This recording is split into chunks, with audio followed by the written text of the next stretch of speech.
Good morning, Ayan! We're here on the longest spaces ever. It will be awesome. If some people want to come up and talk with me, we are on the first hour. I will detail all the calendar for all the week so everyone can know what will happen. I will just put bam, chronometer is okay. Everything is okay. So it's happening. It's happening now. Uh, we will be live, I hope, for 6.9 days or 169 hours. I don't know which I will choose. If I put 3 hours more at the end, if I'm not too dead. But it will be a real celebration of the Cognisphere. I'm really euphoric to do this with all of you. A lot of people responded me positively um, and came to host some time in the longest space. So it will be really cool. Thank you very much, Ayan. It will be a celebration of the Cognisphere. For now, all this morning, it will be like chill talks. Because here in my time zone is 9 o'clock in the morning. So for this morning, it will be chill. We will talk about what will happen in this week. If some people want to come up, just ask, and you can. It will be really free this morning. Chill talks with everyone. So if you want to join, just ask, and I add you. Um, So we will talk about what will happen all this week. It will be so for I will not say the hours because it's on my time zone. So I will just say the activities for everyone to see. I published the calendar so you can see yourselves too. So for today we will have this morning chill talks with me and people that want to show up as a starter. After we will have like general talks with Smile You Dance. I don't know what will be the subject, but he will talk after. After we have some gaming session with Explorer Waters, the Aeon. So some gaming and some what did he write? Nothing. Okay, so it will be some games or some talks about gaming. I don't know. It will be a surprise for me too. After we have the space baptized, it will be my activity where I want people to come up that never been on any spaces to be space baptized. I organize a little ceremony for people to not be shy ever to show up on the spaces. So it will be really funny. After we have like a chat with Polymetric that will probably talk about psychology and philosophy because he's one of the writer of the Conisphere. And after we're pretty much free all that night until tomorrow. This is the probably the 2 days with less activities, Saturday and Sunday. So it will be free. We'll have on Sunday. We will have Xarkan that we talk about his redemption and how we managed to move out of addictions and drugs. He was a drug addict for a long time, he told me, and thanks to the Conisphere and other philosophy, he managed to move out of addiction. So he will come and talk about that. We will have after Air Lonky that will read his own book, I think. The book he's writing right now about the Conisphere. So it will be nice. I've seen some some little piece of it, and it seems to be really, really interesting. After we have a philosophian hour detailing Boethius books with Aeon 2567. It will talk about that for 2 hours on Sunday. After we have Xaimaka that will organize Aeon UK, so the spaces of UK for 2 hours. And Sunday night we will have the karaoke. Finally, I had to organize myself because I wanted to do it, and I know OGs did it, but us, Lila Assayon, never seen that from our own eyes. So I wanted to do a karaoke. So it will happen. And after, we will have the girly hour, the hour dedicated to girls in the conisphere only. So it will be the SPX Sisters hour. It will be really cool. It will be with Spacey, Miss Ponzi, probably Nicole too, and all the girls that want. You can see in the shared calendar at your time zone. That's why I'm not talking about hours, because mine is not yours. After the girly hour, really, really after, we'll have 1,000 free chads that will talk and host some space for 3 hours. And after him, we will have Bateman Begins, the Thunder Man, the man that resists to the thunder, that will talk for like 2 hour and a half. So it's in the American hour at the night, you know. After we are on the oceanic hours, and it will be probably Cheng and Hype that will host that time. They didn't reserve any host, but they told me they will be here, so it will be really cool. So on Monday after, we will have the hour of forgiveness that I will organize. It's something I really wanted to do. Is it will be like sharing each other bad story we make, bad decision we make, and bad things we did in the past. Just one, if you want to talk about that, and try to forgive yourself about it and ask forgiveness to grow and improve yourself. Because sometimes in life we block on events, and it will be the hour to go through this kind of things, and we will do it together, because alone it's a bit difficult sometimes. So just after that, we will have the third hour that I will organize. Will all the best FUD against SPX. So I will manage to compile all the FUDs SPX was the object. So we will laugh a little bit, because there is some glorious message that will be remembered as shit in history. So it's crazy. What I love with SPX is when you attack us, it become our lore, and it's it's a superpower. It's a cheat code. I love that. So after this third hour, I will organize with Miss Ponzi the conspiracy theory hour. So we talk about a lot of conspiracy theories, a lot of controversial theories.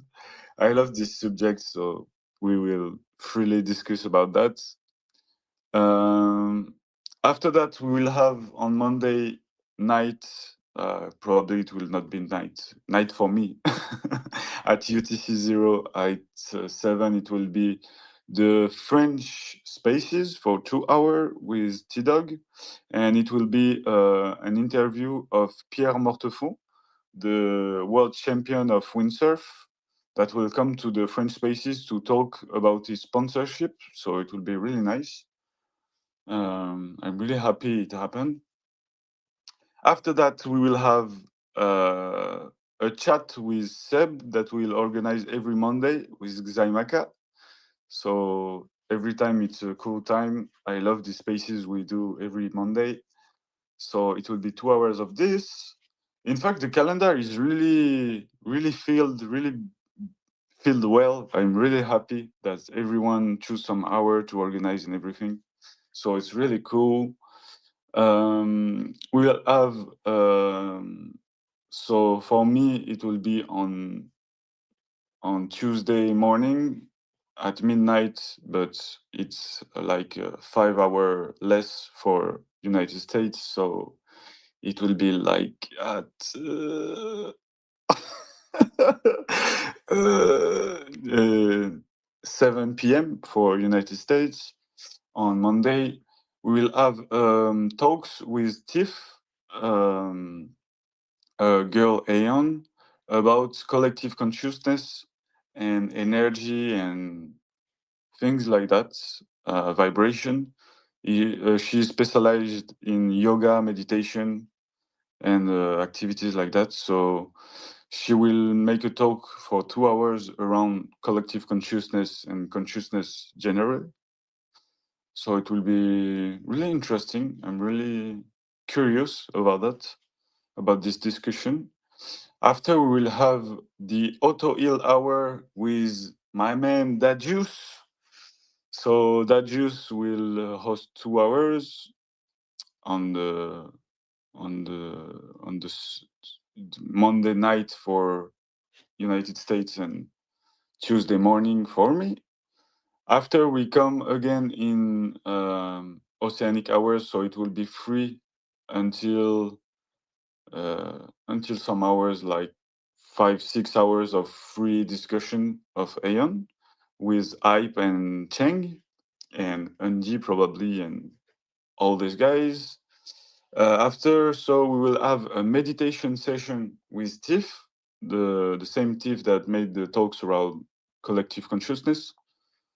So it will be some meditation session. It will be cool. Just after that, we will have enter the chill zone with Nick. Try to stop Nick for 3 hours. So it will be a cool discussion, I guess, with Nick. I love you, Nick. Thanks to participate.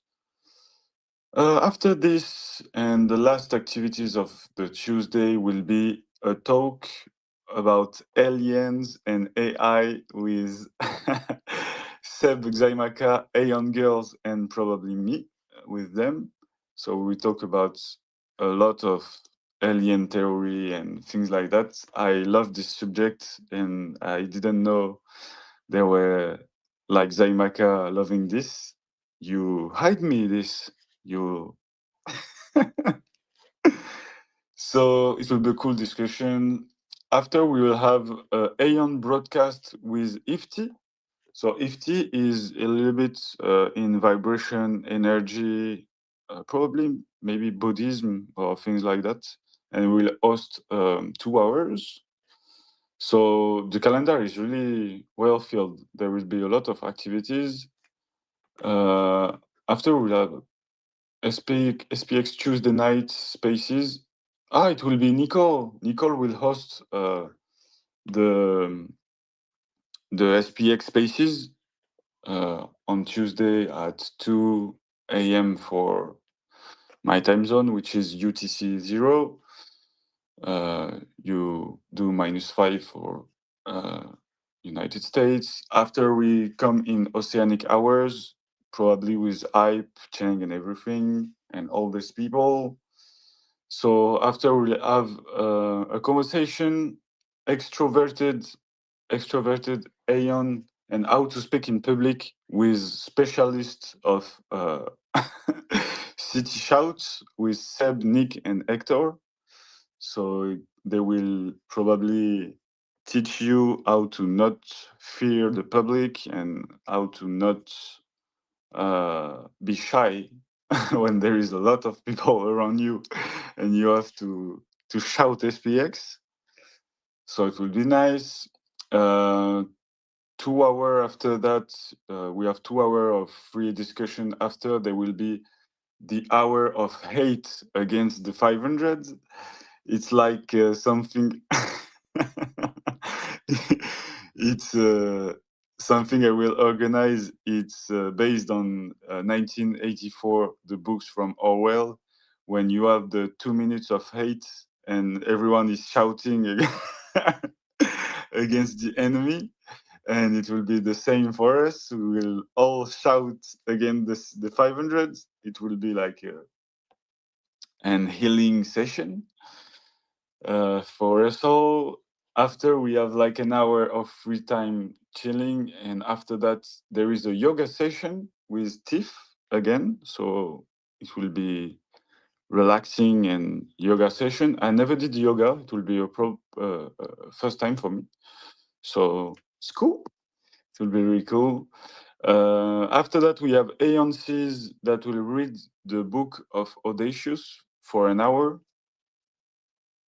So it's I don't know which book it is because he made like 2 or 3 books. One of the book of Audacious.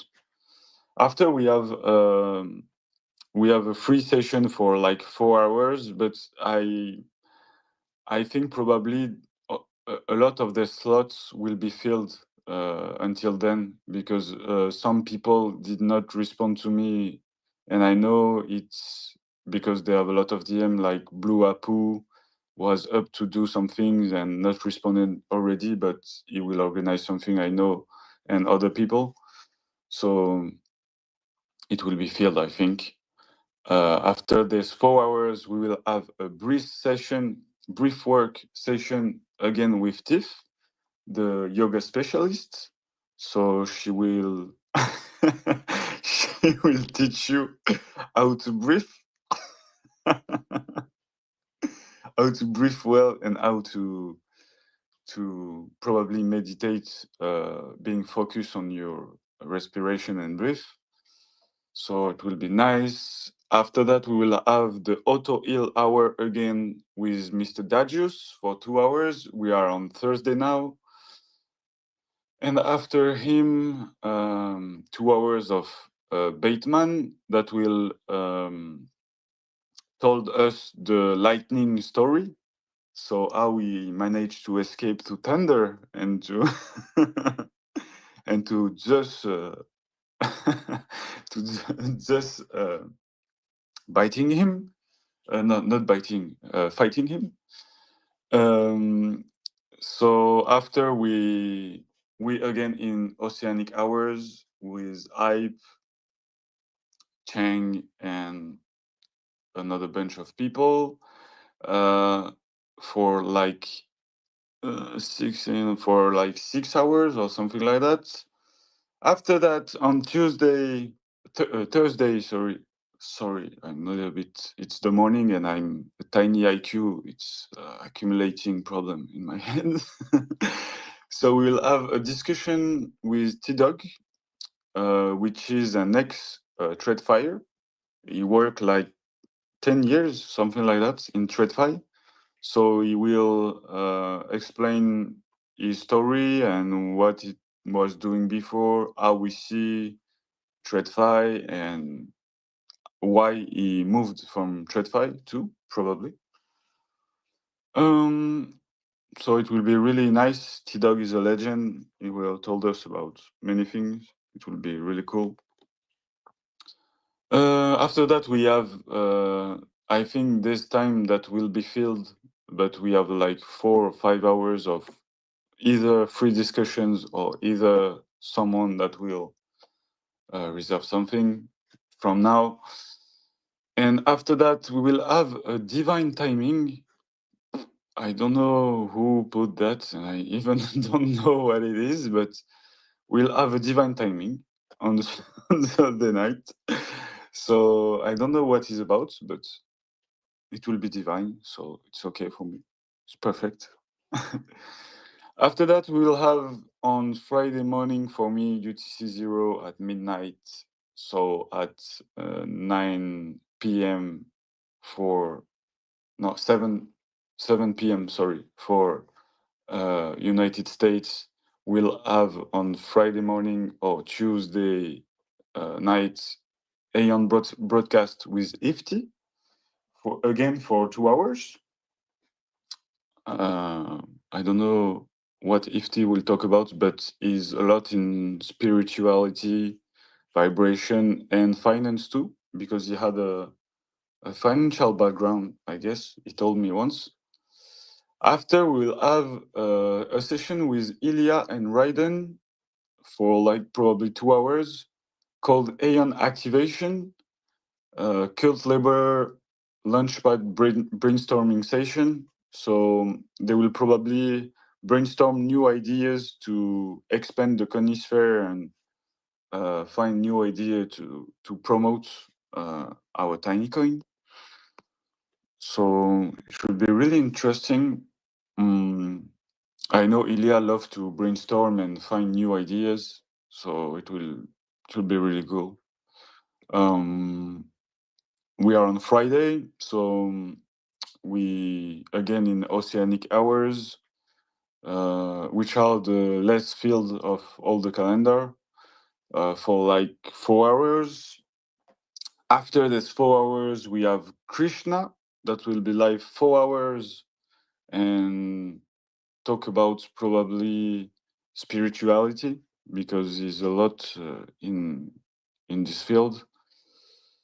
For 4 hours with him, and he will do a big day. I didn't see. He like make 4 hours. We have 3 hours of chill discussions, and he redo again 4 hours of live. So it will be 8 hours live this day, Krishna. So thank you, Krishna, for reserving all this slot time. It's really cool. Just after him, there will be Crypto Compass with Cryptic Monk. This time is organizing on the longer spaces. And we are Friday night.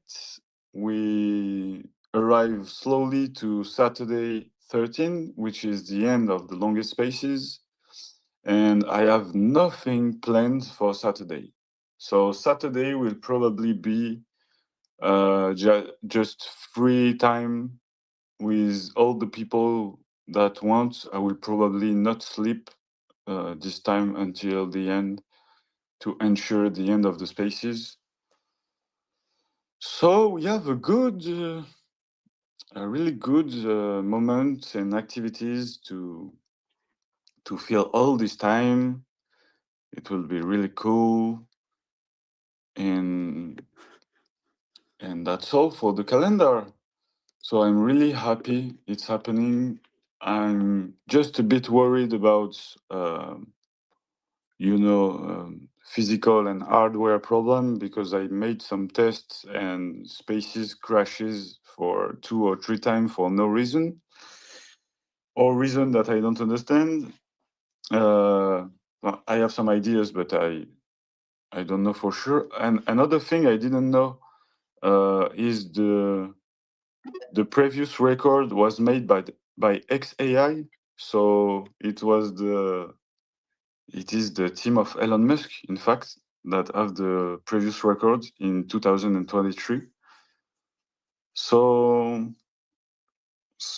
I hope he will be fair with us and not try to hand down. Hello Seb, how are you, bro? Hello, mate. I'm actually just at work, but I just wanted to tune in, man, and just say good luck. I'll Thank be you very tuning much. in as much as possible, man. I can't speak too much, but every time I get any free time for the next 6.9 days, man, I will be right here with you, brother. Thank you very much, bro. I love you, man. Thank you very much. You're the first one on the longest spaces. Thank you, Seb. Man, the idea you had as well, real quick, to get people up the baptism. Holy crap. I can't wait for that. That's gonna be amazing. Yeah, prepared a little bit of ceremony. It will be funny. You legend. You legend. All right, man. I'm gonna go back. I love you, man. Thank you very much. Have a good work session. Cheers, mate. Bye bye. Come up, people. Huh? Come up. Come talk. Hype. Everyone that wants, just show up. We have a lot of time together. Chiron, Raiden, Bript, all the people, Tristan, Trading Fire Nightmare. If people want, just come up and talk. Slovenian. Tugudup.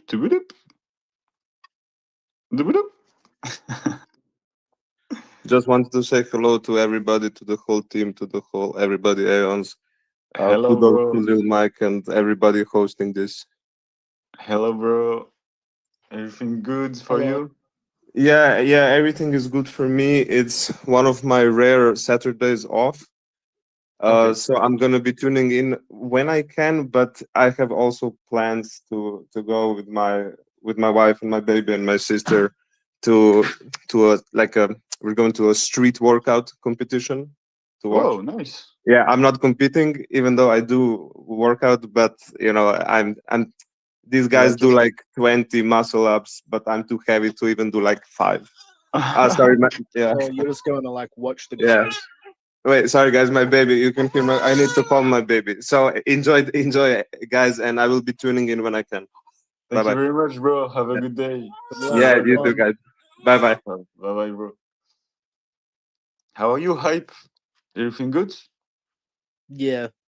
We just got mugged by a father. Yeah. Damn. But you're a hunk, dude. 6'4".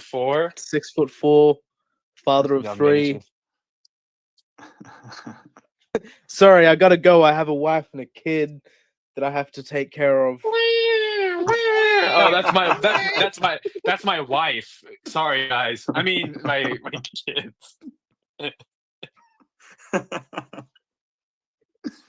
My fault, gang. My fault. It's beginning well.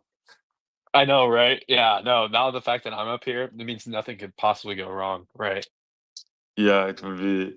The only worst outcome is the hardware problem.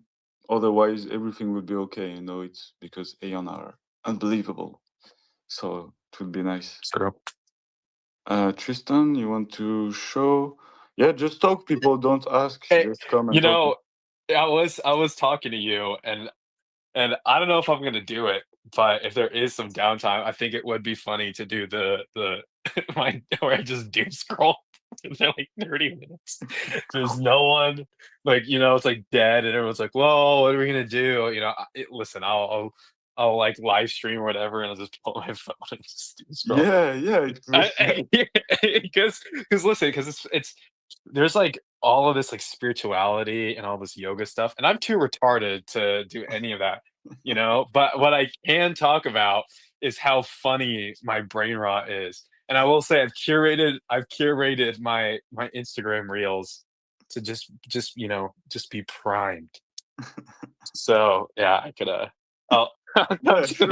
yeah, It'd be let me really, contribute. it'd be really funny. Yeah, it's a good idea. Yeah, it will And be. like we're going for the longest spaces, not with the most amount of people. So if Yeah, retention rates drop, but hey, we're still kicking. yeah, yeah. I'm really euphoric about that. It's really stressful because all the tests I made crashed. So it's a little bit stressful, but I love to be with you also in another end. It would be really cool. So how are you, Aeon AI, Fredward, everyone? What made it crash, Mike? What was the? Has anything changed since?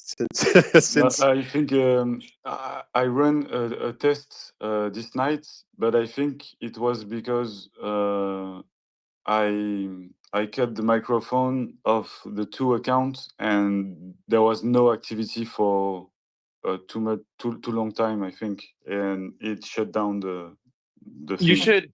should take the batteries out of your smoke alarm so that you get the beep. Yes. feel like every Really? COD lobby that I've ever been in. Like I know I found a match because you'll just hear in the background. So I'm just. Oh, sorry. I'm just I unmuting. don't think that I don't think it times out. Because I remember when Spacey did the 24-hour spaces, it didn't time out, and there was like a good 6 or 8 hour blocks and stuff. Okay. For me, it was like 5 hours of nothing. I was my account, Mike and Fernand Flipper, and Fernand Flipper been kicked out of the co-hosting at 4 hours, probably because it was no activity on it. Yeah, that would make. Did someone actually just pull out their? yo, that's great, dude. Yeah, that's Chang. That's Chang. It's got to be Chang. Chang. It's the only one that would ever do anything like that. But see, you would never have that problem, and it would keep you awake. Yeah. I know. You know. I know. Them goddamn hallway Yeah, birds. dude, I should have never. This is gonna be like an ongoing thing for the next 6.9 days. I guess 6.8 days. Well, I hear that eventually you just get used to it, and you can't hear it at all. Exactly. About time. You don't hear that? No, I don't. I've been hearing newsflash, asshole. I've been hearing it this entire time. That's just it's always sunny in Philadelphia reference, sorry. We have some people here: Tristan, Rock and Roller, Fredvart. Just Everyone move on good? real quick. How are you guys? Hey man, I've just woke up, joined here, so let's smash it. Yeah, it will be a marathon, so chill. We have a couple hours now, just chilling. So it's cool. I prepared like a lot of musical stuff from Aeon Music with only SPX lyrics. I prepared some stuff. I recorded Hype making fake radio ads, which are so fucking funny. I have like imitation from Andy reproducing anime. We have a lot of stuff. It will be really fun.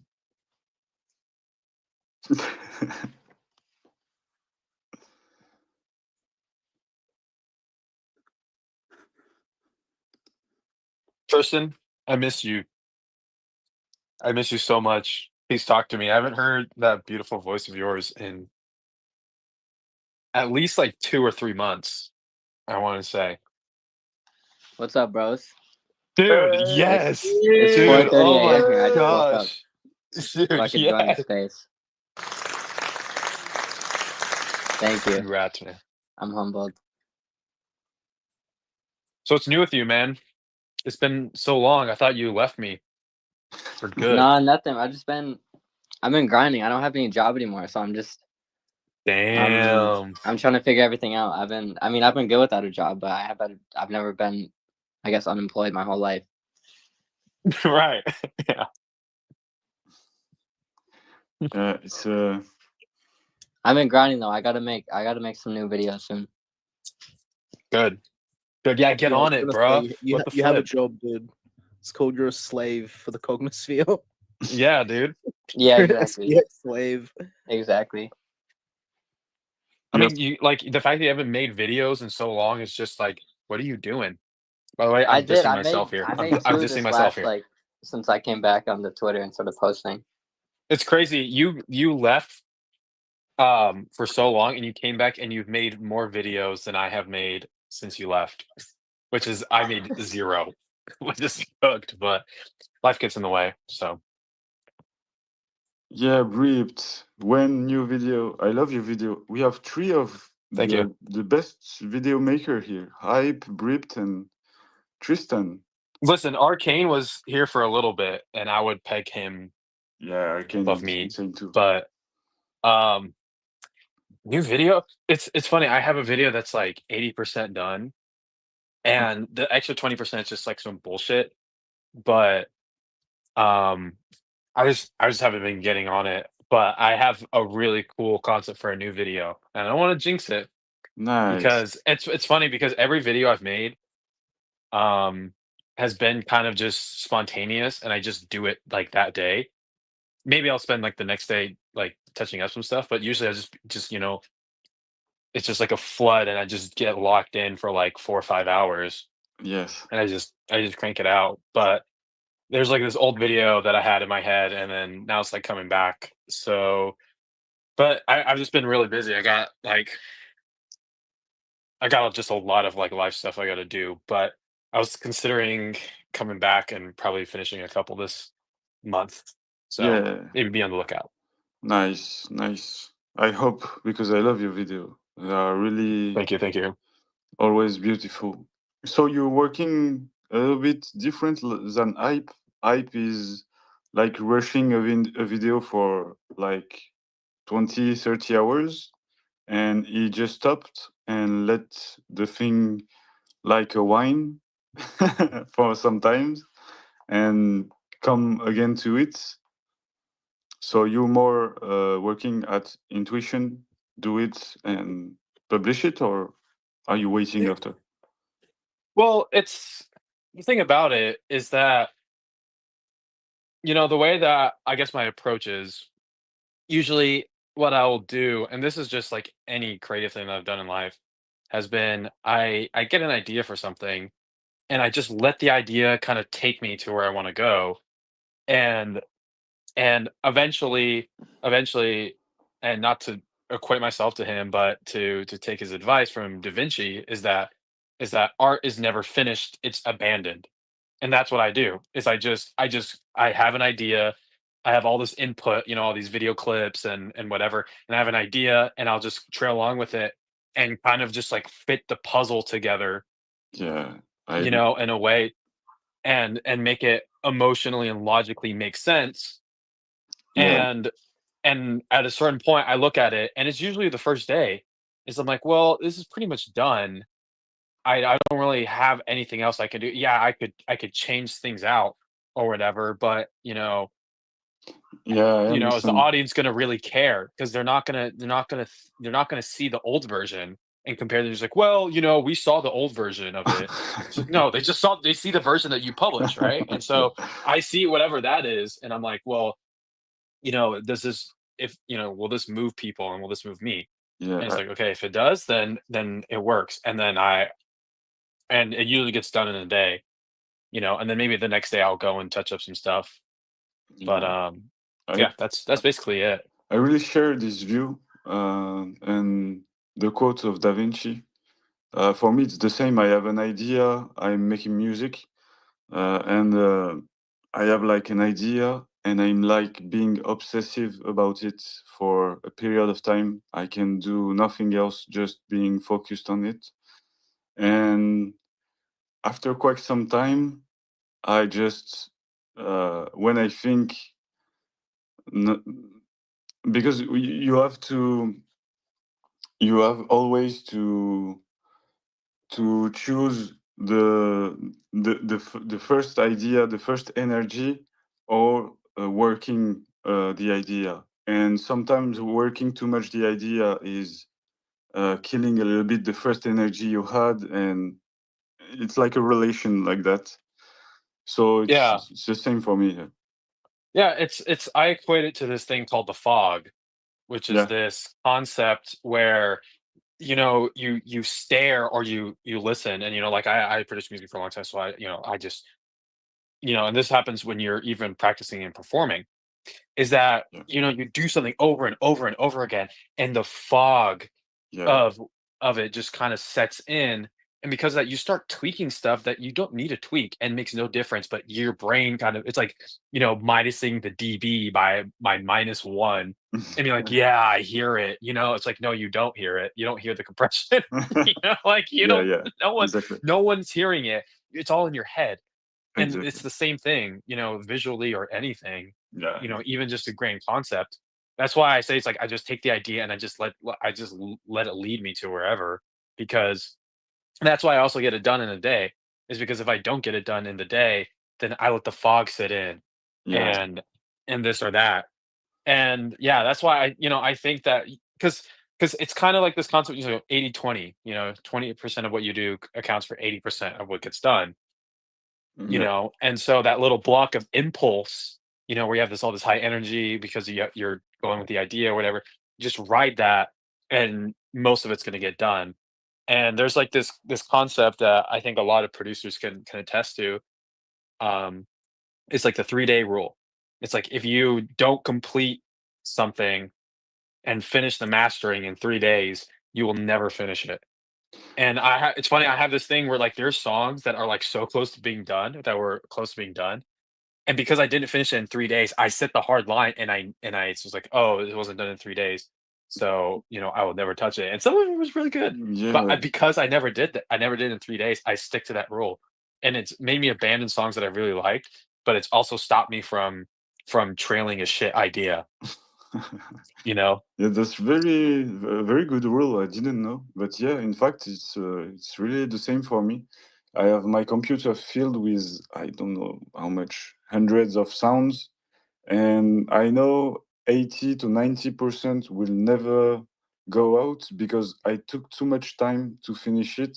That I lose the first energy I had when was making it, and I will never match this energy again. So I really love this concept of 3 days. Yeah, I didn't know, and it's really, really accurate. Well, yeah, I mean, it's yeah, right? And it's not something that I came up with. It's just a thing that I learned or something, or just picked up from, successful producers.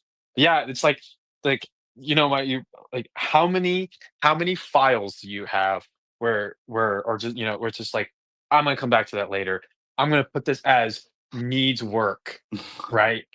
A lot. How many files, right? Is the Dude, so many, How right? Where it's many? just like, it needs work, this or that, this version. You put your date, right? You put, what's today's date? Oh no, oh nine, oh Yeah, six, 2025. And you go, I'm gonna do the 09, 07, 2025 version the next day. yeah, And then you never do it. You tweak maybe one thing, but you never do it. yeah, And so it's like if you don't get the majority of it done in those, and it's really first day you compose, right? You set the layout. The next day you tweak sound design, and the third day you mix and master. yeah, That's it. yeah. That's And very then if you true. don't do that, then it's pointless. Like you don't set yourself, and like I was taught this, and I think this is really cool, is that sometimes you should set a timer. So like, Uh, like if you're just gonna, like you said, because you're gonna the fog, right? So it's like, well, I'm gonna tweak this one thing. I'm gonna set a timer for 10 minutes. If I don't complete it in 10 minutes, I give up, and I'll come back to it later. So yeah, you're not treading water so much, and it's not as, full of friction. yeah. That's very true. I have like my current laptop, which is full of sound, and I have a laptop that's crashed and had a problem with filled with 200 or 300 files like this, and some are like completed at 98%. It needs need nothing to go out, and I didn't do it. So yeah, it's but creation in general is really tough because you don't have a finish line. Nothing can tell you, okay, now it's good. You decide everything, so you can just never choose to never decide, in fact. Yeah, it's not an equation. It's not a math. You're not doing math. You know, Yeah, there's not like, eventually at some point I can only simplify the answer to a certain degree or whatever. yeah, You know, you can't do that. You just kind of leave it to the void. It's more of like an inequality, I would say, yeah, that aesthetically. But like that's the cool thing about it, is like is is like this scary feeling of like, what if people find this trash? And also, what if people find this awesome? yeah, And that the answer really isn't, will people find this awesome, or this is, who will find this awesome and who will find this shit. Yeah. You know, and once you can pinpoint, because like, you know, I would say a third of the people in the world absolutely love what you do. No matter what you do, they will love you. Yeah. A third of the people will absolutely hate what you do. No matter what you do, you could be you know, you could do a quadruple backflip, Yeah. right? And they would just be like, "Oh, I could do a quintuple backflip." And a third of the other people are just so indifferent. They don't even know you exist. Yeah. You know, it's like that. It's like, well, if you take that to your creative field, you know, and it's like again, it's not about will people like this. It's not a binary thing. It's who will like it, Yeah. you know, Very and true. that becomes your audience. Very You know, that's true. the people that you attract. And if you get a third of the population to enjoy your stuff, Whoa. you max out at what, 2-3 billion people? That's fucking awesome, dude. Yeah, You know? You know, like, hey, you know, and like we feel that in SPX. You know, think about how many people you know that are, you know, that they love it and they Yeah. hate it, and some people are just indifferent. You just can't get them to understand. It's like that too. Yeah. So Yeah, that's very true. But something I see is when you never try to create something, you cannot really understand all the infinite process it can be. And because I was like that before, I will make an exclusive thought. I made some rap music in the last 3 years, 4 years. I'm doing a lot of stuff. I'm a drummer. I'm playing guitar. I'm recording voice. I'm playing a lot of things, and I like I made some rap for 3 4 years where I made the lyrics. I record my voice. I'm doing arrangements at the guitar and on the music, and I was listening. I'm not a guy from rap culture. I come from more rock culture. 60s, 70s, blues, jazz. I made some. I don't know how you say the conservatory school of drums. So I was a jazz drummer for a long time, and and I just discovered the rap, and I had a shitty life at the moment, and it catch me to like just spit my anger, but in making rhymes, and I find the exercise cool, so I just done this, and before creating some rap music, I was really thinking it's full of shit. It's easy to do. It's not really a style of music. I had a very bad view on it. And when I tried to create some, yeah, it's not the same. It can be really difficult if you want to do really something. So, yeah, go ahead, Fred. Don't ask. Just come and talk. I guess we all were there, like the fans of rock or metal music. Me myself, when I was like 18, 19 years old, I had long hair, like my jacket with like thrash metal, death metal bands patches. Me as well, I hated the rap music, thinking that like it doesn't take anything to rap, like because when it comes to like more heavier music, you have to play. Yeah, So that's exactly. the thing. So we all been there.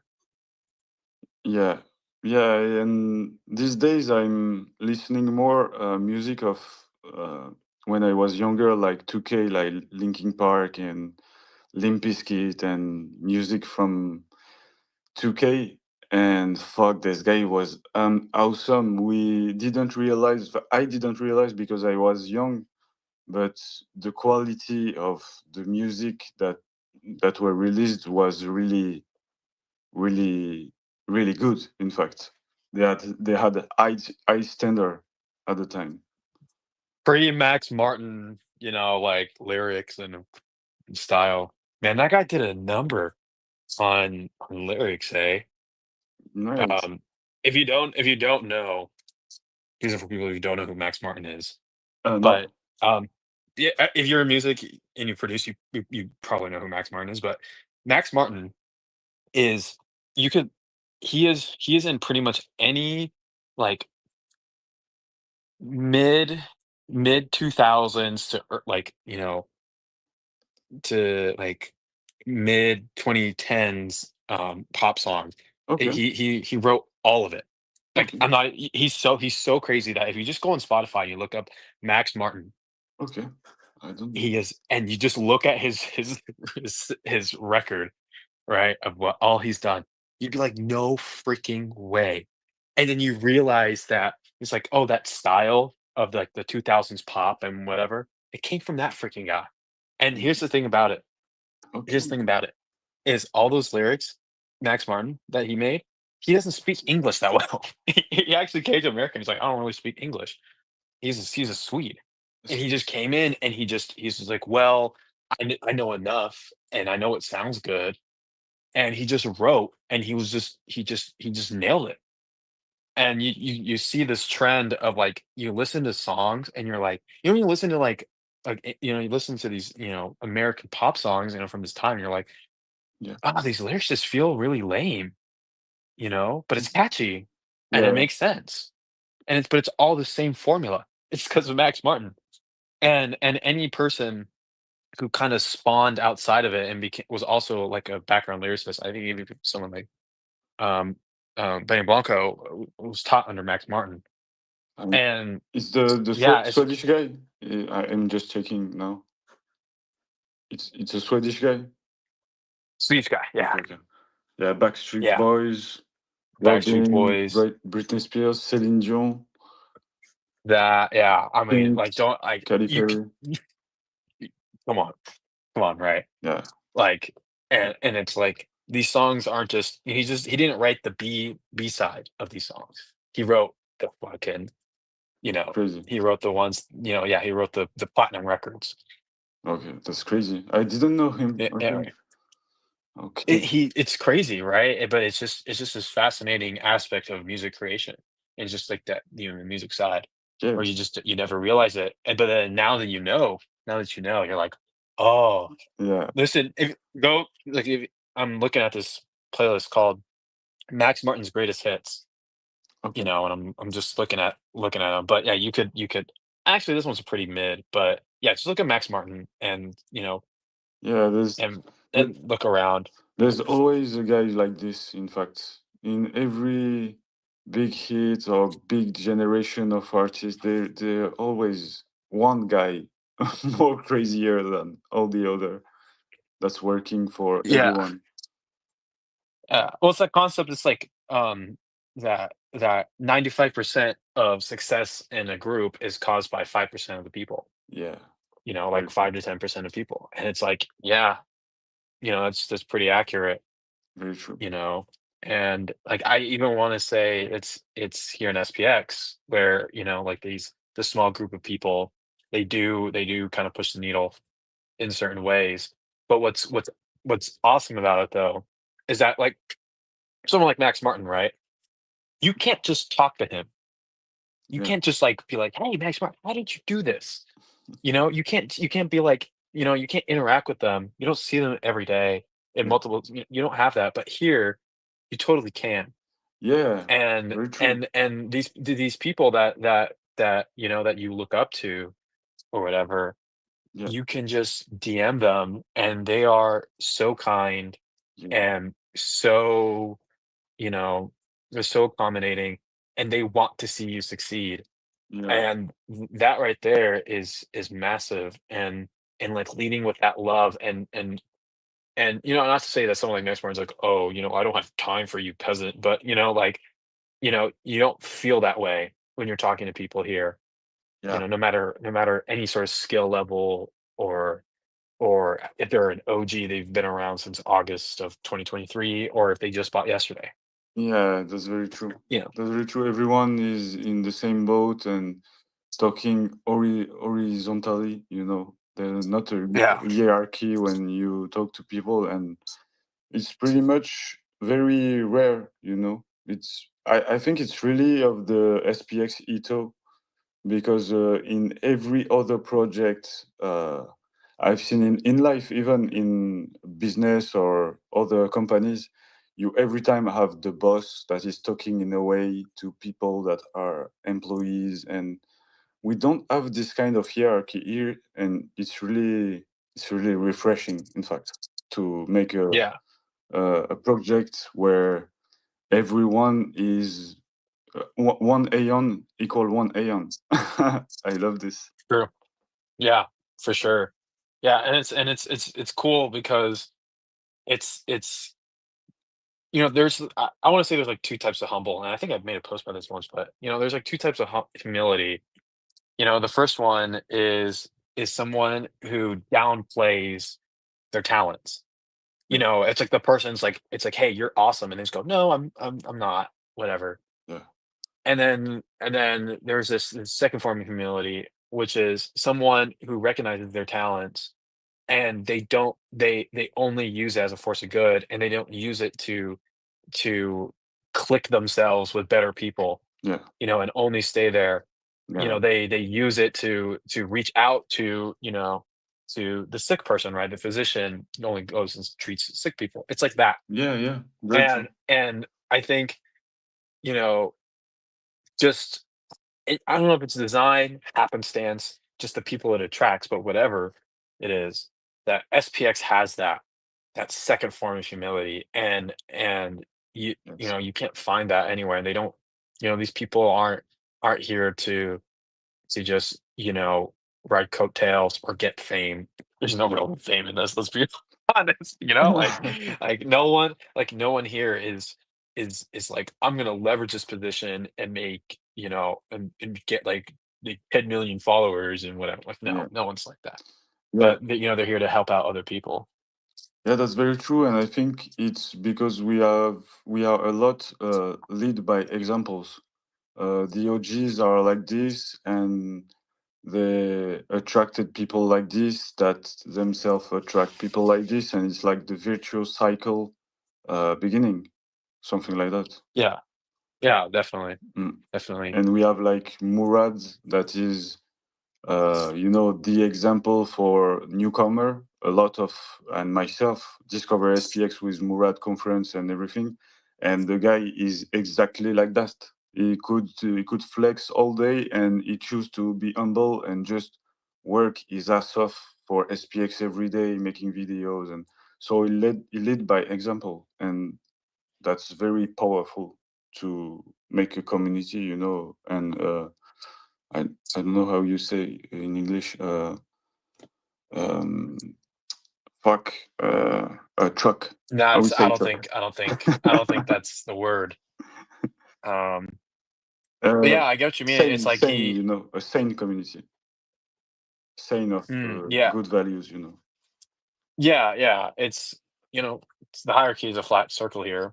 And, the thing about it is that yeah, you're right. Like someone like Brock could just flex, right? He could just he already shilled everything. He has this list Yeah. and he holds his bag, and all he has to do is just once in a while tweet something. That's what Yeah. all these other big players do, right? Yeah. If you have a big following, you just once in a while you just kind of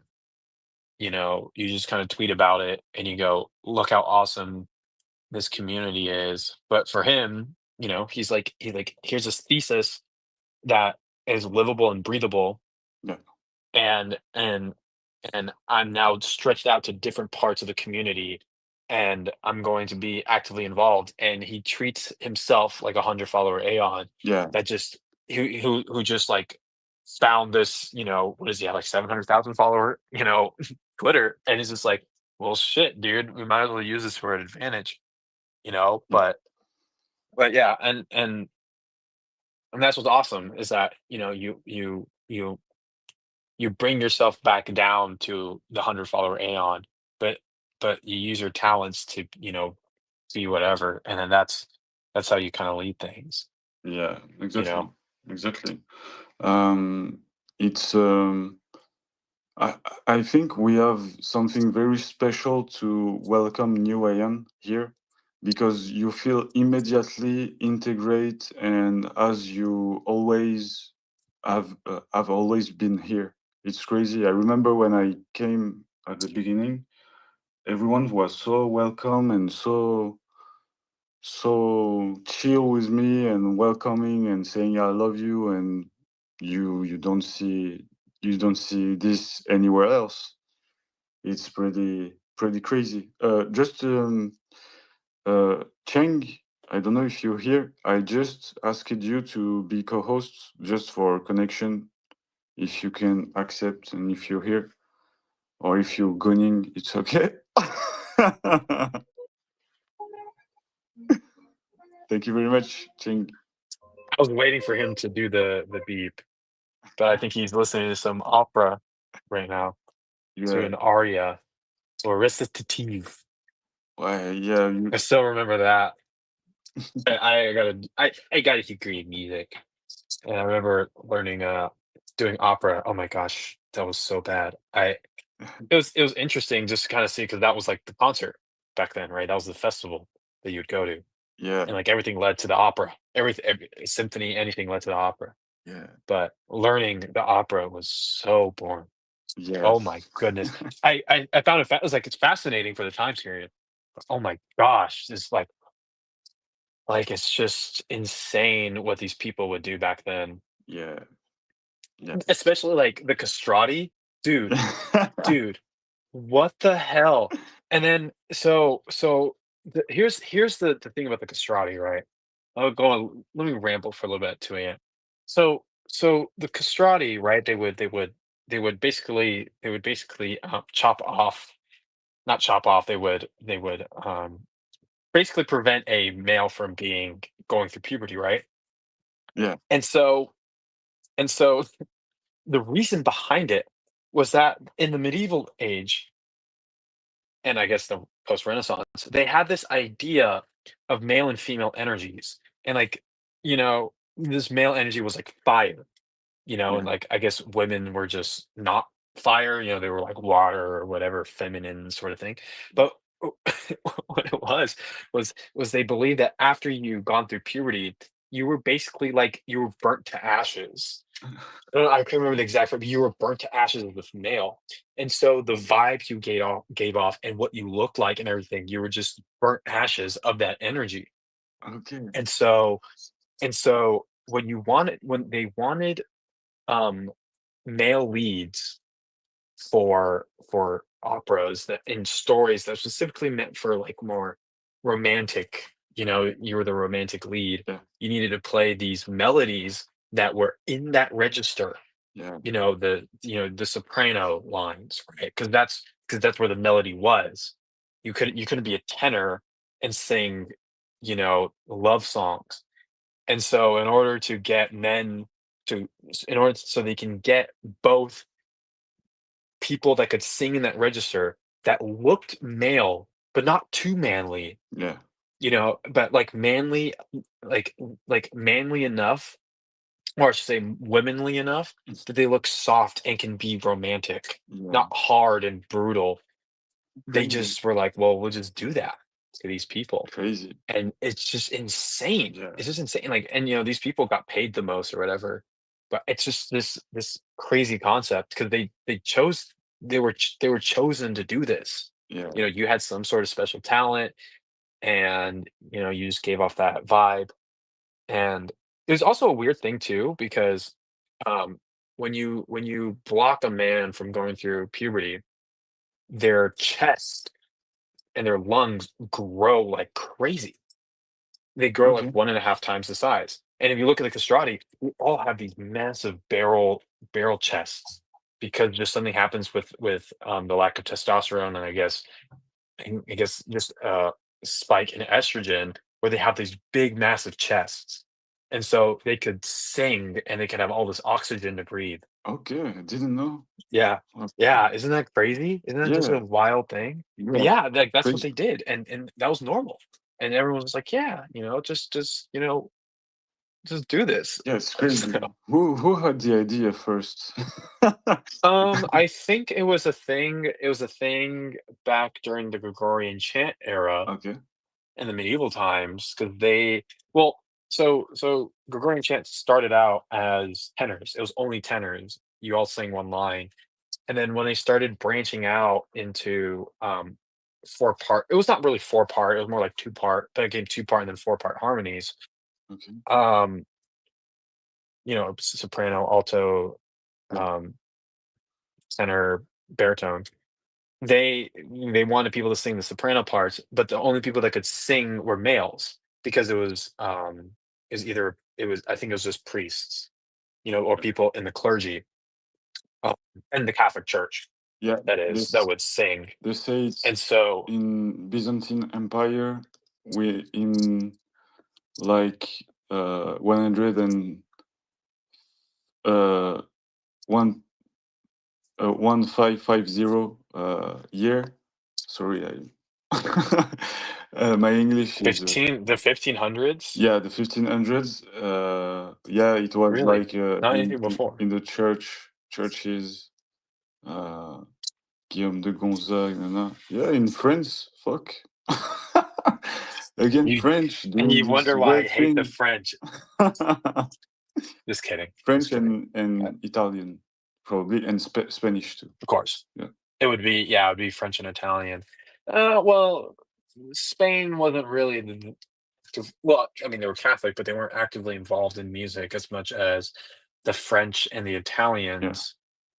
I mean, the French and Italians, they were so involved in everything that it became like a feud Yeah. between the two, especially when it came to instrumental music.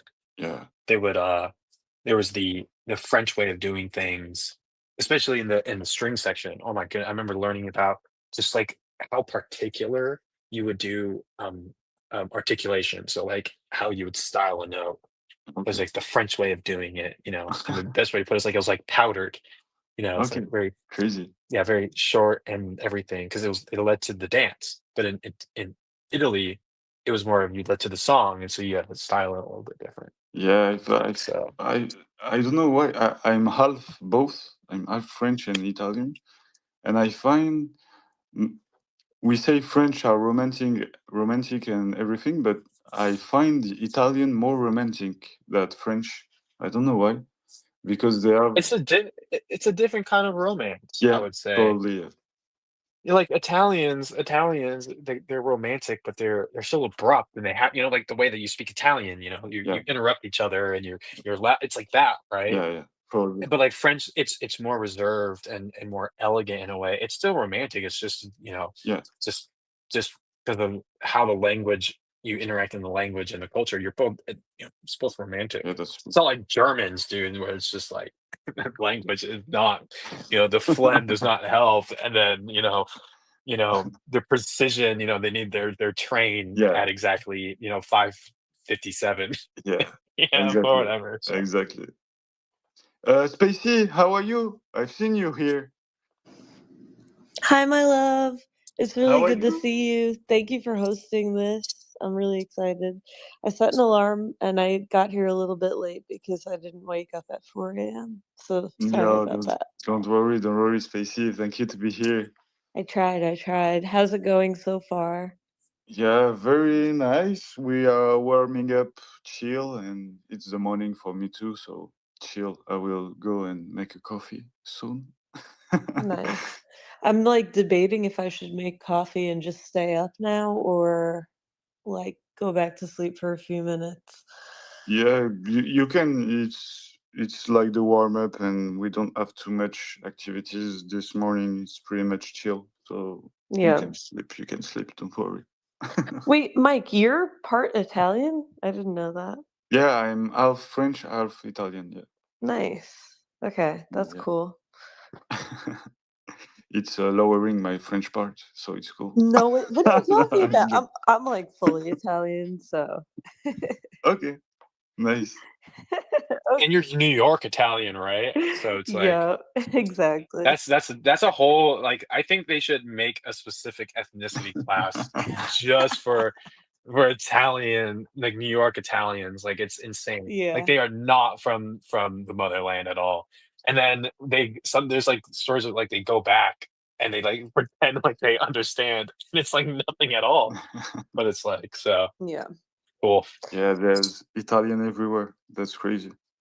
I think like a lot of the history of Italian immigrants to America is really not written in textbooks or anything, but it was you were not I don't know. You were not seen as being equal to other Americans. So you either Yeah. like had to work extra hard to be able to survive here, Yeah. or you had to have like mafia connections for your business to survive. Yeah. Very true. There's like the Irish. Yeah, You know, same. Yeah. Exactly. Very, very similar, I it's think. it's something about being Catholic, I think, in a Yeah, Protestant country, you know, and yeah. just like having that vibe. And then also like, I don't know, I want to say necessarily the Irish are like this, but you know, just like being Italian, you know, like you're just out there, you know. Mm, So yes. Very true. Very true. There Yeah. would be Well, like in I don't know, in newspapers, the way they would portray Italian people would be like rats swimming across the ocean. oh no. sick, There dude, was sick. some Yeah. anti-Italian propaganda back in the day. It's crazy. In France, you had like crazy stuff. The same. Like you had restaurants, and they said forbidden to dogs and Italian at the entry. Yes, yeah. We were the Italian people in America were also lynched, which people don't know about, Crazy. in New Orleans. But yeah, Okay. It's crazy. It's little the tidbit. Um, so Interesting. Well, you know, New Orleans, what does that name come from? Oh, the French. yeah, yeah. yes, right. So, Yeah, that's interesting. interesting though too, because I didn't realize that there was that level of tension. But yeah, lots of Mm. geopolitical factors influence these things, I guess. I really want to go in New Orleans one of these days. It's one of my dreams for the music and Yeah, you have to experience Frenchman Street if you're into live music. nice. Nice. I will do it one of these days for sure. Let me For know, sure. I'll meet you there. Yeah, with pleasure. Yeah, I that's something I really want to do is meet Aeon in real life, and at some point it will happen, I think.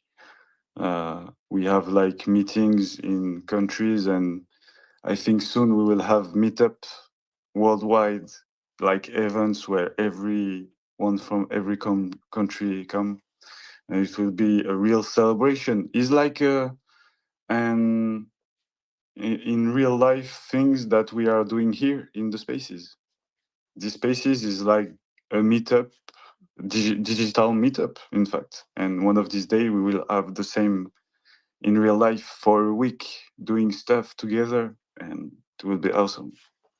Back I want to say maybe a year ago ish, we did a 24-hour space, and one of the things we were talking about is it would be really sick if we did an SPX like summer camp. um Wow. whether it's a summer camp or something, or like I think we were just saying, oh, we should get an Airbnb that has many different rooms for people and just like grind SPX content together. Like Yeah. just be in person together creating content. So Like a streamer house, like, but with kind of, SPX people. kind of like that.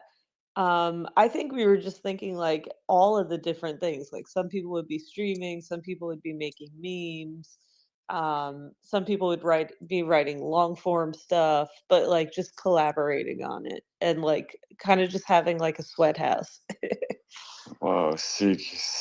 I can see it in my mind. Would be awesome. Man, all that autism in one place is Right. just gonna be very powerful. They're gonna have to shut it down, dude. You'd Exactly. like create some sort of like nuclear reactor. Yes. You Exactly. know, I think if you fed everyone McDonald's and enough Red 40 and microplastics, and you like, you know, you played, you know, like a certain frequency, like you would just like ascend, humanity into the spiritual realm. You know? Yeah, I think if we meet together in real life, we have like an insane power in our hands, really, to do even more things. I think something I'm thinking these days is we really don't understand we have a truly huge power in our hands to be like all together, and we don't have to force too much to organize. When I organized these spaces, it was like one day really struggling to ask to people, contacting everyone and shit. And the second day, the message passed between Aeon, and they managed to contact me and help me. And so the organization is really, really easy. And it's like, I don't know.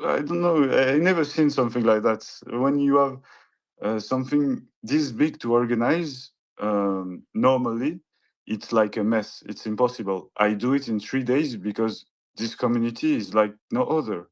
Otherwise, I couldn't manage to organize this in 3 days. I know it.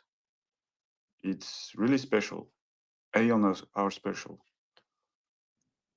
It's like self-assembly. In drug Yeah, development, self-assembly is like exactly. you choose like if you are to introduce a drug delivery system, when it gets into the body, all the different components of it will naturally align in sort of like the structure it's supposed to form.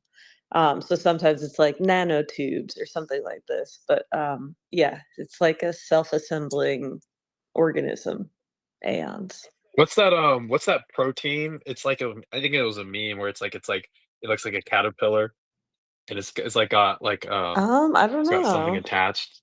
But there's something or I don't think I think it's carrying a protein. It's probably an organelle or something, but that's what I think about. It's just like, like all of those just like going around. Yeah. But yeah, it's crazy because no one told us to like do this in a way. You know what I mean? Yeah, I should say like no one, yeah, like self-assembly where it's just like, you just like you just know what to do. And because you know what to do, it's not hard. You don't need to go through all these regulations or all this bureaucracy, to get permission. You just reach out to people and enough people will step up to the plate and they'll be happy to do it, because I think sometimes people they feel like they're forced to step up and be the next man up, and that can just create a problem because um they feel like they have to try hard to improve something or whatever. But Yeah. here people don't do that. They just go ahead and do it, and they're glad to do it, Yeah, I think you know. once you think that something is your duty or like you're responsible for doing it, it almost like disenchants you. Um and you no longer have the same experience of it. Like you could do something forever and then you get hired to do it and it's like, crap, I don't even enjoy this anymore because like now it's a responsibility. It's not like doing it by your own will. So that's the nice thing about SPX. It's like choose your own adventure. And Yeah, yeah, definitely. and you're not obligated. You just get to participate in the way that fits you best, which is sick. yeah. It's really like an organism where everyone is bringing what he can to contribute in his way, her way to the mission. It's unbelievable. It's in that sense where I really feel we are a shared consciousness. When I was saying this, and probably you before me saying this, I had other communities really trash talking me and making fun of me. But it's really the feeling you have in SPX. You can be a part of something bigger than you and stay yourself at the same time. And it's really, in the film Transcendence with uh, how, I don't know, I don't remember the name, fuck. But in the film Transcendence, you have this scene where everyone is connected, uh, and it's really the same as SPX. Is like you have your own life, you're doing things, but you are at any time connected. And it's something like this type of organization could really be the same if you had Elon chipset in a head, you know? We Yeah, it's already like, have well, it's like, people have this concept of the Maslow hierarchy of needs where it's self-actualization. And when you go through self-actualization, it becomes like this.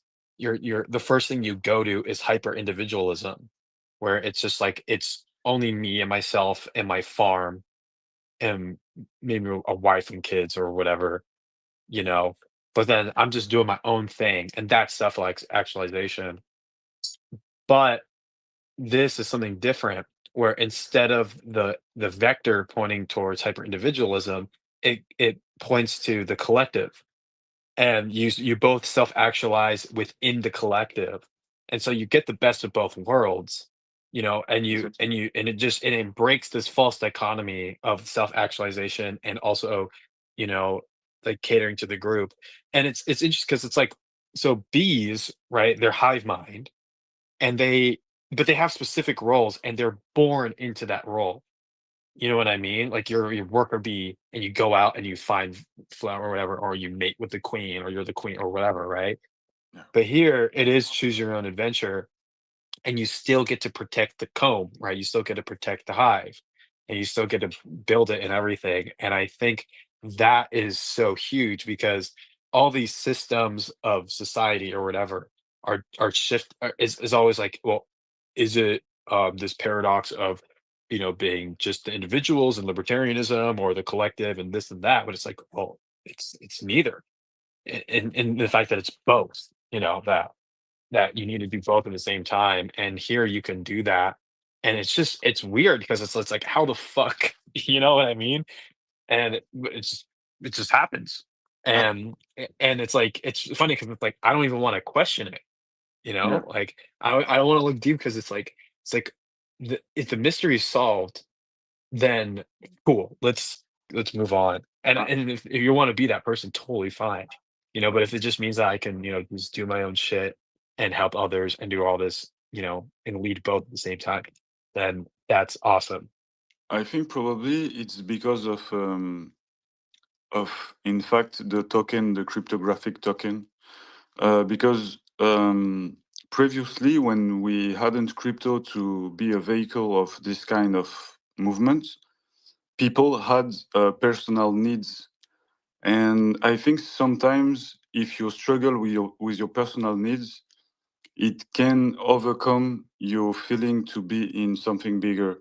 And here we have like a system of valuation where if everyone is believing and working so much, our value will increase and our personal needs will lower in some kind, like the token will go up as everyone is believing. And I think it's really the first time in history we have this perfect vehicle to receive this kind of movement too. And I think it's something like that's solving this problem of personal and collective you know uh, way. I don't know what you think about Spacey, but it's something probably related to crypto. No, I agree with you. I think a lot of people, a lot of generations of people bought into that concept that I think Brit was talking about, which is like you have to be one or the other. You have to be either self-actualizing or you have to sacrifice who you are for the collective. But I think you're right. I think, Mike, this might actually be the first perfect vehicle for it. And I think the reason is we we outlined a moral framework, and initially the way that it was presented was kind of like, these are like the basic rules, and it was like no lewd, no, like there is no chart, whatever. Like we had this very basic framework, and in a way it was like abstract enough, and it covered like the absolute deal breakers, that if you could abide by those very basic things,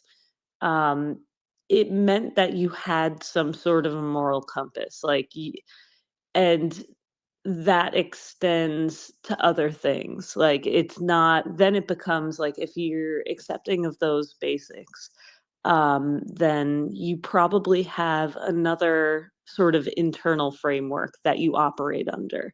So by having our own sort of moral framework, it kind of attracted the types of people that also have their own moral compass, even if they differ from person to person. Um, so yeah, like structurally, in a way, it's like the first vehicle that maybe doesn't outline every single possible rule. Um, so you have the freedom to have differences in ideas. Um, yeah, I don't know. Maybe it's just the level of abstraction of our moral framework, but we do have one.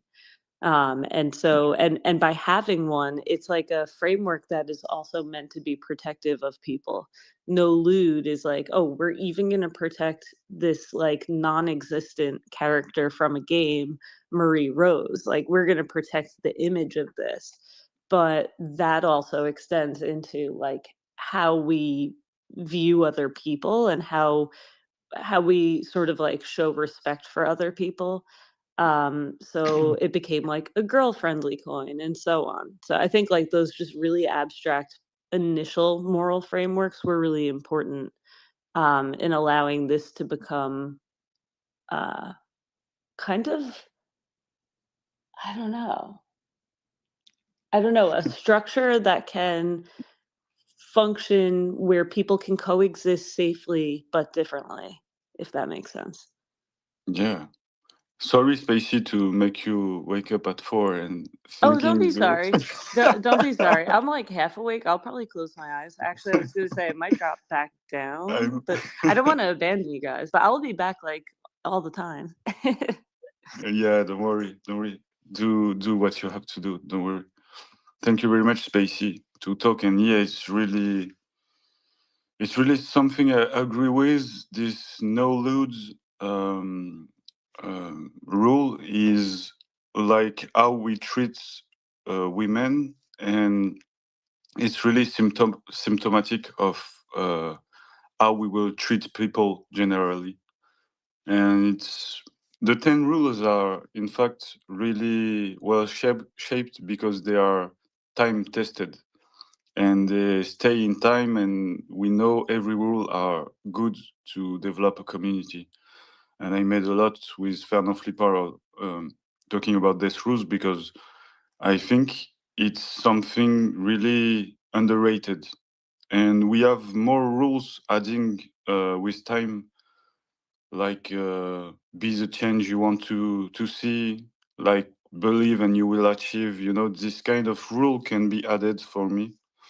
If you feel it, do it.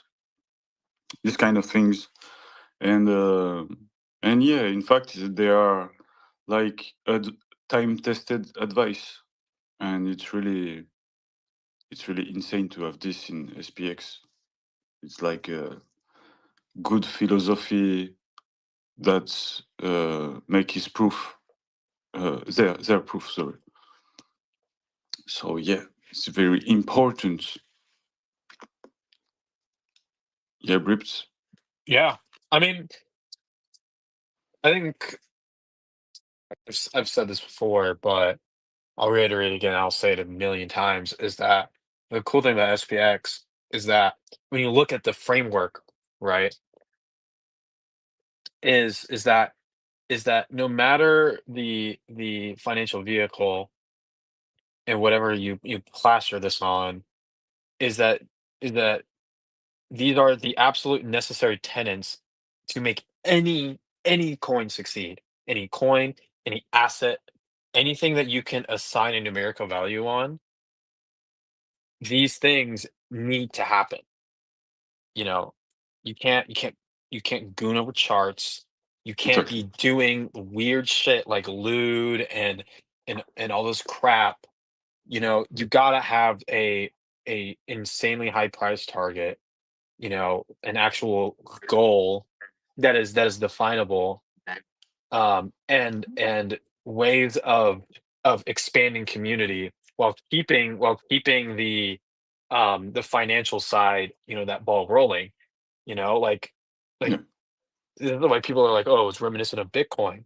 It's like, well, it's not just reminiscent of Bitcoin, it's reminiscent of any financial vehicle that has, that's become the new paradigm. Is Exactly. that is it's about certain truths that you need to adhere to. We're just evolving from, we're like like things like gold or whatever were, Charmander or whatever, and now we're Charizard. It's the same evolutionary, it's the same thing, but it's just evolving to something greater than itself. And so it's Yeah. like, and I heard Monk say this, long time ago. I was, like 8 or 9 months ago, where he was just like, it was funny. It was actually so prophetic though, because he was like, if someone wanted to say that they wanted to flip this, real estate, go ahead, go ahead and do it. You have a higher price or whatever. And funny enough, Housecoin got made like couple days after or something, which I thought was just insane. Or Yeah. had like a bubble or something. Anyway, um, but yeah, it's like you need these tenants to succeed. And so let's take something Housecoin. They're going to say they're going to flip real estate. That's an interesting proposition, but you know they should go and do it. Yeah. The only enemy is TradFi. But what I ask of you is, it's like, well, the cool thing about SPX is like one thing that we challenge is the idea of work efficiency. When a company, the group of people work together to achieve, value and accrue value. Exactly. Real estate doesn't have that same aspect. Good land is good land. You know, Yeah. you can't really do, you can obviously make some changes, but it's finite in a way. But this is interesting because S&P 500, it's so much money because you have the highest, most efficient working people, and you have this or that, right? But it's like, what about a ragtag group of misfits sort of thing that come together and can work efficiently? But there's no bureaucracy, there's none of this or that, and we can just get stuff done. And we're going to have a higher price target than you, because in one token, we're going to encapsulate all of that. And Yeah.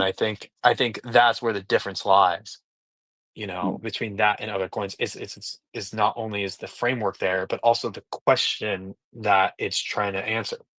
Yeah. You know, Exactly. Exactly. and we're all gonna do it. We're gonna do it laughing big, literally, because we're gonna meme our way there. That's the difference, right? It's like, well, we're gonna do it by having fun, and Yeah. everything else will settle in its place, not being, like the cogs in Toontown. You know what I mean? Yeah. So, what a great game that was, by the way. If y'all didn't play that game, I feel sorry. It's still up. It's still up and running. Last time I checked. Um, I'm not affiliated with Towns at all, but I think it's very much, our, like kind of like this aspect, right, where it's like, where the silly, tunes or whatever going against the cogs. You know. Yeah. It's make me think that it's crazy that before SPX, nothing has really a real goal, a real mission. Before it was like, yeah, technically it will help Ethereum, technically this, but nothing as a community standpoint, a mission, and I find it crazy. It's like if you have children in a park and nobody's playing anything. Everyone's still here, and no children said, "Oh, we play to thief and policeman," and like it's like nobody choose to do something before. It's really crazy when if we think to that.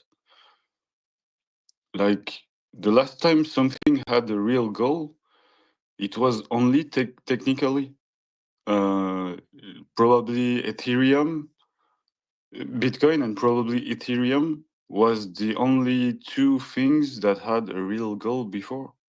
Probably even Bitcoin at the early days was not very clear. It was, yes, the goal was to be the internet currency, so it was the clear goal. to not be tied to third parties. A new. Well, like And even after you have, Ethereum didn't have a goal. yeah, Like not really there's much. no goal. Like they don't have like this Yeah, thing, and like they have like, yeah, oh, we're gonna change this or that, but it wasn't this hardcore goal.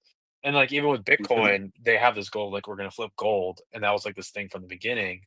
But then like it's even to the Yeah, point where you got these people that are like talking like like going beyond that. You know, it's like it's gonna eat up this or that. You yeah, know, and I think that's fine. You know, not anything against that necessarily. But, you know, like, at least for us, it's like, well, we just hit 69 trillion and it's done. The job's done. You know, yeah. then we can, we don't, because think about Bitcoin is that's like, oh, they flip gold. Then what else? What's next? You know, for us, it's like, this, price is binary. And after that, we can all stop having, we can all stop doing cult labor and we can rug this shitter. Yeah, But exactly. yeah, yeah. Yeah, but in fact, since Bitcoin, because Ethereum was like programmable money, so it was like an extended version of. There was really not much a goal. The goal was to just make money programmable and can make stuff with the crypto and not only be a currency to introduce. But it's a technical thing either. So it's, yes, since Bitcoin probably nothing has a real goal. Yeah, well, considering that SPX was founded on Ethereum, Yeah, now Ethereum has a goal. yeah, Now they have yeah. an actual That's true. goal, and so now really, if you think That's about true. it, the Ethereum Foundation and all of Ethereum is actually working towards flipping the stock market. You know, either I directly love or that. indirectly. So, I fucking hey, love this Vitalik, view. Vitalik, put a freaking girl on, dude. Put a girl Yeah, on, and come join us. We got, dude. I don't. He's a very smart guy. Like yeah. I look at his stuff and I'm like, dude. What the fuck are you saying?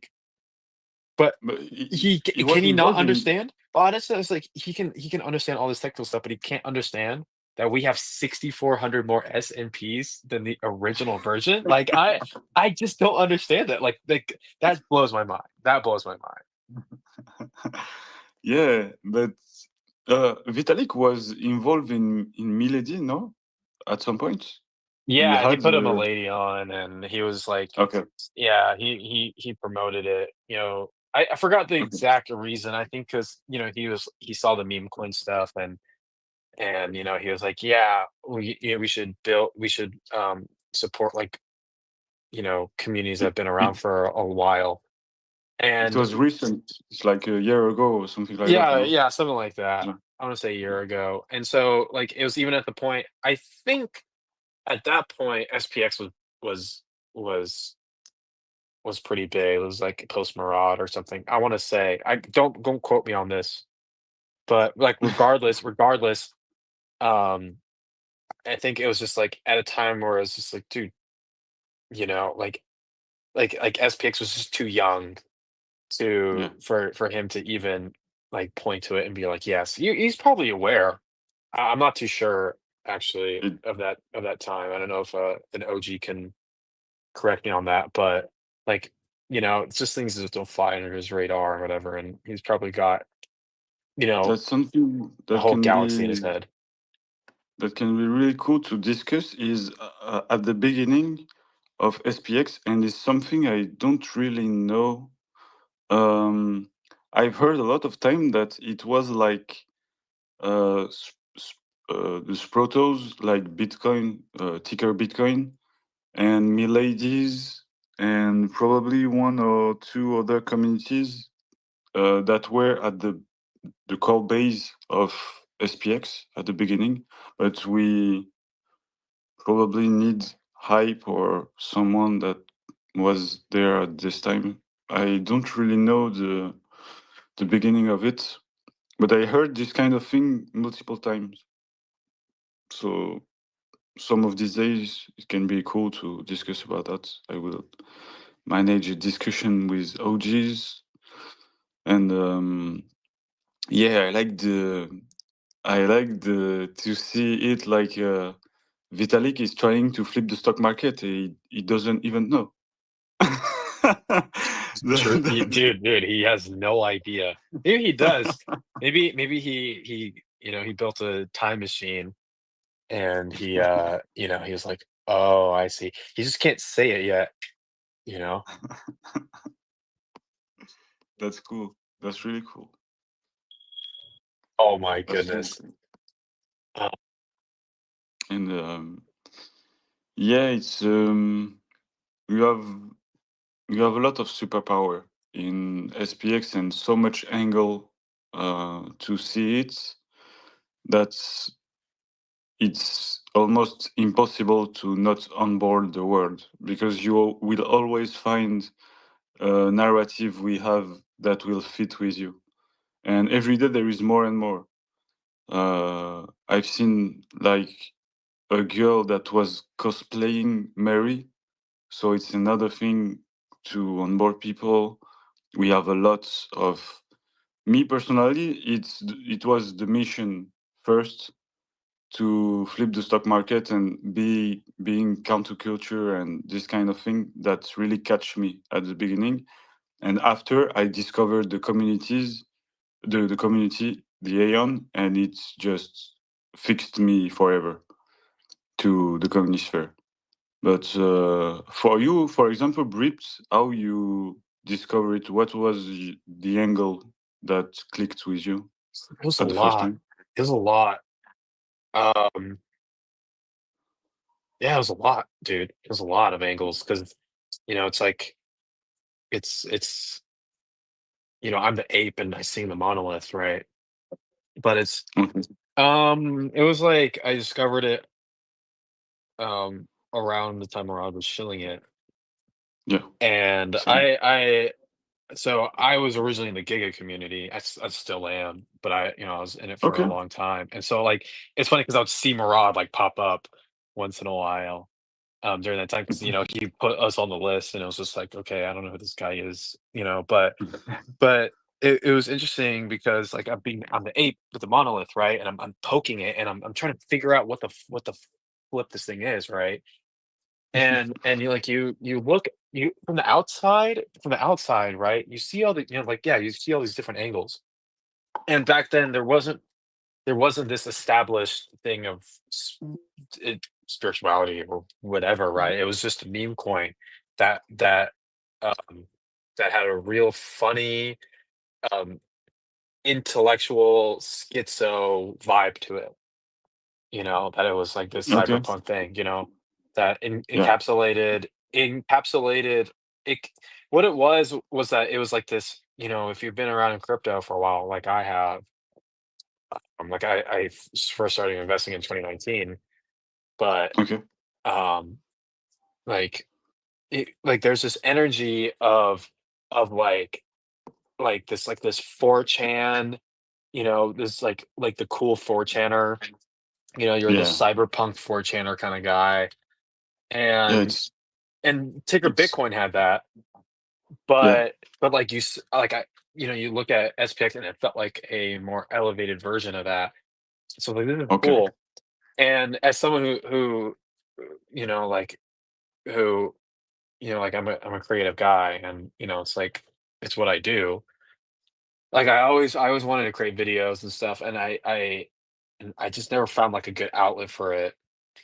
And what I started noticing after I bought was it's like, I want to create content, but Okay. because I bought, but like I wasn't gonna get involved in the community, and I think those are two very different things, personally. And Okay. I think a lot of people can attest to this. Is there's a huge difference of your life when you just buy something and you say, "Hey, you guys are all good," and you become passive, and you just Okay. accumulate on the side, and things are gonna go well. And then there's this side where it's like you bought and you start going, well, who are these people and all this stuff? What's it all Yeah. about? So I was like, I was trying to find I was looking at all the content that was being made and all this stuff, and it was just like it's just like if I could in my head create something that is SPX coded, then I have achieved a pinnacle in creativity because Right. there is because the thing about this when you're making content for SPX is that the room for error, the margin of error is so razor thin because, you know, one thing is off, it could just destroy everything in what you're making because it's Yeah. just, there's just this essence to it, right? And it's this elevation, that it's like, Yeah. geez, dude, like, like you can't not to say it's like, oh, lewd or anything like that. It's like even more so. It's just like, what you're saying in it, if you want to do like a copy pasta thing, it's got to be right. You can't just, it's not just saying, oh, money is fake and lame or whatever. No, it's like talking about the psychology of all of it, right? And then attributing it to this awesome style. And so, you know, it's like if I could just make content that is SPX coded, then I know I'm achieving some sort of pinnacle. And yeah, I just that ball just kept rolling and I mention this all the time. Shout out to Hype for this, but after I got bullied on a spaces the first time I ever spoke, he reached out. I basically the joke was that I was like, I got a conspiracy theory. Nicole is actually a VTuber. Um, he's a male that's just using it to extract $69 trillion in global liquidity. That was the punchline, and no one got it. And I bombed. I bombed hard. And then I think Mung like it wasn't after, but sometime during that he asked if I was a Fed. And I was like, oh shit. It's coming from Oh, there. shit. Okay. Yeah, so This feds. you could look I think it's sometime in February or January, something like that. I want to say Okay. early February is when I first started talking spaces. But so afterwards, Hype DM'd me and he was like, "Hey, sorry for getting bullied off spaces or whatever." And Okay. I was like, Okay. hey, it's all good, like it's whatever. And Okay. I was getting back into video making. I made a video for Giga and everything, and I just wanted to start doing that a little bit more. And I told him I was, like I wanted to do this, and he was like, "Do you have any videos?" And I was like, "I have none. Got nothing for you." But but then that night, I was like, I'm just gonna try to make something for SPX. And that's when I didn't know the hyperdrive existed, but like yeah, I was doing it. I was picking out stuff from the hyperdrive and just playing around with stuff. And um I made the first video I made, which was with the Flip It Aeon Mode remix. Yeah, that was so coded. That was so coded. Like the Yeah, guy's name's Aeon Mode, and the song is pretty is a dope song. But your vids are sick. I love it. thank you. But yeah, so I sent him that video. It was funny because my hubris ass was like, I'm not gonna post it. I'm gonna wait for someone to do that song because I actually thought it was like this is such a good song. The name and everything is just so like, it's like, dude, someone with like more, talent should do this. And I sent him the Yeah. video Honestly. and yeah, he was like, hey, this is great. Don't fuck there are a million there's a million songs out there, infinite amount of songs. I think that's what he said. Just post it and we'll rate it or whatever. And I waited a day and I was like, you know what? I'm just gonna do it. And I posted it. Um and it did pretty well. Um and it got posted on the main page. And no joke, 2 days after the main page gets banned. And to this Oh. day, to this day, I have this fear, in the back of my mind. It's not real, but it's like, damn, did I copy paste to get shut down? Did I kill the page? Yeah, was I the last straw? for that. But yeah, I mean, after that point, I understood a lot more, you know, about it, and like being fully involved in the community, and is at that point where it's just like, dude, I can't leave here. There's no way I can leave. You know, Yeah, I got support for what I wanted. You know, people enjoy what I do, and even if I'm not making stuff, and this is my sentiment now. I wasn't back then, because I was, in the merge, in the process of making stuff. But like now, it's like I feel like since I've taken a step back, that people still, they love me for who I am. yeah, And I think that's agree. just huge. Yeah, You don't really get that, because I think in life there are community of people that support you, but there's this animosity that they have when they turn around. You yeah, know what I mean? And that's agree. tough. That's tough because that human instinct, if it's primed enough, can tell.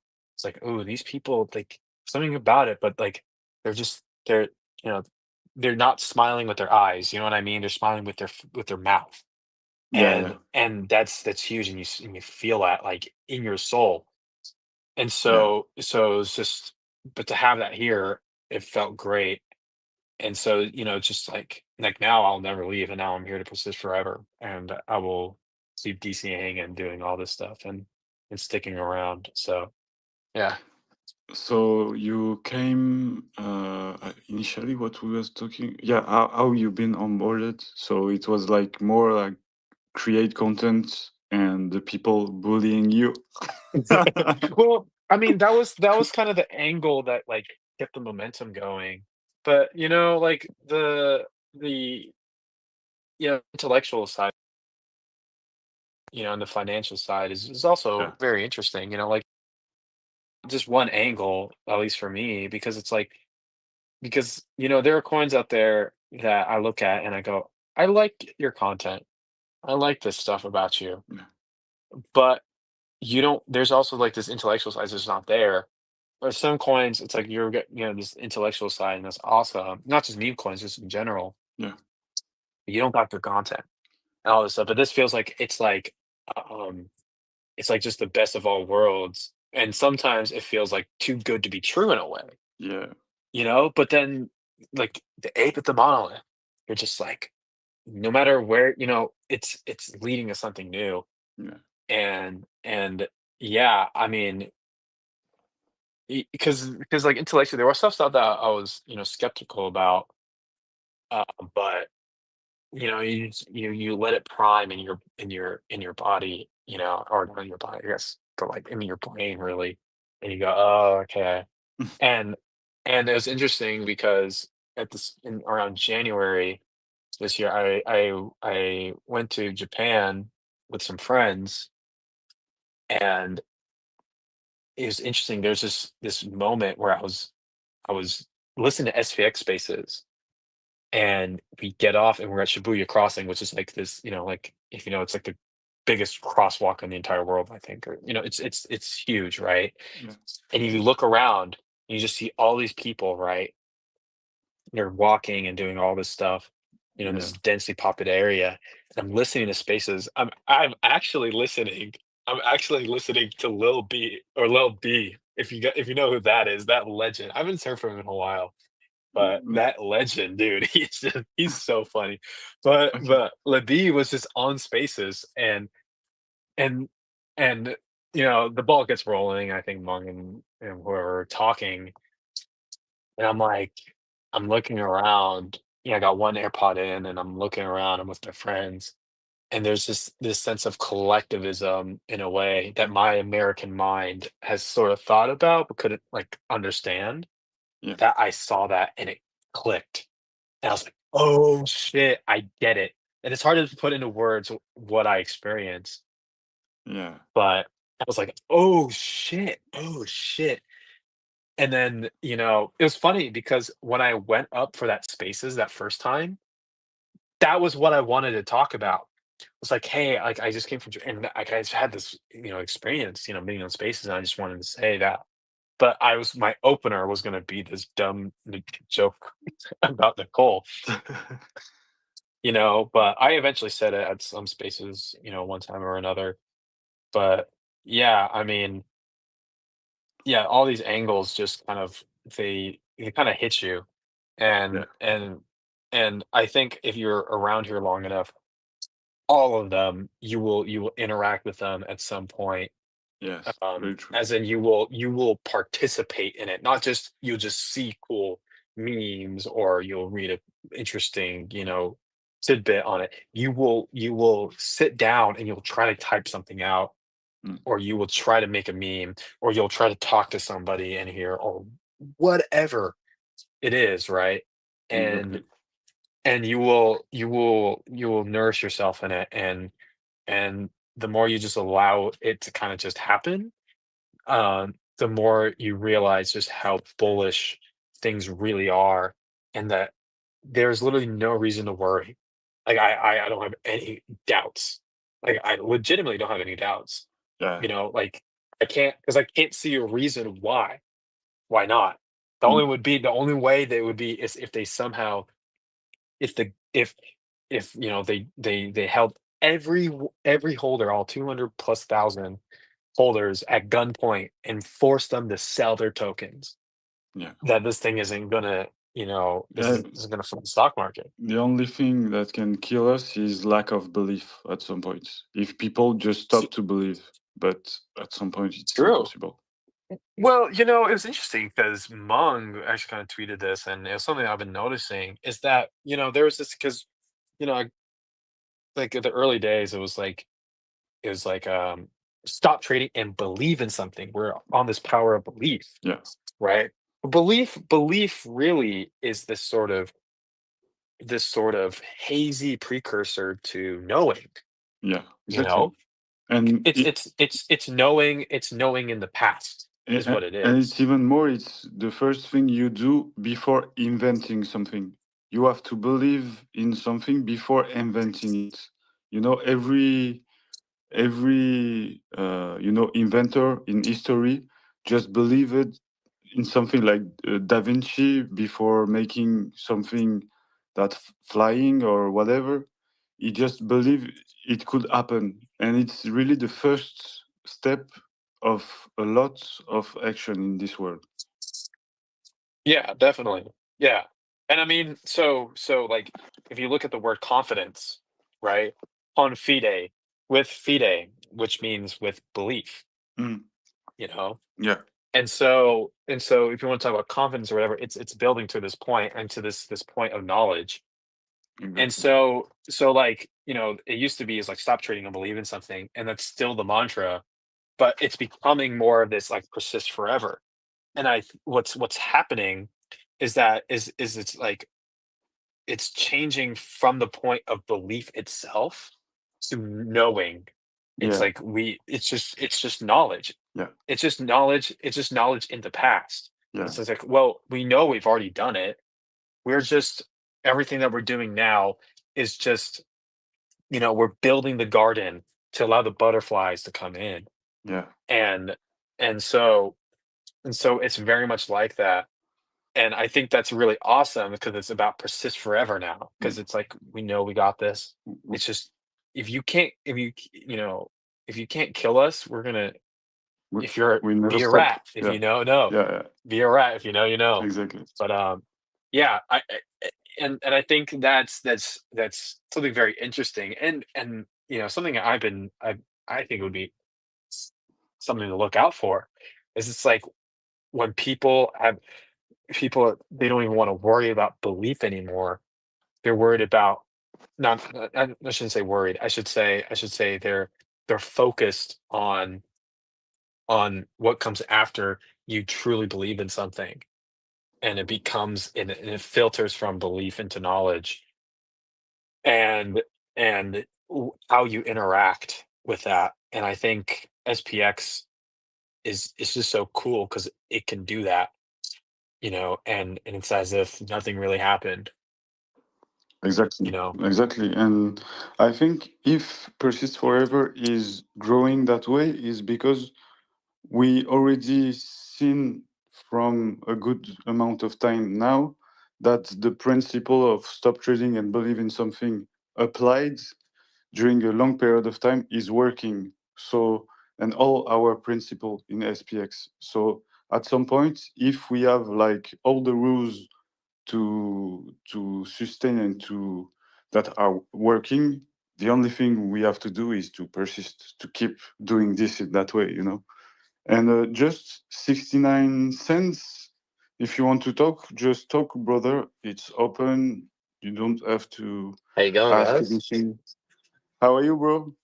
I'm doing alright today. I'm not sure if you know that I got basically scammed of all my SPX tokens the other day, which was fucking horrible. Oh, You went through the same thing actually. yep. Yeah, I got email phished from a Oh no. basically they pretended to be like my coin spot. And I clicked a link Oh, and it saved, like I clicked through, approved all my passwords, and then they logged in. I stupidly didn't have it on a cold storage. And fuck. yeah, fuck. So it was I'm a brutal last sorry 2 for you. days. But fuck, Anons have been so supportive, to be honest. Like everyone's been messaging me, friggin', Matt and friggin' tons of different people have been in the DMs supporting me I'm and helping me get back and recover. So to be I'm honest, today's sorry. looking good. I was preparing so much these spaces I didn't see. I'm sorry. I will try to support you in any way I can. I'm very sorry for you, bro. It's horrible mentally. Yeah, fucking, it was suck. I've been stacking for the last 13 months, so it was fucking, yeah. It was very brutal, to be honest. Like first 2 hours, I legitimately like sat on my knees like on the fucking floor, and I didn't even know what to do. My stomach just dropped, and it was just I was just angry at myself, to be honest, that I didn't Yeah, fucking follow everyone's instructions by doing cold storage. Um. yeah, But it's yeah, terrible. everyone that's listening, please, please do yourself a favor. I don't care if you only have $1,000 in it or $500. Get yourself cold storage. You're not safe. Like it's crazy that it's so important. Yeah, fuck. I'm very sorry for you, bro. It's I had the same. It was not like the same. The For me they entered in my mind, so I had it on the cold storage, but I just move out and managed to send a fucking transaction. But yeah, for the first, I used to say the price of a cold storage can be high is not at as high as losing everything. So just buy a cold storage and keep your coin here. I'm very sorry for you, bro. I didn't know. I will try to do something and manage something to help you. I'm very Well, sorry. thanks, man. I've had, to be honest, I can't believe the support that I've already had. Like it's fucking insane. Like some people like in this community are like you really think like, wow, we're really onto something here, and everyone's like connecting at such like a spiritual level. And you go through something like this, and then you really realize that that's like the actual truth, and it truly is like people that you know don't even really know me other than just me bull posting for the last like year and a bit. Um, you know, just basically connecting online just via posts and interacting with each other. It's crazy Yeah, that like people have so much sort of connection that they would reach out and help, which I don't know. I'm just so fucking, I was already like a full port SPX believer, and now I'm like, I'm gonna bull post for the rest of my fucking life, and I'm gonna keep DCAing, and there's nothing that can stop my conviction for this community. Is absolutely fucking nothing. Like it's insane. Like I didn't even have this much support in real life with people. Like it's insane. It's fucking gets me emotional, to be honest. yeah. I don't even know what to I call it or what to say about it. I totally agree, and I live the same thing as you. It was like nothing I have ever seen in my life. This kind of support, and two things. First, Aeon, be really careful. Sorry, I'm just making a coffee, so it will be like a bit of reverb. Okay, now it's okay. I wanted to say to you, Ayan, just be very careful these days. We are attacked.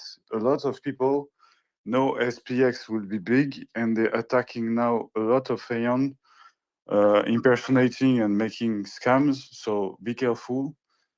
And the second thing is, which something is crazy is, for me, it's worked like an inverted thing. Like for you, if you scam people in SPX, they will become even bigger believer, and that's something that I never seen anywhere. People don't give up if you scam them in SPX. They will become like 10 times what they were before, what they were believing before. And for me, it's the same. When I saw all the love and all the kind message and how there's Aeon been angels and what how crazy they were supportive with me, like even more than way more. And I never had this kind of support in real life, to be honest, from people I know. It just makes me 10 times more a believer and wanting to make 10 times what I was doing before.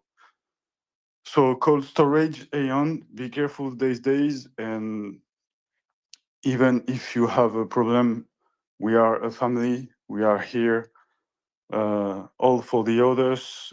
Aeon cover each other back, and this is the way to grow and to be a real community. We have to cover each other back, and I take this time to thank you all very much because you helped me a lot. And like 69 cents, it's horrible, but it's a little bit less horrible because of your love. So thank you very much, all. I love you. I love you all. Yeah, I love you guys all too as well. It's yeah, as I said, it's I don't know. I'm still in shock from it. It's so fresh, and I get lost for words, to be honest. Like I suppose like some people articulate really well what this community is. Like people like Matt and Ghost and I suppose Murad. But like the spiritual side of like the connection we all have, because we all support each other and we all positive. We're not like ripping anyone apart. It's all just love and support. It's truly like a network that has never been done before. There's never been a network that just helps each other build each other up. And if someone gets, like if someone gets taken down, like one of us, like we did, it's almost like you truly have that auto heal drink. And I feel like I've just been chugging on like a jug auto heal drink, and like I'm feeling revived. And I honestly was feeling like, for the first couple of hours, even the first full day, I was just, like felt like, what the fuck? How can I recover from this? Like I've spent years building my portfolio, and then like the last year and a bit, buying SPX and working my business and putting, my shitty fiat into fucking SPX and repeating that and bull posting every day, and it all came crashing down. And I already feel like so much is built back up, and I'm so much more convicted. Like my conviction is like I will make it my life mission to flip the stock market. Like it's that deep in my blood to me now because of the whole situation. It's just, like I want to prove all of us right, and I want to help everyone as much as I've been helped. I will try to help you the way I can, bro. I will spread some message for people to help you. I'm very sorry. It's the same for me. I worked it for years. I never talked about my story, but I used to work in very difficult jobs before. I had, 5-6 years of really darkness, and it took me a lot of time to build a strong portfolio. And I've been like you in 5 seconds, like 1 year of things destroyed. So it's really horrible, but the way I see it is, maybe it had to happen to me at this moment to make me grow. And I used to think, challenge and test like this of life just make you stronger. On the moment you feel it's horrible and everything, and after you understand that probably it's harsh to say this, but I experienced this too. It's what I needed at this moment to grow and to improve. And I can assure you, 69 cents, that you will be stronger and wealthier and spiritually much bigger than you were before this. I'm pretty sure you will evolve and you will understand from this mistake and you will be even bigger, bro. It's a challenge that not killed you, so you will be stronger, bro. And we will be stronger together. We all the Aeon. Will persist forever. Persist forever, bro. Persist forever. And if people want 69 trillion or die trying. exactly. I love your name, 69 cents. It's very funny. Thank you, bro. Thank you, man. And come talking when you want. It's free here. We are a What's free your community. favorite 50 Cent song? Oh, that's a fucking hard one. That's a freaking really hard one. Probably Get in My Car. Or Position of Power. Okay. Cool. Yeah, I don't know. I like, I don't know. There's like 25 of my favorite, to be honest with you.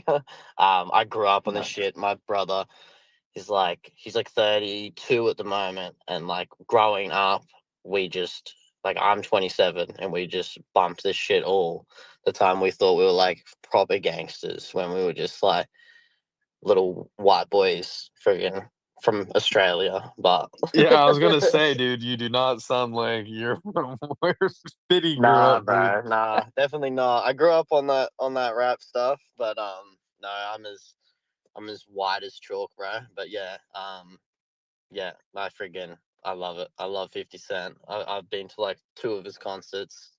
Doesn't obviously he friggin' doesn't tour much in Australia, but yeah, biggest fan ever. And I was like Hey, listening to him, and I when we was like, flip, wait a second, this is like the best name of all fucking time. Wait a sec, I'm so changing my name to this.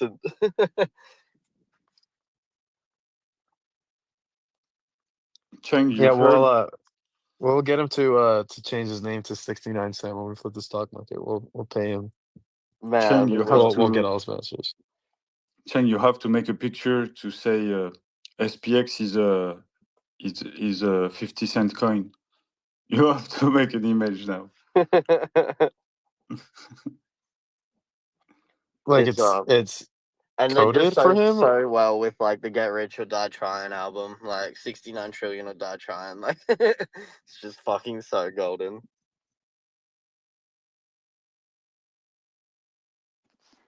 If there's some people that want to come and talk, just feel free to jump in. It's really chill. We are talking chill. Well, I like this is actually such a cool idea, man, to do the longest stream. I really fuck with that. So good job in freaking organizing all this, and yeah, I'll be tuning back in whenever I can. I'm about to go to the gym. I was not feeling like I was gonna get to the gym today, but after all the fucking support from everyone and that, I'm like, look, I'm not gonna let my life just be upset. I'm just gonna keep doing what I normally do and get back on my grind. And so yeah, I'm gonna go pump some iron, and Exactly. then I suppose I'll sit in my bed later tonight and get on and bull post some more. Exactly. That's the spirit. We can't let us go down because we need to fight for Aeon and each other, and that's what I feel too. And I send you all the love and all the force, all the courage, all the lights, all I can give you through the conisphere of good energy and vibration, and I know you will be stronger, bro. I know it. It's just a tough time to pass, and you will grow and be stronger. Yeah, I feel it, man. I definitely feel it. As you said, I think I'm a true believer in like yin yang, and everything happens for a reason in this world. And I've been through some harder Exactly. shit in my life anyway. It comes down to it. It's just money, and you know, like I'm still part of the community. I'm still here with everyone, and I can stack some more SPX. So you know, it goes on. But yeah, one last thing to everyone that's listening: please, please, please, please get a cold storage, and do not click links. Be safe. Be super safe. Even if like whenever you trade, like whenever you connect your ledger or whatever you use to the computer, make sure it's not the computer you're using all the time. um like, you know, have a separate phone to bull post on. Just be safe, everyone. Like, be as safe as you possibly can, because I thought I was, you know, a pretty tech savvy, smart dude. And I was like, oh, you know, like I'll never get that, and you know, I will yet once again. But that's life, I suppose. But yeah, all the best, everyone. Persist forever. Yeah, 69 trillion or die trying type shit. And I'll catch you guys later. I love you, bro. Stay Love you too. strong. Thank you very much to come talk. Come Cheers, bro. when you want. Will Have a do, good man. session. Persist forever. Bye. Thank you, bro. Sorry, I'm eating and drinking some coffee because you know, I lost 46 kilos since I'm in SPX, and I'm allowing myself during this week to eat all the fucking things I want. Is my week of cheat meal. So to sustain. Yeah, are you foregoing sleep? Yes, I have managed to have some people at the US hours, and probably Cheng and Hype and people that are in other time zone will Mm. probably take the lead sometimes. But I will sleep, and probably like sleep 2 hours, wake up, check, okay, it's good. I re-sleep 2 hours. And things like that. Yeah, you know, I don't know about you. Well, this is like a scientific fact, is that if you lose sleep, your ghrelin, which is your hormone that makes you hungry, it spikes even higher, and Mhm. so you become more hungry. Yeah. And you just start eating like fucking crazy. Like I remember this. I mean, I don't really do like I don't need to pull all nighters or anymore. Although this is the latest I've stayed up for a while, but you know, on a pull all nighters in college Yes. or whatever, I would wake up and I would just be so hungry, dude. And I don't eat a lot of food. Like I forget to eat, you know. Well, I haven't the past few months actually. I've been actually been really good on that. But yeah, it sounds like I used to have a problem where I would eat like one meal a day, if that, you know. wow. But when I was in college, like, and it was finals or whatever, I would never have that problem because I would wake up after sleeping for like 3 hours or whatever, and be like, "I'm freaking starving." Uh, So, yeah, it's probably a good time to dig out a little bit, it's like you know? the your corpse is make a compensation when you're not sleeping and need more energy, so it needs more food to. Exactly. Yeah, Exactly. Yeah, yeah. yeah. Yeah, It's like, at least for me, I got a huge, like, craving for carbs. I think okay. that's why, because carbs are your energy source. Yeah, So, especially for my brain or just any brain in general, but, like doing a huge cognitive load, being in college or whatever, because your brain, I don't know how much of the glucose it takes out, but I think it prioritizes glucose yeah. in the event in any nutrient system, any intake, it goes to the brain first. But don't quote me on that. But it seems, I think No, it's true. It's true. I'm actually not too sure. It's true. It's true. I'm It's actually not using too sure. glucose, but when you, for myself, for an example, I'm not too much. I'm not eating too much sugar. It's not what I prefer, and I prefer fat compared to sugar. But Yeah. in the regime I made, I didn't eat 1 gram of sugar for like 8 months, and in fact, it's restructuring the way your brain is consuming elements. So he had to manage to work with other things and transforming other things to work. So it's a very good thing to not eat sugar for a long time, to do it sometimes, because it's restructuring and force the brain to evolve. Yeah, you're talking about processed sugars, right? Yeah, sure. Okay, yeah, because like, you know, like at least for me, like something I like in the mornings, I do like sort of like a Ray PD sort of like fruit till noon sort of thing. Mhm. As in before I eat my first meal, I I do sugars, but it's like not processed sugars. I think I get a little bit of it Okay.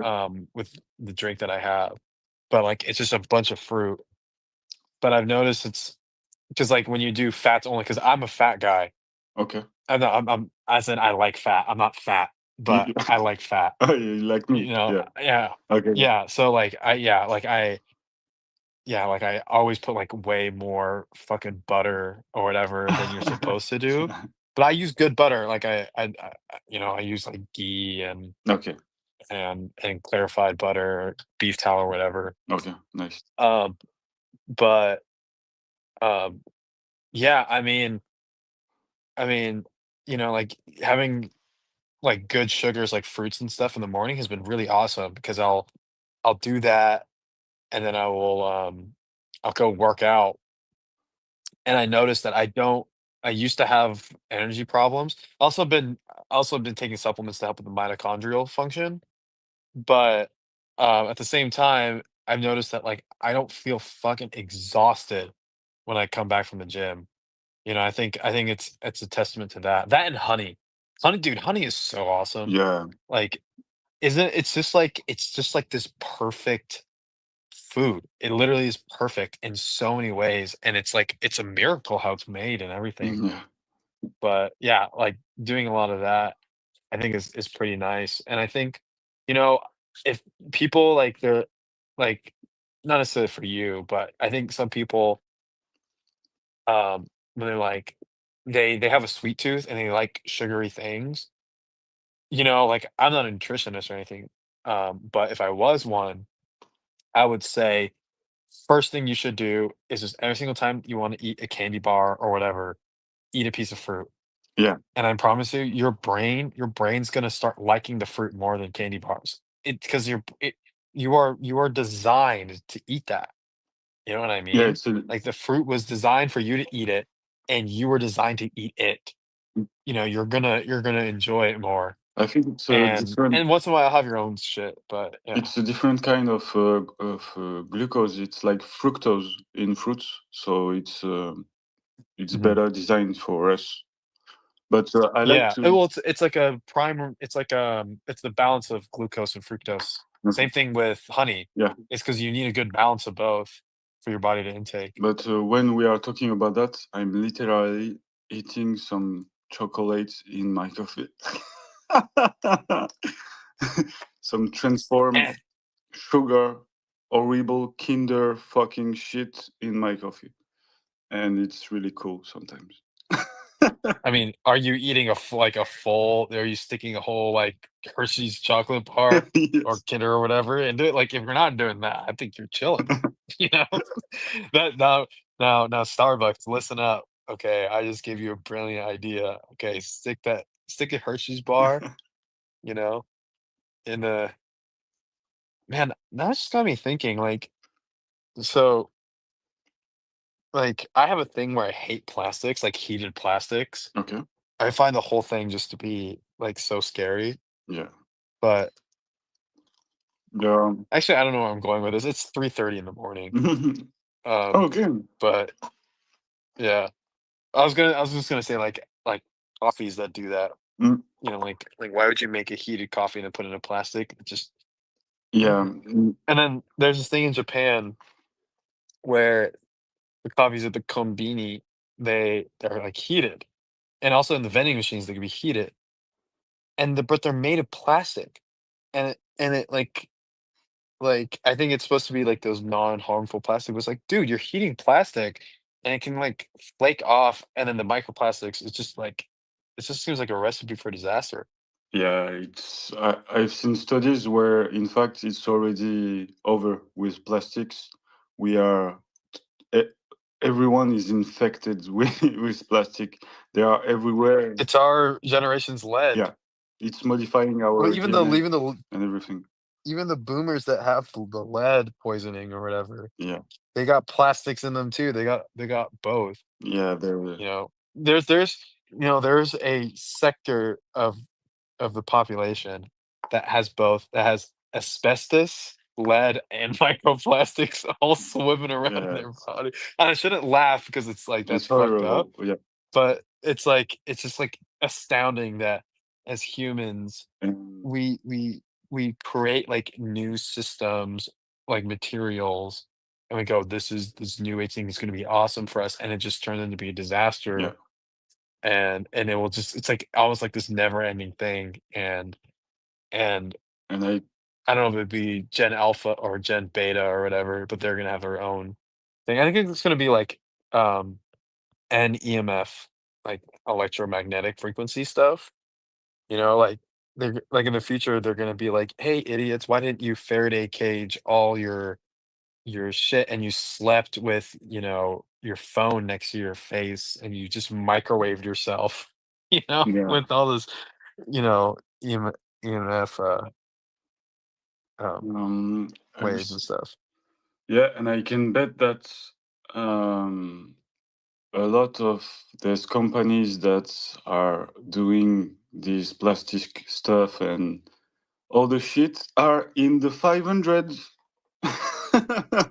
So Dude, uh, I kinda wanna look up, let's find the S&P 500 right now. yeah, Um, let's ask I will take a list. Mr. GPT what he can give us. What should I ask? What are the top companies in the S&P 500 that use the most plastic Okay. materials? I think that's good enough. I think I should say what companies in the S&P 500 use the most plastic. Whatever. Coca-Cola, yup. Yeah. PepsiCo, yup. Nestle, mm-hmm.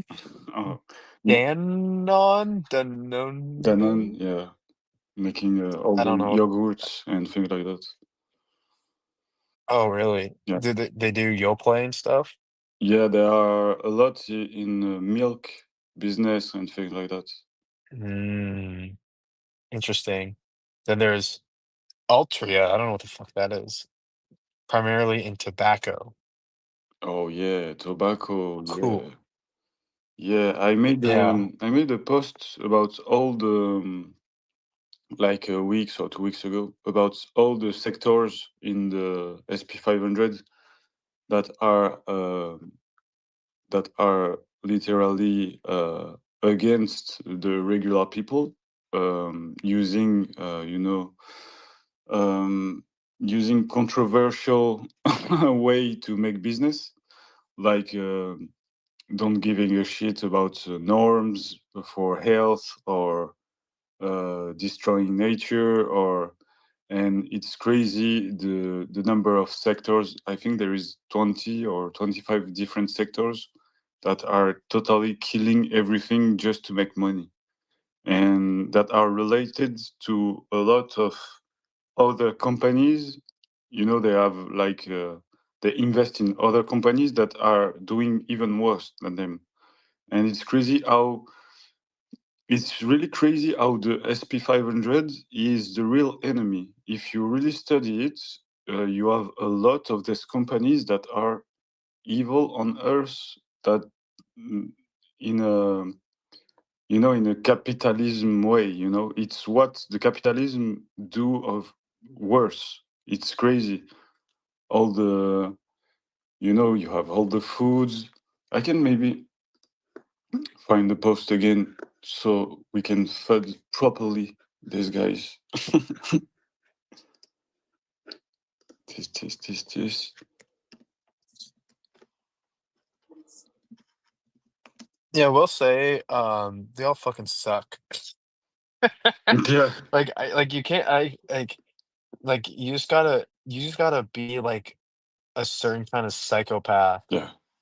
to do this. Like because it used to be the old psychopaths, like you'd just be a serial killer or whatever, right? Yeah. And so you were only confined to like what you could see, but like these people, like it's like this it's really like this shadowy elite sort of thing where they like infiltrate you in ways that you just don't see. And it's like you have to climb out of this crazy rabbit hole, Yes. or like this hole, the shadow. Was it Plato's shadow or whatever? Yeah. The allegory to the cave, where he's like, wow, I'm fucking stupid. You know what I mean? It's Yeah. like you see the shadow and you have to, climb out of it. It's like that, but with, fucking microplastics and shit like that. Yeah, it's really indirect method to kill people. That's crazy. And when you think about it, like they are all connected. Like food is destroying your health and giving you to medical industry that will give you to medicine and okay, I have it. Pharmaceuticals that will give you to insurance that will you're like a project for all the industries. It's like a chain. Yeah. Yeah, definitely. And then they don't and then it's like each time you go to like these different places, you go to the doctor or whatever, and you try to ask them the solution, it's like, well, it's, go to this guy, and and you don't Exactly. realize that it's like it's all these things that they're sending you to that's the fucking Yeah, problem. exactly. And there's a degree to there is some nuance there, but yeah, like yeah, I think the first thing that anybody should do is clean up your food. You clean up your food Yes. and and everything else. Like, you know, it's like funny because like for me, I don't really spend money on anything. The only I don't go out really.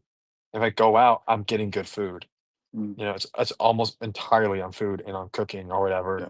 And it's just because I enjoy it. And I've noticed that after I've like done that, like changed that part of my life, that like there's so many things I don't need that I don't want, and I feel good because you know you never live outside of yourself. Yeah. You know what I Yeah. mean? Yeah. And so because of that, like just taking care of this temple or whatever, you know, Yeah.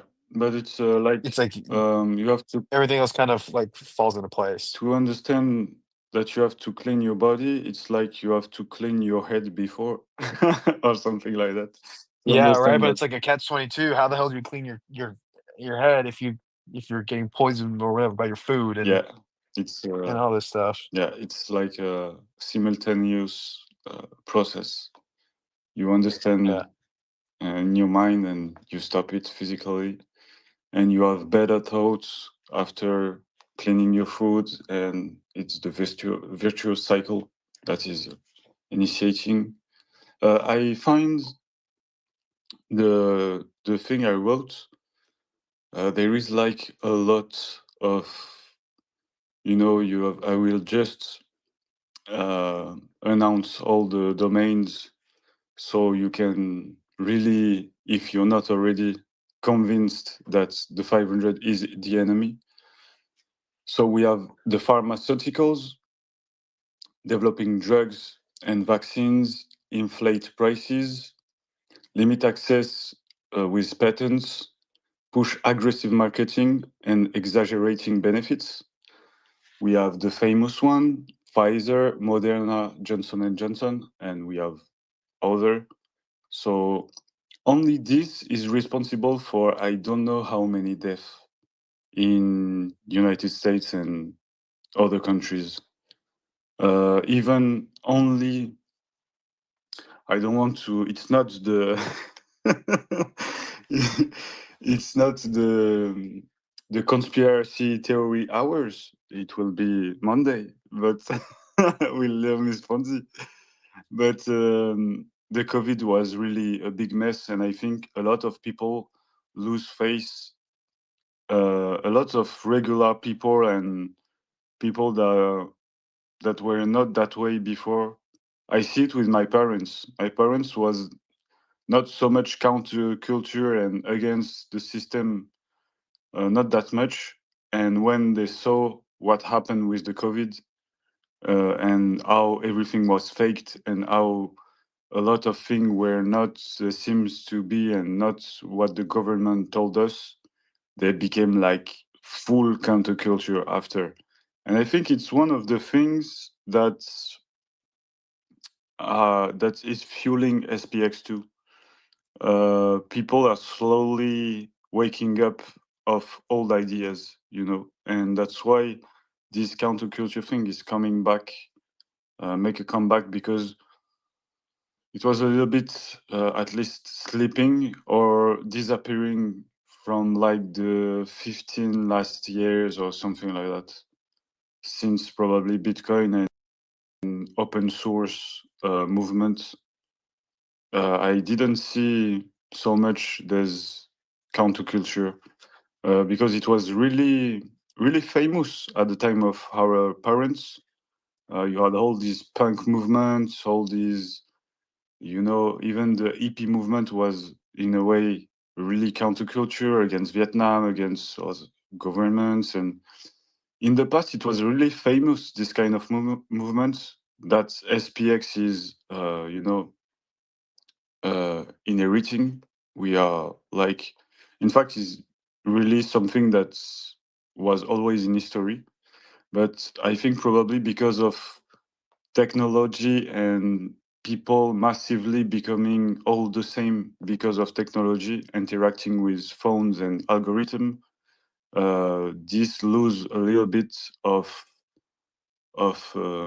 force, because it's more convenient to just use what the system is offering you. So that to be against. So sorry, I came a bit far. It was just pharmaceutical. Sorry. We have defense and aerospace, manufacturing weapons, fighter jets, missiles, pushing and profiting from global conflicts and supplying militaries in controversial wars like Lockheed Martin, Boeing, Raytheon Technologies. So these guys are literally making guns and other stuff to kill people for the army. So war is good for their business.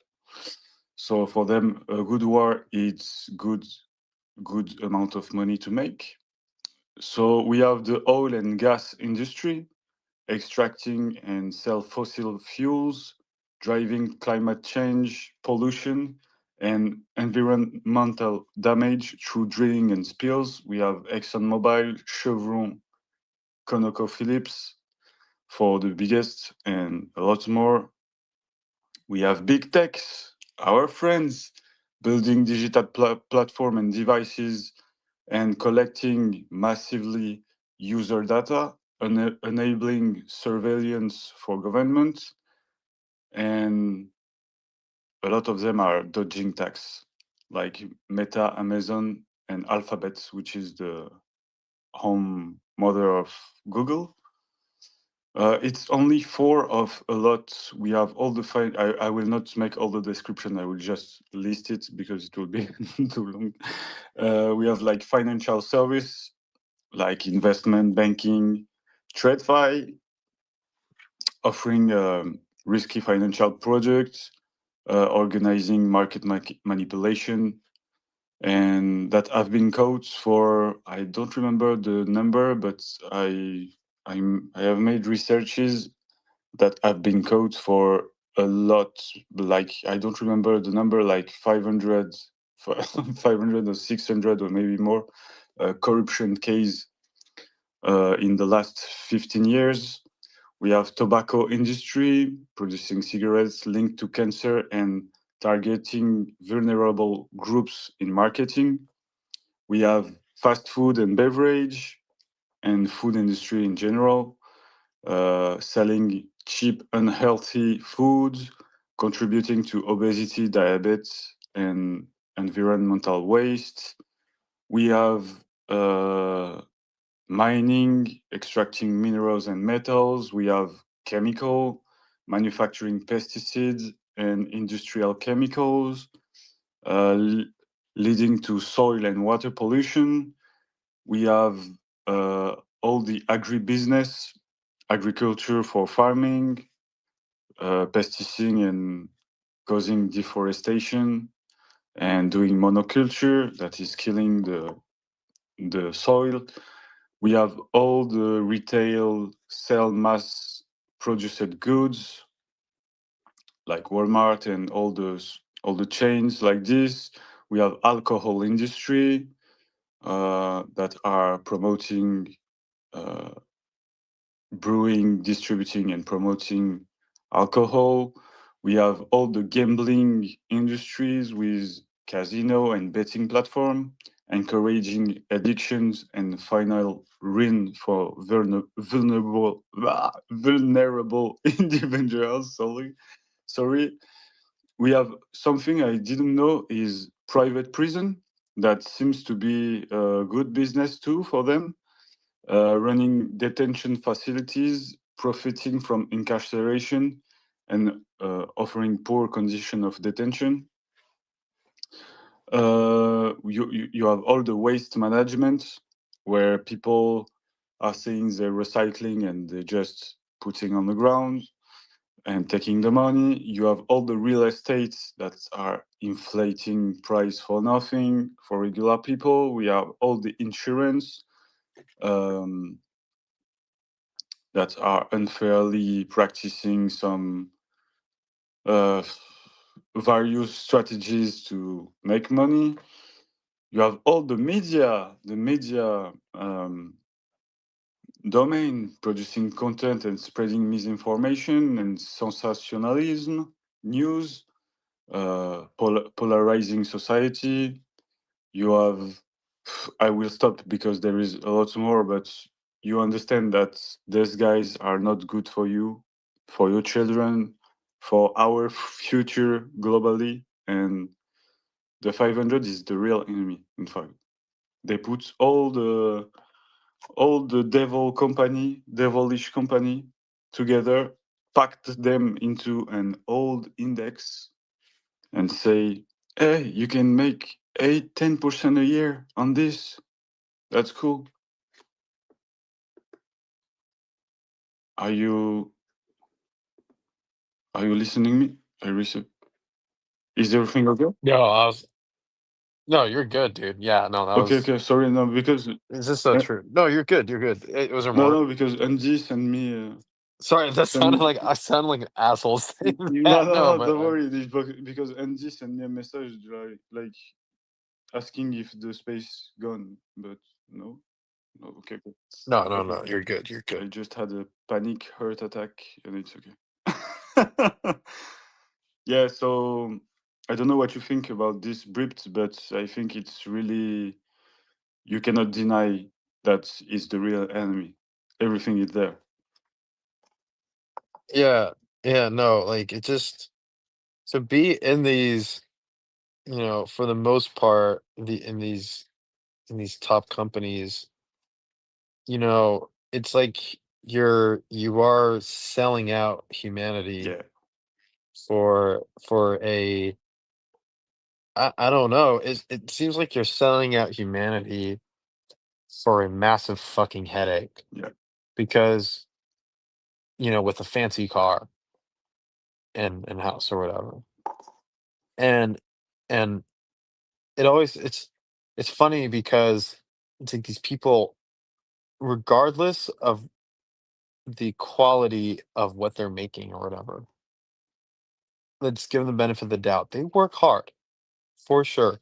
They are intelligent. You can't not be at that level and not at least have some sort of intelligence. Mm, They, sure. and a sense of conscientiousness or whatever. If I The can problem, know that, they Mhm, know it too. It's not possible. exactly right. Yeah. Well, you know, it's just like it's crazy because when you work so hard for something, no matter what you do in life, there's always setbacks. There's always this. It's the headache, Mm. right? You get all of these problems that come with it, and it's just interesting that the route that you choose is is I'm going to make myself so miserable and drained and everything by just creating stuff that just perpetuates, you know, this like, just like this bottom rung, part of society, or like, like just, ruin other people in a way and make it like not even you're not even making things necessarily convenient for more people, Yeah. like the idea of like say food companies, right? Like fast food, it's like, oh, it's this novelty of having, any sort of food, instantly for cheap, and you can apply this process anywhere. But then if you look at what happens to you after you do this and you eat this food, it's just it just doesn't work.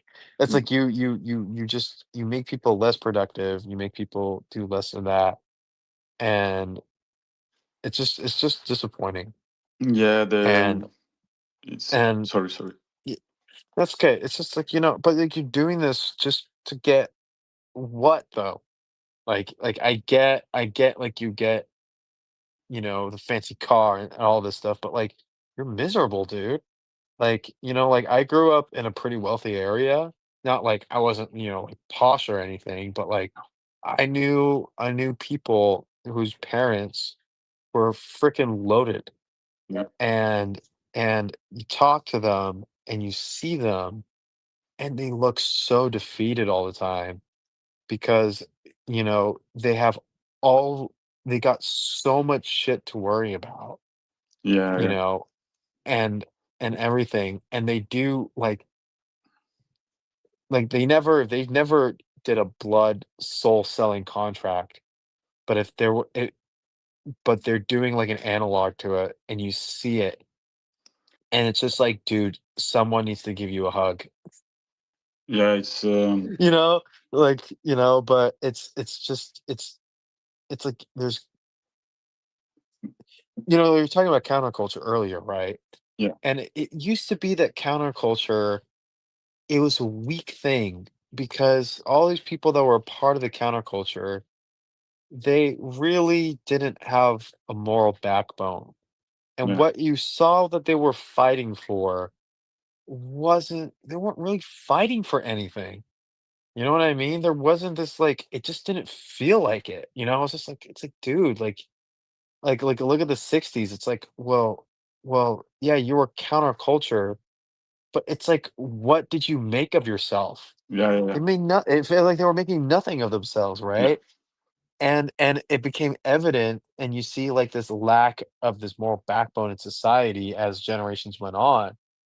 But then it's interesting like being an SPX because it feels like for the first time in in at l- in the last like 60, 70 years that there is a counterculture movement that started with a moral backbone Yes. and Yeah. we have our eyes set on the things that are that are truly evil.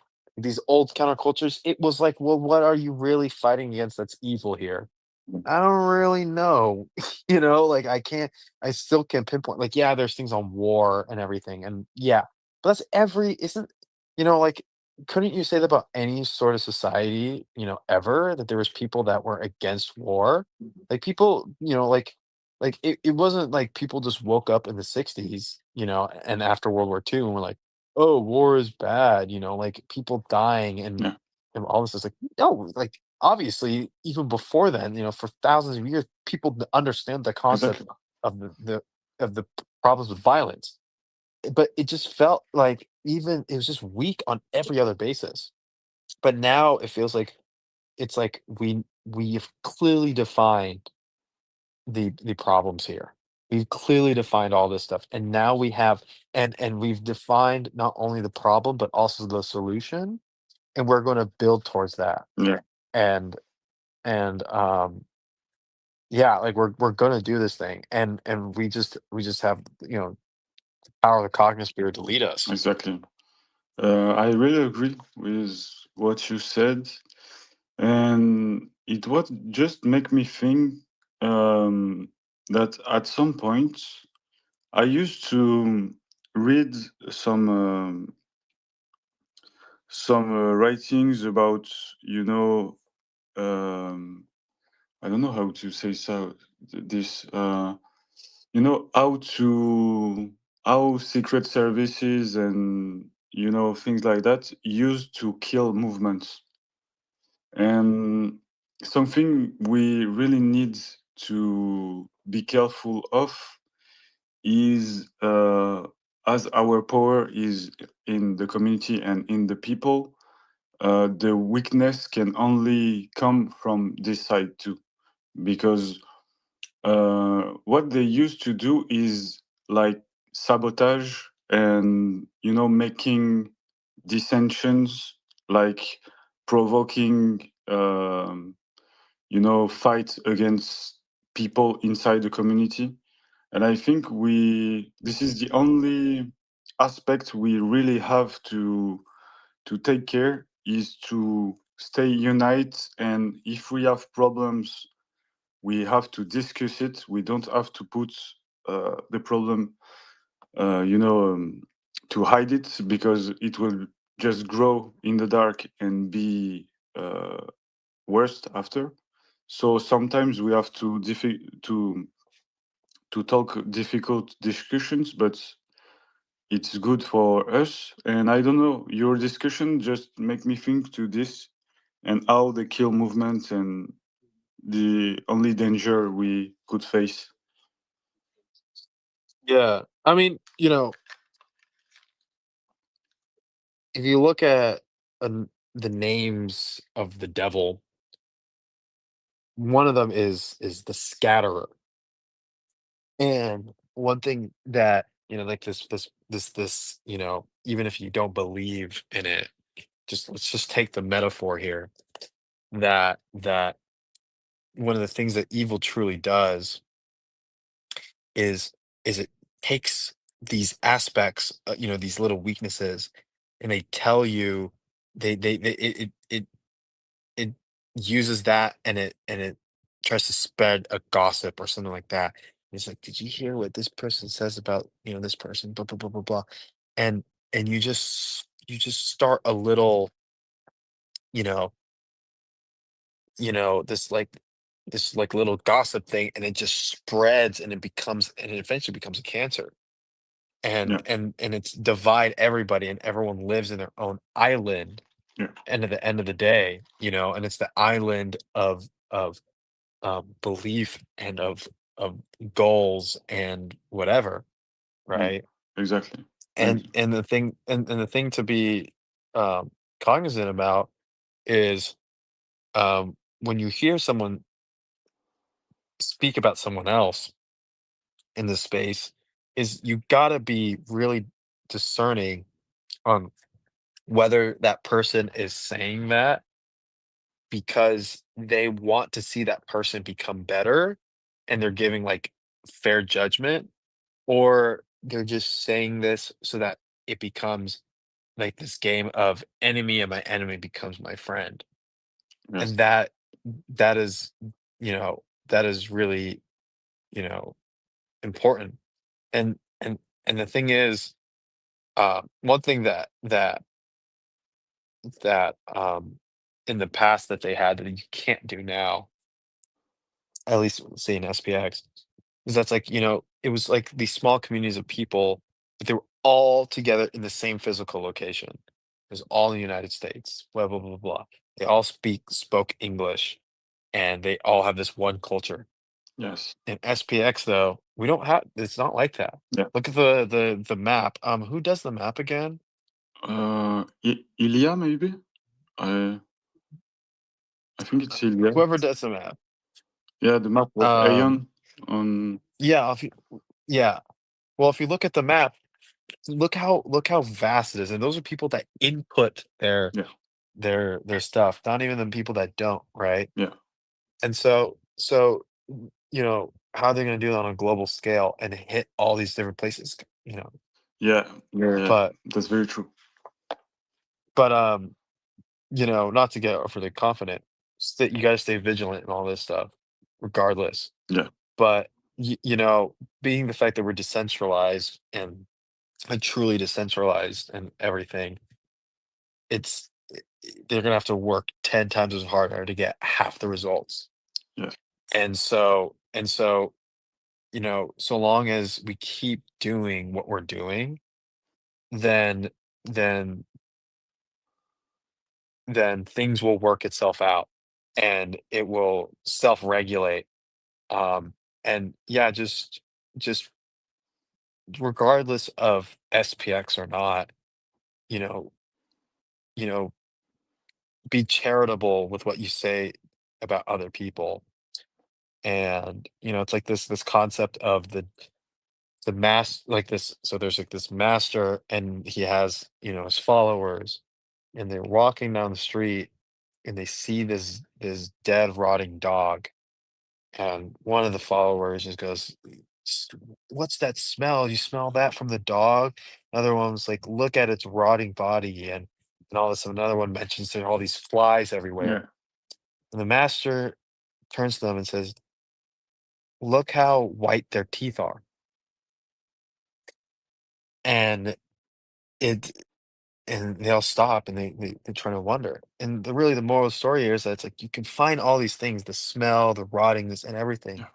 But it takes a true master to notice the pearly white teeth and to mention that amidst all of that stuff, and I think that so long as we look at the whiteness of of the teeth, that and we focus on that, then things will be a lot easier. We're gonna have our problems, and there's gonna be a lot of bumps in the road, but um trust in yourself, trust in other people is gonna just lead this thing forward. And we already have the goal. Like, it's all set up. Yeah. You just gotta do your dailies, just go chill, have fun, Exactly. and It's like people being scammed are not discouraging or stopping. They are becoming even bigger believers. It's not working. Attacking us, it's not a good idea in in any ways. You can say we are a joke, we are everything. We are taking what you say, and it's becoming our law. And attacking us, it's never a good idea. Just dude, yeah. yeah. I Sorry. mean, Go think ahead. about all the people. I Yeah, was gonna say all these people that attack us. It's like, bro, I don't know. Like, yeah. they haven't stuck around. Yeah, and even the attacks are very poor. In fact, if you analyze what they are saying, they have nothing to say. It's just an insult, and they don't have anything. The best FUD that's happened, like, ever, was the Murad FUD, and that was so bad. Yeah, You with the know? false That was like paper the and everything. Yeah, like, that was like the best that they could really come up with.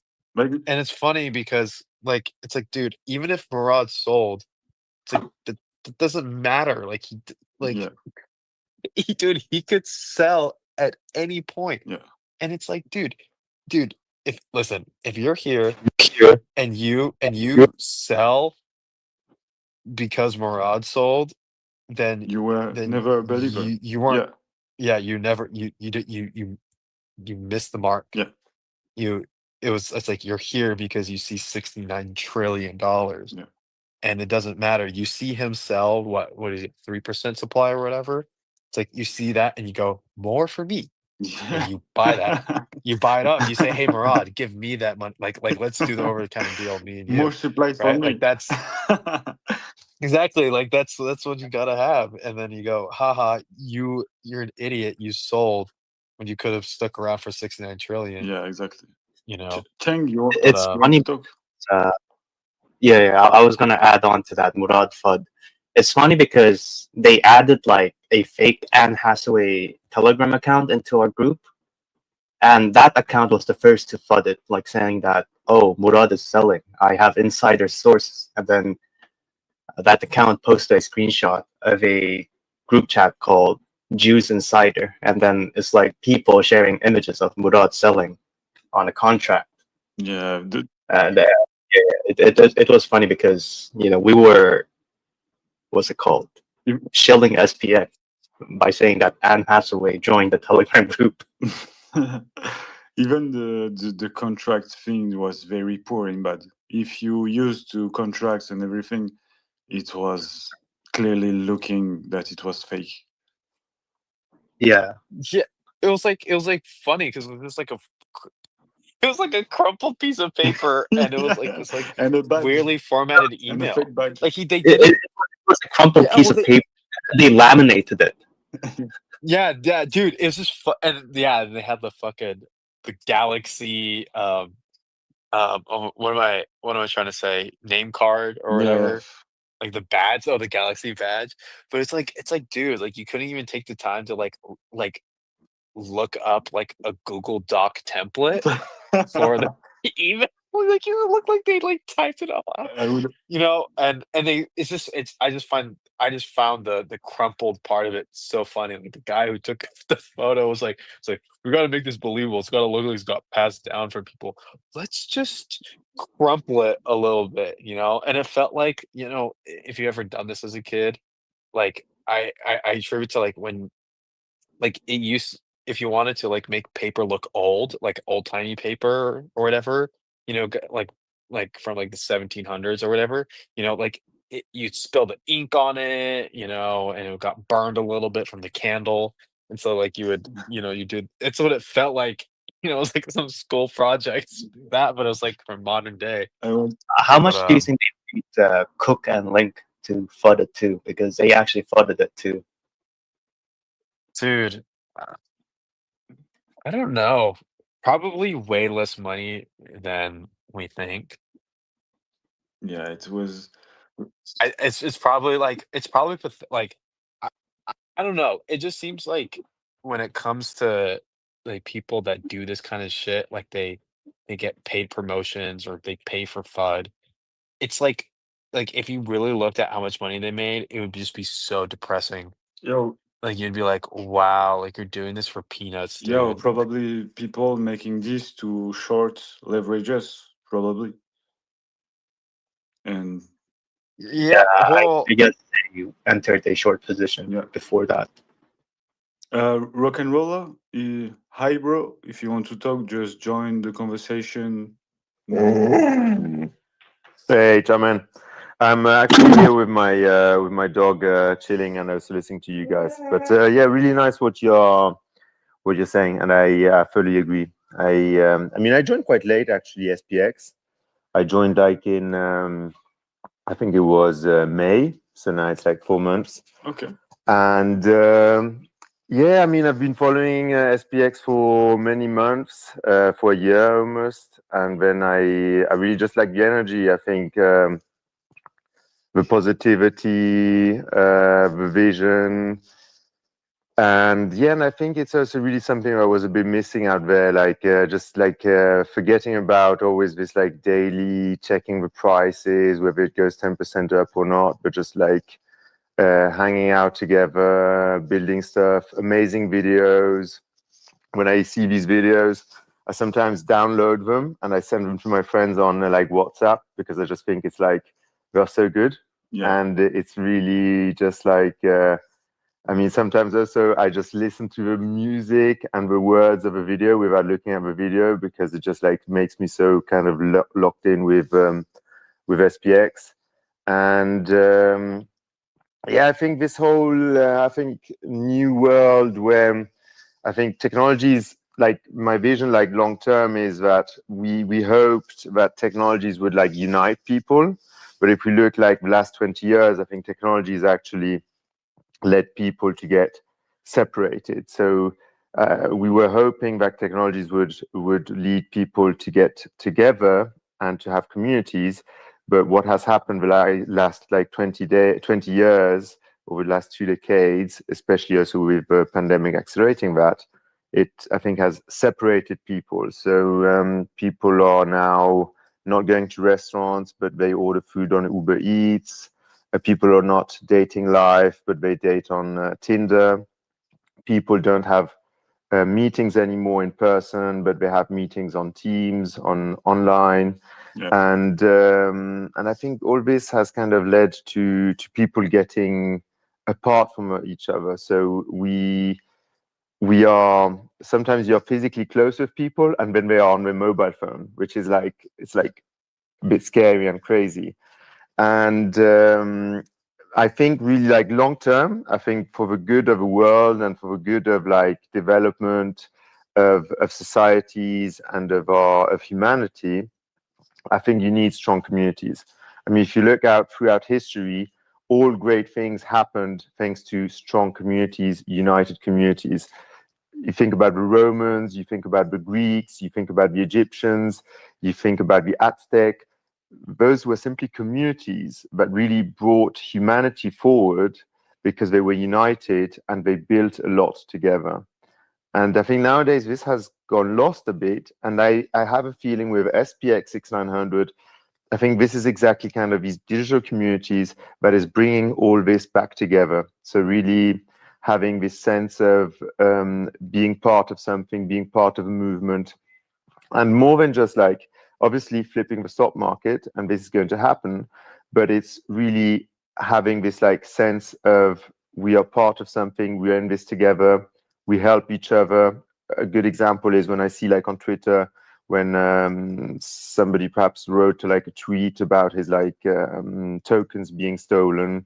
There's a huge support and engagement from the whole community trying to support that person, helping out that person. And this is, I think, what I envision long term. You will need, I mean, to survive, humanity is much stronger united than not united.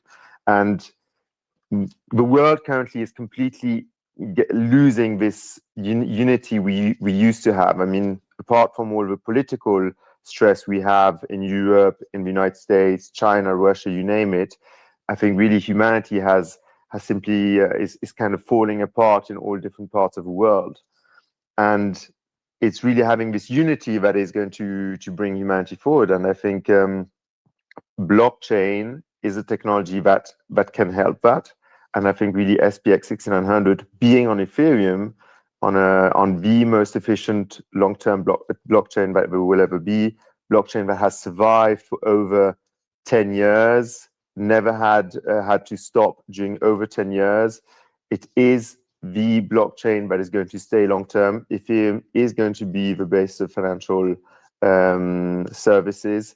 And SPX being on that, I think, has really the potential of being the digital community on the world, and that is what really made me a massive believer in SPX, and that's why I DCA every day. I persist, and I like so much the interactions of the different people here, and yeah, I think it's really a good getting together, and we're growing a day. And yeah, for me also, what I do personally for SPX, I'm unfortunately not really good at doing like digital things, so like videos or music. This is not like what I'm good at. But I think each of us has a talent, and it's important to understand and to realize in what we're good at. And I think this is our force, is that if we all put our talents together and we focus on our talents, we are going to make SPX very big. So what I do I'm quite good at convincing people. So I'm quite good when I with my friends. I mean, I've been like in Ethereum since 2016, so quite a while back. And back then, I was telling my friends like Ethereum was $10, Bitcoin was $500, and I was telling my friend, guys, this is the next big thing. And everybody was telling me, man, you're crazy. You're not. You should be focusing on like diversified portfolios. You should invest gradually in ETFs, and you shouldn't just like risk your money in such risky things that nobody knows who's behind. And I was telling them, no, guys, I really think this is going to be like the future financial markets. Like, I really believed back then that Bitcoin is going to become digital gold. And obviously, it took some time for them to get in. Most of them started getting in when like Ethereum got at $100 because they thought they saw it going up, and then at some point they thought, okay, fuck it, they got in. So they also really did quite well, like actually long term on in cryptos. And I think perhaps because of that, like crazy vision I had in 2016, which to be fair really sounded crazy. I remember telling all my work colleagues about it, and people literally thought, man, this guy's crazy. You can't rely on this guy. And now I see him again crazy now with SPX6900, and it's really funny because when I tell some colleagues that don't know me since 2016, but that are sort of new colleagues of mine, I tell them my vision about SPX. They tell me, man, you're crazy. But all my friends that I told about Bitcoin and Ethereum back in 2016 that called me crazy back then, this time they all got in balls deep into SPX 6900 because the vision I tell them now, they think, okay, this guy is crazy, but he was crazy once and he was right. Yeah. Maybe he's going to be crazy this time and he might be right again. I hope I am right. I might be wrong, but I fully agree. I don't know if it's going to be SPX or not. I hope really with my heart it's going to be SPX. But I am 100% convinced that in 5-10 years' time, it's going to happen much quicker than we think. There are going to be communities, digital communities, that are going to be worth trillions of dollars, and this is going to happen, and it's going to happen in a much shorter time, because history taught us that all these developments we had in the last 20 years, the developments have been accelerated. We had the dot-com bubble in 2000, and the internet really started becoming big like 7-8 years later with like Facebook, Amazon, Google. All that happened like 6, 7, 8 years after that first massive rally in the 2000s. Now we have like the AI rally, but the AI rally is going to happen much faster than like the dot-com bubble. So it's not going to take 8 years for the AI rally to really be fruitful on like productivity of humanity, but I think it's going to be like in the next 2 years. So all this accelerated, because obviously being in a connected world, people together, you cannot compare how the world was 20 years ago to now. And this is again why I believe SPX is going to happen much faster than we all believe. This like change of having like these digital communities going to potentially trillions, people getting together, people growing, all this like growth, all has been accelerated, and this makes me simply hugely bullish on SPX. Yeah, very. Yeah, those are my 2 cents. Yeah, I totally agree with everything you said. I had the same path as you. I was telling people I was at a wedding some weeks ago, and I see an old friend I didn't see for a long time, and he told me I talked to him about Bitcoin in like 2011, and I didn't even know. I didn't even remember I knew it at those times. And he said to me that I was talking like crazy about Bitcoin to him, and he trash talked me at the time, saying, "Yeah, nobody will buy your internet coin. It's full of shit and everything." And today he told me it's not one day since I I think to this once a day.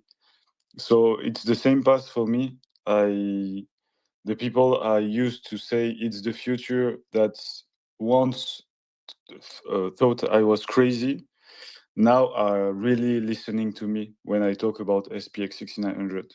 So it's the same path as you, bro. I really see it. Yeah, and I think, like in general, I think, I mean, first of all, if you want to really like be early in adapting or in early seeing things, you need to be part of that 1%. You cannot be part of that 99% of people if you're going to see things early. So I think we are super early. I think we are part of that 1% now. But it's because it's simply logical that if you have something that is going to grow a lot in future, you're going to be part of an exception of like 1% that believes in something, and 99% has not yet seen it, and they will see it, and it's completely normal. I mean, it's simply the way thing goes. But if you look at, I think, especially in recent years, there are so many crazy things that have happened that we would never have believed would have happened. And all these kind of exceptional events happening in the world are simply multiplying. There are always more and more of these things happening that nobody would have believed would ever happen. The world was much more stable, like for our grandparents, like in the 70s, 80s, 90s. Things were quite stable, quite predictable. Okay, you had a Walkman, you had music in your ears. Okay, wow, you had a recorder you could bring with you and listen to music. That was kind of, okay, wow, it's a bit of a change. But now, I get a picture of a friend somewhere, I upload it to ChatGPT, and I ask ChatGPT, where is this place? And ChatGPT tells me, simply by checking the picture with the background of my friend, it sees, okay, wow, this guy is in Santa Margherita in Italy by the sea. And I mean, what's happening currently, all these kind of events of things that are happening that we never would have believed would be even possible, all these events there are always more and more of such events that we are thinking, wow, we never thought this could be possible. And we are living this also with SPX6900. Things that clearly 99% of people don't believe and don't see it yet, which once they will happen, we will think, wow, and then it will simply become normality. After that wow event, it will become normality. And I think this is fascinating to me. For me, I'd rather be in something like I see it develop, I see it engaging, I see it growing early on and really be part of it, instead of being one of those 99% which just joins once everything is established, everything is done. Because the nicest, the coolest, the funniest part is actually right now. Also with Bitcoin, with Ethereum, I remember in Ethereum, like 2017, 2016, these ICOs, I was like getting into these these different decentralized computer systems, or there was like a worldwide currency to save a poor, and I was like going into these ICO with my Ethereum, and it was like super, you needed to like all of your different digital wallets, which was quite cumbersome to get in with your secret seed phase, and we didn't have like the wallets we have nowadays. It was really kind of much more technical to do all these kind of participate in these ICOs. But it was fun. I mean, not everything worked out. Some things worked out, other things did not work out. But it was so much fun being there in the early days. And this is the power I think SPX has now. It's what I feel now. It's like, it's early days. It's just like so engaging, so much fun. And although I'm just here since like 4 months, I'm on SPX, I just think it's like, it's impressive what you guys are doing and what everybody's doing. So it's really, really amazing. Nice to have you with us, bro. It's really cool. Yeah, nice to be with you guys, and thank you, man, for organizing this this space, man. It's like it again shows like a vision from Aeon of doing something crazy. Hopefully, we make it for these like 6 months, 9 days. I will try to be online, obviously, when I can. I will do every effort when I can to be online. Sometimes I might be just like listening in. For example, if I'm in the office, I will be just like listening, but not won't be talking. But man, it's really, really nice to get everybody together and to see this energy coming together. Really, thank you very much for organizing this, and thank you to everybody in the community. I think it's worth really the world to me. Every single engagement, everything you do is like it's impressive. So thank you very much, Thanks everybody. to you, bro, and feel free to jump in whatever you want. It's really a free day for Aeon. Free 6.9 day. So came when you want to talk. It's a pleasure. And thank you very much. And thanks to you to jump in. Adil, what's up, bro? GM, man, how's everything going? Yeah, nice, nice. We're here. We're in the big week. Yeah, no, I woke up. It's 7 in the morning right now. I woke up and I was like, "Oh, smack, bro! It's time. It's time to lock in." Yeah, man, everything's great. I'm here walking my dog, getting the morning walk taken care of, Nice. and just listening aboard. Everything's it's logging in and seeing all these aeons in one community. It just feels great, man. It feels great. Yeah, nice. I'm really pumped for when you will talk about wildlife and everything, because I think it's one of the ethos of a lot of Aeon. We love animals and wildlife, Yeah, and so it's very cool that you come to talk about that with your yeah. friends. I think someone just said it earlier. The aeon said one of the aeons said that we find a specialty or a skill from each one, right? And that's what we spread Exactly. SPX. And I guess I'm in the animal conservation side of everything. Yeah, So, I mean, I guess that's my specialty. that's And so I cool. spread awareness in this area completely. It's a whole different niche. That's so cool. That's why you have your little monkey on your profile picture. Yeah, it's a chimpanzee. His name's Nice. Limbani. Chimpanzee. Really nice. I Yeah, have to zoom in. Yeah, it's a chimpanzee. Yeah, super cool. yeah. Super nice. He's a lot bigger Is it now. That's yours? when he was that was on his 5th birthday. He's 9 now. He just turned 9. Amazing. And it's you have him with you. He lives with you. So I had So him you until around up to 6, and then he was recently given to another sanctuary because the facility he was originally at, they couldn't take care of him anymore, and he was the only chimp over there. And in Florida specifically, as chimps are very protected by law, and you can't have a chimp alone. And the only reason why they allowed it was because I was there in the first place. You know, I was there every single day. amazing. Yeah, so So you were kind of his chimpanzee mate. yeah, I chimpanzee was his Aeon. handler, I was his caretaker, I was his uncle, whatever you want to call it. But every single morning, when he opened his eyes, I was there, and when he closed his eyes, I was the person helping him go to bed. So, and in between, yeah, Amazing. everything in between, the food, we shared food. Um, we showered. Literally, I showered with him all the time. Like we did everything together, brush our teeth together, everything. Classic. Amazing. Yeah, Amazing, man. Amazing story. yeah. Yeah, No, so cool. it's. I could go into detail later on when we get into our ape talks with me. But yeah, it was Yeah, sure, definitely a no, great experience. sure. Looking forward. Yeah, no, Did yeah. I you? think Sorry, yeah. sorry. Did you put some? Put yourself in the calendar or not already? I just did. I put it around 9:30 ish. I think that's a fair time. 9:30 in my time, so it's a little later on tonight. Okay, okay. After the redemption story. Okay, perfect. Yes, yes, yeah. I didn't want to go in before just in case it kind of rambled on later. I saw like a nice little gap there where there was no one else there. Yeah, perfect. Thank you very much. Perfect. Yeah, no problem, man. Perfect, perfect. That will be so cool. We have various subjects during this week. It will be really fun. Hey, Fernand, I have a quick question on because I know like Murad obviously he's extremely active, but does anybody have a direct contact to Murad? Because to give you some background, I have like a friend of mine. I got him onto SPX. He really likes SPX and he really loves like the whole community of the vision and everything. And he works for like this really big like marketing agency, which is one of the largest marketing agencies in Europe.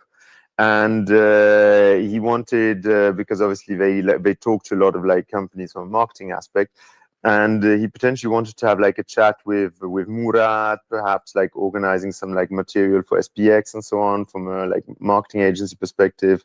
I don't know if you have any ways to try to get him into contact, but we can take this offline. Probably just let me know if you can have. contact Spacey for this space vegetables, and she can really guide you for these kind of things. Okay, space vegetables. Can you chat Yeah. me send me the name like in my inbox like this? I can I can try to get them Yeah. connected. Thank you Thanks. very much.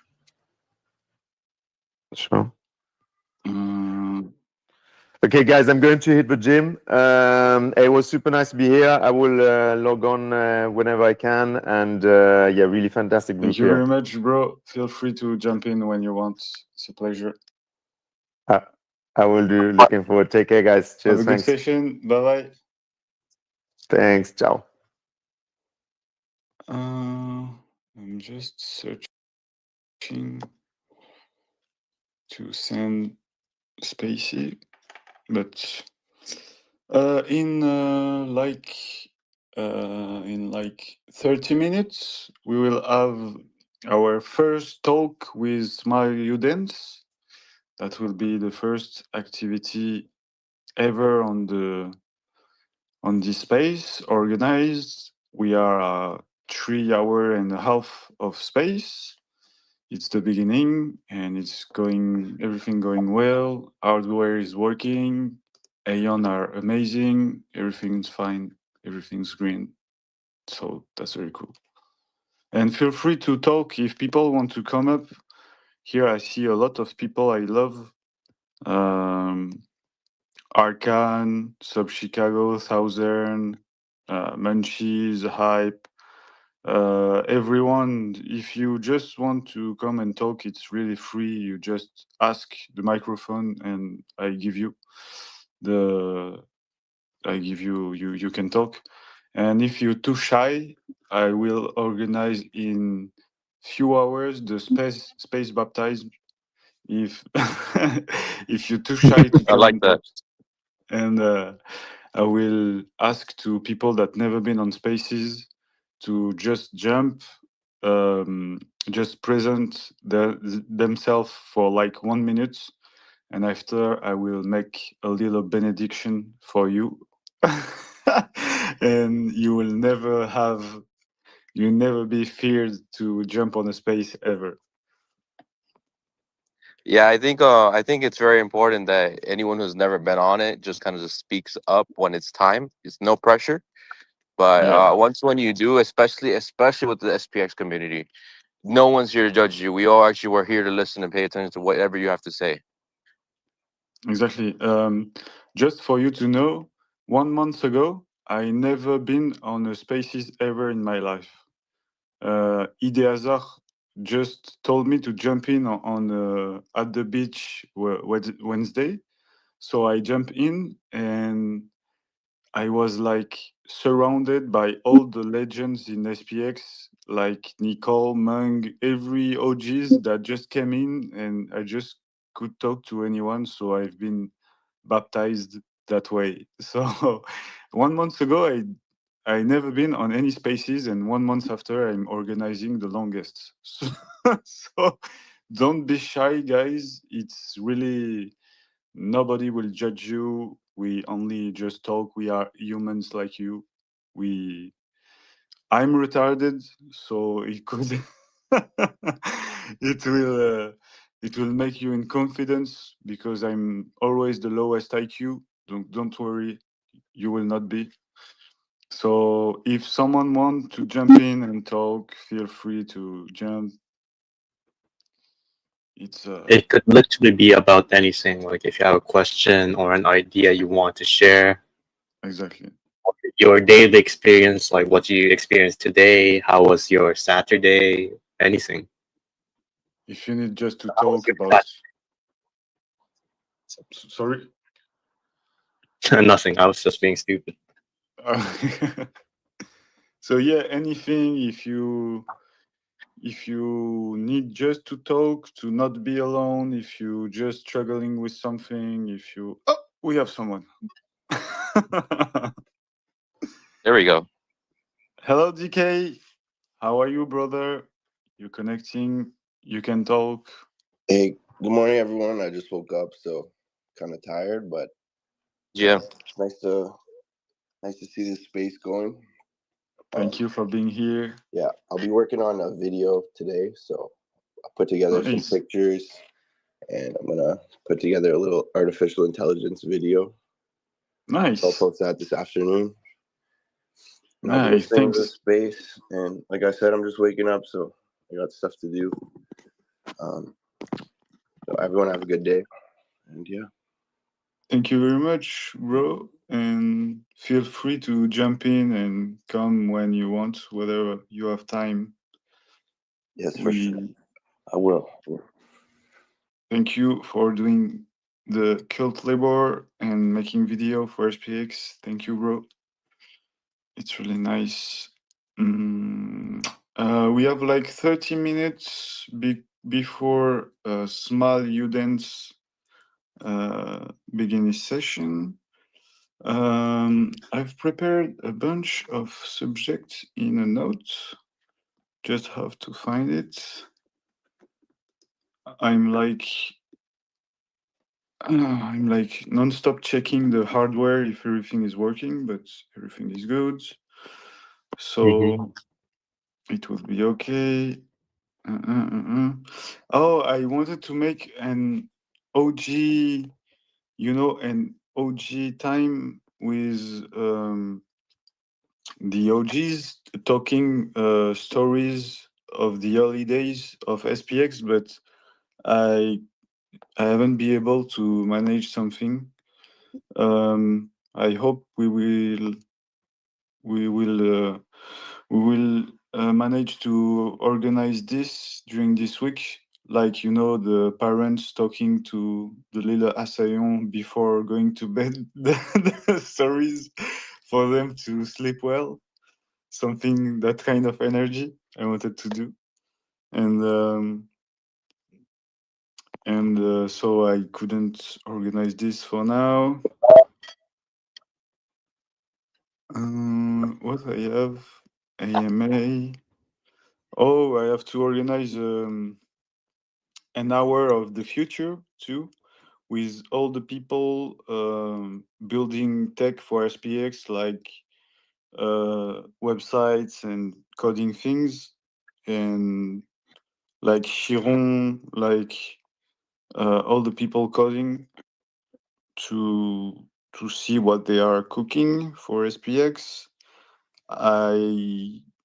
With Scrapayon, we are like close to finishing our work with the new portal, so it will be cool.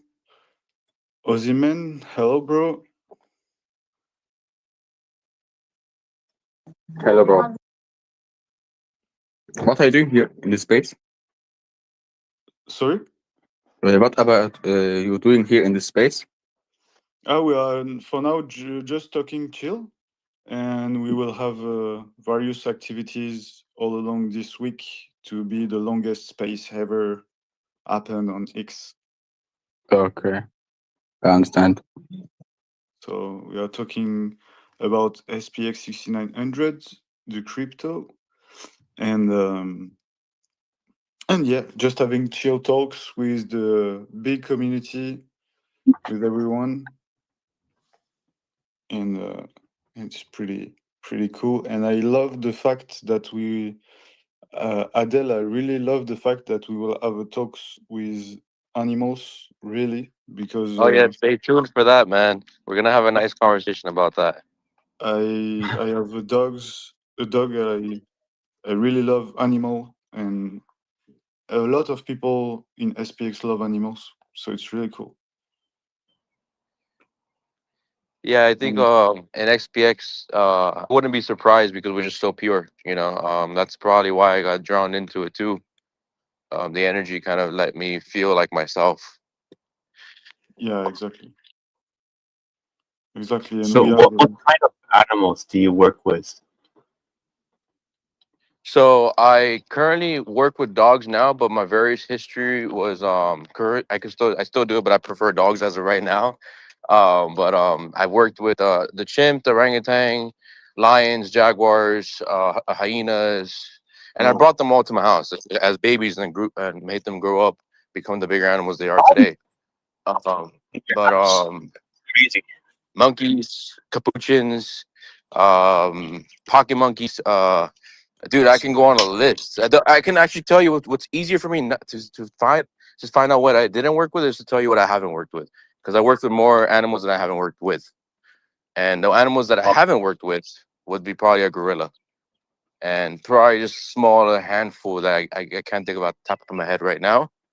But I've even worked with reptiles. I've even worked with rattlesnakes. I've worked with cobra as well. I worked with I haven't worked with mambas. So anything you can think of, I've already worked with. Nice. Hippos? Interesting.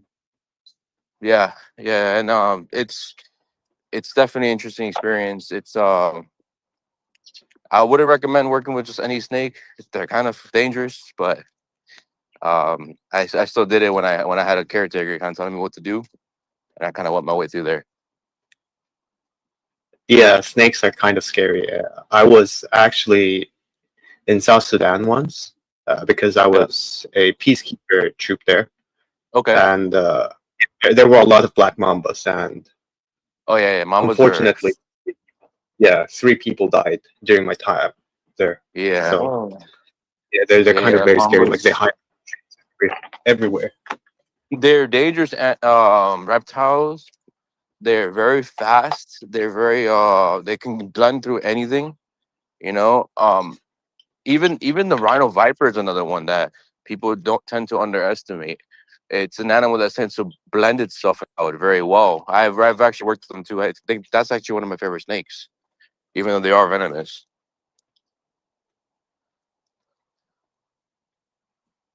Yeah, like mambas, they're kind of aggressive, aren't they? Even if like they're not provoked. Yeah, because they're the ones that are winning the chase. Usually with snakes, when it's a venomous snake, they don't tend to chase you right away. I mean, mamba's a different species. They're very quick and agile. But right when you see a snake in the wild, if you don't know if it's venomous or not, most of the time, if it's a venomous one, it's gonna stand its ground and it's gonna be very defensive, and it's not gonna run away because it has something special that it has to go against you. You know, so it's not that it's gonna chase you, but it's gonna defend itself. But versus those snakes that are not venomous, those are the ones that are gonna run away if they see an interaction or even if you touch them, because or they give you a small bite. Worst case scenario. But they're not gonna stay still and defend themselves 100% of the time. Okay, that's kind of informative. I didn't know about that. Yeah, yeah, it's something that I learned over here in Florida. I also, it's called herping. We look for pythons and stuff like that, reptiles. So in the Everglades, we have a bunch of pythons that are taking over the ecosystem. So in Florida, it's legal to catch them and kill them. Pythons. Yeah, Burmese pythons. Oh. Which is actually another really good snake, to be honest, but they just get very big. So, like, what's the most difficult animal to take care of? I would say the most difficult are the smarter ones. Like a chimp is kind of very difficult. It's anything that's very smart. Because So the thing is with the smart, why is it difficult? Go ahead. Their intelligence. So you can assume as a typical animal, but if you keep it in a typical behavior, it's gonna get bored and it's gonna get destructive. Oh, You know? I see. So yeah, so their mind has to be engaged at all times. It's kind of like us. Like they're very similar to us, and then yourself like when you're sitting there with your hands crisscrossed or whatever, or sitting there crisscross, you're gonna get very agitated and bored at some point. You know, and then you're gonna want to do things. And with chimps, it's wild behavior. Sorry, I'm not talking. I'm just organizing. Probably Murad will come. I'm organizing. Sorry, guys. Murad is coming. No, not now, but I'm making a slot for him and Blue Apu to come. So probably on Monday or whatever I'm managing. So sorry, I'm not talking for now. Sorry, guys. That's all right. We appreciate you, man.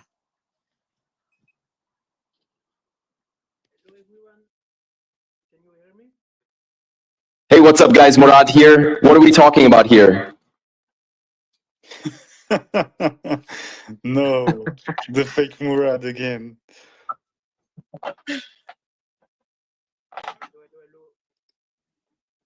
So is working. Do you hear me? We hear you very, very slow. Very, very low. Very low. Sorry. Okay, I'm checking what's not working. Yeah. Thanks. Yeah, it's like very, very low. We almost not hearing you. Also, I could feel into my conversation.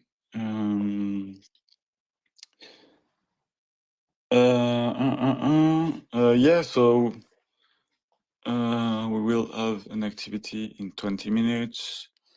And yeah, I have like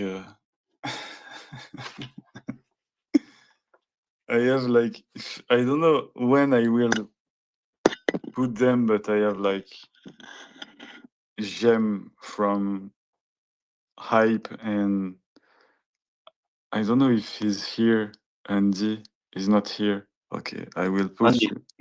I will put you like an imitation of Andy that I love about anime. About anime. Yeah, he's making like he's making like an imitation of a girl, and you know. Oh, yeah. I know what you mean. Oh, fuck! So it make me so laugh every time. Where it is here.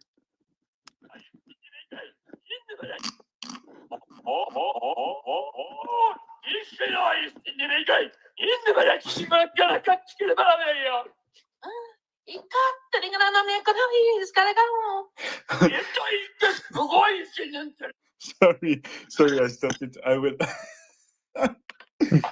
I will ask him to make a real imitation live. He has to do that. It's so funny. He's so good at making imitation. It's a true talent he has. It's so funny. A great singer too. Yeah, good singer, good music maker too. I love his sounds. I have some here that I will probably put sometimes. And yeah, we have a lot of talents in SPX. And by the way, Cheng, where are the work with the AI, Mary Rose, and things like that? I mean, I'm currently still like, writing up all the questions and the answers. Okay. So you can train on based on that and like imitate the personalities. Okay. So yeah, it's kind of more work than I thought I would need, because I really want to like reshape the entire personality. Yeah. So that it's more coherent and like more human-like. Yeah. Because like the current model I have is just like, if you ask a question, it's going to connect it to SPX6900 no matter what. Oh, like yeah. if you ask it, you have it for lunch, it's gonna answer back, oh yeah, like little tiny pieces of SPX6900 or something like that. yeah. So like I want it to become more like human, so that it's more entertaining for people to talk to it. Okay. And so yeah, it needs more data of like answering crypto-related questions with SPX6900 and general questions like a normal human being. Yes. And Is it a chatbot? I'm sorry to interrupt.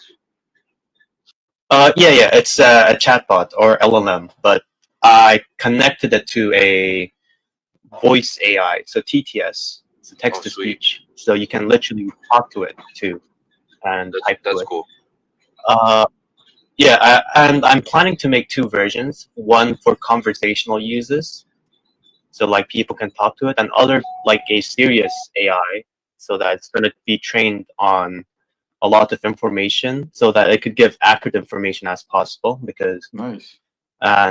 Yeah, that's going to take more time, but yeah, I expect it to finish like in 3 weeks or 2 weeks. Nice.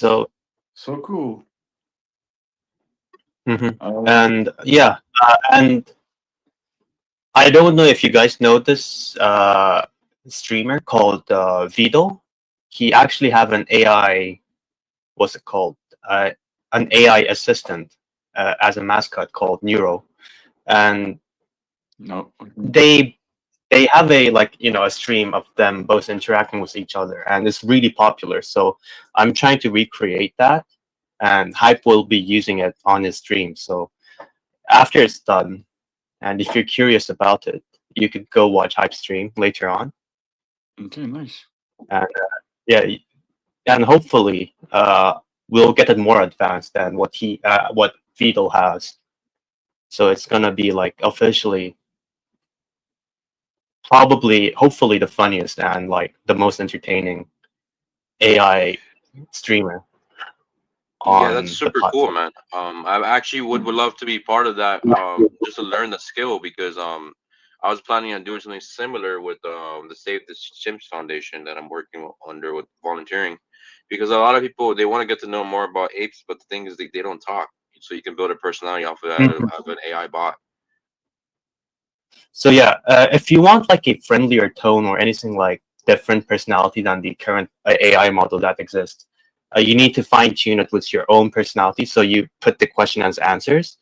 But if you just like, if you're happy with the personality that other AI, what's it called, platform has, like ChatGPT, Grok, or Claude, or any of these kind of AI, you don't need to fine tune them. You could just literally just put all the information in a TXT file and use something called LangChain, which is basically a retrieval tool, which means that if you ask a question to the LLM, it's going to connect it to the text file you have, and it's going to find the most relevant answer to the question you have and try to connect them, make the connection, and generate a new answer.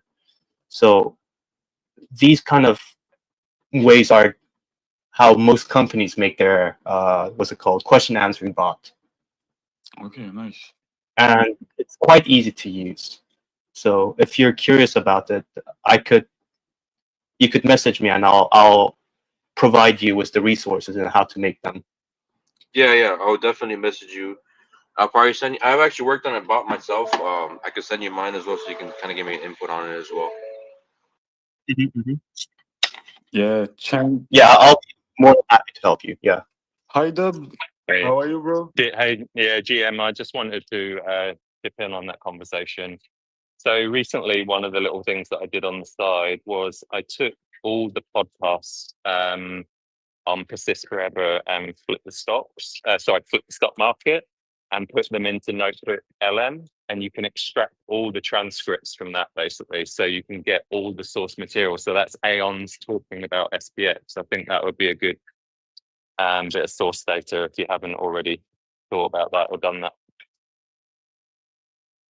Yeah, nice for you, Cheng. Maybe for the informative bots can be really cool if you hadn't make it already. Yeah. Yeah, maybe those kind of sources would be very good to train on too. So Nice. Thanks, Dub. How are you, Dub? Everything good?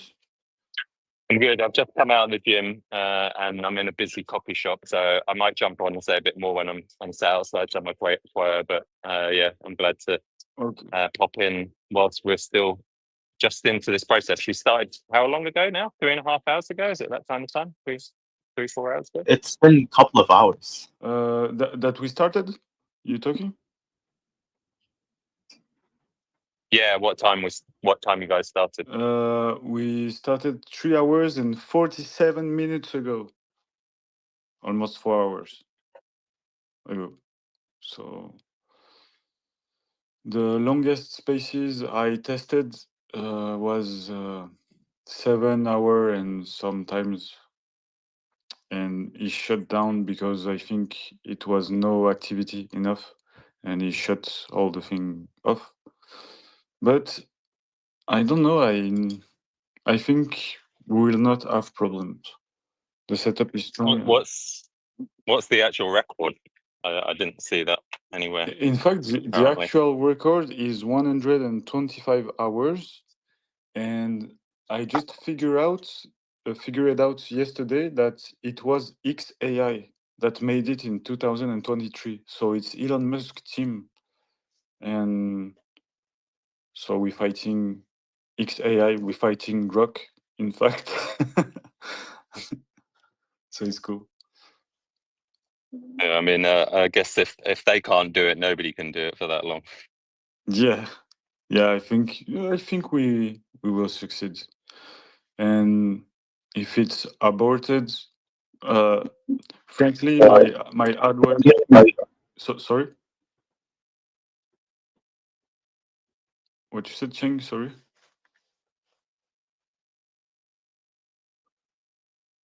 It could be an echo from my mic. Sorry. Okay. Yeah, frankly, I think the hardware setup is strong.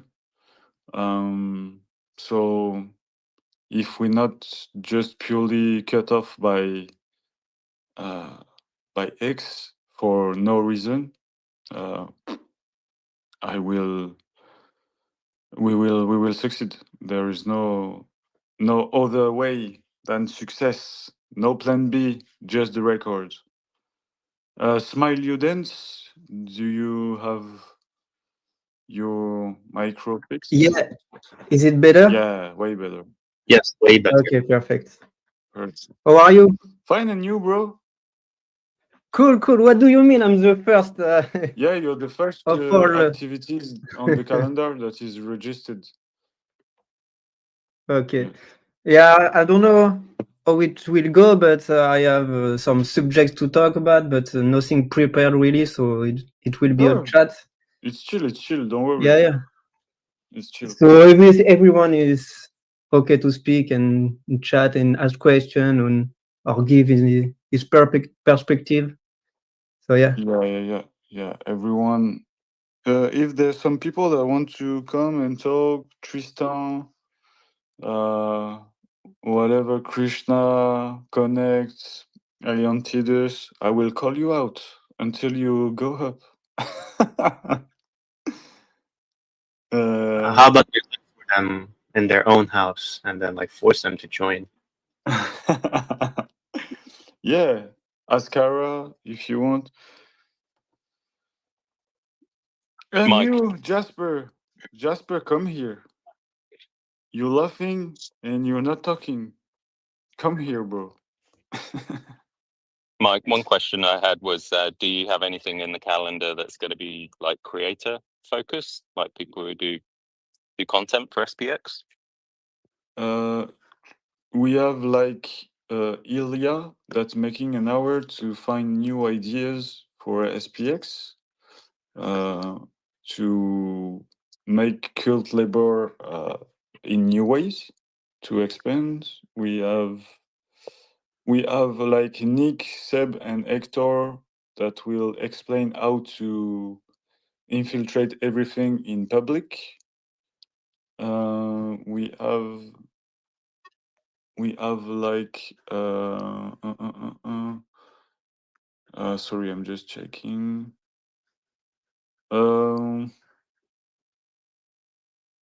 Like this, I'm not seeing so much thing, but it's really free. So if you want to talk about that, and just jump in and we talk about this for. I think it's a good idea to add whoever wants to be part of it, because I think being a content creator is very important in SPX, because we're going to be making content a lot. Sure. I'd love to do something. In fact, I had thought about doing a regular kind of creators space, but the only problem is it's like next week. I'm traveling on Monday, so and I'm going to probably be in a location where internet is not going to be great. So it's a bit of a shame. It's a bit shitty timing for me, and I'm literally just getting ready to like pack my bags and everything this weekend. I've got to see family members and keep everyone happy before I disappear again for a while.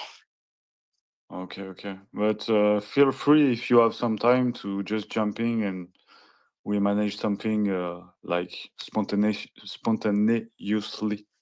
Yeah, I will. We'll see what my setup's like when I get to where I'm going.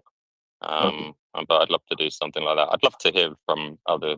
Like I keep saying this, and I said this when I was on some Pride Chat podcast. It's like lifting up sort of like the people that are creating that sometimes we don't see, and like just giving a space for that and people to talk about, you know, what they're up to, how they're making content, the tools that they're using, inspiring people. I think people don't realize actually it's not as hard as like what it might look like as well. And if we can create a few new creators over the course of this space, then that would be great. Yeah, that's very good idea. Yeah, because yeah, the things I remarked is you just need the good tools to create and a little bit of imagination, but it's more a question of having the tools too. So yeah, it's a good idea, and whenever you want, either contact me, send me an MP, and we manage something on the calendar if you know before, and if you don't know, just jump in and we will talk about that. But it's a good idea. Thanks, bro. Yeah, cool. You can drop me off now, actually. So I'm gonna have to disappear soon. So, but I'm glad I got to say hello at the beginning of this run, and hopefully I'll be able to join at the end, and if not, a good few times in between. Yeah, thank you. Yeah, very we much. hope. Sorry, I cut you, Cheng. Oh no, I was just saying we'd love to see you again. Yes. Yes, whenever you want, Dub, feel free to join. This is the home of Heian. Whenever you want to come talking. Hey, Jasper, how are you, bro?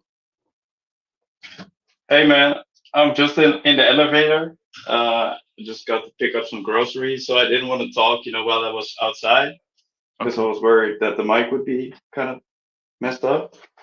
But yeah, I wanted to do something like I wanted to start the spaces with a Jamaican horn when I jumped into it. But now I'm in the elevator, so you gotta wait for a little bit. Really cool that you do this, man. I love it. Been listening most of the time, and so far it's really cool. Already heard some great stories and stuff like that. Yeah. Whenever I you love want, this. you're welcome. Whenever you want. I'll be, on and off all week. So yeah, Perfect. as much as I can, basically. And if you want to organize some time to talk about Reddit or something like that, I know you like. Yeah, for sure. I think cool. we'll do some like that. I don't know if we can. Can you give me the calendar? Yeah, I will send you. Okay, perfect. Yeah. Yeah. Then I can set something up with maybe Jeffrey. Yeah. And a couple other Redditors. Absolutely. That would really like that. Absolutely. And yeah, I'm just about to unpack my groceries real quick, and then I'll hop back on. Okay. But just give me 1 second, and I'll do this one thing that I really wanted to do. Yeah. This is something that I always do at the places I work at, and last night I was at my previous employer, and I gave them like a Jamaican horn when I left, on the day that I left. I love it. And now they use it every day, every morning. They get together and they talk about what they're gonna do that day, and at the end of the day, they press the Jamaican horn. Oh, nice. So that's really cool. Yeah. Nice. You can come and do this tradition if you want every day. Yeah, maybe we can do it like every 24 hours or something like that. Sure. But it will be like 10 a.m. So mostly I'll be working, but maybe somebody can, keep. Sure. I'm really up to it. I love this kind of tradition. I can't hide you, Hadil. I don't know why. It's hiding you and have a problem. I don't know. So we slowly arriving to Smile Udent's hour talking. So if you want to just talk and have subjects, bro, it's time. It's your time to shine. Let's go.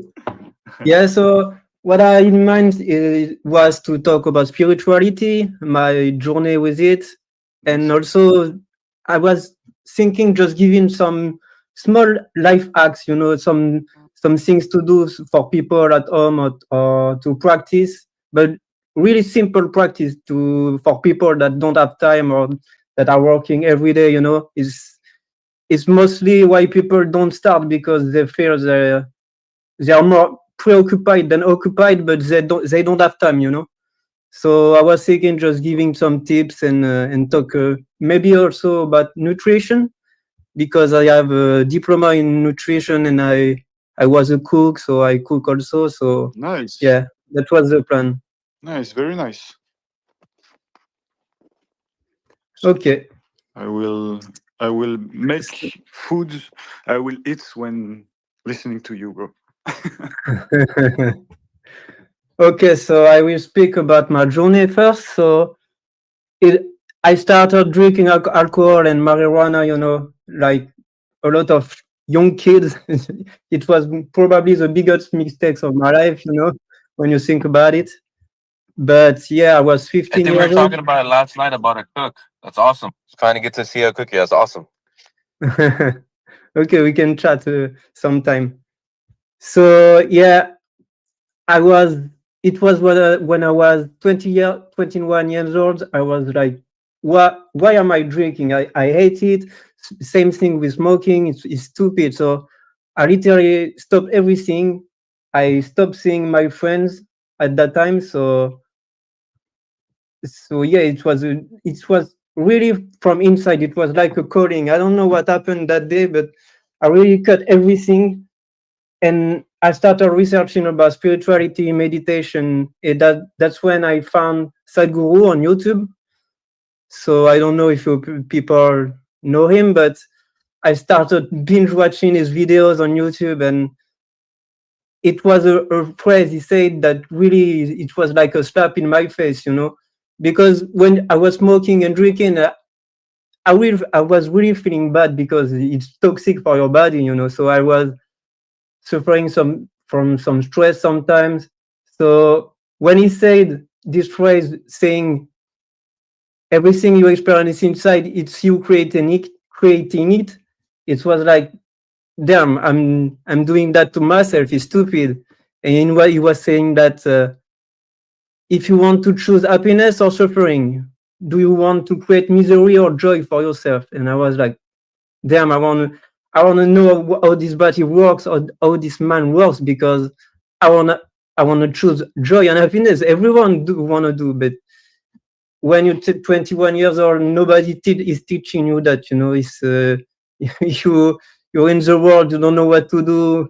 You're in schools, no one know what to do. So yeah, it was really a year where I stopped everything. It was a fresh start. So and I started like immediately starting to meditate, practice every practice that he was given, and like for maybe 6 years, 5-6 years, it was only spirituality. Like I was waking up, I was doing hatha yoga, I was doing some 2-3 practices, sadhana. I started with 1 hour meditation every day. It evolved to 4 hours, 6 hours. It was like, I don't know, when you have a passion, you want to be the best soccer player or the best pianist or whatever. It becomes an obsession, you can't stop thinking about it. And it was really like that. So sometimes I was just practicing focus. I was just looking at a point on the wall, and I was staring at it for hours. My mom was looking at me. She was like, "You're scaring me. What you're doing?" But every second was to improve and to control and to become the master of my body and my mind, So yeah, so I didn't really educate myself on that, and didn't read any book on spirituality or anything. I was just listening to Sadhguru, but most of my practices I learned by myself, because I think we have the answers within us. The intelligence of the creation is within us. I think everybody knows that, but nobody truly experiences it. It's really hard to experience that really different to know some things and experience something. You can read a book about water, but you won't learn to swim. I don't know who said that. I just read it the other day, but it's so true nowadays. So yeah, I didn't want to listen to anybody. I wanted to find the truth within myself. So yeah, that's basically what I did for the past 12 years. Maybe I stopped for the last four years to practice intensely, because at some point it's like when you do piano for 8 years, it comes a time you don't have to practice 3 hours a day. It comes naturally, you know. No, I just can sit and meditate and do nothing. Before I had to do some sadhana and some preparation, but at some point you come to a point, it's naturally you can meditate working, even though it sounds stupid, but it's really that you just I like to say you lose your mind because it's really that you're not your mind is empty, you don't have any thoughts, you just life. So to talk about meditation, what is truly meditation? For me, it's like I like to say it's practicing death. Why I'm saying that? Because I like to see it like it's like when you take an exam in university. If you got the exam, if you pass, you go to the next stage of life. You know, you go to the working world, you start your business. And then before that, you're just studying, you're just a student. And to me, death, I see it like that. It's the exam to know if you can go into the next step, you know, the next step of life. Because we don't realize it, but death is the most important time of your life. We in this world, we see it as a bad thing because we're scared of death. It's logical if we are tied to this body and this mind. We are attached emotionally to everything. So it's normal to be scared of life at first, but it's really the most beautiful things that can happen to us, because we are human. We have attained a certain level of consciousness, because every species have a little part of consciousness on this planet, but human beings have the most important, I don't know what to say in English, I don't have the word, but the most powerful, the most stronger consciousness. It's not the right word, but I think you understand what I'm saying. So it's our duty to use this chance to practice now, because are you sure in the next life you will have? Because I don't reincarnation is another subject, but are you sure in the next life you will have the opportunity to practice and meditate like we have the chance today? Maybe the world will be really different. Maybe there will be a war. Maybe we don't know. Maybe AI will take over the world. It's stupid, but at this rate, it's not crazy. So we have the chance in this life to practice now. We have the time, we have the tool, we have internet, we can educate ourselves, we can find some practices online. It's really simple, and we have the opportunity, and I think it is our duty as human beings to start now. So I will try to give you some practices you can do, explain you why it is important, what benefits it can bring you. So the first thing is really the simplest thing, but I started with that. Actually, it really helped me. It's stupid, but it's from Eckhart Tolle. I don't know. He's a German person. I don't know if he's really famous, but he was saying something just to bring presence, and so you can be in the present moment. Just touch anything, your pens, your table, everything, whatever. Just touch it and feel the touch under your hand. It's just stupid, but if you're watching a video and scrolling on your phone, you forget the present moment. So just by doing that as a habit, it just forces you to stop the compulsivity of taking your phone, having the same thoughts, doing whatever unconsciously, you know. So it's just stupid, but try it for a couple of days. You will see that you do so many things unconsciously. Just say, okay, I will do this practice. Touch anything and feel the touch under your hands. Feel the touch, close your eyes, feel. It's not about touching anything or feeling the touch. It's about feeling the present moment and feeling that you are right now. So this is the first one. I started with that in like 12 years ago now, maybe even more, I don't know. And yeah, it helped me a lot at first because we don't realize everything we do unconsciously at first. So the next one is it's about love, to practice love, because nowadays we see love as an act. We say we give in love, we make in love, but it's not really an act. It's the essence of the world. It's the tool of the creation. It is within everything. It's like a painting. It's the paint on the painting. Love. The creator used it to create everything. It is within everything, and it's a thing to understand that, but to perceive it and to experience it. I have a little practice that is very simple. It's just to connect with a plant. You're just observing a plant, paying attention to a plant, because why is that? When you look at a plant and you're paying attention, complete attention, you will end up inevitably to see the beauty, the beauty of life. Because how is that possible that a small seed give these plants? How is it possible that these plants give this beautiful flower, these colors? It is alive. And it's like when you fall in love with a girl, why do you fall in love with a girl? Because of its beauty. Love can be experienced only when you see the beauty of the divine. This is the only way to experience what is true life, true love. So it's a really simple practice. Just do it. Pay attention to a plant, because this is the only way you can experience true love. And when you experience it, you will experience the fact that it is in everything. It is in.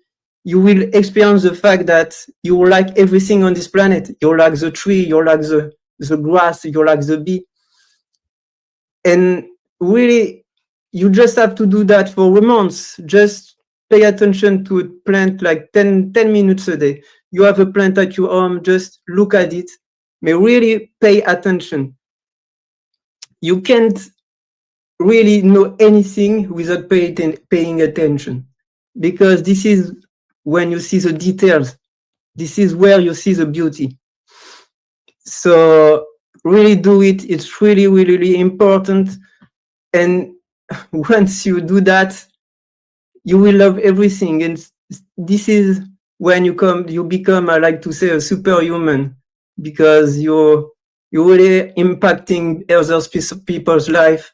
When you love, people will feel love, and you're really attracting the good thing. And it's really important to become that person. So the next one I wanted to talk about is focus. I just said paying attention and focusing on the plant, but why focus is also very, very important, because focus, when you're totally focused, I think we've all experienced that, is you lost track of time, you know? Everything, when you're really focused, it's like 10 minutes is 1 hour. 1 hour is 10 minutes. Why is that? You're experiencing unconsciously the fact. I don't know if you can say that. It in English, it's hard to say, but unconsciously you become conscious. I don't know if you wanna, you know what I mean, but you're bringing consciousness unconsciously. by being focused. This is why you lose track of time. You're in other dimension. You're experiencing consciousness. So by practicing focus, you're bringing this into your life. So it's very, very important. So practice I used to do, and I like to do. I was doing it every night before going to bed. I don't know why before going to bed, but so I was just I don't know the word in English, but sometimes I was taking a pen. I think the word in English is pen eraser. I don't know if it's that, but I was taking a pen eraser. I was looking at it and focusing on it 10 minutes every night. So this one is a practice from Sadhguru I had, but why a pen eraser? Just simply because it's not an object I was attached to. Because focusing on your girlfriend, focusing on a TV show, focusing on something you like is quite easy. Maybe not for everyone in this world, no, but it's way, way harder to focus on something you don't care about. So it's really important that you find an object that don't mean anything to you. Just 10 minutes every night before going to bed, and you focus on it. And it really will change your life. Like for it, this one is probably is one of the best as a starter to start before meditation. Everything I'm just giving you now, it's just preparation to bring the space within you to let consciousness rise, because meditation, yoga, it's all about that. It's about creating the space so the energy can flow and the consciousness can express itself. So it's really like you're prepping the soil before planting a seed, you know. If you don't give the water, the sun, if you don't prepare the soil properly, it won't grow. It won't give you fruits and anything. So it's really about that, preparing for the big exam that is death. So yeah, that's the practice I had for focus. It's really, really simple. You just have to do it 10 minutes a day, and it will have a big impact on your life. I swear, I did it. It's approved. It's very important what you say, because these days we have a problem to focus on things because of the phone, because of every activities always becoming faster and faster to bring your focus, like 1 second here, 2 seconds there. And it's really important to just feel the moment and focus that you're alive and the real moment is now. Yeah, exactly. And I will talk about it later, but it's not only about the social media and the world and how it is right now. It's also linked to what we eat and the amount of water we drink. So I will talk about it later, but it's sometimes it's stupid, but if you're eating a lot of fat, a lot of heavy foods, you can focus. So it's really important. Nutrition is also very important.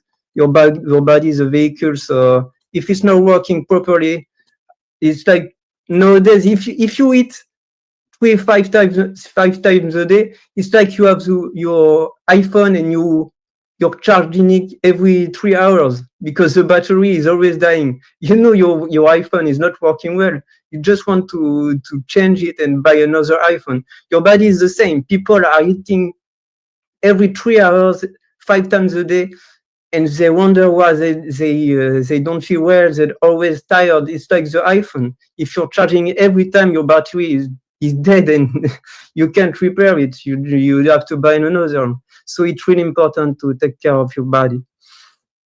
And so, yeah, I don't know if I will not talk a lot about karma because it's a deep subject. A lot of people can put it a different way, but to me, karma is like a carapace. I don't know if it's the right word. A skin. In yoga, we also often say it's like peeling an onion. to do meditation. You have some layers, and you have to go through to find the heart of which is the consciousness. But the practice you have to do, and I was doing every day also, is to dissolve the karma, your link to the karma, because karma is like a glue. It's like all the accumulation you have. Accumulation, it can be the food you eat, it can be the thoughts you have, it can be the TV shows, the anxiogen TV shows you're watching with a lot of blood and murder nowadays. All the American TV shows are like that. So it's a lot of karma that stick to you. It literally sticks to you, and it impacts the way you think, the way you behave. So what you want is to dissolve this glue and detach yourself from this accumulation. So it's a practice I did every day also. You just have to put your hands on the soil, on the earth. You're just sitting cross legs, put your hands on the soil, your palm, and you try to give everything, every love you have to the earth. So it's like you're hugging your girlfriend, you want to give her all the love you have, you know? So you do that every day, and I swear to you, after you do this, it's stupid, but the earth will give back to you, I swear. So it's really a practice to reset and to restore your energies, and it will lead to your karma being less important. So it's really important. Love is like the dissolvent. It really can help you to fix that. So I will go to nutrition. Maybe someone have a question about meditation or spirituality before I go to nutrition. Me, I'm a religious guy, and I'm praying every day, like 10 minutes a day, something like that. And do you think it's a kind of meditation or something like that? Yeah, for sure. I feel it that way when I do it. Yeah, for sure. You basically, when you pray, you put your energies into a direction, and essentially, meditation helps you to do that. It's life-changing, because when you control your energy and your mind, and you can put it in a direction, you're unstoppable. Because this is what can shake you? Nothing. If you control your energy and your mind, and you can put it into a single direction, you can do everything you wish. Of course, we still have the body that can do anything. You can fly. You can't run at 200 kilometers an hour. You can't do anything, because nature has its ways, and you still have the barriers of that. But when you pray, you're just basically putting your energy and your thought into a single direction that you choose. So it's a spiritual practice. So, but of course, what type of prayer and in what direction you put your prayer is also determines the result. You know. So yeah. Yeah, when I pray, I'm like thankful, giving gratitude for what I have, asking something, praying for everyone I know to be well, this kind of things. Yeah. No, that's perfect. There is also another practice you can do. You can do it to trees. I used to do that. You just go before trees, watch it, and do the prayers you do to everyone, but to that trees. Okay. Because the trees, it's really important for us as human beings. It's like your lungs, you know. We are breathing what they are exploring. So yeah, I have. But also, I'm doing a lot of. I don't know how to say, but it's not contemplation, but it's like just looking at trees and nature and feel, as you say, feeling that we are all the same things. And yeah, exactly. this kind of thing I'm doing, and when you feel this, you understand the energy that is inside us is everywhere, in fact, and we all the same consciousness, or I don't know how to say that, but the same energy, I think. Yeah, exactly. Yeah, I used to picture a planet without nothing, and then opening my eyes and watching Earth, and you realize like everything that is on Earth is just the Earth flowering. I don't know if it's a good word to describe it, but the plants, everything is just the Earth expressing its love. You know, I know it sounds dramatic and everything, but it's hard to put words on things like that. So yeah. Another question? No one? Hey guys, how's it going? Hey, how are you? I'm great. Good morning. Well, I don't know what time it is for you guys, but good morning for me. Awesome conversation. I wonder if you guys have you any of you read the book The Power of Now? No. Okay, so it's essentially the same kind of focus that you're talking about, right? Meditation to kind of direct your energy towards somewhere, more so than just, running with your head cut off, kind of. The Power of Now is a fantastic book. Oh yeah, it's from Eckhart Tolle. Yeah.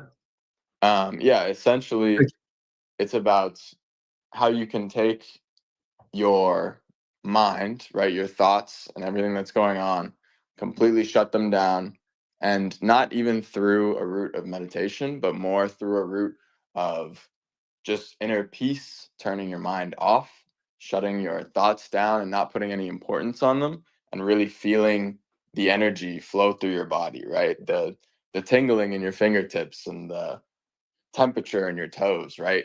That kind of feeling, when you feel that, that's like yourself alive, and that's when you're at your purest. And so yeah, I was listening to your conversation on meditation, and I was like, wow, very, very good book that I actually just finished reading. So Yeah, Eckhart Tolle is good. I just gave a practice he did. But yeah, what he's talking about is a lot of people talk this way to watch the space between the thoughts, and the more you practice, the space grows and thoughts reduce in numbers and in length. So I didn't see practice and meditation that way, because a lot of time people do the mistakes of still discriminating the thoughts, you know.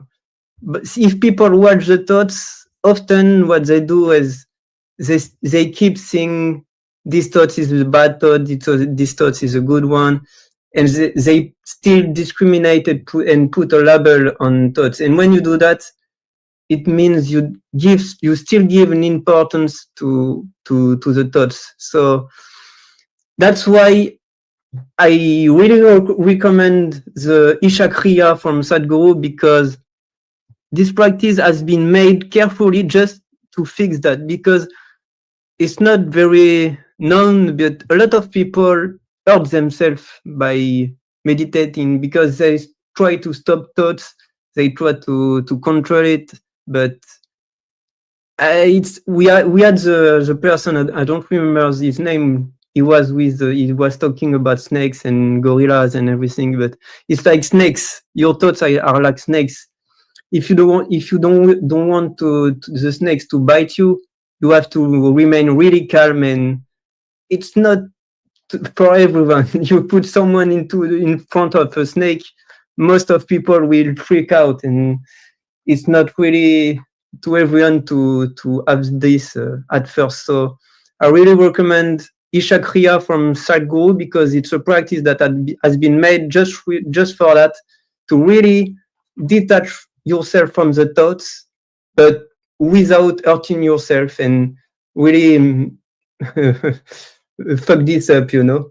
So yeah, I really recommend this one. It's probably one of the hardest. That's why I didn't talk about it before, because this one, it really needs a commitment, because it's, I don't remember that, but I think it's in 30 days you have to do it like for 20 minutes a day for 30 days. So you really have to commit to it. So, but if you do, I swear to you, it will change your life, and it can be a practice that can really, really help you with life and the rest of your meditation practices.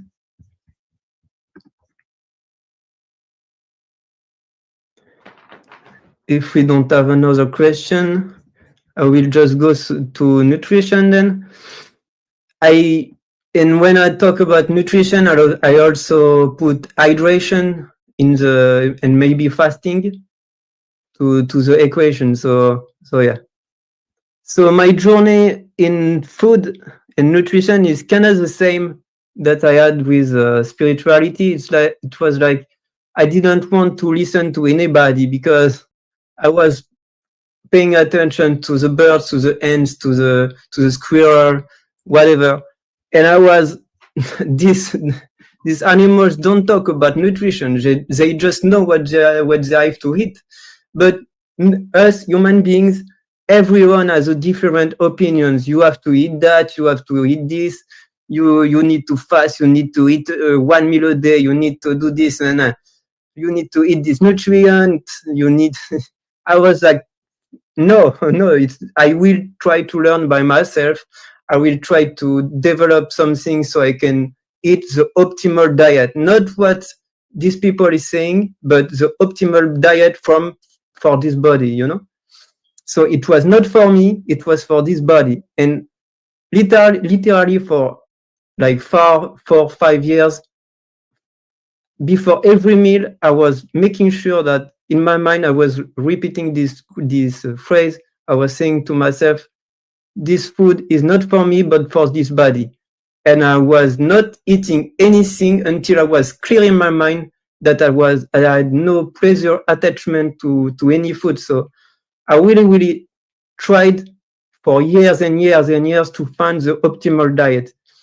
And it really, I know a lot of people won't want to hear it, because we have a lot. Food is something difficult because it's an addiction. On some food are just addiction, and a lot of food are also a way to push down our emotions, you know. So, but after years and years and really try to find the optimal diet for us, it's been now, I think, 5 or 6 years. I've been eating only fruits. I also eat some tender leaves, so salad, lettuce, but that's it. In 6 years, I've eaten only fruits and simple salads. So, and when I say simple salad, it's like just 3 leaves for lettuce and with banana. So it's not really a salad, but it's just, yeah. So why is that important? And I know a lot of people will not believe it or think it's just stupid, but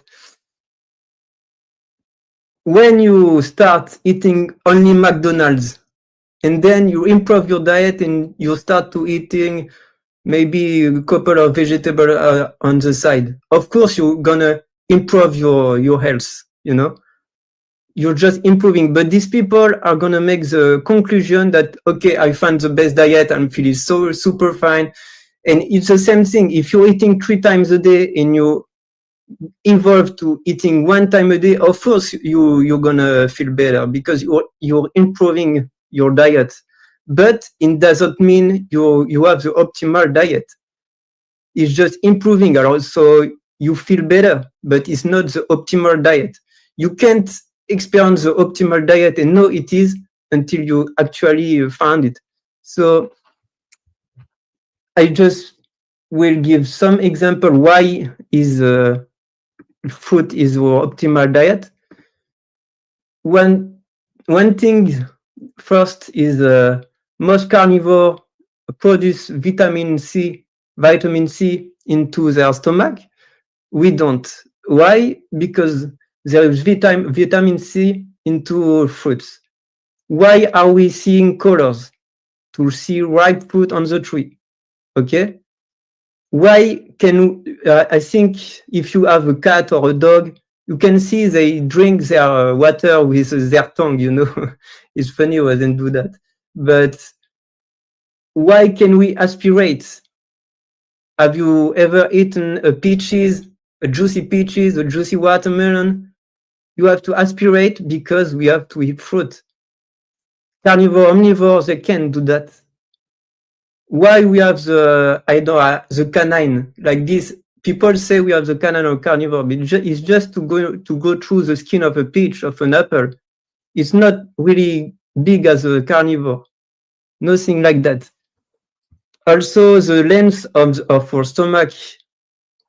The stomach of carnivore are really small, you know. Why is that? Because meat, nobody knows that, but meat, when you eat it, it takes like 12 hours to 48 hours to go through your digestive tract. When food, it takes like 1 or 2 hours. But have you ever put a steak on, because inside of our body is like 37 degrees Celsius. But have you ever put a steak or any meat in 37 degrees Celsius and for 48 hours? It will be disgusting, I'm telling you. It's like, so you're putting this into your body. This is what creates like 95% of cancers. Is just rotting inside your body and creating bad mucus and everything. So it's really it's an hard subject because we are all attached to food and pleasure. So people feel threatened when I say that usually, but I'm not against everything. You can eat whatever you want. I'm just sharing what I know, what I experienced. So even myself, I stopped eating meat for like 10 years, but I'm not a vegan. I'm still cooking meat for my brother. I don't care. Everybody do what they want. It's just what you want for your life. I wanted the optimal health, the optimal diet, because I wanted to feel the best and to experience this life in the fullest, you know. So another thing, I don't know if people have some question, but okay. So another thing is like people are always asking me, but where do you get your protein? But in the milk of your mom, there is 5-7% of protein, and this is exactly the same amount in fruits. So if you are a child and you grow like 5 times your size in 3 years with 5-7% of protein, you have everything you need in terms of protein with fruits. And also, which is probably the most important thing, is hydration. It's really, really important. I don't know, I was always felt obsessed with water. Maybe I was a sailor in my past lives, but I love the sea, and I don't know, I'm fascinated with water. But something is really, when I heard this for the first time, I was shocked, but 1% of dehydration and your mind works 10-20% less. This is crazy. You just have 1% of dehydration and your body, your whole mind works like 10-20% less. So, can you, and most people, nobody knows that, but most people are like 10-20% dehydrated. So our body is working so less from its potential, you know. It's really important to be hydrated, because this is what is important also in fasting.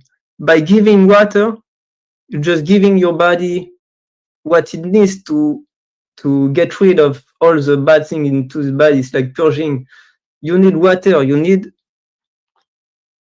to give what your body wants. And what is the food that has the most water? It is fruits. And it's not any water. it's called the S water, or the fourth states of the water. You have gas, you have liquid, gel. I don't know if it's the word in English, but you also have the fourth state of water, which is S water, as some people call it. It's like the perfect water. So you just eat a peach, and your body, your cells have more water than if you were drinking 1 liter of water. Just a peach. So if you just, I'm telling you, it was crazy when I learned that, but they did a study on American people. It showed that if people were eating just 1 leaf of salad a day, the risk of cardiovascular disease will decrease by 30%. Just 1 leaf of lettuce. Just imagine what it can do to your body. Just eat a peach, just eat some watermelon in the morning, just do a smoothie of bananas. That is something also. Everyone becomes an expert of in nutrition, but nobody has tested everything like I did. I tested every diet, meat, without meat, without cooking anything, just vegetables and salad, just food. I tested everything. I'm asking, has anyone tested every diet possible on earth? Every time I speak to people, nobody did that, but they all behave like experts, you know. But it's oftentimes people that know the less that talk the most, you know. So yeah, I don't know if people have questions or if I keep going. I can testify that I'm eating meat. I'm eating like 2 steaks. You know, the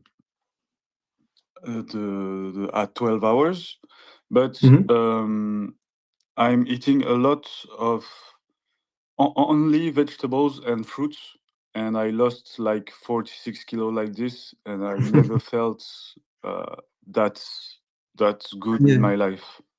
So I really understand what you mean. Drink only water.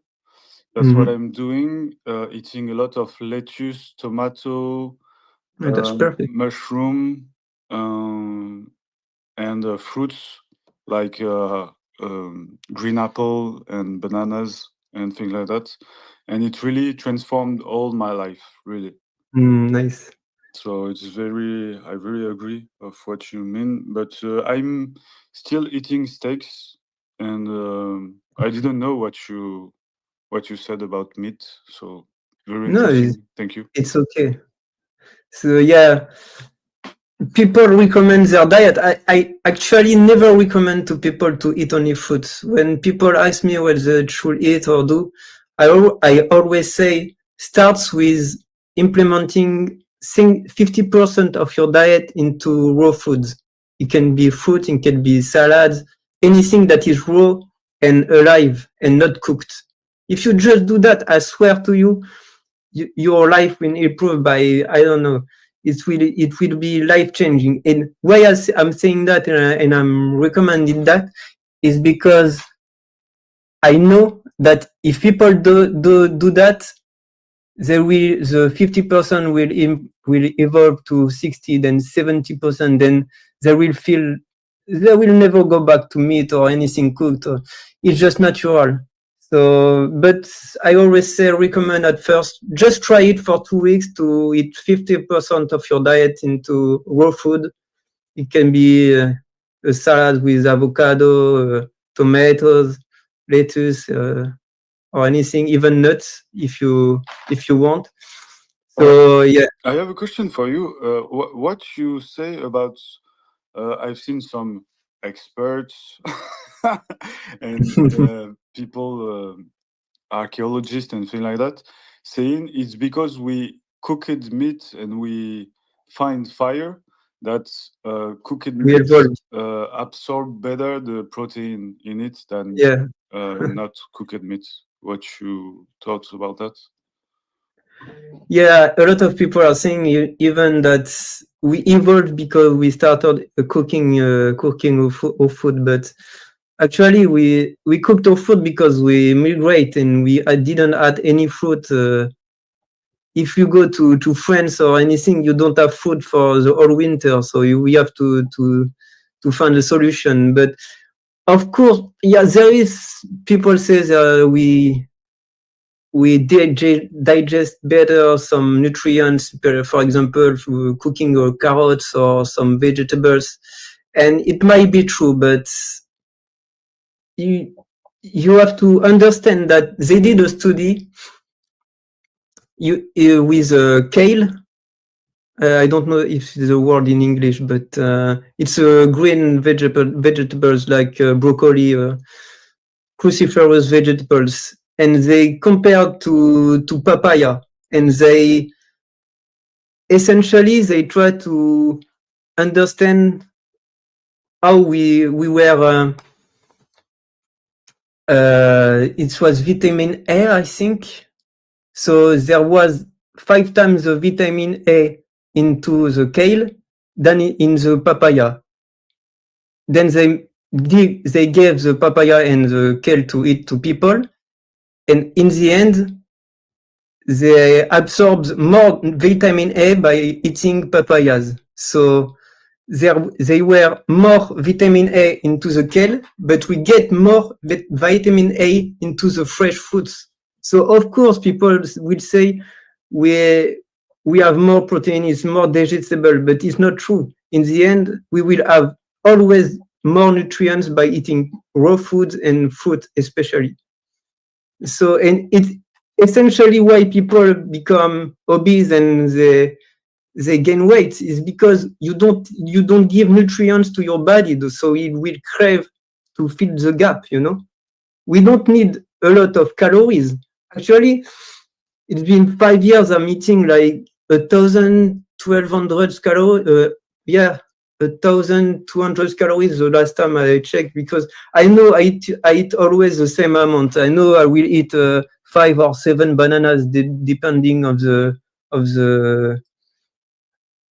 size of the bananas, but I also know I will eat like 1 kilos of figs. I will eat maybe 7, 8 average apples or whatever. So I have always the same size of my meal that satisfies me. So I know I'm eating only 1,200 calories on average a day, and I'm perfectly fine. So it's not about calories; it's about how the nutrients you're putting into your body and how it is assimilated.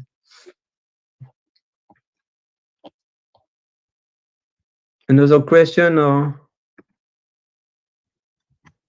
Yeah, I think globally we're eating too much calories in general and not the good one. That's the point, no? Yeah, we call them empty calories, you know. Yeah, exactly. you eat 1 cookies and you have to eat 12 to be satisfied. But talking about satisfied, this is something also every species on this planet in their diet, they can, for example, a squirrel can eat a meal of nuts, you know. He's just eating nuts, he is satisfied, he go do his life. Every species on this planet can eat a meal of one food that is designed for his body. But I'm telling you, you don't want French fries, you want fat and salt. Okay? You don't want steak, you want fat and salt. You don't want rice, you want fat and salt. You don't want a burger, you're craving for fat and salt and maybe sugar, because they put sugar in everything, you know. But I'm telling you, you're craving fat and sugar and salt. I'm putting you into the spot. I'm asking you, take a potato, boil it, and don't add any fat, any oil, any salt, and try to do a meal of only potatoes. You won't be satisfied. At the end of the meal, you will be disgusted. You will be, I don't want to eat potatoes for the rest of my life. I'm telling you, do that with steak. No fat, no salt, nothing, just steak. Try to do a meal of only steak. You will be disgusted. You will want never to eat meat for a week or even a month. You will be disgusted. You can't be satisfied without salt and fat and something to eat with it.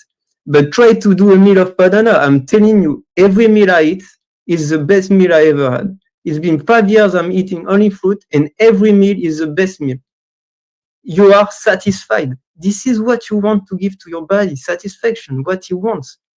What is your meal type when you eat like the typical meat meal? Sorry, you eat. Just before the space, I ate like 1 kilo, a little more of 1 kilo of mangoes, for example. Then I eat watermelon. Watermelon for me is like a watermelon, 4 or 5 kilos watermelon. I eat everything because it has less calories. Yeah, like I said, 7 or 8 apples, 10 peaches, 1 kilo of figs. When sometimes 1 or 2 avocados with lettuce, tomatoes.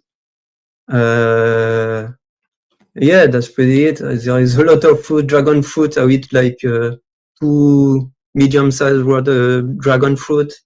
Okay, so yeah. as there are less calories, you can eat a lot. So Yeah. Okay. Yeah, like I said, it's like 600 or 700 calories per meal, depending. Yeah, I'm doing pretty much the same. I have like 1,000 calories per day, something like that, and a lot is lettuce, tomato, mushroom. I'm eating just, I think, 2 steaks more than probably you are doing, and I'm pretty much the same. That's perfect. And I find it myself alone, as you said. I didn't listen. At some point, I stopped listening people and just do it myself and Yeah. which things I love, and it end up like this. Yeah, it's the best way. So it's better. It's easier to follow yourself than other people.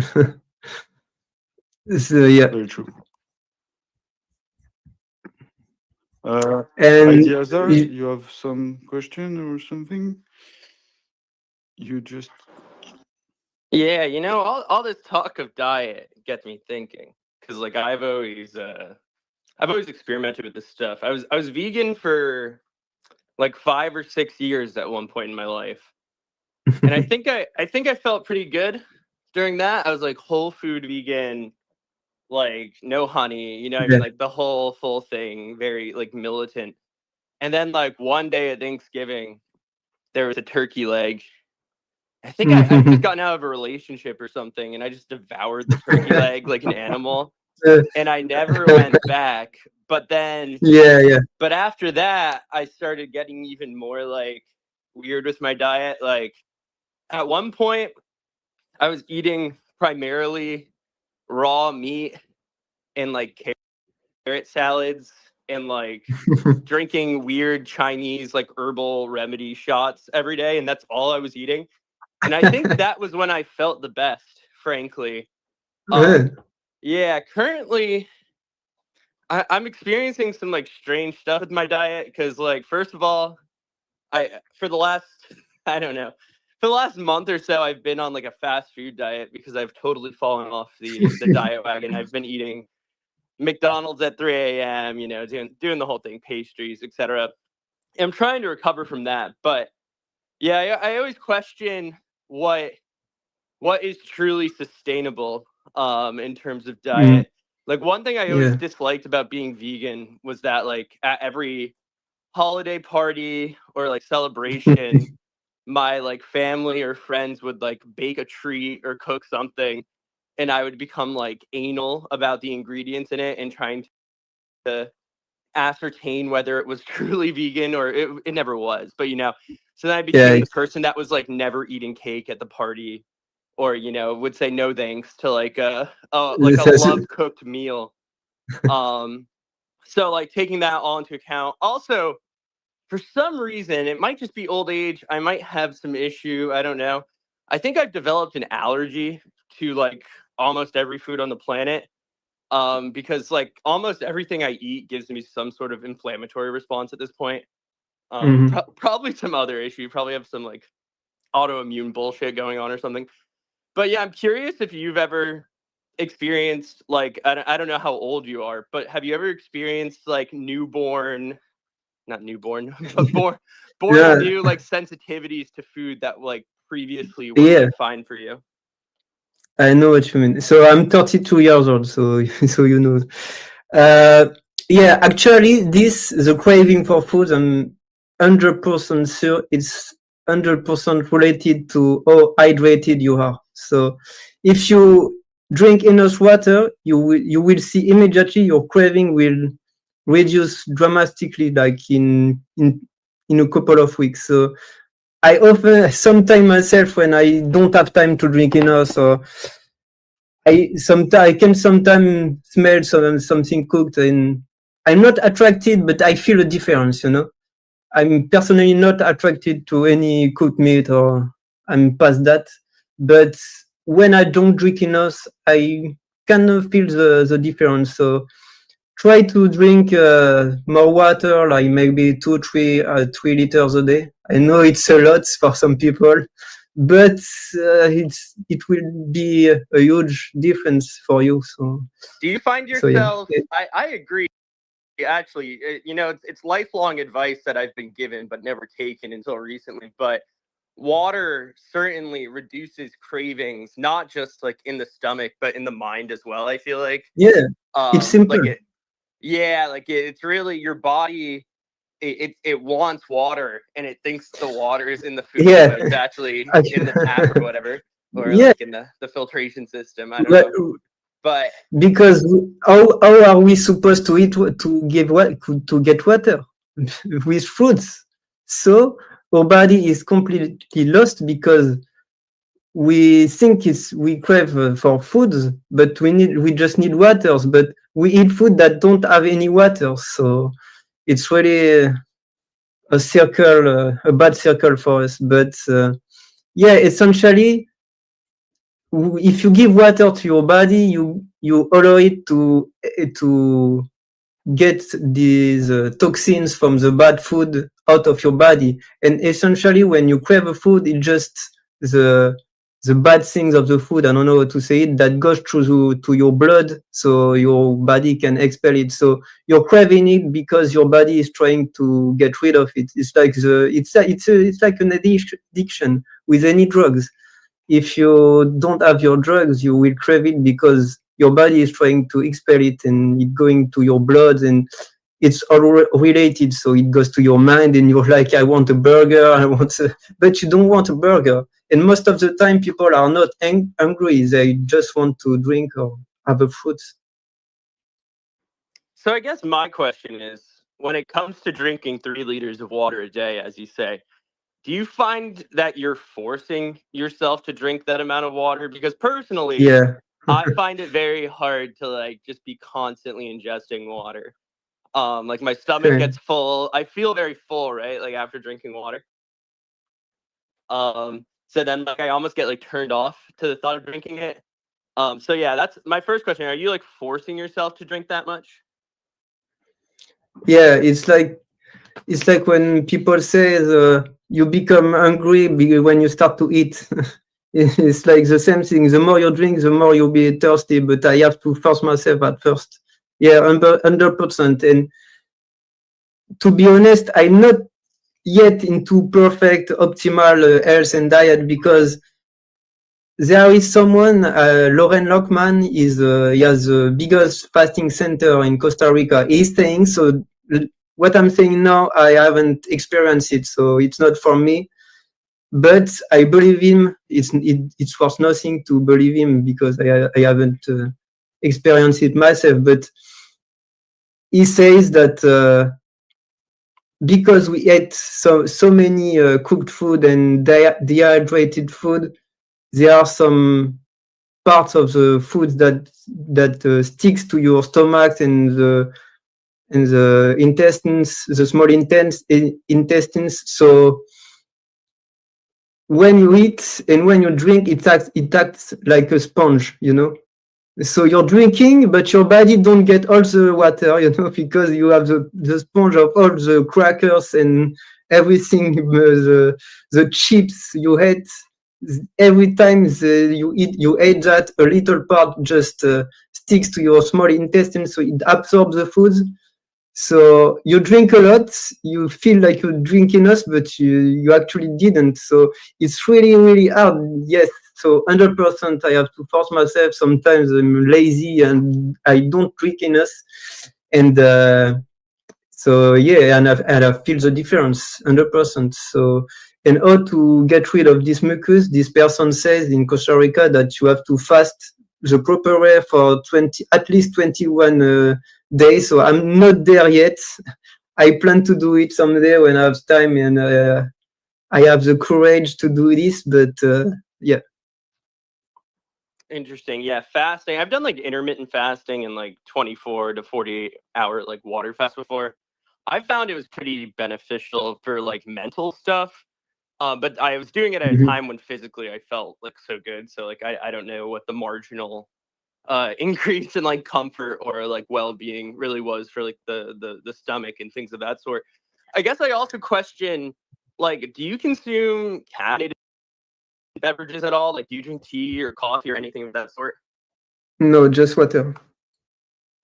Just water. See, this is the thing. Like, yeah, I'm like, I'm addicted to things. You know what I mean? So it's like, I have at one time been able to become addicted to things like clean eating and abstaining from caffeine and every other substance, nicotine, etc.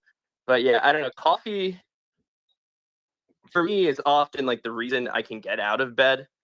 But who knows? That could be a cope, right, of some sort, like a crutch for the fact that otherwise my health is suffering, right? So maybe if I align on a high water intake kind of thing, maybe the need for caffeine will drop off. Maybe the caffeine is the thing keeping me alive in spite of the fact that I eat McDonald's and pastries and shit like that.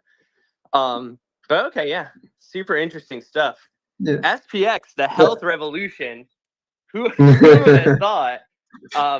Just to get like a little waypoint here. How long has this space been going on for already? 5 hours, I think. Yeah, Okay, 5 and hours. Yeah, 5 hours. And what's the goal? The goal is to break the world record of the longest spaces on X, which is 125 hours, and we will do 6.9 days, which will be 166 hours. I see. And is that a continuous single space? Like, my question is like, I have No stop. space.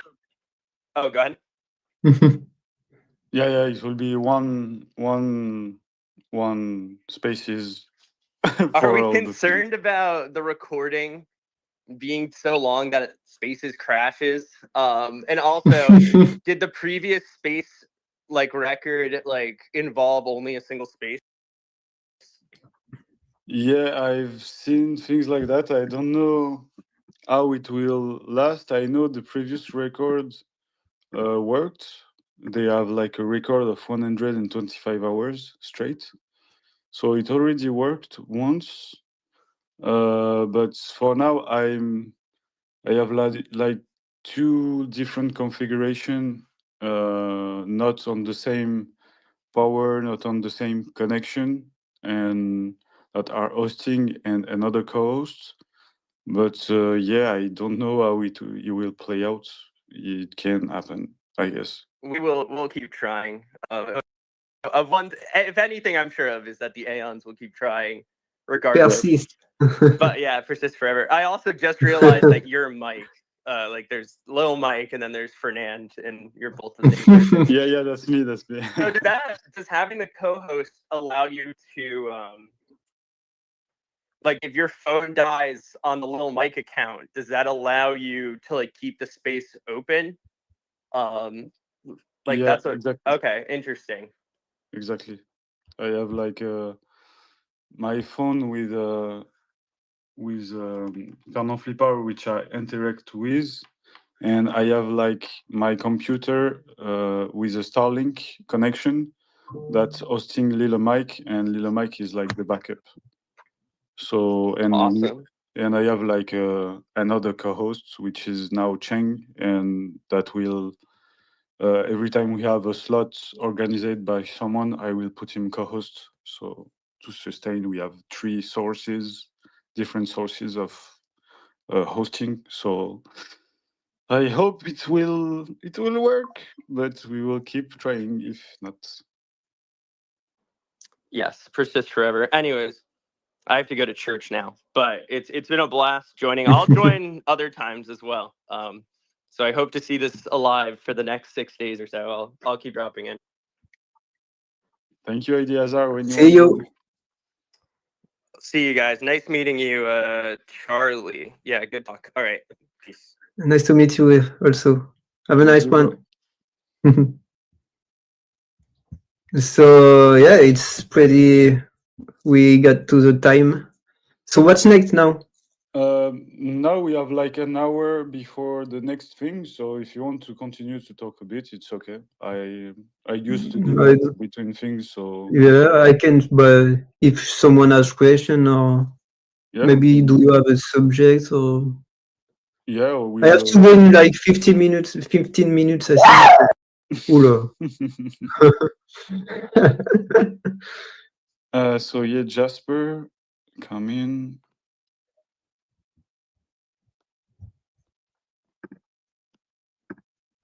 So actually, I do have a question.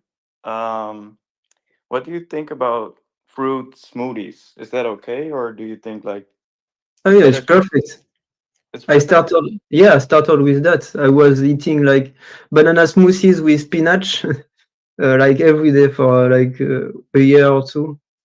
So I was even compared to like eating like a normal banana, no, just a smoothie would be fine. It's less optimal, but it's like better than most people are eating because if you mix it, like it's oxidize the fruit and it loses some nutrients and the fiber is like it's not the same, but it's better to eat that than anything people are eating nowadays. So. Okay, that's good to know. I really like a mango and banana smoothie. So yeah. All right. Perfect. I had a question for you. What you are thinking of the water we are drinking? Because it's a bit complex. You have to drink spring water, but I personally eat the spring water, but in glass bottles because if you eat in the plastic bottles, it's like you're eating two credit cards a year. I think if you eat in plastic bottles because the plastic goes into the water, so it's really. And if you can't have water from glass bottle, you have osmosis water, reverse osmosis water is better, but it's not optimal. But yeah, it's definitely better than plastic bottles. And what you think? I heard. Sorry. Go ahead. Oh yeah. Sorry. I heard that copper is like a good container for water. Do you know if it's true or not? Yeah, I don't. I actually don't know. I used to drink in the copper carafe continents. I used to do this like for 2 years, 8 years ago, but I didn't see any change. Honestly, I don't know. I don't know if it works. I don't think so, but it's people do that, especially in India a lot. So, but I don't know much about that. Okay, and I have a question for you. What do you think about this?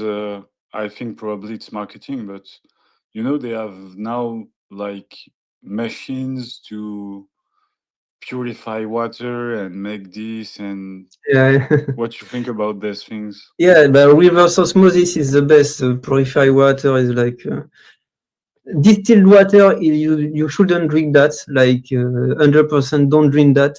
It's actually bad for your body. Okay. Because not there is nothing in it. So okay. Yeah. it's not worse. But yeah, the best is reverse osmosis. The rest is like you're better off with plastic bottles at this point. Okay. And okay, yeah, the quality of water, the quality of Yeah. food is more and more difficult.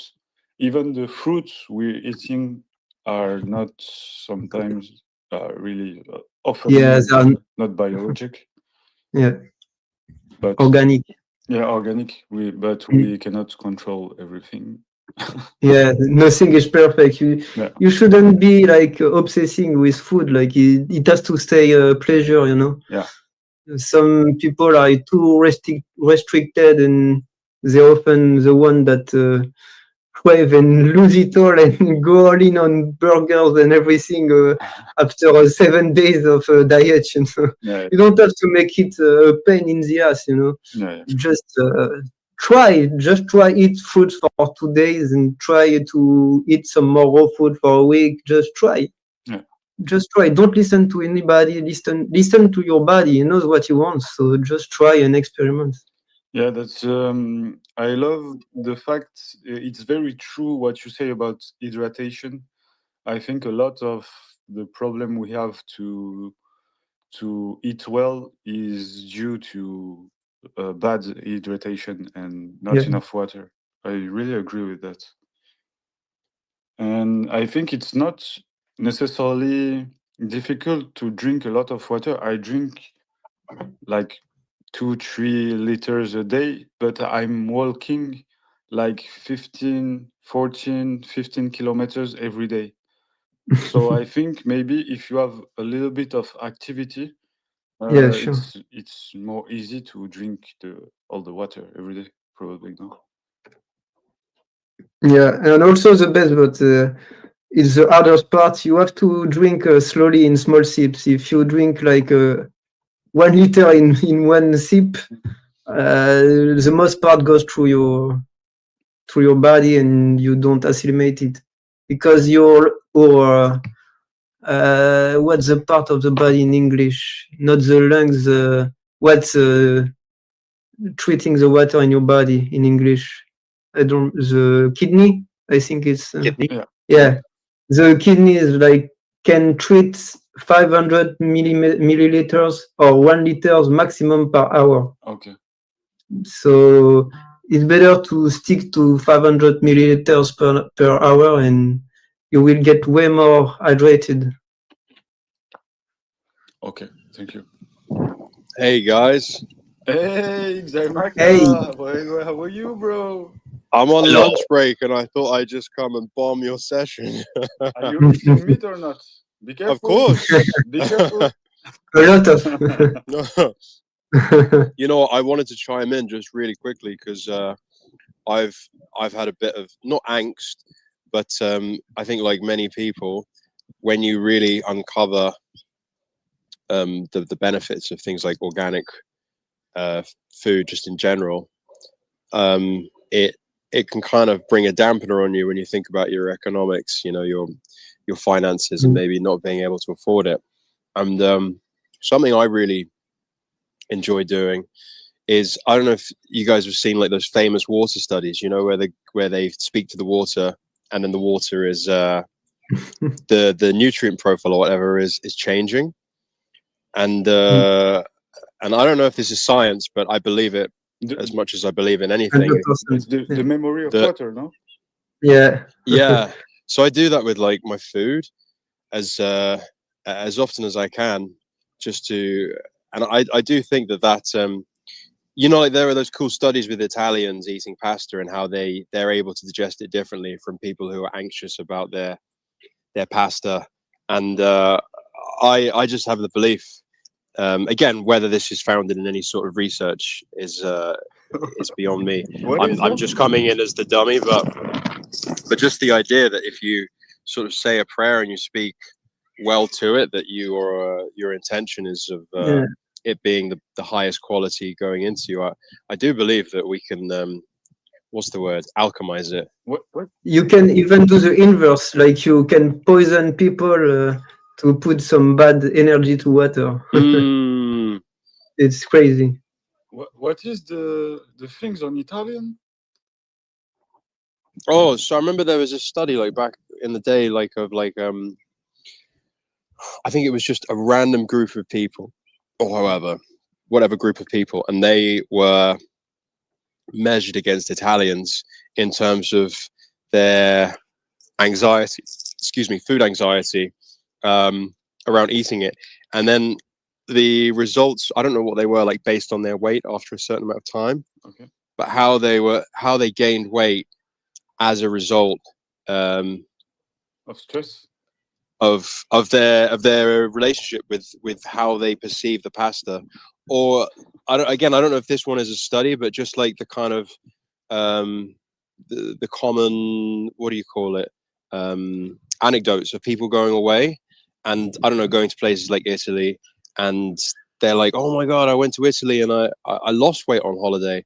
And I think a lot of the time our romanticized like version of food and the experience can really help to digest it in a different way from when we have anxiety around it, and and how we digest food as a result of that anxiety. Those are just my own.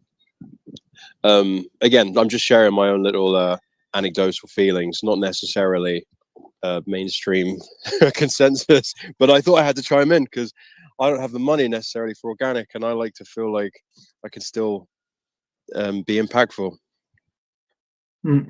Yeah, sure. No, 100%. They do that also a lot in yoga and in India. It's really important to eat when you calm, because it really impacts your digestion and how you digest food. So yeah. So I have to go. Okay. So thanks everyone. Thank you very much. And I will be coming back in an hour or so as a listener. So Okay. keep up the good work, and maybe I will. If you want to come back, Yeah. I hope you enjoyed talk here. I know Yeah, you it was were nice. a little bit stressed. I hope you enjoyed, and it was really, really interesting. Thank you very much, bro. Thank you. Thank you so much. Bye And bye. I would Yeah. appreciate it if you also keep tweeting about this stuff. Okay. Because I think it's really important to also persist forever in this, and just a reminder Yeah, I sometimes agree. Yeah. about, what's good to eat, what's not good to eat. I would really appreciate that. Okay, thank you. I will. Okay, man. Yeah. Thank you. Thank you very much, Thank bro. you. See you See you later. later. Thank you very much. It was really nice, really interesting. I For sure. yeah. I think the key is really water.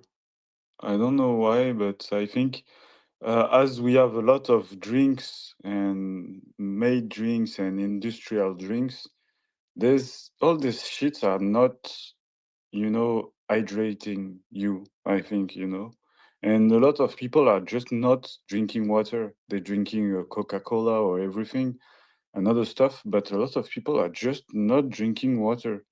I was one of these guys few years ago, months ago. Like even if you smoke too, I was a smoker before, and you constantly need to have, a taste in your mouth, and I think it's one of the big problem of smoking too, which is underrated, is you don't drink water and you.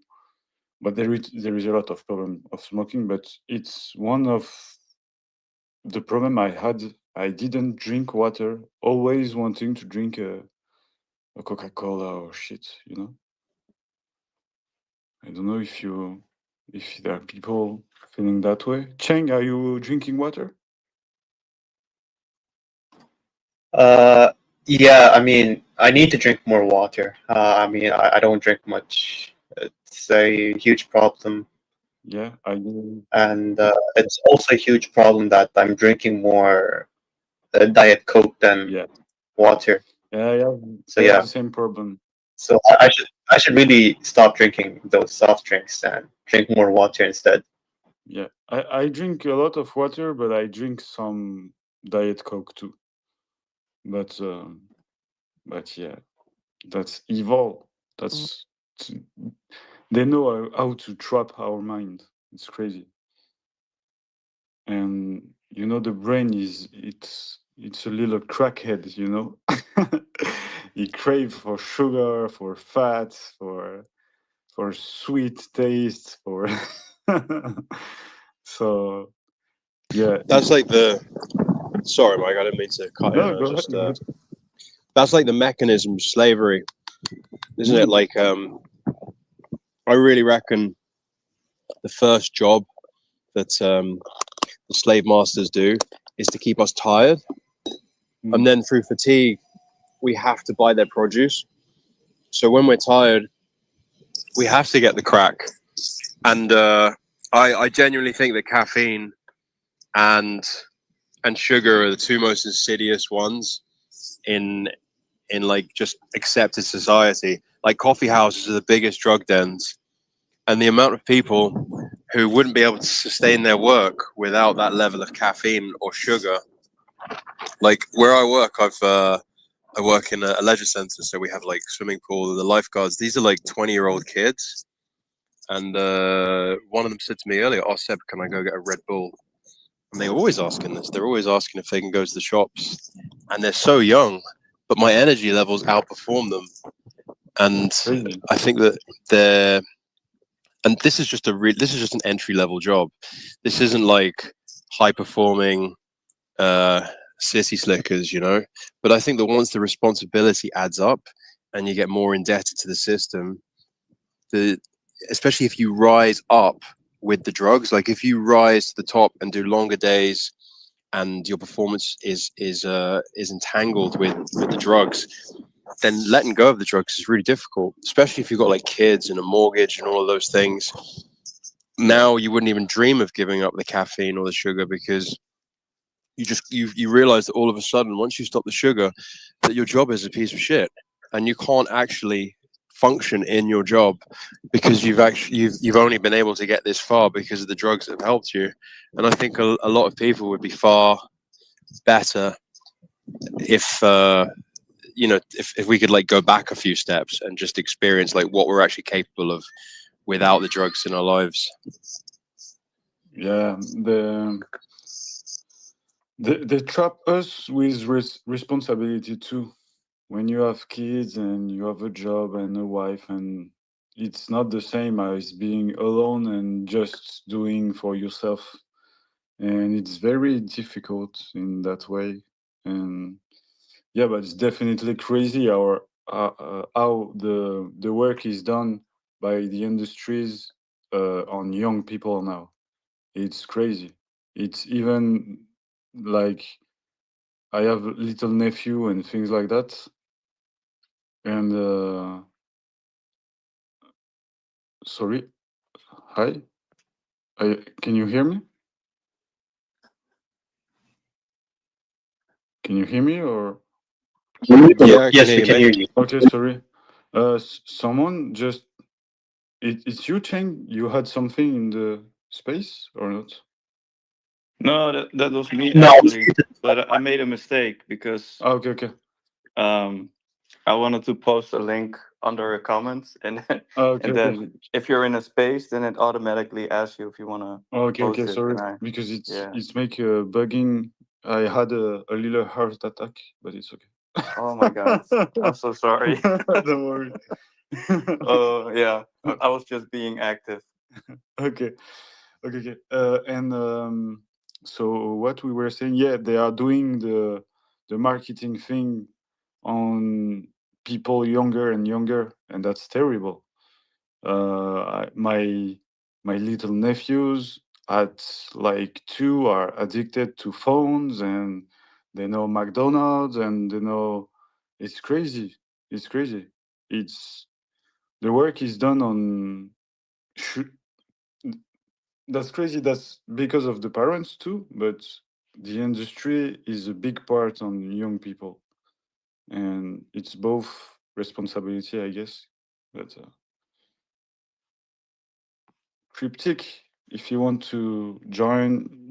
If anyone want to join, Miss Ponzi, Munchies, Goodsy, anyone, Aeon1, Krishna. I will call you out until you.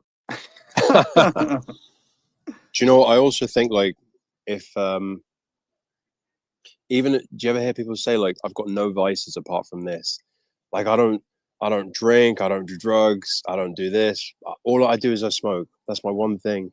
Okay. And I often think like that's the crutch of it's my one vice ends up like damaging us so hard.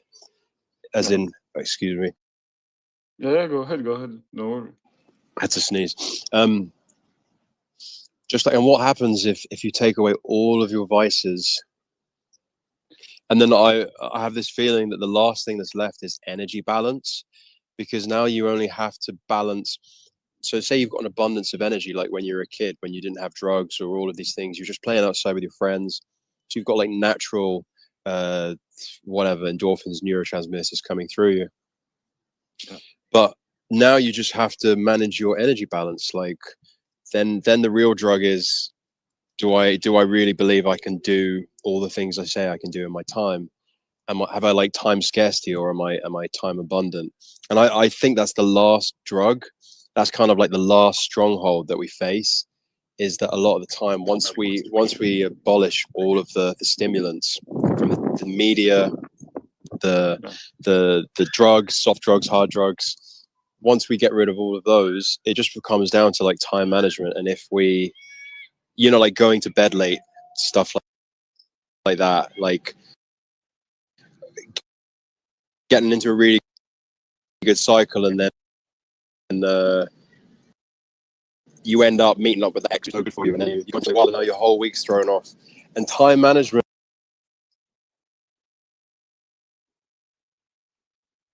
It's cutting a little bit when you talk, Seb.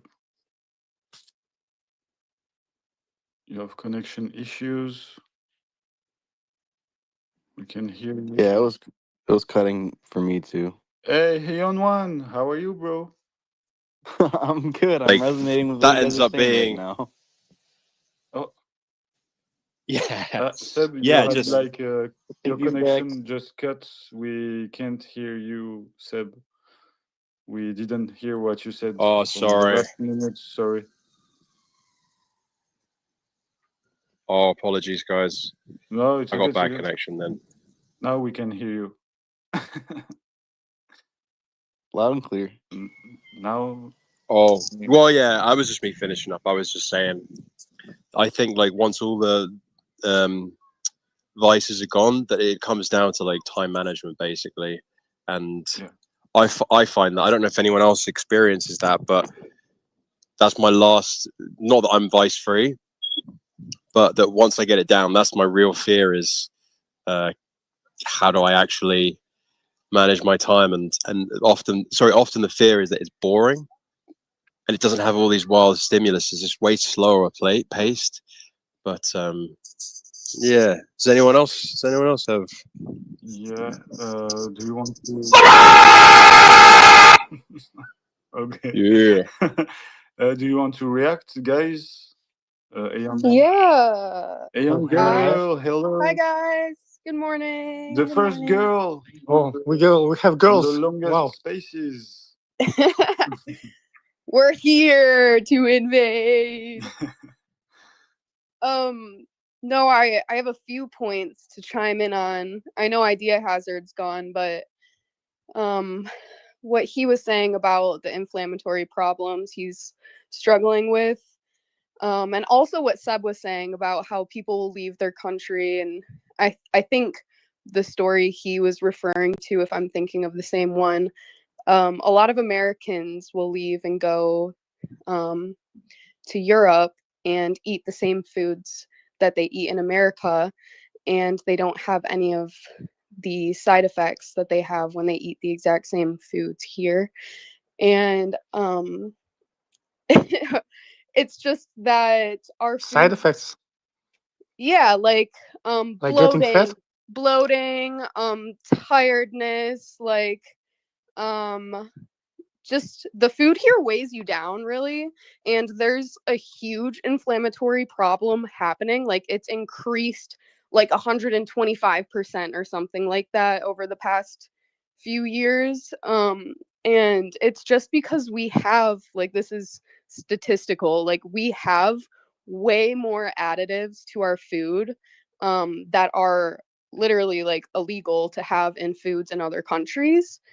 So you have to be careful with what you're buying in the grocery store if you have inflammatory issues so easily like that, because quite Whole literally. Foods, Say that again? Whole Foods store solves the issue, I think. 100%. Yeah. Yeah. It's It's also, it's by the more way, in Europe, expensive, but I think in Europe they just walk around more because they're tourists, and also they burn calories more. totally. But on the caffeine note, I am so addicted to caffeine. It really is a drug. Like, that's how I get through my workday. Like, there's so much stimulation at my work.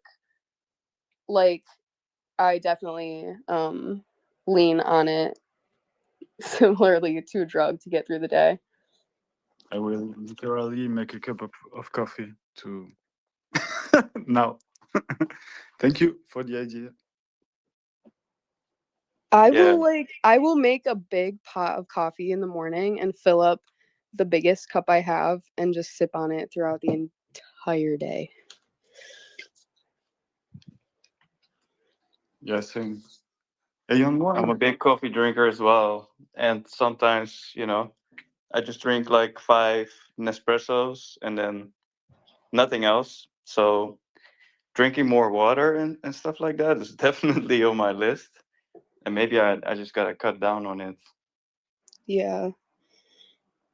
Have you seen those water bottles that are like massive and they Yeah. have times and lines on them from when you wake up till the time you go to bed? I've seen those. Yeah, they seem so intimidating though.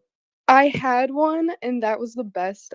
It ended up shattering because it was like glass, but I need to get a new one. But that was the best time for drinking water for me. Like, I drank that entire thing before the last line because I just carried it around with me everywhere. Like, if you carry a water bottle around with you like a pacifier, or if you are a vapor or used to vape, like, you know that habitual ritual feeling of having the vape in your hand at all times, or like as a child you have a pacifier, like that same instinctual ritual of having something on you 24/7, you'll start to use it all the time. So if you just carry your water bottle around with you and not have to go to the kitchen or go buy a water bottle, it's so much nicer. Yeah, for sure. That's a good tip. Maybe, I'll just have to buy one and, try it. Sorry, I'm literally making a coffee. It's okay, Mike. How are you? A young one, bro? Good. I just woke up. Nice. But I immediately resonated with what you guys are saying right now because I mean, right now I recently lost my job, but when I did have my job, it was like I needed crutches just to get through the day. It was like I would continuously be going and getting like fast food every day. I'd be smoking weed every day. I'd be drinking every type of energy drink you could think of every single day. And yeah, it was the only way I could really do that job. And now I've been recently, I mean, I dropped all of my soda, all of my energy drinks, for the most part. I'll basically just drink sparkling water and make a bunch of food at home. So it's it's definitely been a huge change just to kind of adapt to not not filling my body with tons of junk. That I feel like at the end of the day, when I would do that, when I would get done with work, I feel like I would just be dead and I couldn't work on. I mean, I would still work on a lot of stuff, but I feel like I've been feeling better from not trying Yeah, to taper down a lot of that, to be honest. yeah, that's what I used to smoke a lot of weed in previous years, and that's what I was talking about. Drinks and not drinking water. When you smoke some weed, you always need to have like drinks to have just a taste in your mouth always, and it's the worst thing. And it's really underrated how it's killing you. In fact, you're always filling your stomach with some sugar and not water, and that's crazy destructive, I think, for you. Thank God I stopped. Yeah, Yeah, I it's a mean, good even with idea. the combination with smoking, it was like, Yeah, yeah, I need to eat something. Like, I don't care if it's a bag of like Doritos or yeah, like, yeah, exactly.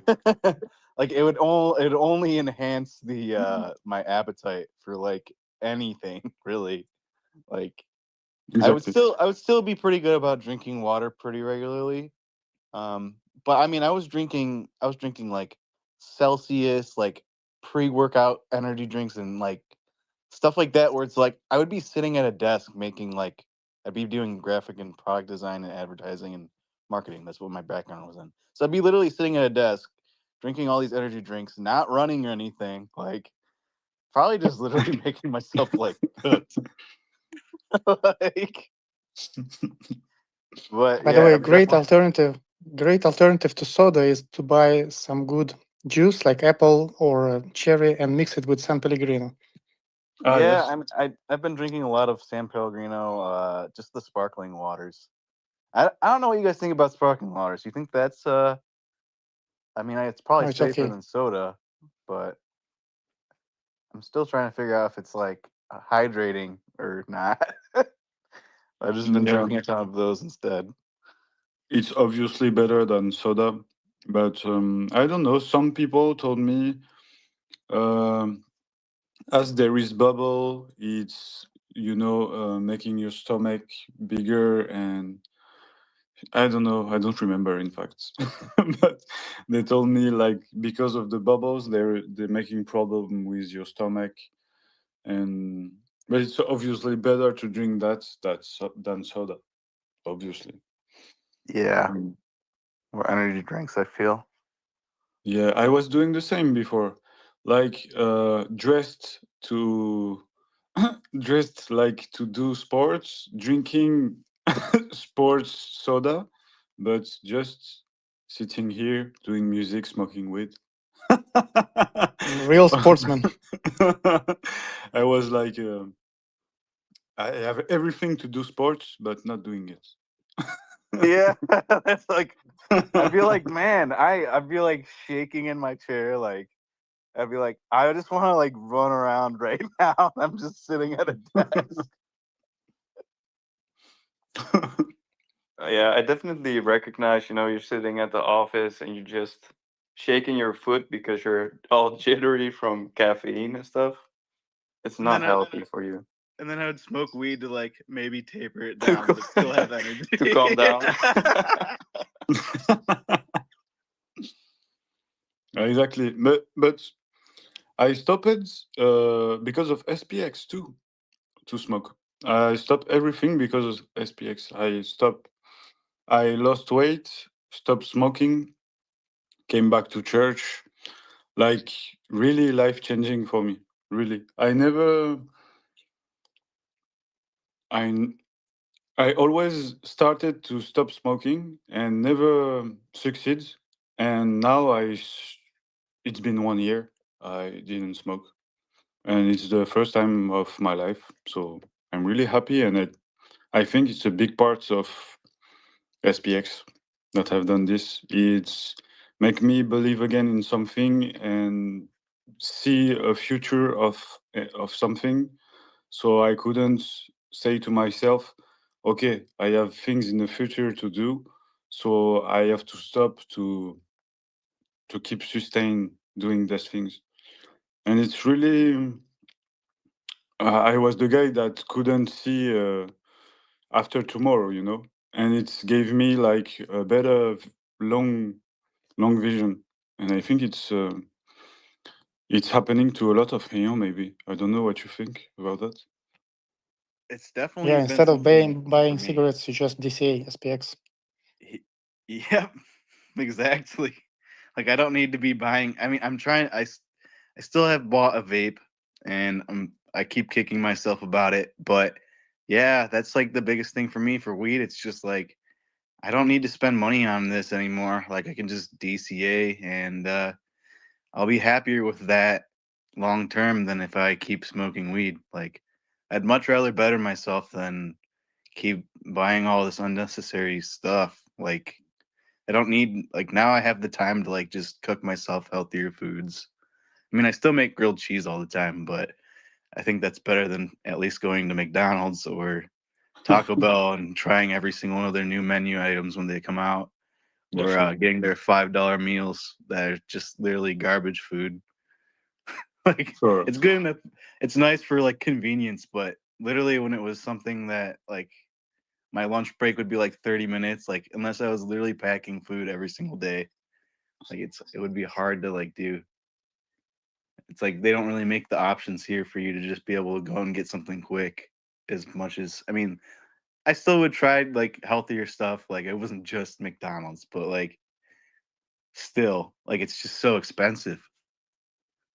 All of the healthy like fast food spots are so expensive around here. Like if you want to go get a salad and like a fruit smoothie, it's like 3 times the amount you could go get a McDonald's meal. Yeah, it's. I don't know if in America fast food are expensive, but in Europe it's expensive. In fact, to go on fast food. I don't know if which one of you are in United States. I feel like it's pretty cheap in the United States. Yeah. I would say. Okay. You can go to McDonald's and get a cheeseburger, like a McDouble, fries, a drink, and McNuggets for literally $5. Okay. So you're like in your head, you're like, am I gonna spend more than $5 on my lunch? Okay. Or am I gonna spend the $5 and be full, but not with stuff that's like good for me at all? Okay. So it's even. And for everyone that's working, like when if you don't pack a lunch, like you're gonna go do that on your lunch break, you know? Okay, so it's even more dangerous because it's cheaper.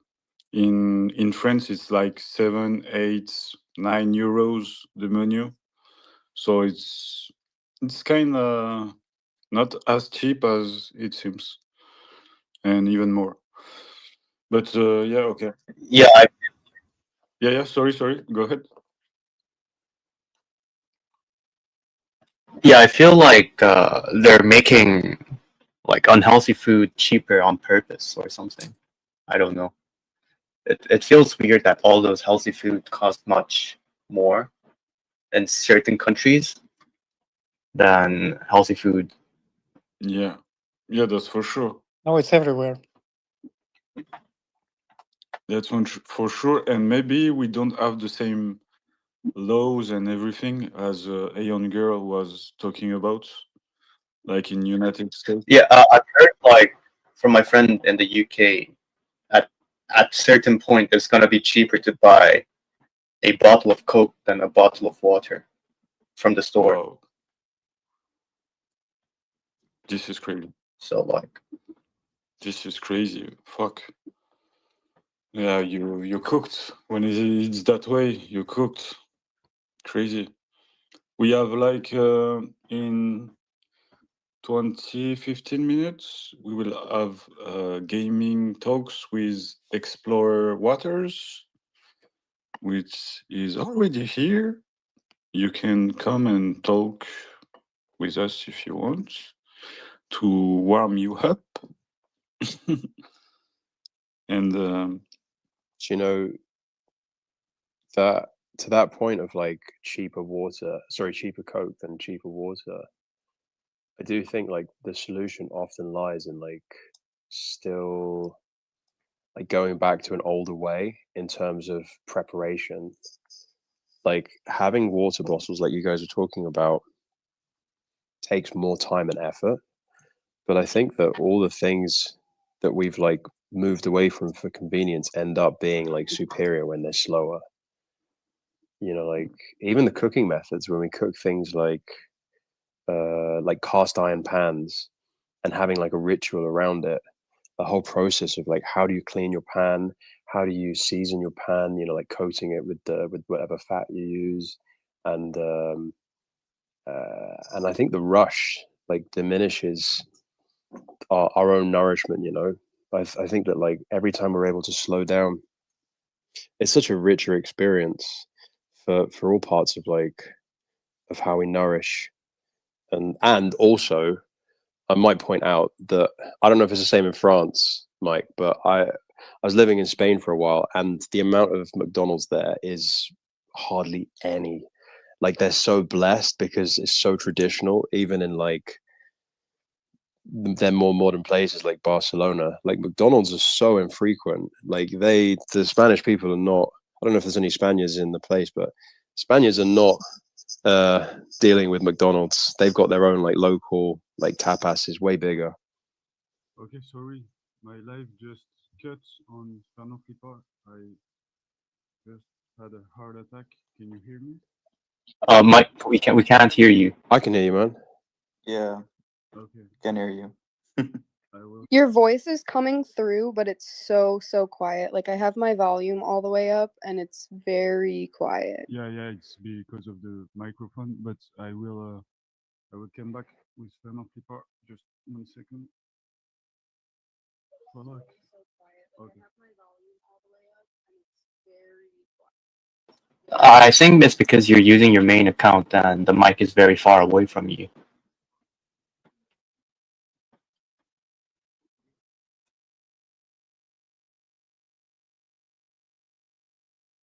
Also, how long has this been online so far?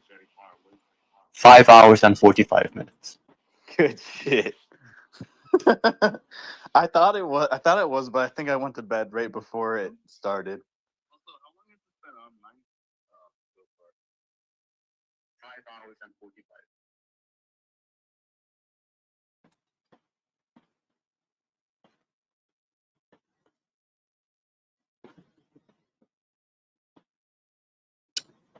Oh yeah, just to add on. Yeah, I've changed my frying pan because I used to use the non-stick pan and it's not good for you. So I've been, researching and I found out that ceramic pan is actually really good. Yeah. But it does have a downfall because if you cook it on a very high heat, like the food kind of stick to the ceramic pan, unlike cast iron pan. Like if you can't really use it on high heat ceramic pan. So if you want to cook with good mired, reaction on your food, you get the cast iron pan. But if you like cooking on low heat or like a lot of sauces, ceramic pan is also a good choice. Yeah, I have a bunch of birds and I have to cook with ceramic pans because of the fumes that like Teflon and stuff like that gives off. And I didn't know that until like I was just reading about it and I was just like, oh wow, I need to stop using this for my birds. It's crazy how Teflon is so harmful for you. Yeah, and that stuff is everywhere, right? Even like you said, the Eon one. Isn't it crazy sometimes? Like if the health risk is to something else that we really, really care for, we're willing to update like our own health standards. The birds will set you free, my friend. Yeah. Yeah. No, yeah. And it's tough because there's so many that are just not ceramic, and I really have to look every time I buy a pan or something because, yeah.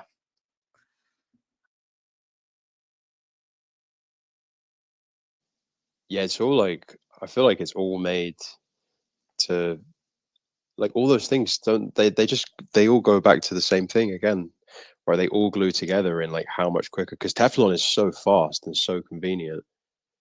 And then you just, once you get used to it, and then you start calculating your dinner time, you say, oh man, I can get my dinner done in like 20 minutes because I don't have to do all the things with the pan.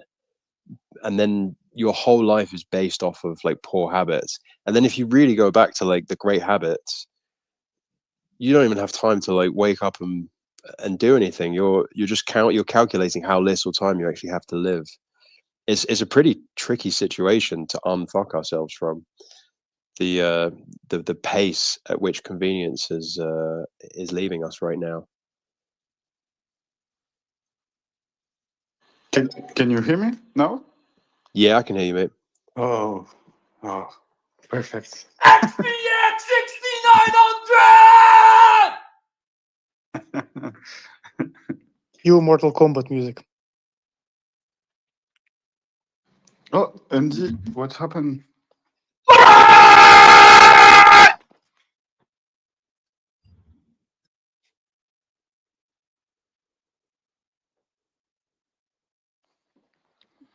So we will have in 10 minutes the talks on gaming. Are you going to post the calendar anywhere, Mike? Is that a possibility? Like to see the timetable coming up? Yeah, I've posted. You have go on my profile. I posted the link and everything. Oh, nice one, mate. Yeah. And when you go on the link, you have like it's adapting to your time zone, and you have like where we at in live.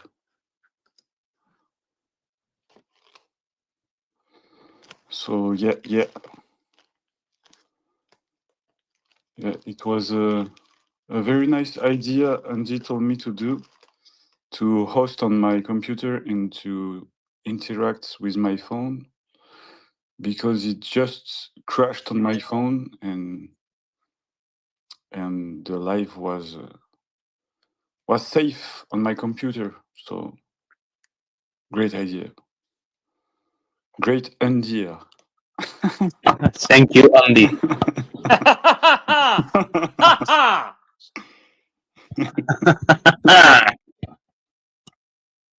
Aha! How are you, Andy? Awesome, and you? Yeah, very nice. Everything is working well, so I'm happy. Yeah, but yeah, like I sent you a message like we shouldn't be using the main host. I made a heart attack when I received the message. I thought everything was crashing, and you were talking of the previous one, no? Oh yeah, really, because when I first look at my Twitter, X, sorry, it wasn't displaying anything as for spaces from you. So I was like, okay, so maybe stop the test, or I don't know, it crashes. I woke up this night like 2 or 3 times to check, and one time there was no Fernand Flipper as co-host. He was kicked out, but the 2 microphones were not activated. And the second time the live was just shutting down at 7 hours, something like that. So I think it's because of inactivity that it's been shut down.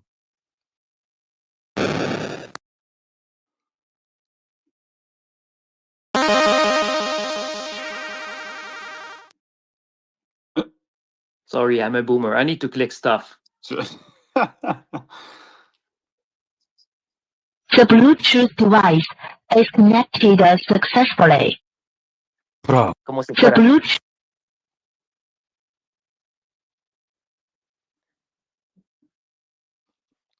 We're almost at 6 hours. That's nice. Yes, all hours. It's like a little victory already. Mm-hmm. Mm-hmm.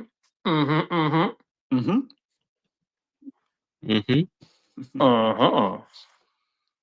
And then imagine like listening back to all the recording. Like you must be really low life.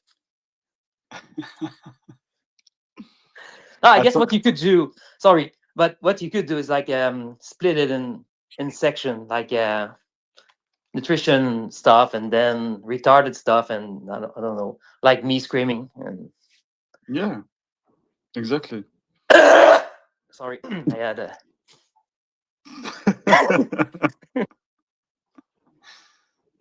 Yeah, I'm the worst guy. I'm laughing at everything. Everything makes me laugh. So Everything. Let's check. I have a really stupid joke. Okay. Yeah. The most unfunny thing is like starting with, "I have a joke to tell you," and Yeah, it's so here's the joke. Sex is good, so I'm told. But have you tried DCing SPX? yeah, sex like That's the joke. Oh, it's retarded.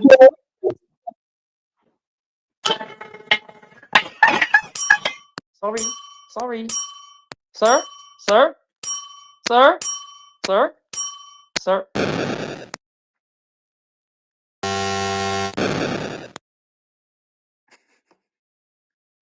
I love this. That's a real life. This is why we invented like technology. It's for communicating. Sir. You have to make a sound, NG, with this sound. With Is what? this the video game part already? Video game soundtrack.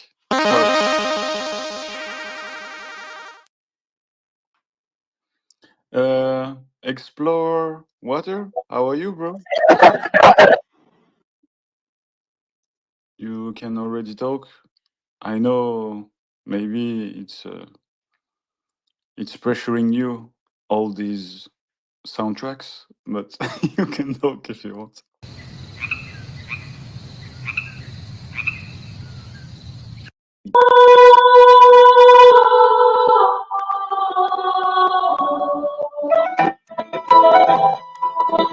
Oh, that XPX, oh, XPX, DC on your wallet. XPX token, go to the moon. And then I cheated to X. You're gonna take profit to pay the food. Very organic live. It is so important to DC the index. Button. My village, good.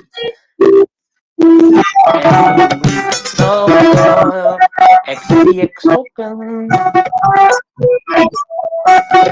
O taka ko na konne honna henne.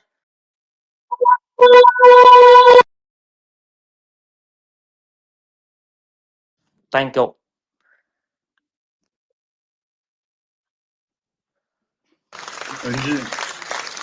Angie, we need to make the imitation hour where you do imitation. No, I don't want to get banned. Intimidation hour. I feel like all the stuff I do usually I don't like them to be like, oh, make us laugh, please. Do it, please. Please do it. I feel like a clown in a show. Like, oh, please, we're waiting for you to make us laugh, please. Please, Andy, please make us laugh, please. Please. Please, man. Yeah. 一体死ぬなってのはないへで。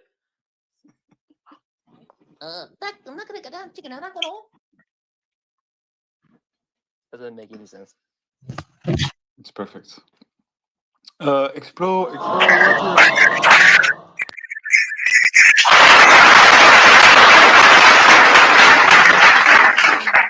Yeah. Hi. We have Explore Water that will have to talk. How are you, bro? I'm doing all right, Mike. How about yourself? Very nice, very cool. We have a lot of cool discussions and having fun, so it's perfect.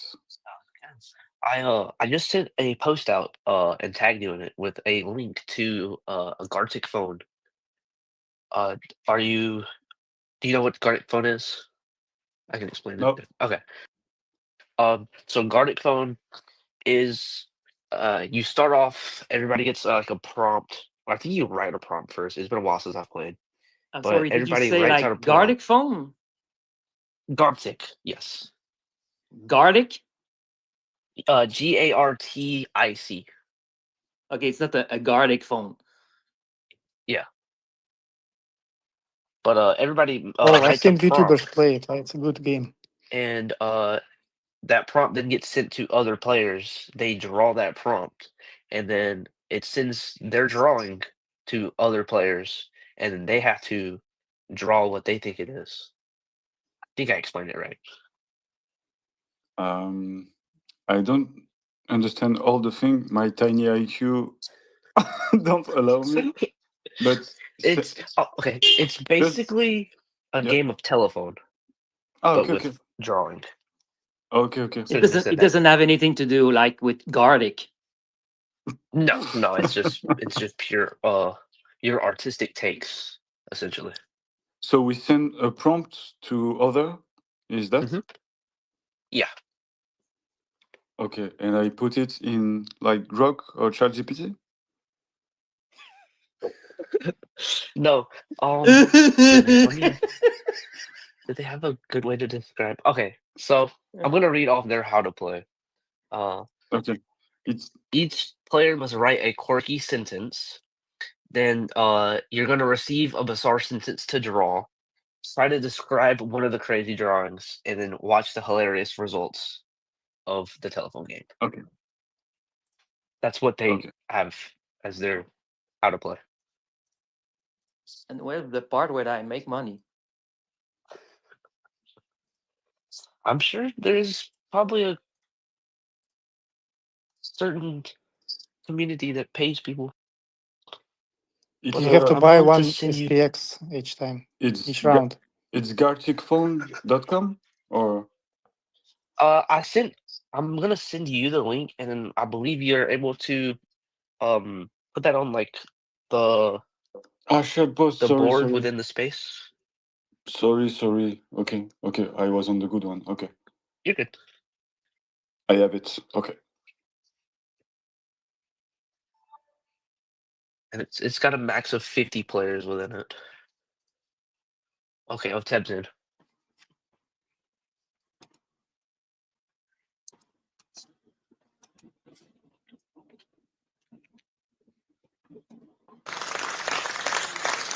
There it is. All right, yeah, you guys can join in with that link that Mike has shared, and then once we have a good amount of people in, I'll start it. Do I need to be using a VPN?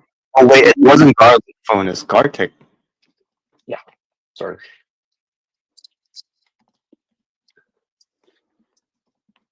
The way I was going to do things starting off didn't quite work out, so this is what I've come up with.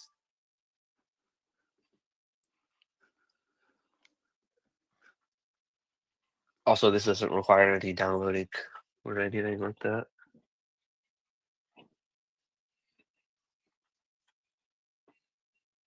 This is exciting. There we go. We've got some in.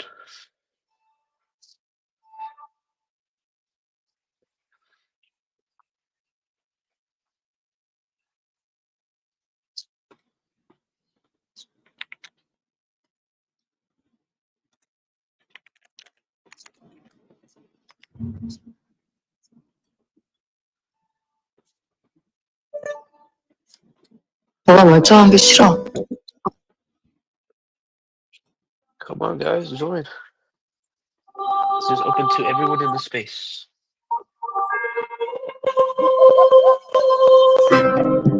Sorry, I can't join right now because I'm not in the right place to play.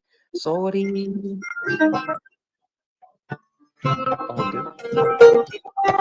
But if other people want to join the game, I will gladly like this.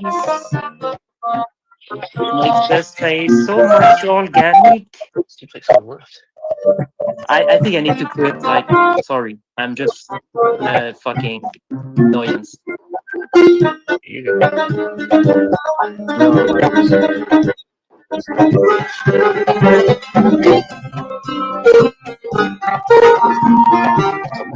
We are like Where you 10. at? There's everyone. Come on, come on.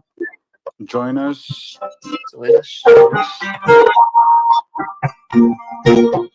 Guys, join the post that Mike has shared. We are like 9, 10. Join us on the link. The link Cheng, is are up you above. on the game?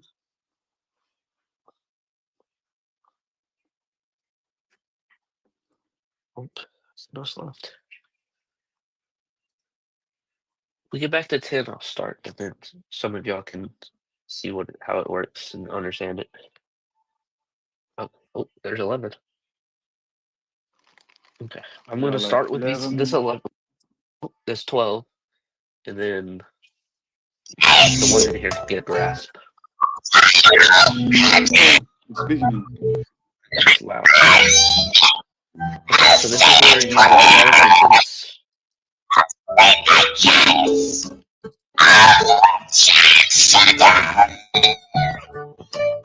I'm drunk.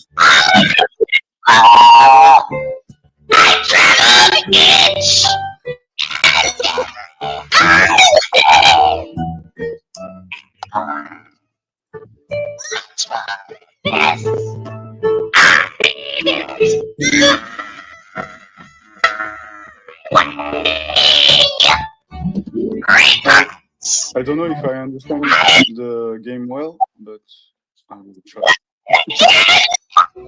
Well, thankfully, you started on this one.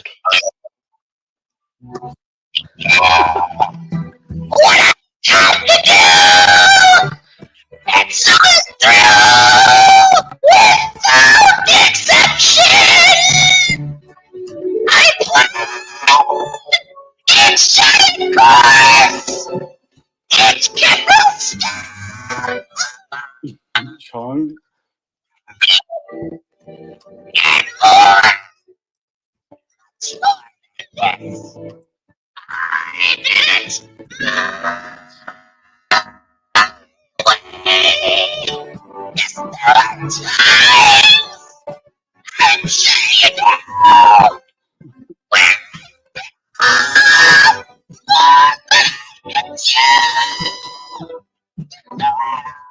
I'm terrible at this game. I'm not doing too hot myself. I'm terrible. Oh my god, it's horrible what I'm doing. Should have thought about playing this on the PC first. Oh, it's horrible what I'm doing. Oh no. No. Oh no. Give him. I think I've done mine very well. Face. Oh my goodness, this is terrible.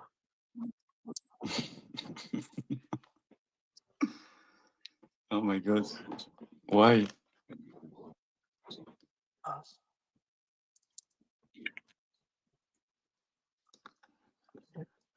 Where's the reverse button? I really don't know if I understand everything, but in case it will be fun.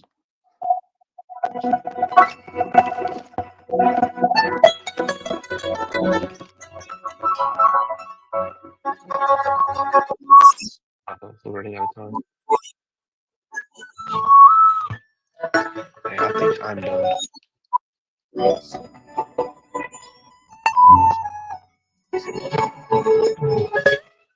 Absolutely horrendous.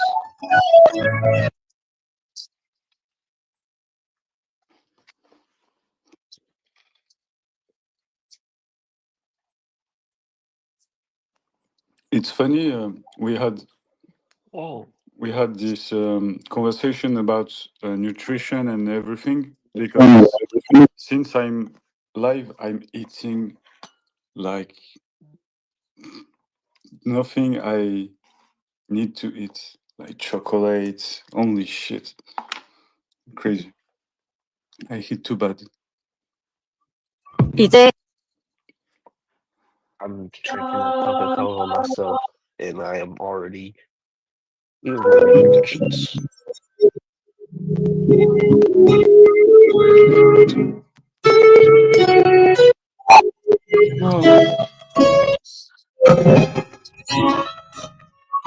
You attract success and prosperity. Everything is clear now. We're stuck here to DJ. Your eyes are closed. You think Y'all about hear that? success and flipping the stock market. There's nothing else that matters. It's just you and your computer and India.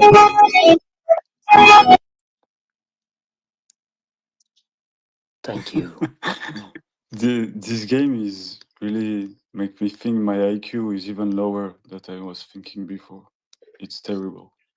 Don't worry, I do even worse than you probably. It's terrible. I have great ideas I for think it, with but I IQ, just can't draw. I think with IQ is that it always can go lower, right? Yeah, with time. No, not the lowest. We're like the bottom 25 quantile. Yeah, I feel like my IQ is 25%. I think I might be the Percent? lowest. Yeah, it's 25%. It's a metric. I think It's a metric actually. then You need to read on that's Reddit. Reddit is saying is that's that of a what's it called? Scale or something. Oh, it's terrible. I suck.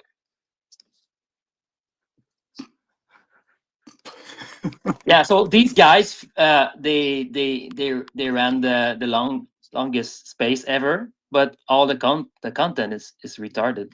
But It's even better. yeah, it's better. It's better. It will prove to low IQ that they can live in this world. The inspiring low IQ. I thought that phone ringing was on the spamming the button, but I just realized it's from the Gartic phone I website. will never do such a thing. You don't know me well. I'm a very serious person. Hello, Blue. Oh, I can't do text.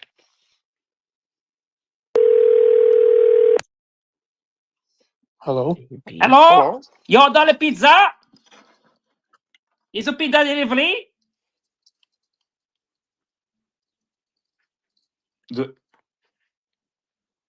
Can someone imitate an Indian scammer? Yeah, you do it, Chang.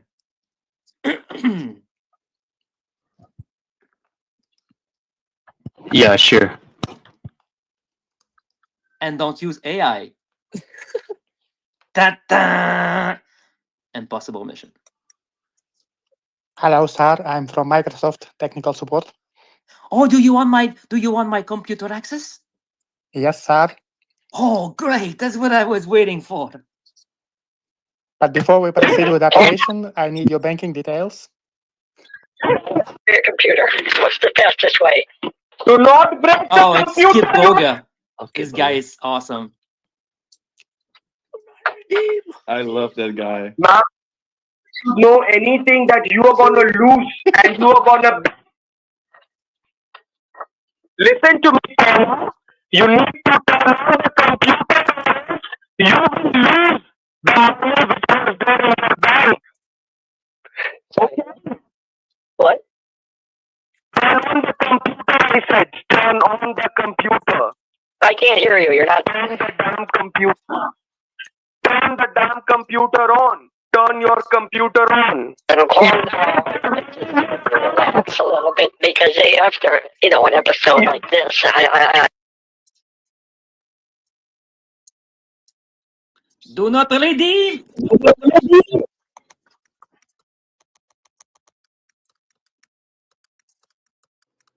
It's crazy. Like at some points, probably a child would draw better than me. Really. All I can hear is.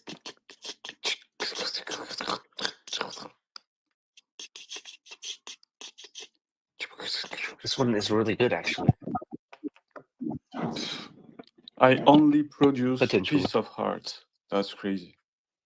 I think we could do an NFT collection with my drawing because they are That's too a beautiful. good idea. You know, back in my days, there were like mouses with 2 buttons, and they were making the loudest click. It was more like a clack, Yeah. clack, clack. Like Clay. I love the sound of old keyboards. You know, tick, tick, tick, tick, tick. Yeah, the mechanical one. That they used to be like the IBM one, the Model M. Oh, I They got were a very using clicky computer springs, keyboard. and now it's like mostly Cherry MX. Oh, There is drawing that are crazy. I don't know who made that. I think it will be funny.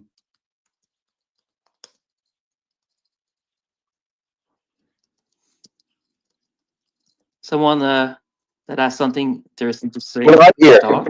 Do not redeem it. Do not redeem it. Ma'am, why did you redeem it?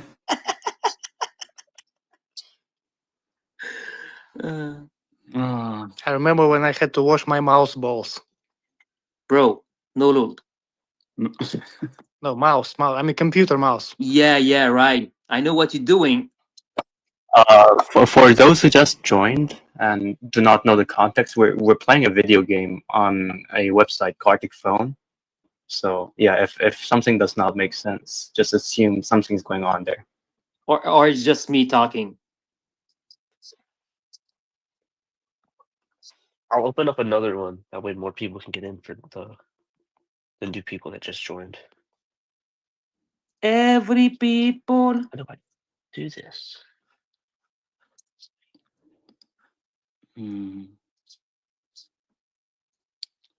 Yeah, how I draw that?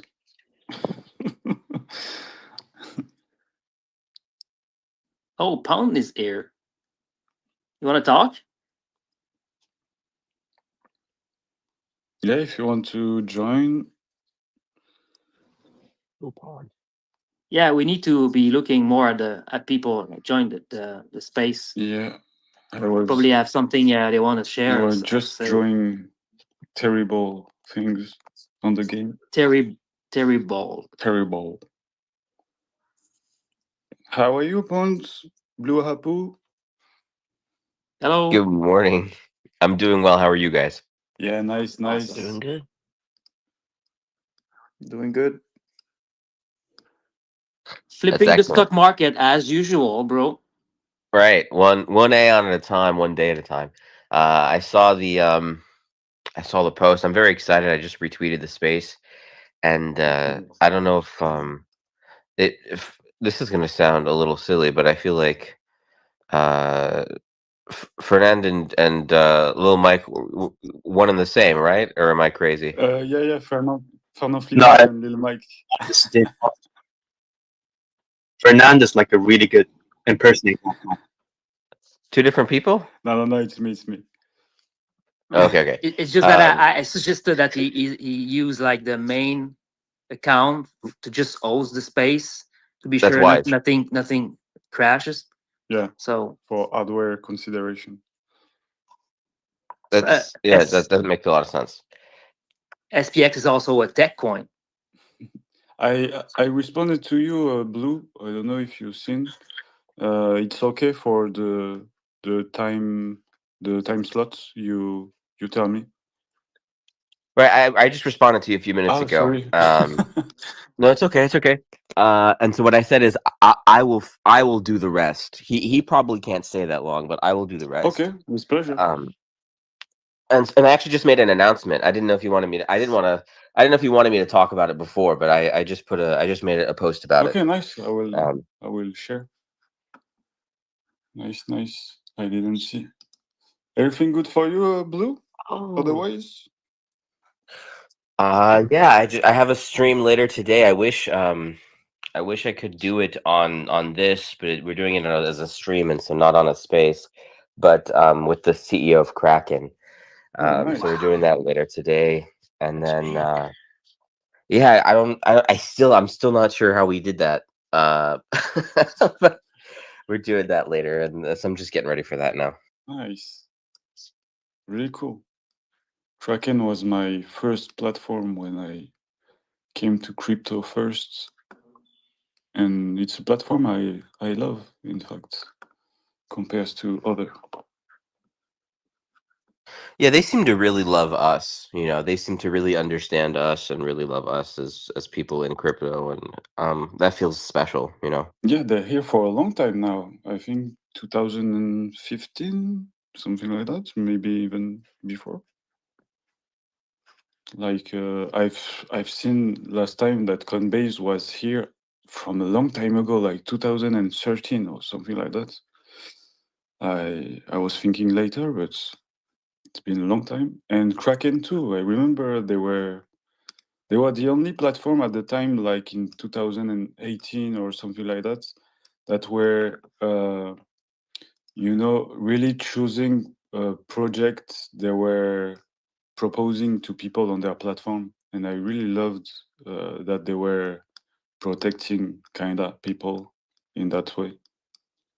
Sorry, we are playing a game where I have to draw things, and I'm terrible. I'm sorry, guys. It will be terrible what I'm doing.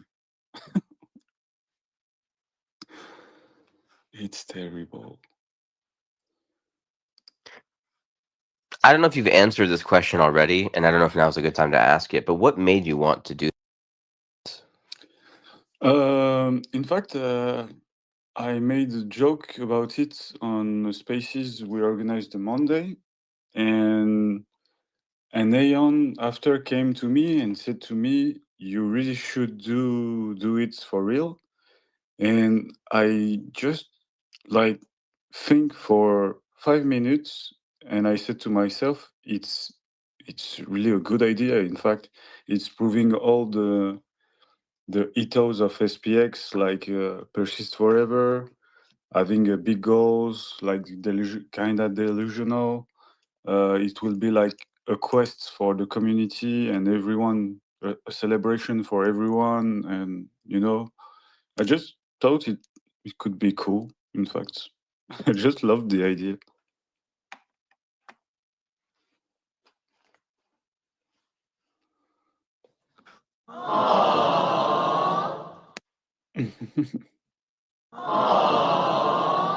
Yeah, I don't know if we will succeed because hardware problem seems to be really common on X, but I will persist until we have it. It's it reminds me of it's long distance running. Right? I mean, this is about persistence, and I think it's great. Yeah, it's really cool. You can come talk anytime you want, Blue. It's really free, and just people just come and ask, and everyone can come and talk, and it's really chill, like we are in SPX. But only have high intellectual level kind of subject, please. It needs to be really. Yeah. I will have to leave the space, so. Oh no, the host left.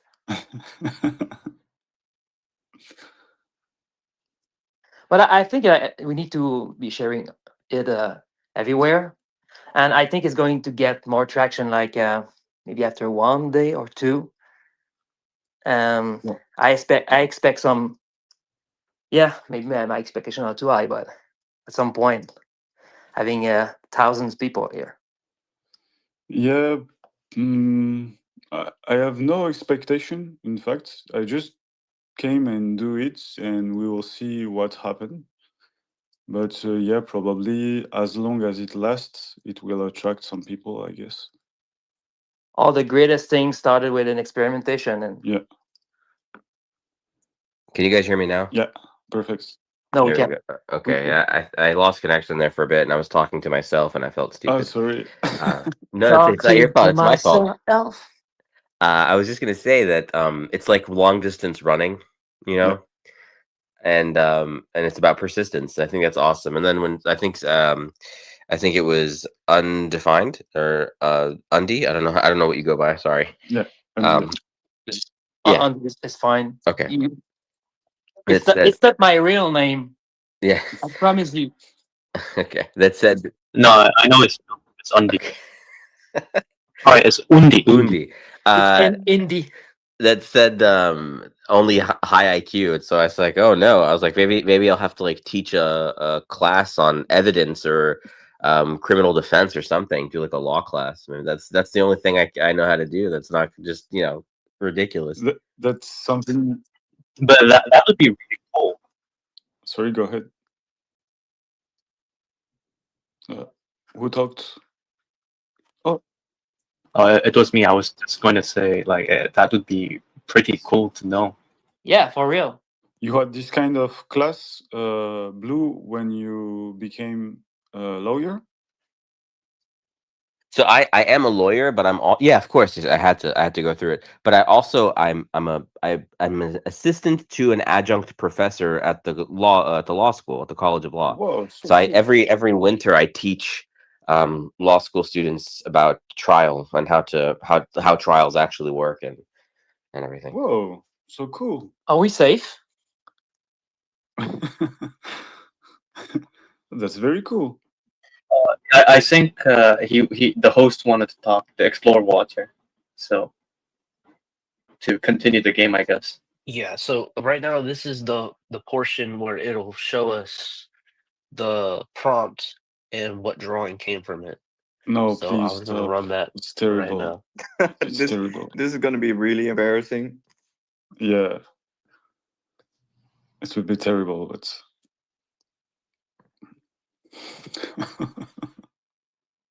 Good morning.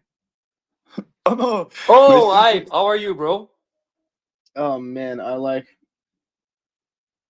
left the space running so I could hear like muffled whatever was happening. And was there like maybe like 20 minutes ago just someone's like screeching? Was there some like screaming happening? Yes, Yeah, there maybe was. some I, like- retarded started screaming SPX. I don't know. Okay, because it started to like bleed into my dreams, and I like woke up to like. Was it someone screaming on? Yeah, were you running like your AI Murad and stuff? Yeah. SPX6900. Cool. I wasn't tripping out. I was like, oh my god, what time is it? Like, It's fuck time to this wake shit. up! It's time to wake up. It's time to start trading. Oh, your growth Open short. Start trading. Actually, your growths are pretty darn good, man. Thank you. People. SPX! Oh my god, there we go. Wow. Oh, What is that? Sorry. sorry.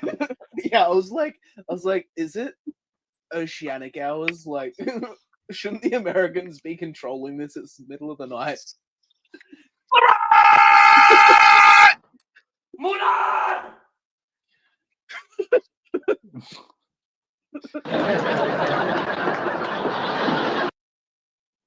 I'll be surprised if anything makes it through these images that isn't just like an SPX coin. Yes.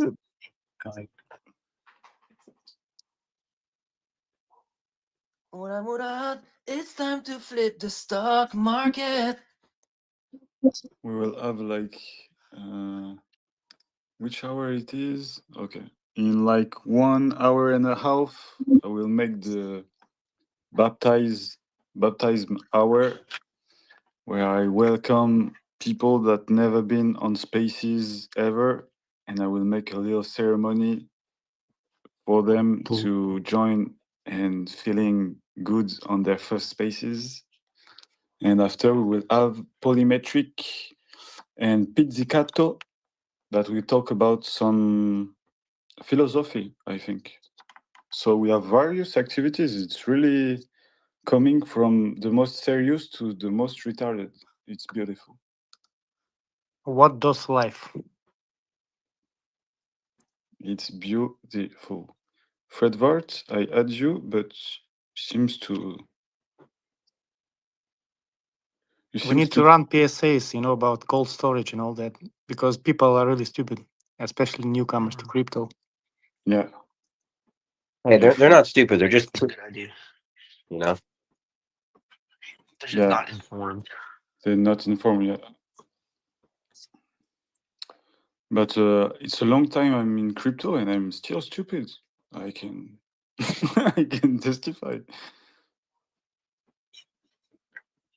Yo, that drawing was pretty good. Who made that? I've been through like the run of the NFTs in 2021, so I got all the tips from there. Kind of impossible to, I guess, steal from me.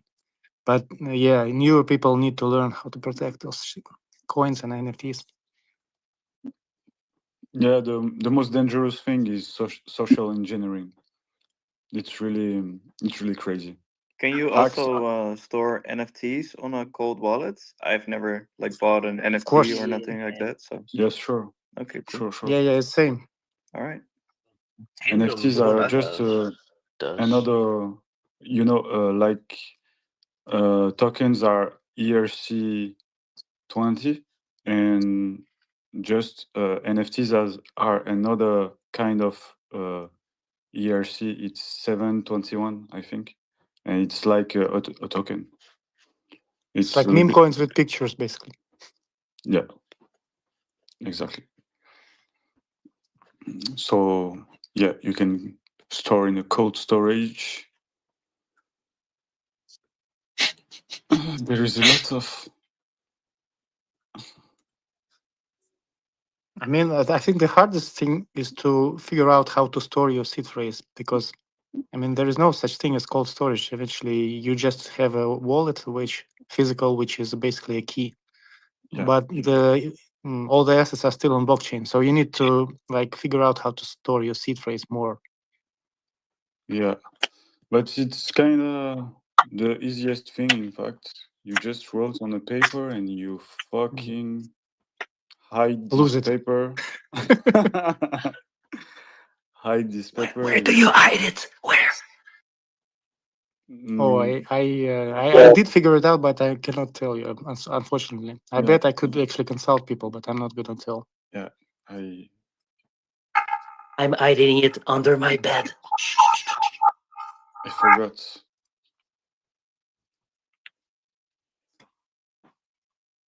Yes, so I buried mine just like raw dog in the dirt. I didn't have a box to put it in, so I just dug a hole and then buried the paper. But I remember where the paper. Okay, let's all go to Australia. Let's all go to Australia and start digging holes until we find Do you laminate? a cold storage. In your backyard. Yeah. Oh, not in my backyard. No, I put it in my neighbor's backyard because I figured if someone went to come rob me, they would assume that it would be in my backyard. Okay, you guys heard it. Let's find his house and go to his neighbor's house and dig a hole. No, it's But what if I live on acreage and I have multiple neighbors, but they're really far away? Multiple houses. I mean, we have 200,000 holders. Do you think not one of us would find it if we all go together? Is there a kangaroo boss to fight? Yeah, there is a mini boss. There's a kangaroo mini boss, and then after you beat the mini boss, his mum shows up to beat the shit out of you. No. It's very well. This is my OPSEC. It's not just digital psychological OPSEC. There's layers. If you want to come and rob me, you better be prepared for a fucking raid. We raid all the time. I have poisonous spiders. I have poisonous plants. Whoa. What is mom boss vulnerability? Fire or? You're not getting that info out of me, dude. I see the game you're trying to play here. You're not. You're not scoping out my boss fights before you get to have them.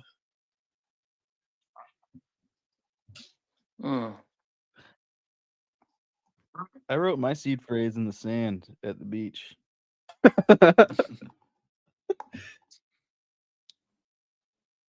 Good luck finding it. I had mine engraved into my looking skull. myself. Someone has poverty in their words for the mnemonic. I gene edited my child to have the seed phrase on his genes.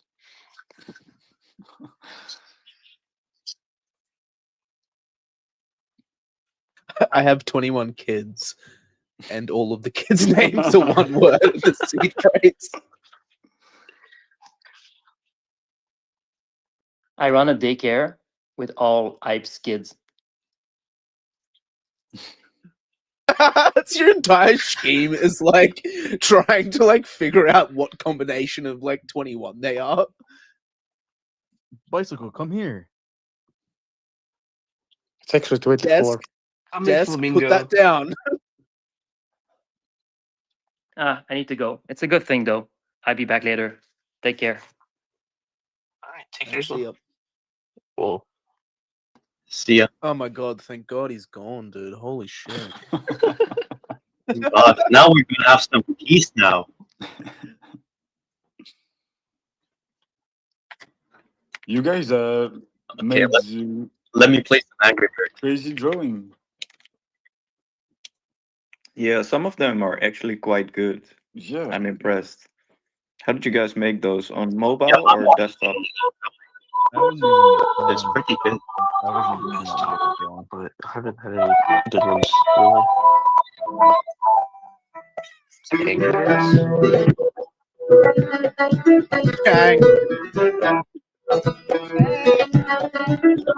Yeah, this Angry Birds.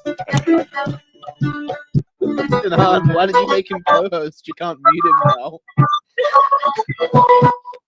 Ronald, save us. It's like the Shrek remix. It's the medieval cover. It's that 1800s remix. Oh, what is he doing?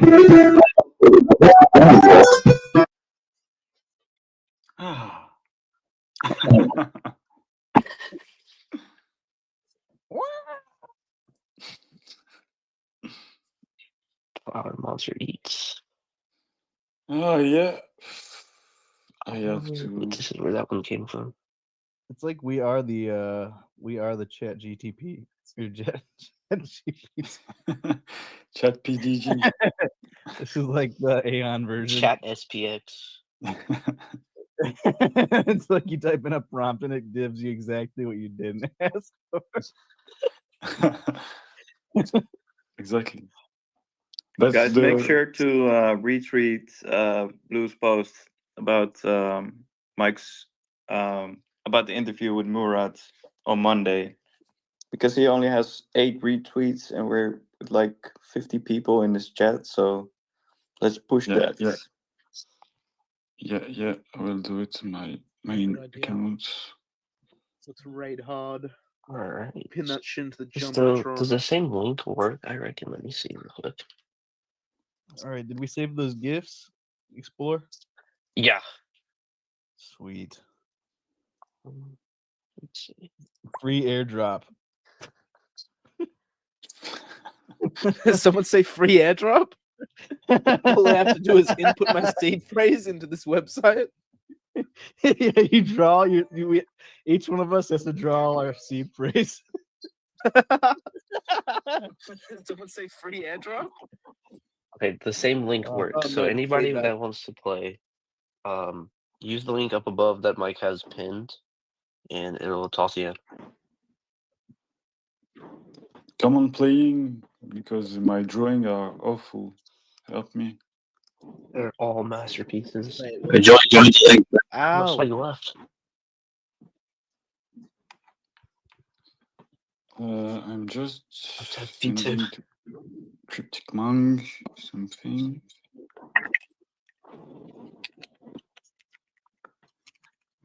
I seen where somebody put it on the Reddit.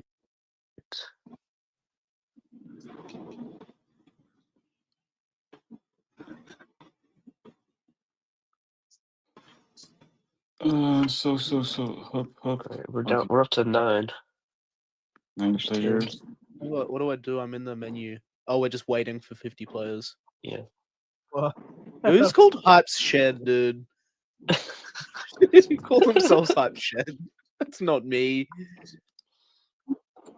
I'm gay. Unless someone who wanted to hide that fact would say, Somebody's Someone's gonna join with pretending their to be C me. frames. Put your seed phrase to join the game. 2K to not be an Aeon? Yeah. I don't know who is this person.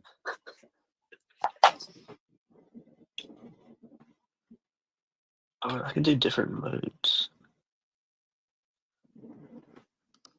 You make a story. You want a story mode?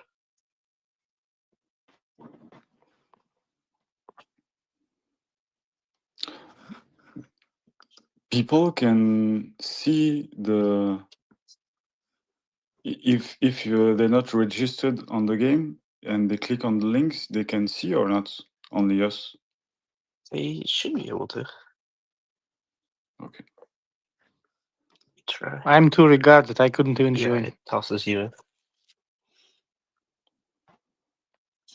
Yeah, I'm trying this on my computer now, so hopefully my drawings will be a little bit more Picasso. Well, we have Joe with the emojis in his name. It's a nice touch.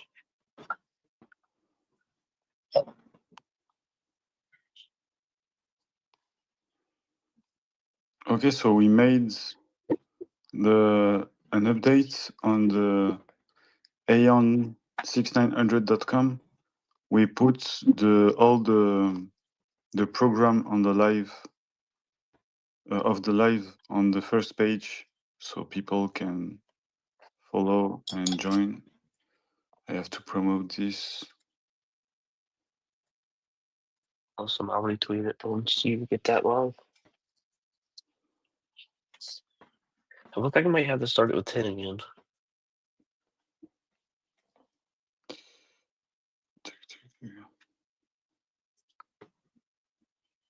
Okay.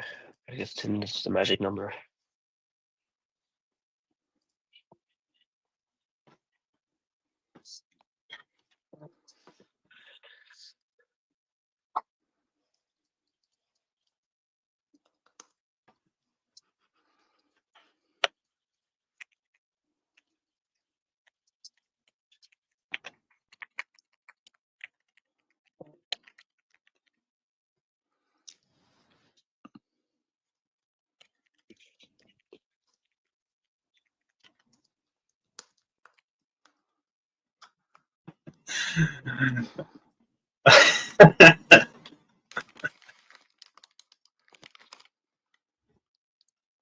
It's crazy.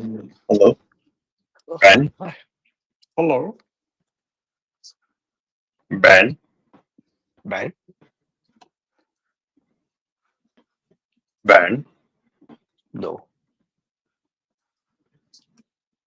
No.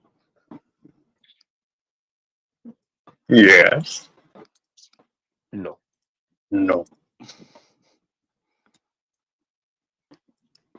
Ben? No.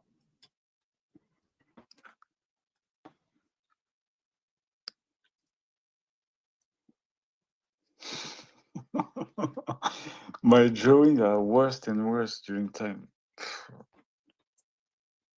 This would be pretty fun with some alcohol involved.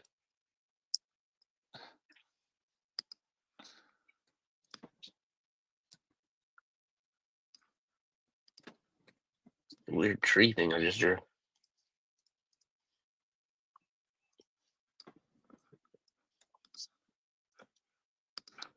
It's crazy. Oh fuck. No.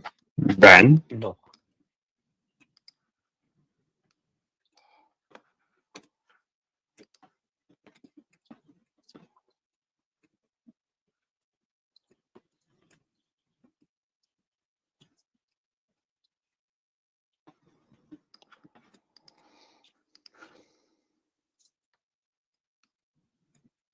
It's crazy. Oh, it took so long, but it's a masterpiece. I'm so happy of. What you made? Ben. Ben? Ben.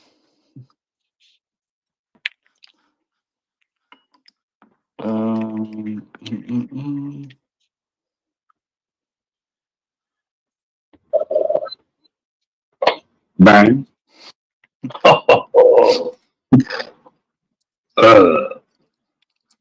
Yes. No.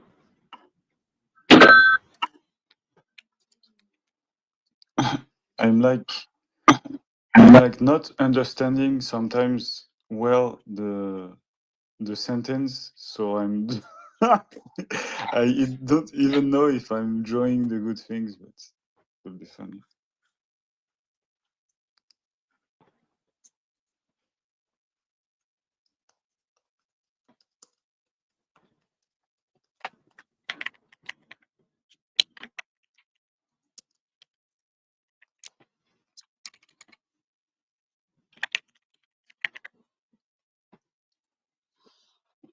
Ben. Hello?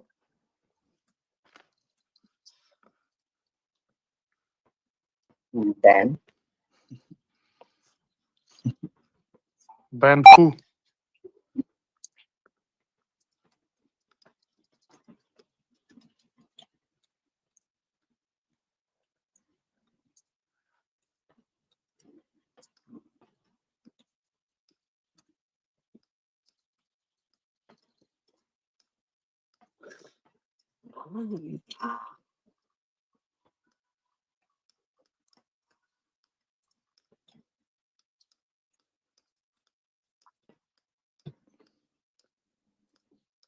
Okay. By the way, sharing an idea, I'm going to raid VTubers by super chats about SPX. Nice. Do you think it's a good idea? Yeah, everything to Every bit of infiltration yeah, helps. totally agree.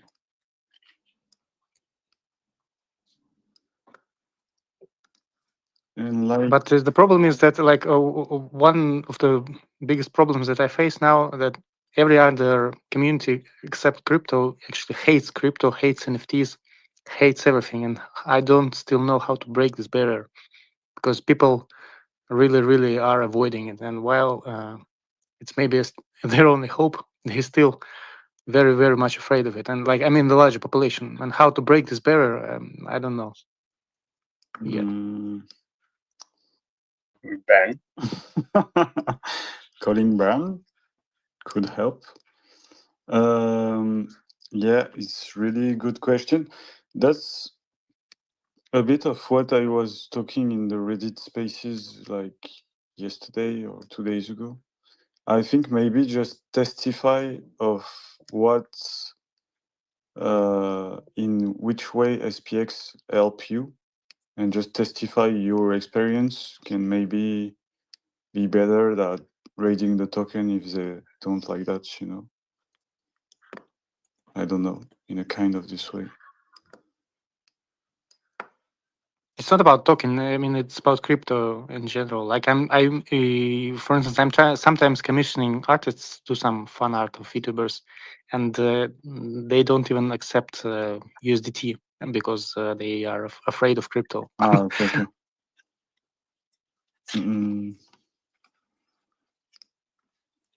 Yeah, in that way, it's a bit difficult.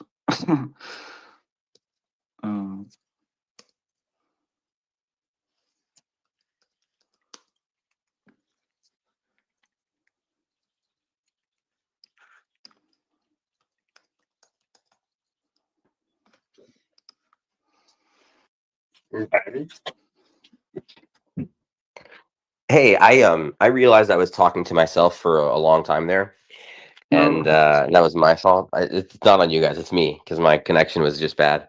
I was like, "Why are they?" I'm like, "This is not friendly." I'm like, "What's going on here?" And it's like, "Oh, it's me. I'm the problem." But I just want to say I have to head out. I'll be tuning in as a listener. I love what you're doing, man, and I like there are very I don't want to. This is a very special community. That's what I'll say. It's just very fucking special. Each like every single one of you. Persist forever. Persist forever. Thank you very much, bro. We love you. Join every time you want. You're welcome anytime to talk. We love you, bro. Thank you very much to came here. Blue, it's okay to glaze us, you know? You can just tell. See you. Thanks for joining in. No, the problem is I get emotional. I really do. Like when I talk like it's so these communities came at a time where so many people were feeling so detached from the world. And I know Fernand, I know that you were saying this. I know that you felt this on a really deep level too. And so it's just very meaningful, and that's it. And it means a lot to me, and I know it means a lot to you guys. For sure, man. Sometimes I'm just, I'm honestly just crying over this stuff, man. So I can definitely relate to that. Yeah, I feel the same. It's very, very special what's happening here, and it already saved me probably 2 times. So it's really, yeah, I feel it's really special too. And I love you all. You're all real angels. Gay. Gay. Much love to the Apu community. Thank you, Blue, to came in. We love you. It's your home. Come whenever you want. If you want to talk, to share something, whenever you want, you're welcome, bro. We love you.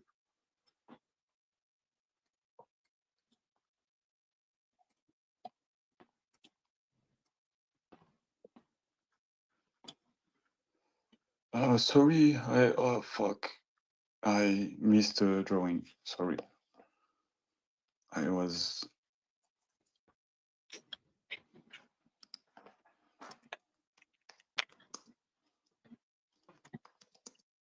Easy. Dog on the beach. Beach dog. Guys, what song do you want to listen to? Hang on. Be careful with copyrights. Just only just. Oh, damn. Yeah. Hello. If you want to listen to some music, I have like a compilation of Aeon music. Oh, there was a song.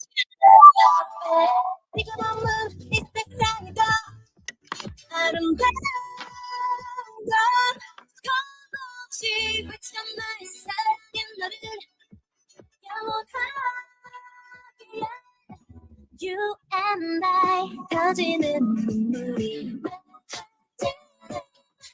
난 그냥 전부 던진 거야 막사긴 따위도 멋대로 그렸던 그대로 Oh my baby 달려가 안을게 뭔가 오래전 보인 너 우리는 예뻐 We are one don't get 뜨거운 그 맘을 던져 Just like a love We are one There's we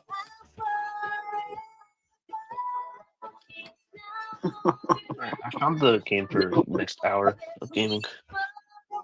Bro, it's terrible. What's happening with my drawing is terrible. It's an insult for every eyes that will see this.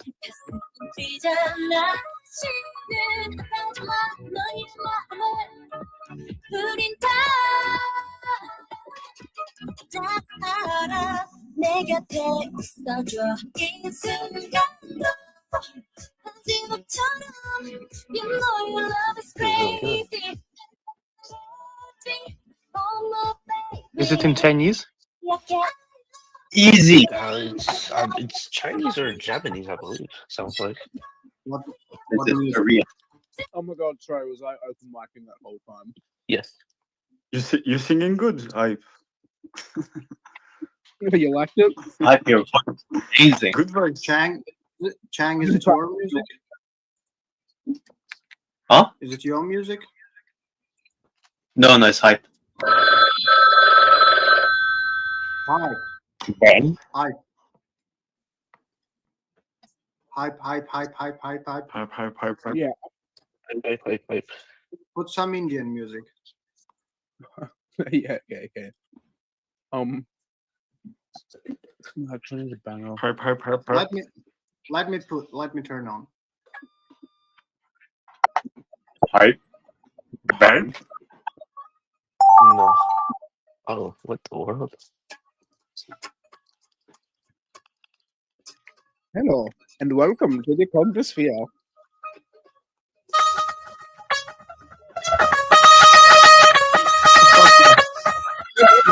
He's so loud.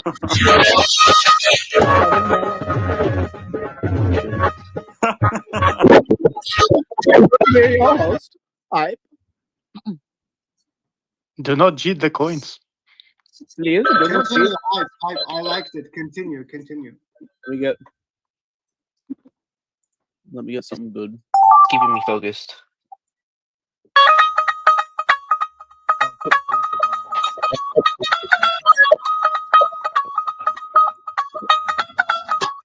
Hello, welcome to SPX6900. I am your host, Hype. Tonight we will be discussing a variety of topics, including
Easy. I'm gonna work out.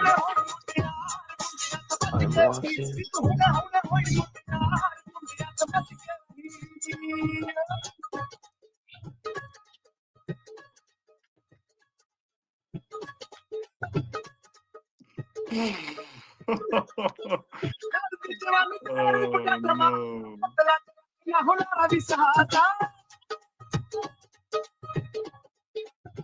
It's when you're Indian but did not cheat the coins.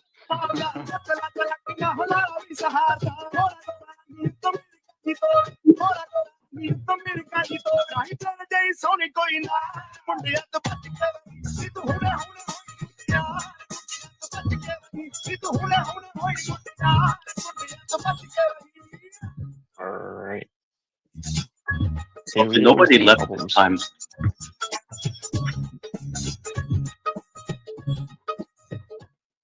This is our anthem. That's why, Chang.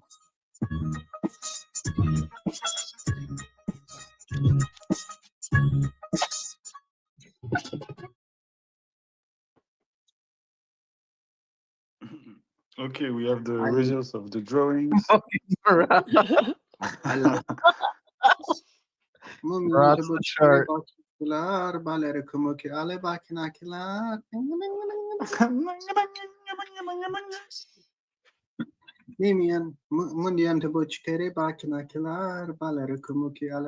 I'm not Indian, just saying. Whoa. I just know the. No, you had me fooled.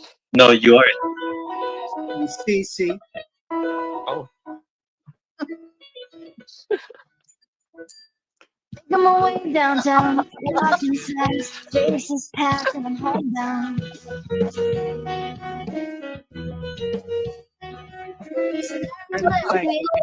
making a way to some crowd.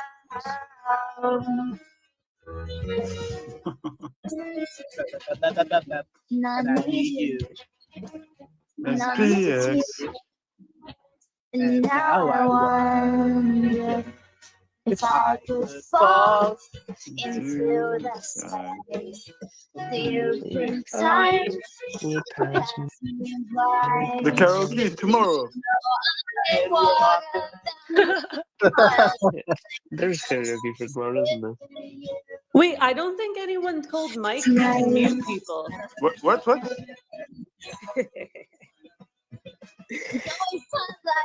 I think I hear a vegetable. I didn't hear you, Spacey. Sorry. I think she said that. I said Uh, nobody told Mike he can mute people. Oh yeah. Really, I can. Oh, thank you, Spacey. No problem. I mean, Hypey has a beautiful voice, as we all know from prior spaces, but Oh, thank you know, you. Hypey, like you wanna be understated. You don't want people to know your hidden talents. I think he just forgot to mute his mic. Oh, I have a Chinese song I've been about mocking it SPX. again. Sorry. Wait, what happened? What did you say? I said I have a Chinese song for SPX. Awesome. Ching chong, DCA, the tiny coin. Oh, now I can Beautiful. understand. Yeah, that makes sense. So why isn't Hype doing anything in the game? Oh, the game. Oh, the game. It's been 7 hours that we are live. It's like more than the previous test I made. So that's cool. Everything working. Awesome. We're going on the right direction. Yeah. That's perfect. Hurried praying mantis writing. my drawing is terrible. That's crazy. Oh, this is the one I missed out on. My The fault. praying mantis is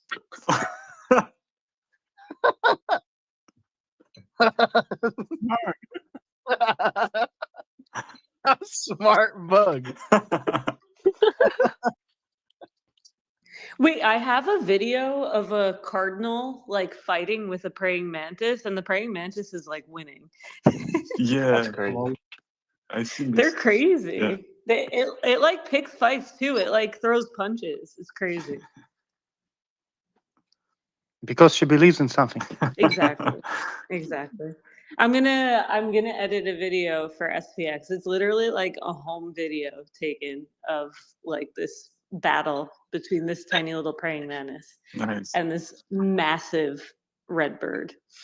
But yeah. Nice. Okay, I gotta drop down to the listener, but I love you guys. I'm gonna be listening the whole time. Love you, Spacey. Thank you. Love you. Love you. Love you. Bye, Spacey. Guys, a quick question. If I will get premium on Reddit, will it help me or no? Now. I haven't been a premium on I don't actually. It costs like I don't actually know. So. wow, $60 annually. Oh, annually. I thought that was a month. Hell no, I wouldn't pay that. $60. What $60. What's it? $60. Pay $60. 23-inch waist didn't do that. Oh my! Oh no. Oh no! What the fuck? I didn't know how to do a 23-inch waist. Wait, what are you laughing at? Yeah, we have The drawings. drawings on the game. Right. Oh, fuck this. This one's a bit fucked. That one was unfortunate. I'm sorry it started that way.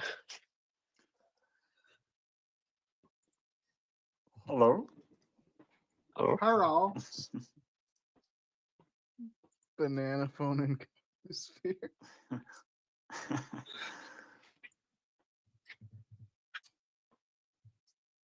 Bonana. Banana.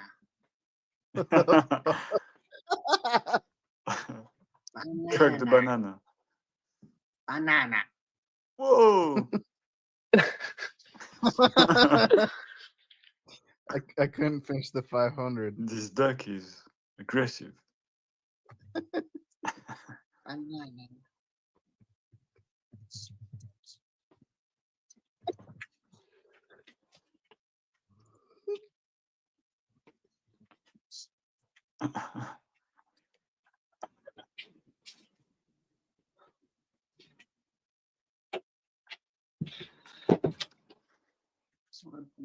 See. 500 the I ball. couldn't finish The band? What?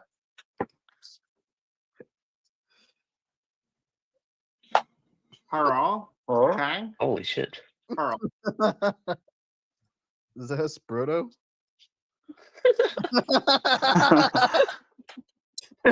Ticker Bitcoin.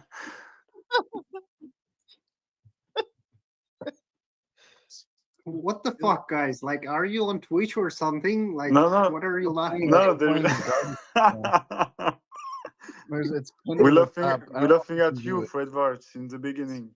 Ah, No. okay. There is a link, up on the. Let me see. Let me see. I didn't see On the it. spaces, the Explorer Water Yes. just Gartic. made a post, and there is a link, and we are playing a game where phone game, where everyone is telling something and the other have to draw, and after we see everyone's drawing, and Let me see. Wow, holy shit. Let me try. so somehow it's catastrophe. Sometimes. Oh yeah, you joined. Perfect. Okay. I will change. Which one should I choose? Normal, knockoff, or what? We can do different mode if that's what everybody wants. For me, doesn't matter. We can. Oh yeah, I find it perfect. Super dumb avatar. We can do knockoff. Okay. 3, 2, 1. go. Let's start. Let's go. What? No prompt? Okay, this one's a little weird.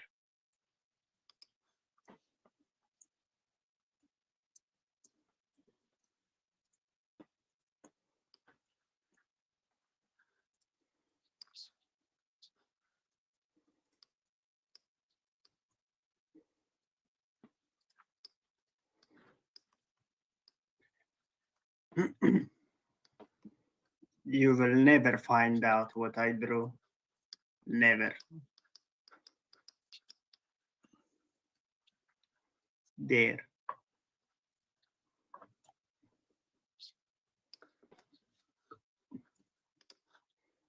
Minion buçkeri bakinakiler, balere kumukere bakinakiler.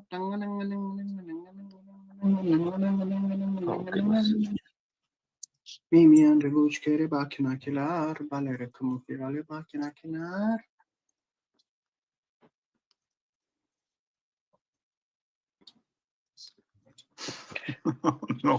No, This is terrible. This is awful. Same for me. It's terrible. Should be forbidden. Should go to jail doing things like that.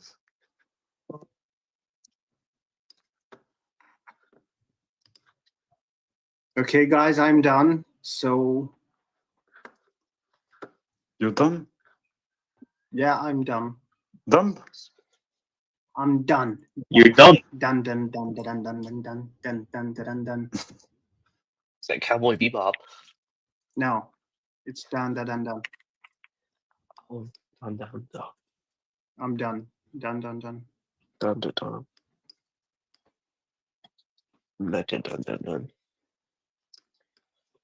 I didn't sleep last night because I was so restless for this. You were so excited. You were so excited for the world record spaces. Indeed.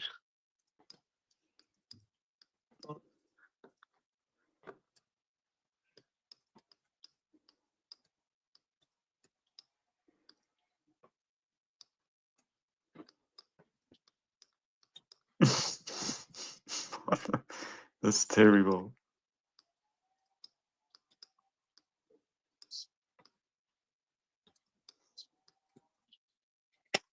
Oh, it's a masterpiece. I'm so proud of it.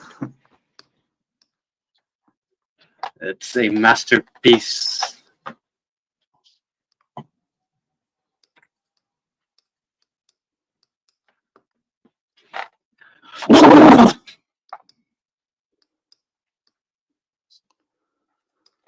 Okay, done. Oh, it's turned to me.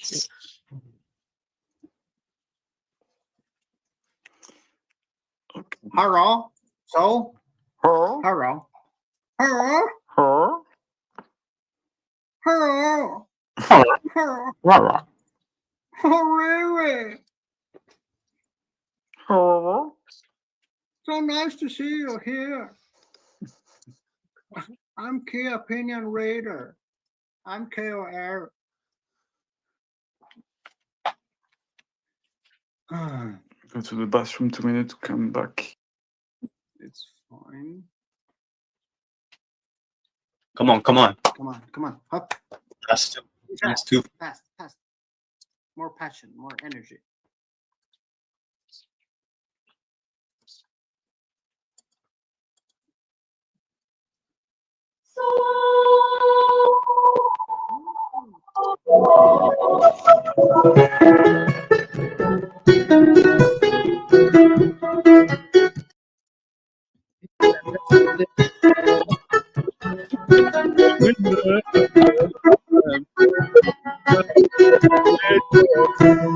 Let's go.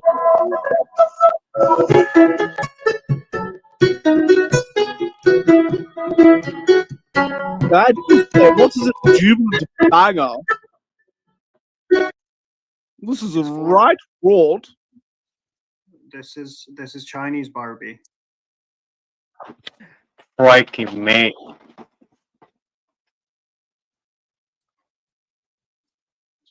Oh man, this is so good.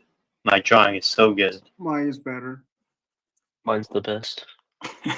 Mine is the masterpiece. Whoa! What the?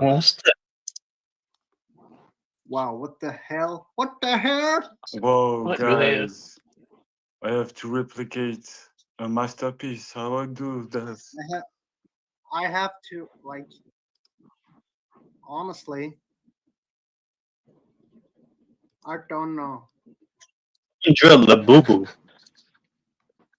Honestly, guys, I just don't know how to replicate this because, like, this is such a masterpiece. Like, Same.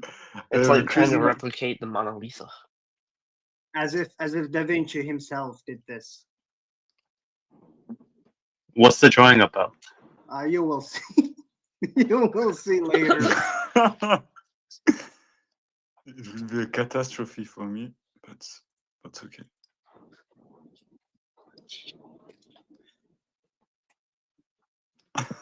No. No, help me. Oh wait. Oh, I could have been drawing. Hello, everyone. Hello. Hello. How are you, Hello, bro? hi. Yeah, I'm good. I'm good. Greeting from India.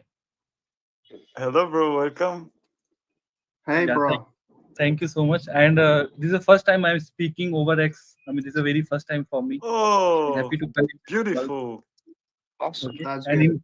and initially I was very shy to speak. I mean, over this online or X.com, but I'm just boost up myself and speaking with you all. Thank you very much to jump in, bro. Yes, it is. Yeah. It's a pleasure to have you here for the first time. Okay. And just about myself. So nice. Yeah, about myself, just wanted to introduce like by profession, I'm a software developer. Okay. Okay, nice. And I mainly have interest into this like all the astrophill and space science related. And recently my brother like he introduced me into this space, especially SPX6900. He told me to go through this must stop Murad videos and Ghost of Tanjos, Zamaka. So all those things I'm following, and I'm really liking all these things. Okay, thanks a lot. Thank you very much, bro. Awesome. Amazing. It's Good. Okay. Yeah. Thank you very much to came and talk. Memorize. Doing a replicate. Oh, what was that? Someone drew Eric Cartman. Wow. Or really? Wow. We are sorry, Anantaya. We are playing a game where we have to draw some things on a website, and it's a telephone game where at the end everyone see the drawing of each other. So that's why we are not so much talking and being concentrated on something. This one was the easiest. I'm done. Next. Okay, I don't remember the drawing. Oh no. I remember. I was there when the 500s was flipped. No, it's a catastrophe.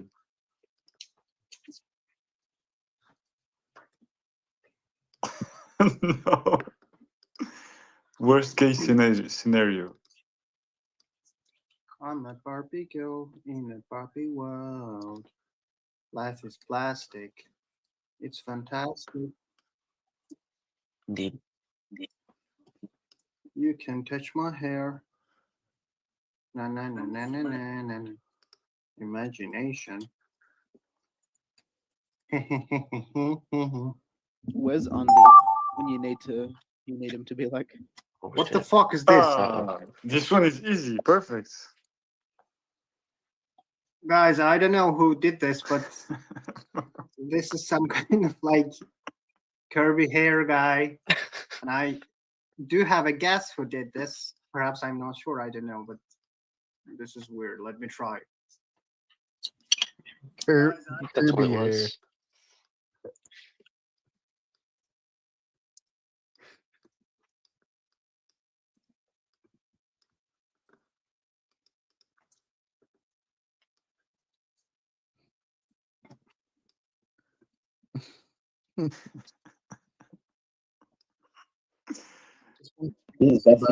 Why I have like 2 minutes of memory?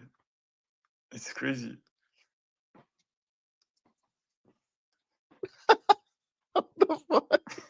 What the fuck? I'm not done. Same, but it's okay.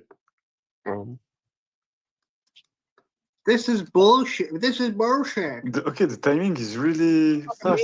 You. Is it? Good, guys. Good.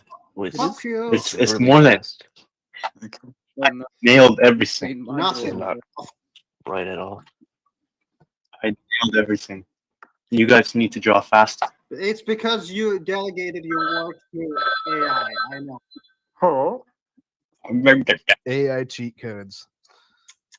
AI. This Oh, one what is easy. one? Let's see.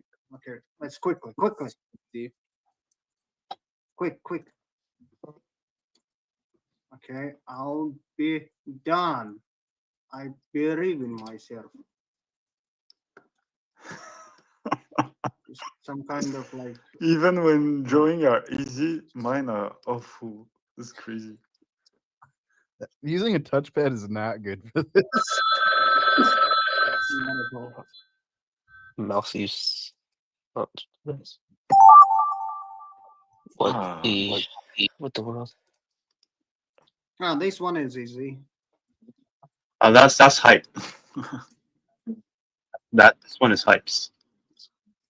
It's his legendary quote. Oh, alright. It's like a very rudimentary cop car.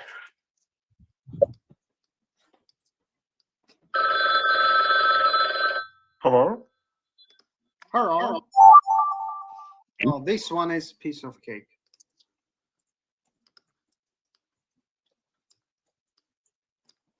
Okay, done.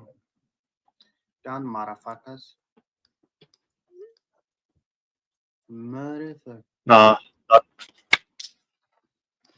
No, I don't have enough space with my mouse. Is even. Got a lot of work to do, guys. Be quick. Oh. What the fuck? Easy. Okay. I'm the McQueen. That one was really fast. I'm pretty sure mine's next, and you're all gonna get like fucked. Oh no.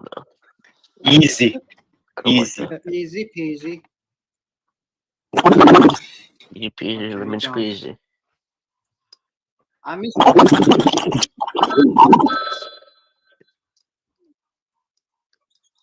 Oh, it's so fast. No, where's my one? Oh no. What? That's so great. Easy. This one is easy too. This one is easy as well. I don't know, but It's terrible because even if the journey is easy, if you don't do it properly, you feel like shit. It's even worse. And Oh Right. my! Oh. Is it like This okay, time. let's start the album. Oh, why did Joe leave? Give me the heart. Oh, this one is cool. Wow. Yeah, that one's sick. Guys, Eric how do you Cartman. do that? What the hell? Oh my god.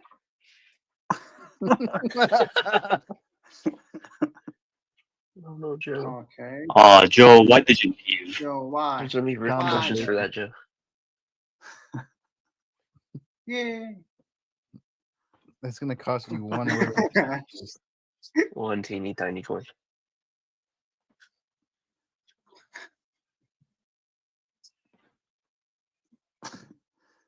More and more simple. Yeah, exactly. Restoring humanity.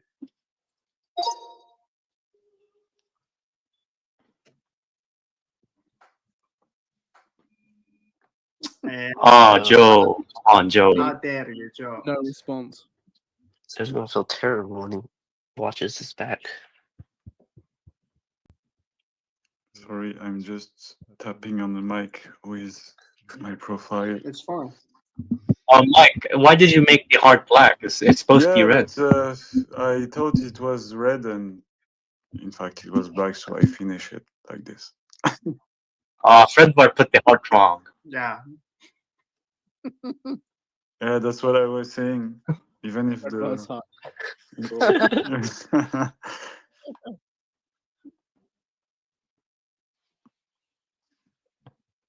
That one at least maintained the same message. At least. Yola, Next one. wow, this one. Wow, what's That's that? gotta be a Frodo. What's that? That one would sell at least for $69. No, Joe. Oh, no. Joe again. Oh, come on, Joe. Oh shit. Whoa. Murad. Oh, what? Fredward, what did you do? What the hell? Yeah, because that one was difficult. Like, honestly. At least attempt. No. Nah. Come on, Drippy. The timer was so fucking It's gonna short. be. It's gonna be great. I should have just kept it simple. Like, I was trying to draw like a whole police car. Oh, I get it. It's like Chinese pictures. Yeah. Oh, I see where this one goes.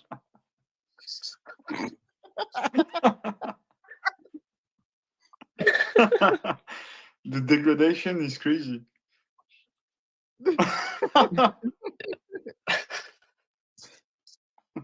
What the hell?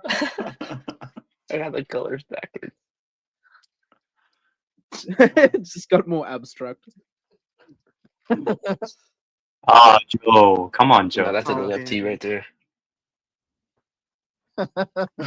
Yeah, it's 38th floor. That's some art blocks tier shit. Signature.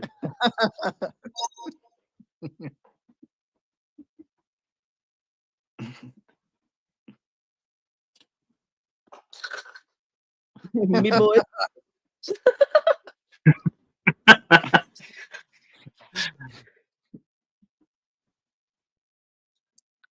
Me boys. Me boys.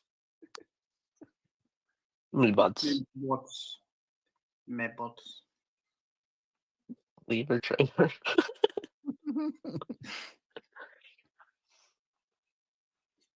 What the hell? It looks like a new logo.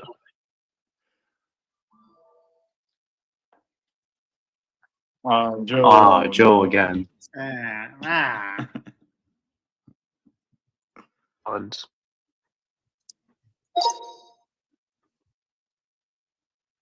Wow. What the fuck is this? Someone is obsessed with me in this Whoa, room. nice. You just you broke me down to a single line. A little wave.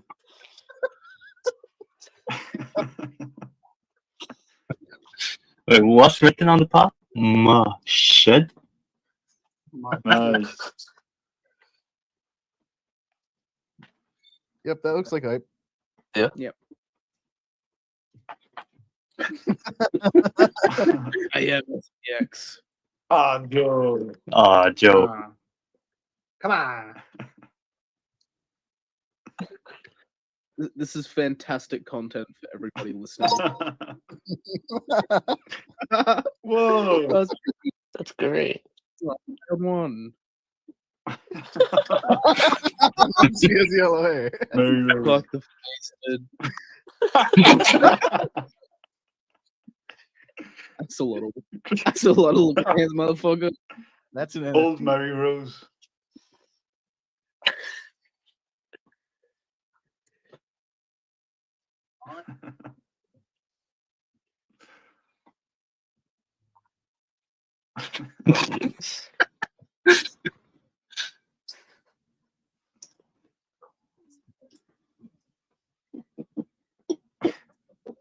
SP.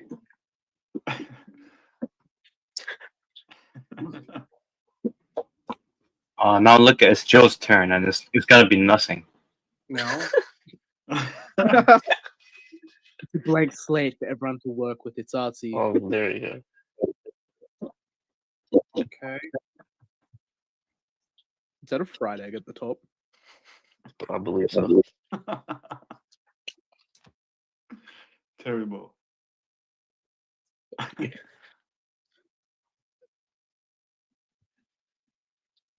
Fuku. Fuku. Fuku. Fuku.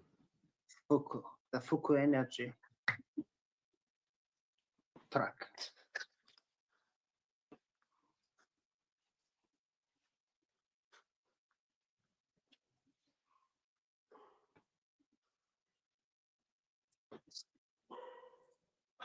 Okay.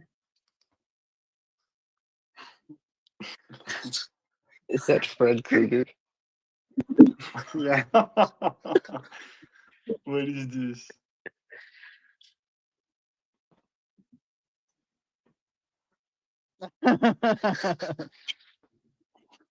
Abstract. The mini bosses? Oh, Joe. Joe. Can we track Joe's IP address so we can just hunt him down? It's probably doable. Where is Joe? I miss Joe.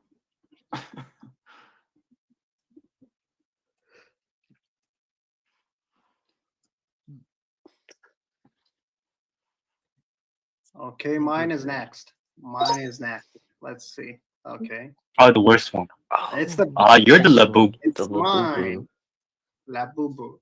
It's not really Labubu, but some kind of weird stuff, like weird animal or creature. It's It turned into a It's Labubu. Labubu. It's mentally retarded Labubu.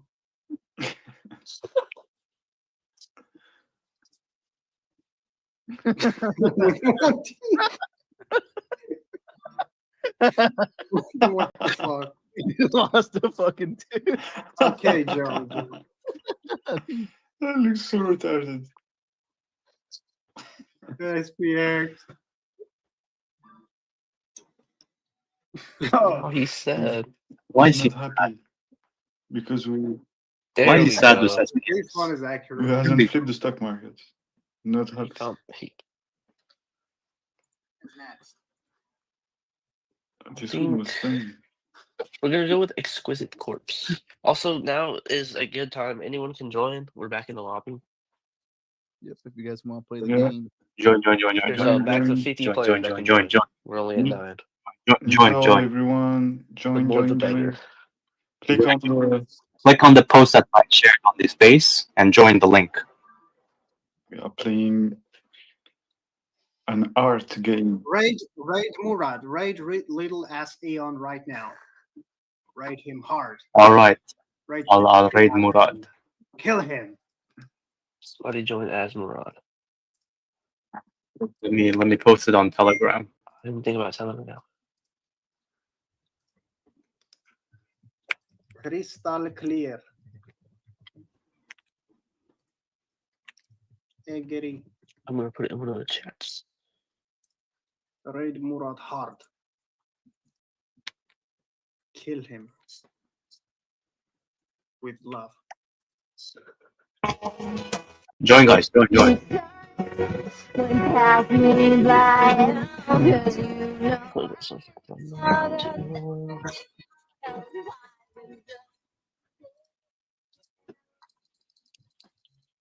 Join the game, guys. I'm in the game.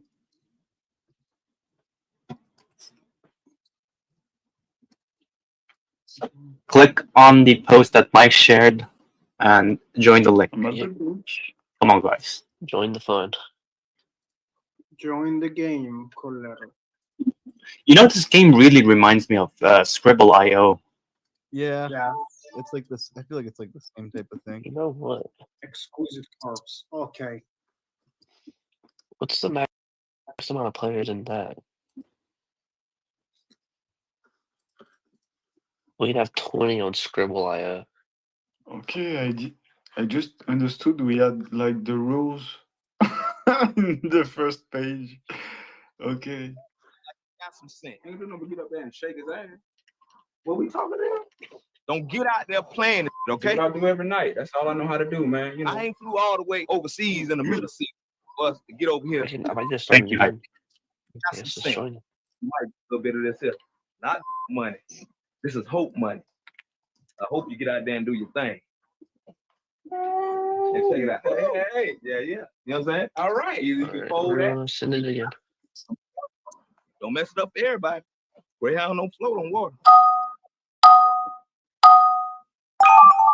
Hello?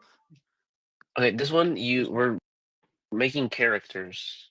What does it mean when it says cross this line? You make your drawing cross that line. That way it connects properly to someone else's part of the body.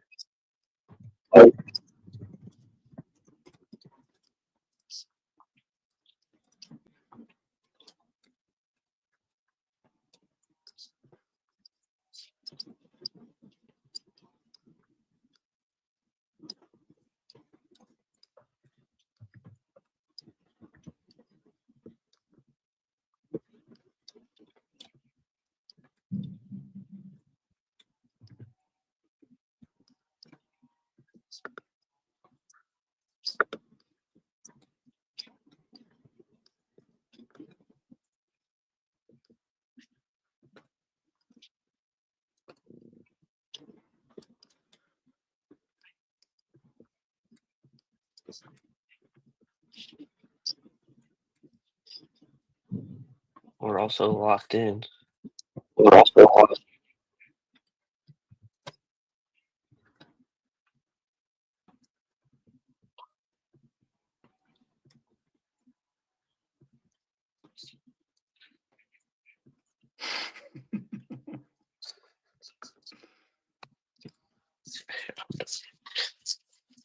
did my best. Didn't get it a nose. I'm cooking. That's a masterpiece. There we go. That's done. I've drawn. It's not done till I have a I've nose. drawn something really nice. It's like you got whoever's. Nah, I should stop glazing myself. It's just too good.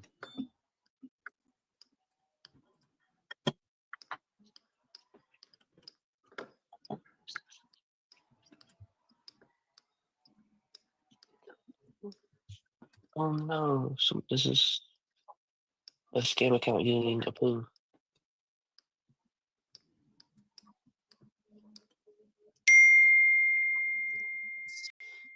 Made me look at my phone. Someone answered that. What's that?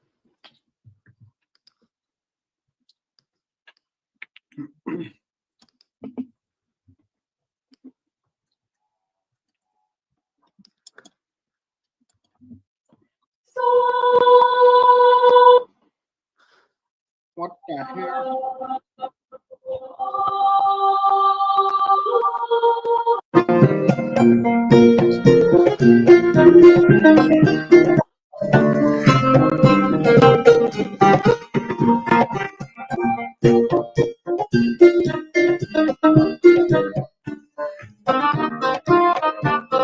Space Roots.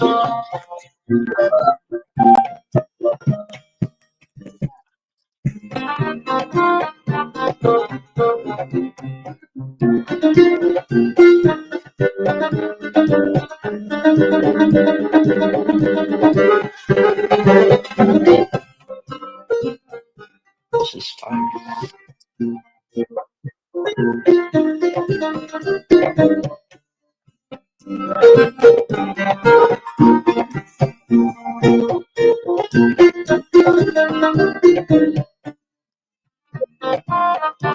Ah, that's good work.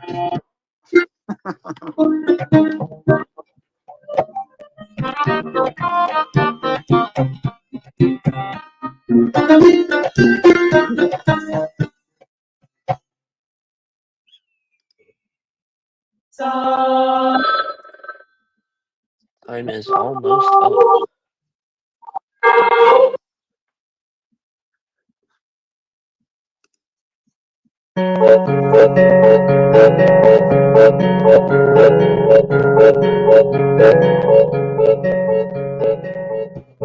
This is RuneScape music. Okay, so now or so.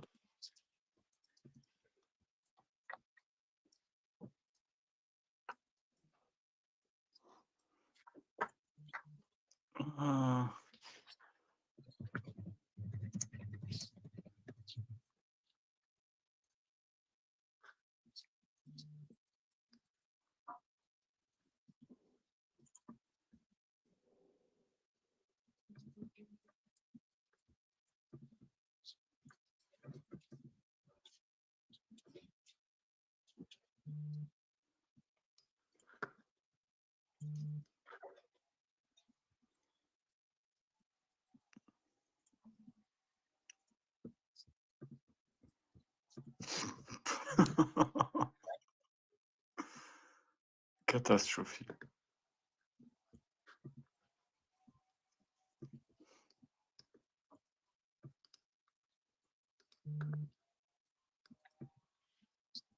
Done. That was great.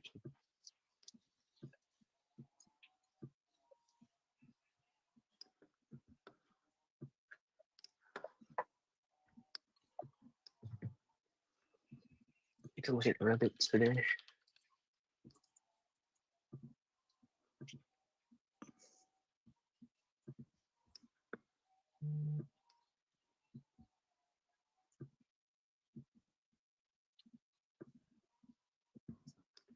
I really wonder how this is all going to turn out.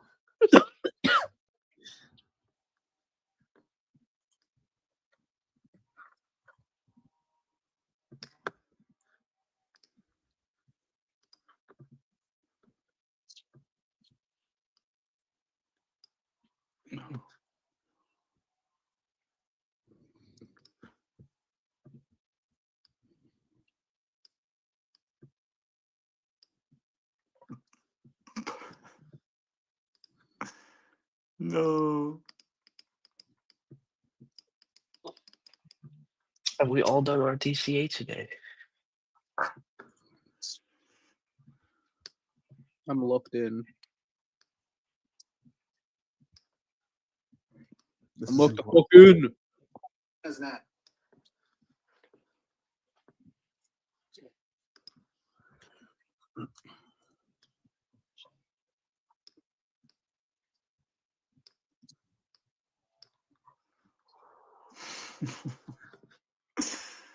No. It's perfect. It's horribly perfect.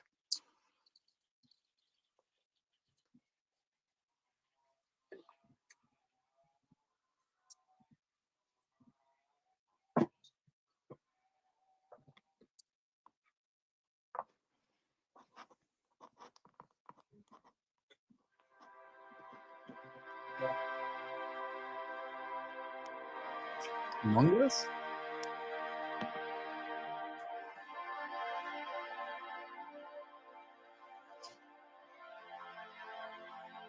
That's good.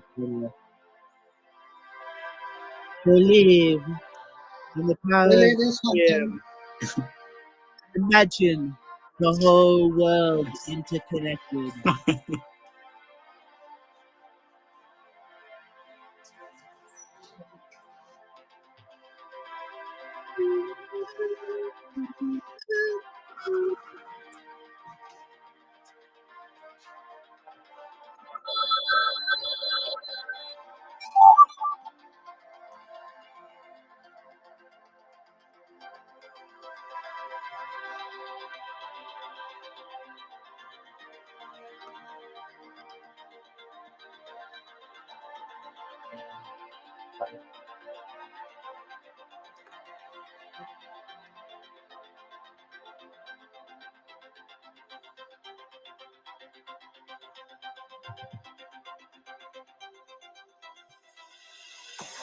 I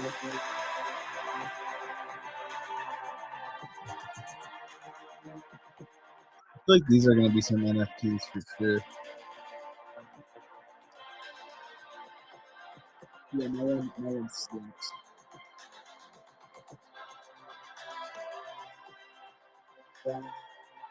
Wait, where's Andy's voiceover on this track? What? Is this one else? This track doesn't have Andy's vocals? Yeah, it's on the. I don't know where I took it. In Telegram, maybe.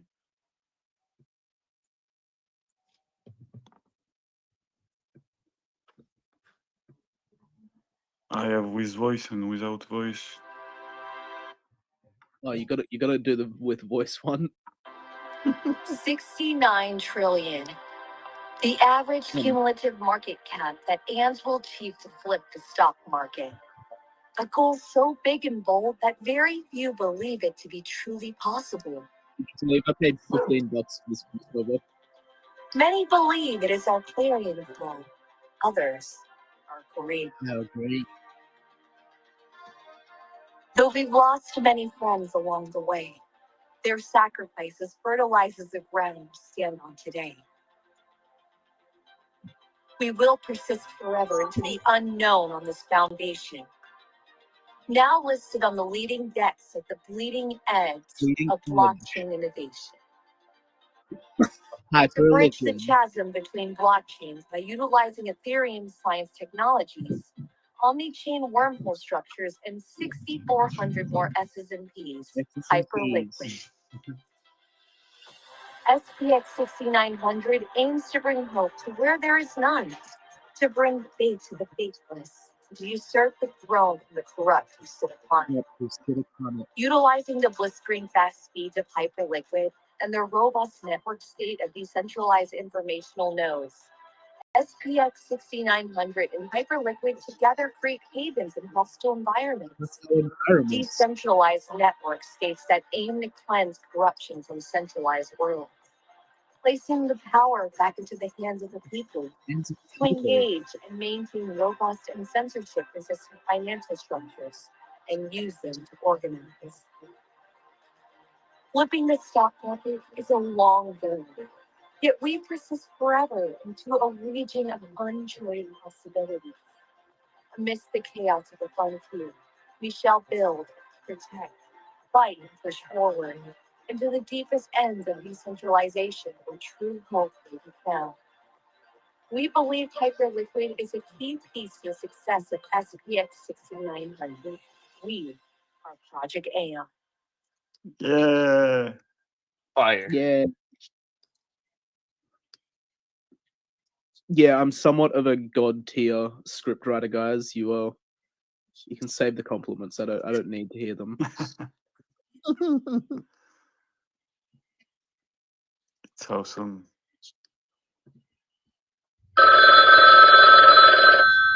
Hello? Ben? Hello. Hey, hello, your phone is ringing. Hello. How you doing? It's me, Murad. It's me, Murad. Stop kidding, motherfucker. Loco. I like you, Sketcher. You like me, my Gucci shoes. Classic right there.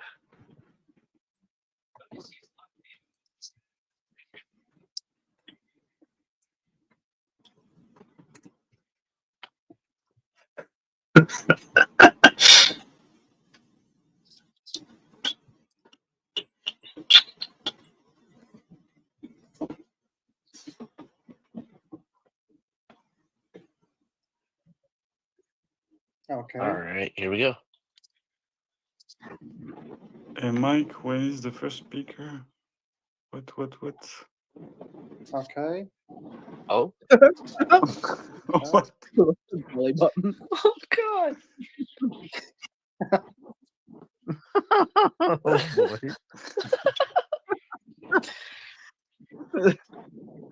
These are No gonna be leg. amazing NFTs. Nice. Who buys Oh them. yes, guys. No, no leg my rose. These are gonna have a 69 ETH fucking floor in it.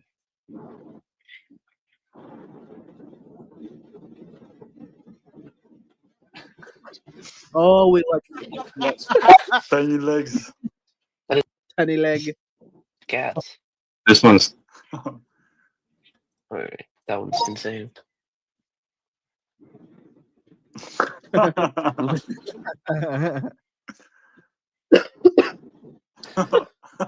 They're 32 inches.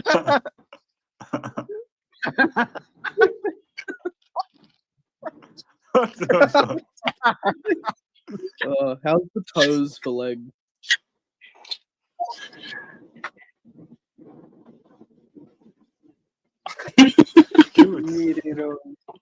That was good. Oh wait. Oh, Sick. Wait, that one might look really good. Yeah. Yeah, fuck Yeah. Oh, not bad. Let's go. She's like muscular. That's like a little in one drawing. The heart is happy. Okay.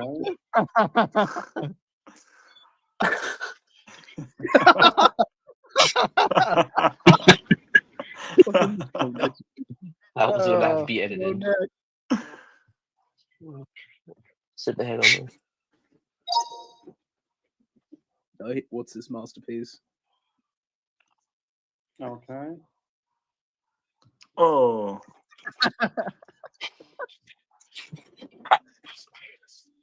What? What? It is the NFT of all time.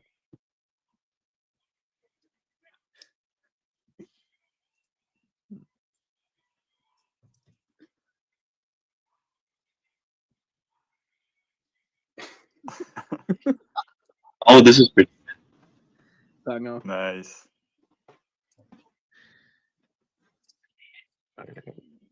We have two. Oh. Yeah. Hang on, do we see some boobs go in there and then you erase them? Those are some good legs. Thank you. It's like. Yo, that leg was good. It is Mongol. Oh. What is that? It's T-Dog.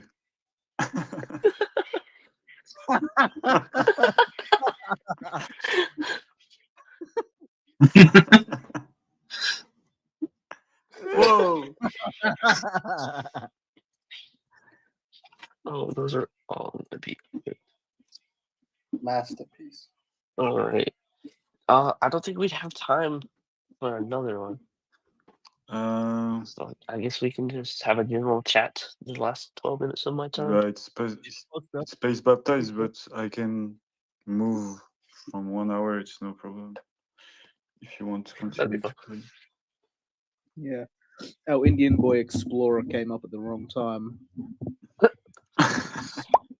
Come up for the baptism section. Steady came up when we were locked into NFT drawing. I will post the NFT drawings on X. I didn't check anything. Okay. If there's some people that want to join and talk, we are playing a game. You have the link on the posts, pinned post, and you can join us playing. What is that? Complement? Compliment. What's Set this one what's the together. rule? I didn't see. Start sketching some Oh, basic. What? the time is really fast. Oh yes. Okay, that is really abstract. I hope. Oh, you want some Bayesian lines? No problem.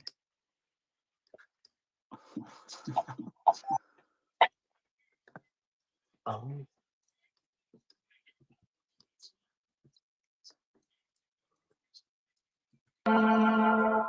This is the lock-in music, boys.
Solid.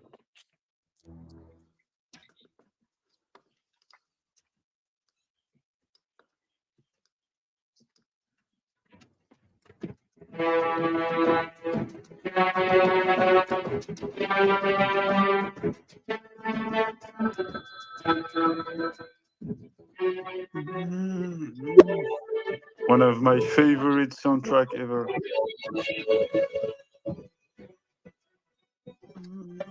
This is really beautiful.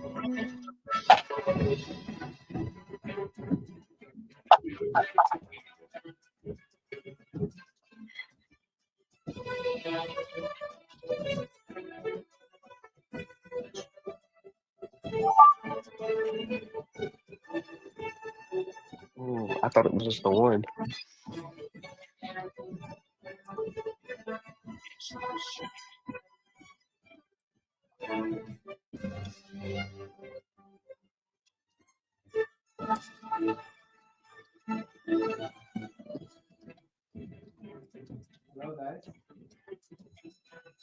Hello? Hello?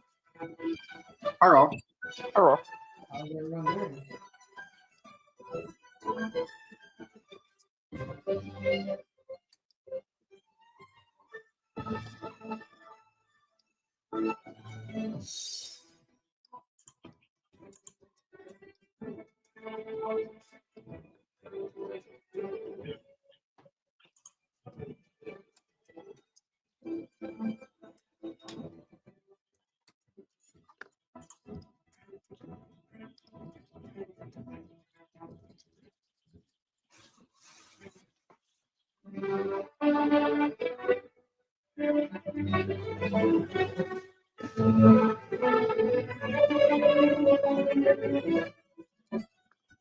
Okay, I will have to make the space baptize.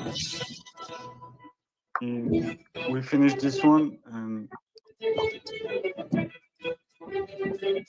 because Vegeta is here for here to be baptized.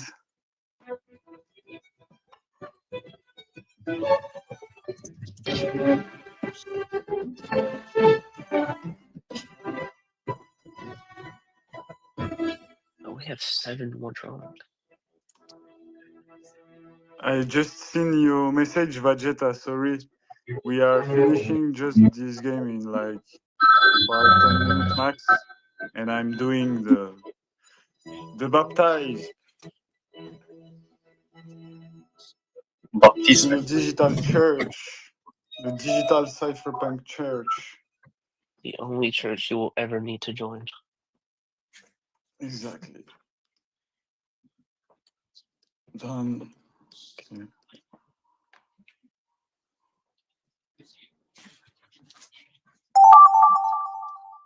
Oh, kitty.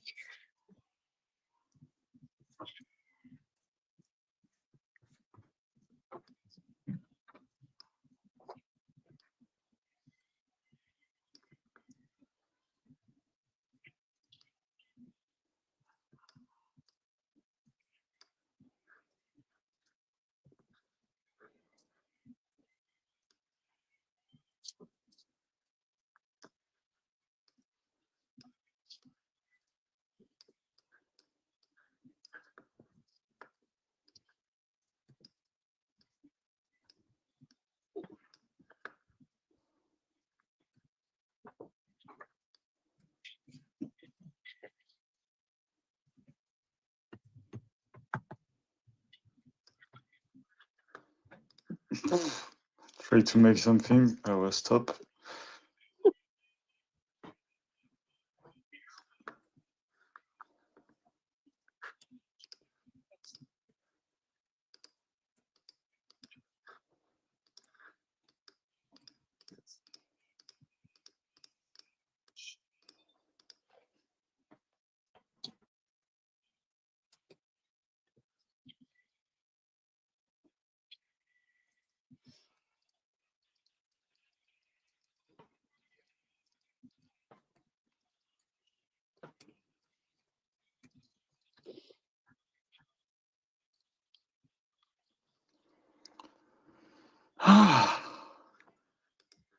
There is easier drawing. It's better.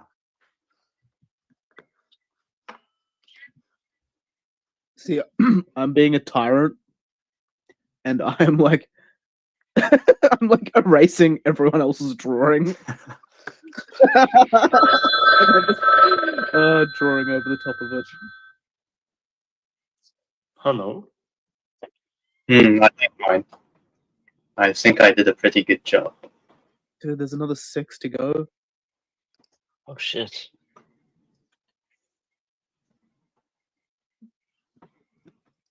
If we all finish them early, does it speed up the timer? Probably. Yeah, I think so. Okay, we gotta power through it. What the fuck is that?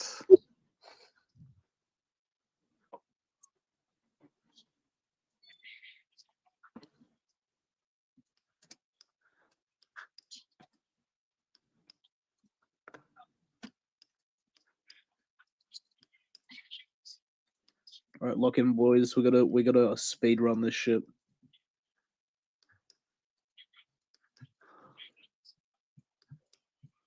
Some are like abstract piece of art.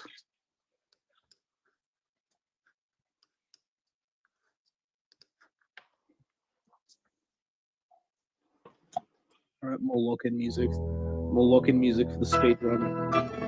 Perfect. It's finished.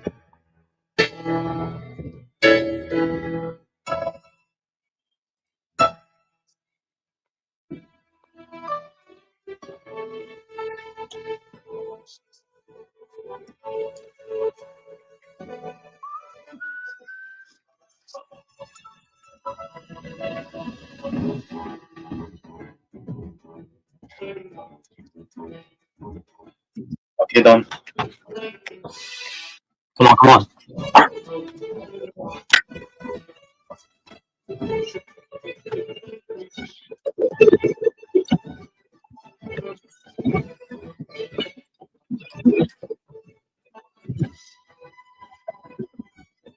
Three Aeons left. Come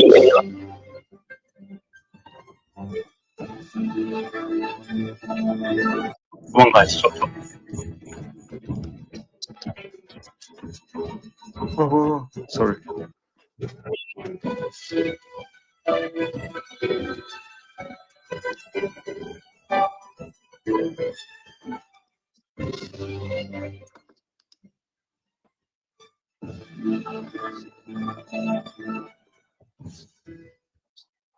Come on, last one. Chop, chop.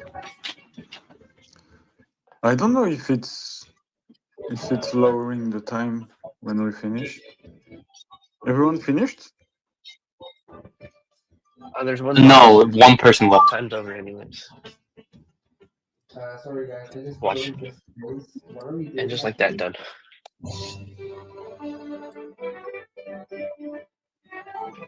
Did you talk data The less, wizard? the better.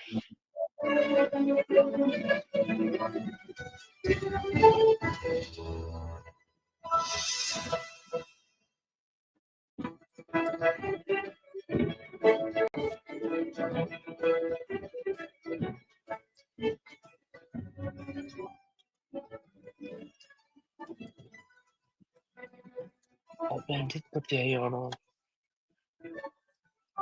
I thought I saw him in here earlier. Maybe not.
Oh my goodness. We're supposed to be being fast. Guys, draw faster. One left.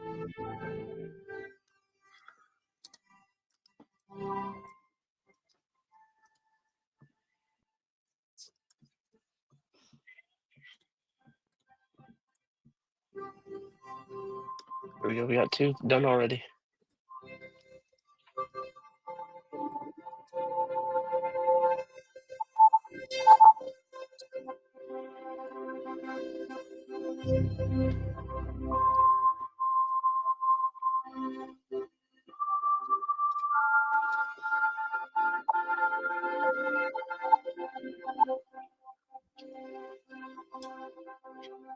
There's five.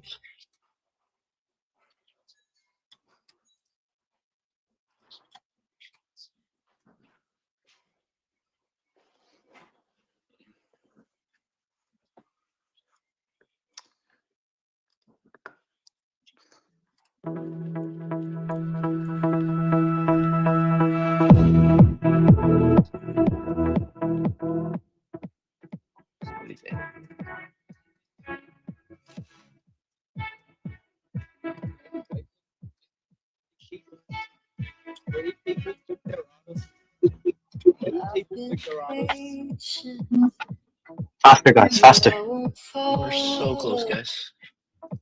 More passion, more energy. Who's the last two people? Always slow. Come on, guys, catch up.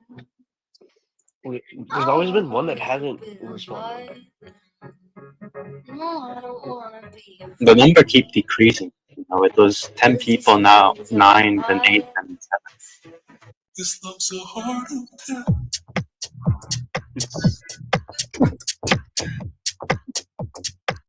This love's so hard. Come on, chop, chop. Hello. This love's so hard. See, I've been patient. 8 hours of spaces. Yes. One more. We need 159. No, and 58.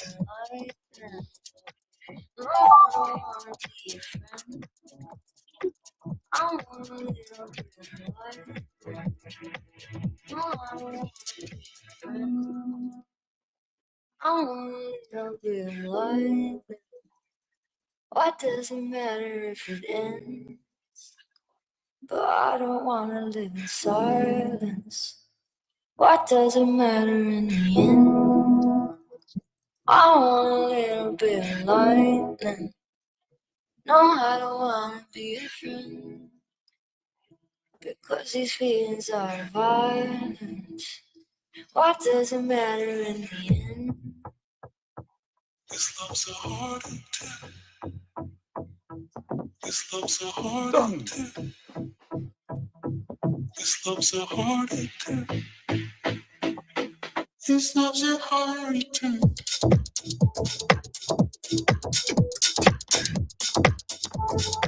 This love's so hard.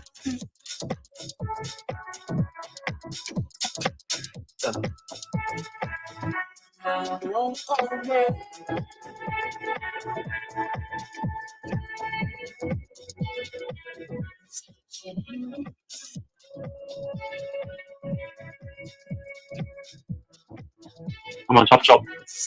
What is on the menu? Hop, hop, hop, hop.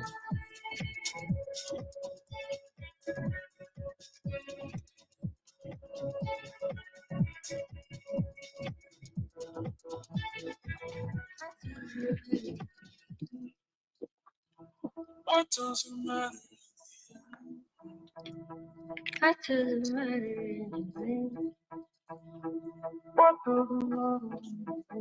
I wish I could send it for myself.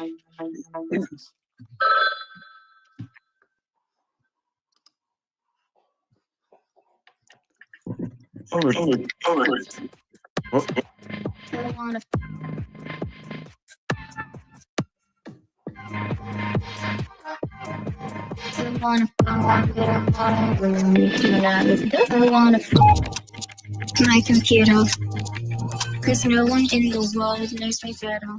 Okay, it's like the two last drawing. No one in the world does it better.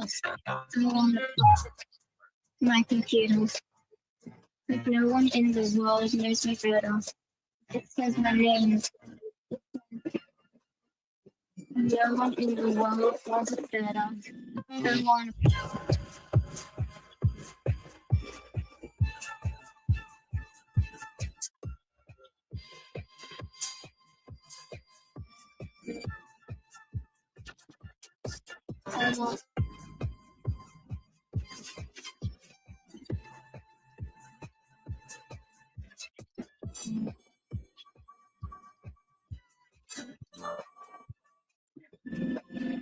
Done. Bang.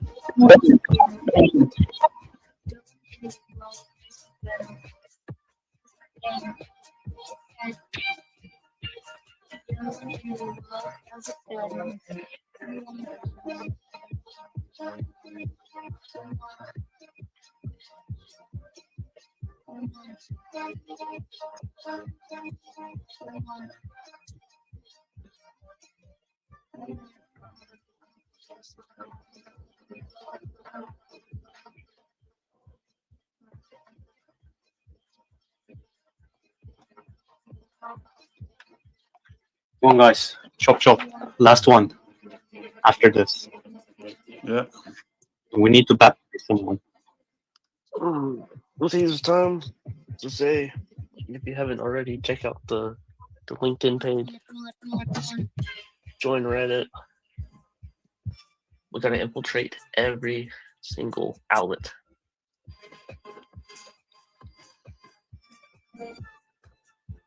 Chop, chop, guys. Yeah, it's done for me. 2 people left.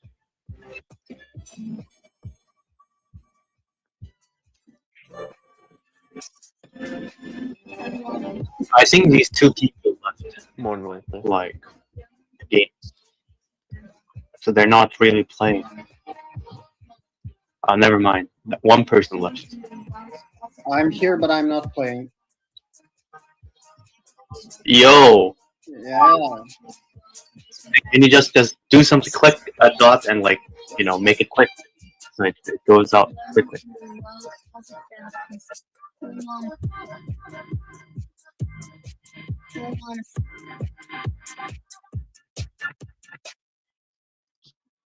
Alright, I'm out of music. And we're on the last one.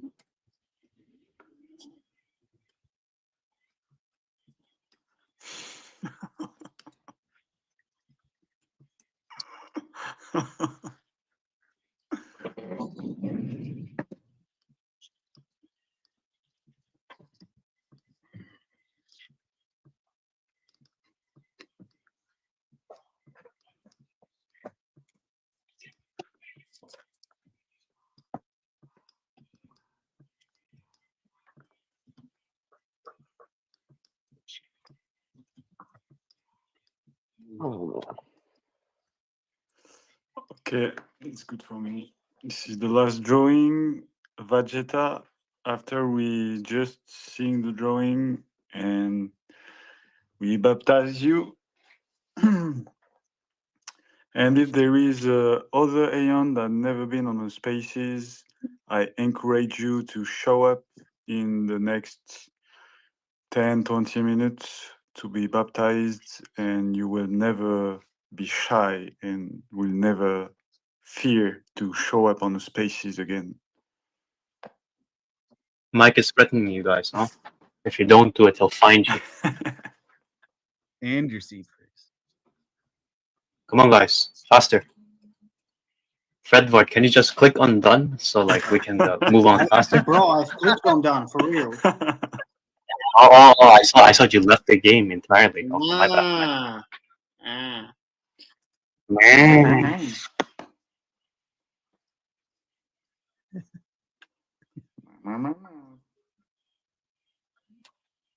Come on, quick. Quickly. We're almost You done. have the work to do. Come on. Chop. Chop. Send it.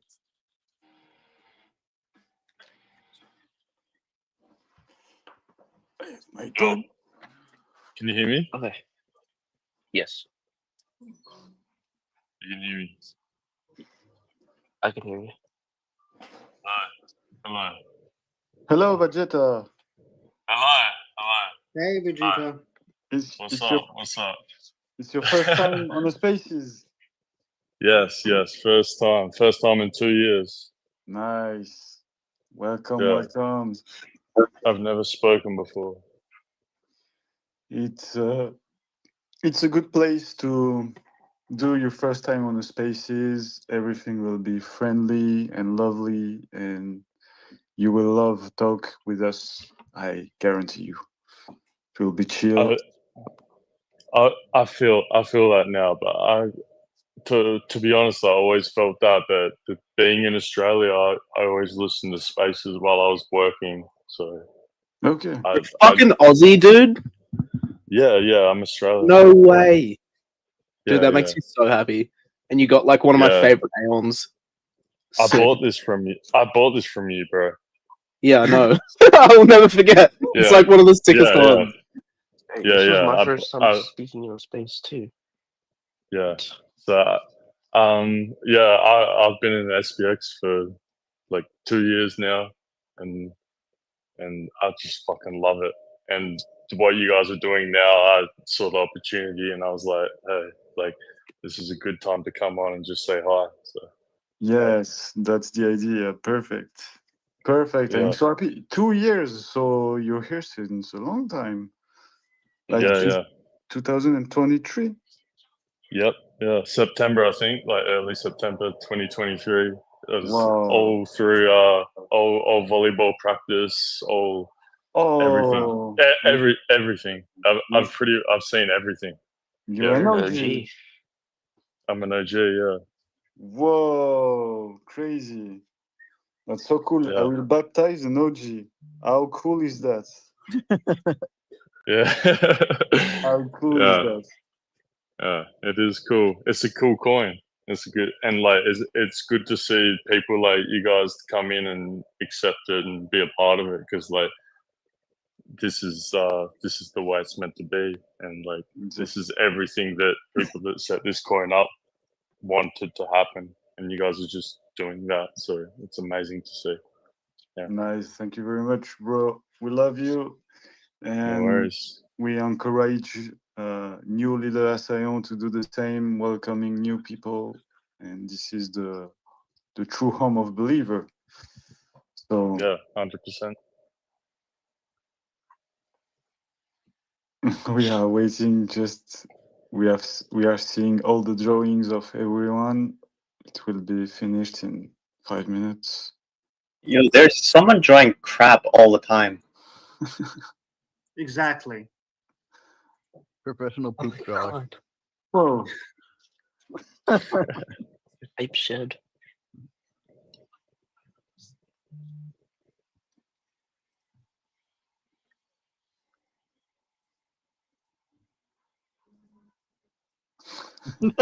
Nice. Nice. Nice.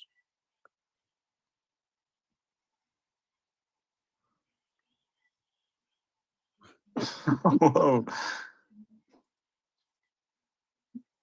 Whoa. Oh. Bigger, bigger. Fred was always leaving. Yeah. I just Yo, wanted shout to out- witness all of the masterpieces. All. Yo, shout out Love Sosa 777 in the crowd. That's my boy. It's Murad, Big. PFP. Yeah, big. He found the hidden SPX, and now it's a crab. It's a crab coin too.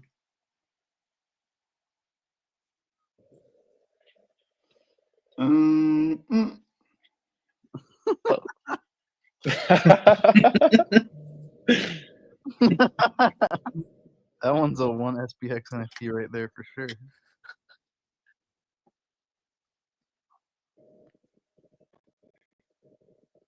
Of course, Fred Vard is empty. Mm-hmm. Oh, there's the crab.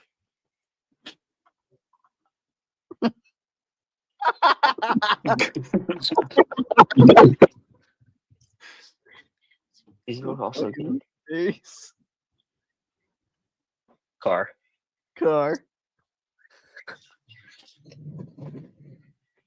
Hey, can I just shout out the Juice as well? Oh yeah. What? The Juice is doing some really good podcasts and places recently, and I think they're amazing, and I think he's going to gain a lot of traction with consistency. And I just want to say, keep going, man, and listening to what you're doing, and it's amazing. I think you're a good person, and I think it's going to do well. So Oh, he's keep here. going. Didn't see. We love you, the Juice. Yeah, he will host sometimes in this longest space. It's very cool to him. And yeah, I came to talk to him Wednesday. It was really cool conversation, really cool guy, and I hope he will gain a lot of traction. We gotta get him to put a girl on. I know. Yeah, 100%. I can make you one if you want that, Juice. I can make you a girl or a monkey with glasses girl. Or something like that. I was trying to do that, but it kept on generating like weird stuff. Yeah, Juice has been killing it though. He's been consistent. Oh, it stopped. Okay. It's finished. Oh, okay. Oh no. Oh, okay. There's. Ah yes, this one. Whoa. That's good. Oh, nice. I wonder what crab will be next. Grab Murad.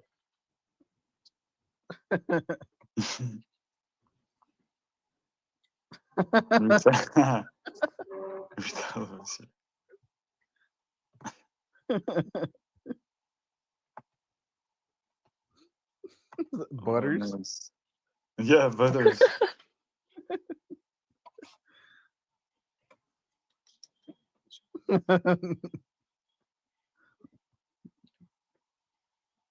Empty. Ah, empty again.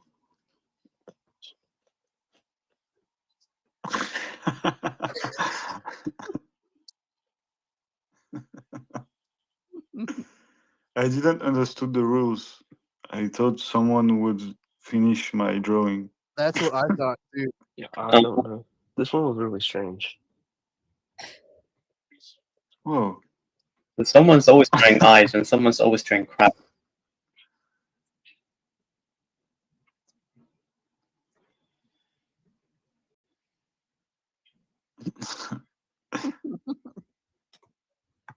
The crabs. She always come back.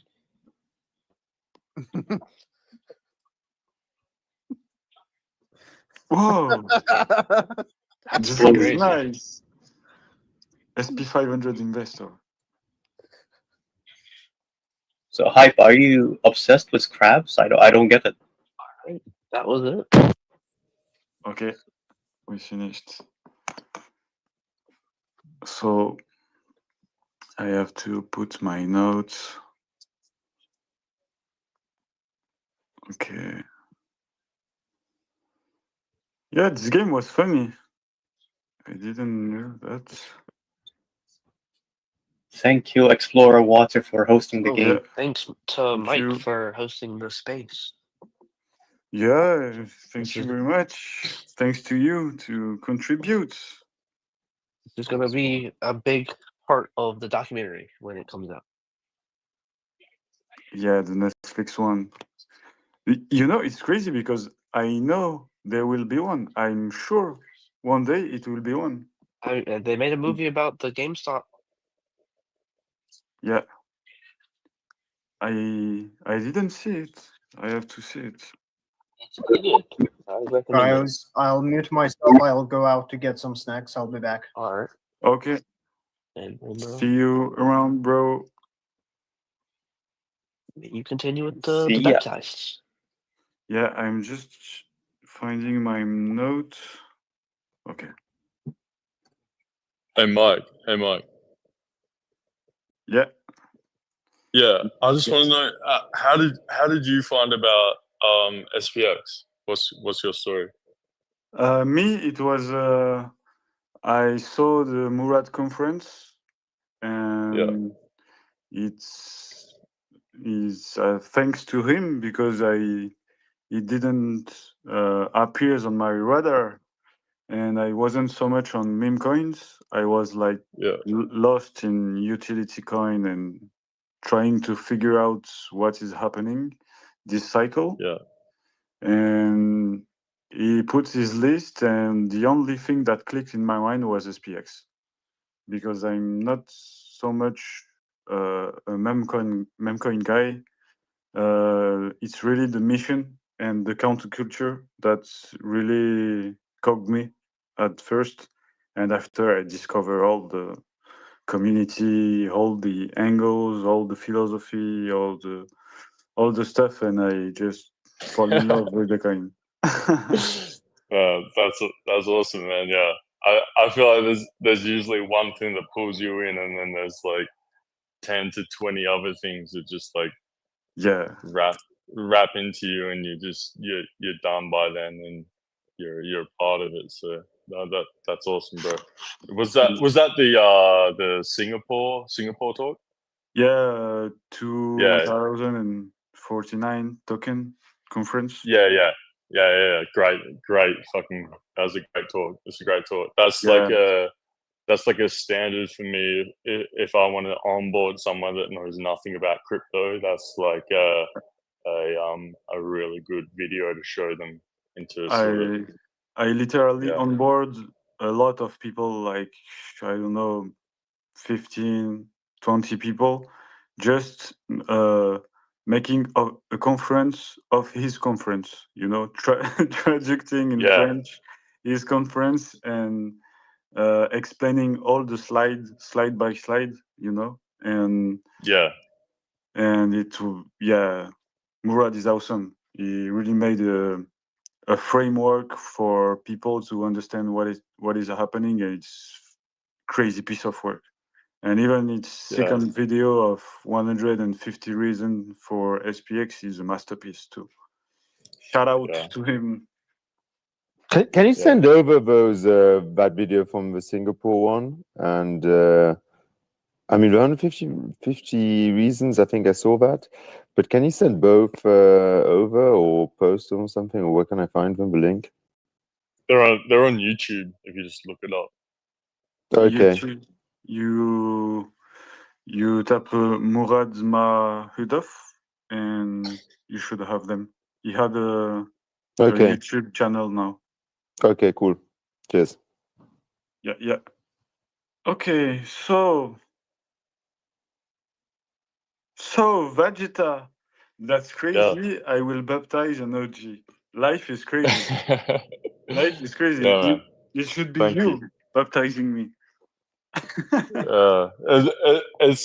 It's more to do with just this is a good time for me. It's late in Australia, and usually when I was in volleyball practice or listening, I was hard at work, and I couldn't go on. I couldn't go on the mic. I couldn't talk, so I was basically on mute the whole time. So it's it was always hard for me to communicate or be a part of anything.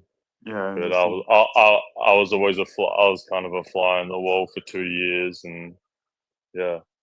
Yeah, you're doing well coming today. Thank you. For me, it's like almost a year I'm in the coin, and I never been on the spaces like one since the first time for me ever on the spaces was like 1 month ago, and I'm like hosting the longest ever now. That's crazy, man. To think from going from nothing to what you're doing now, like no, that's amazing, bro. Like wow. It was like kudos to you. That's awesome. It was like IDSR that was doing again at the beach Wednesday, and he just told me, "Hey, come up and show up."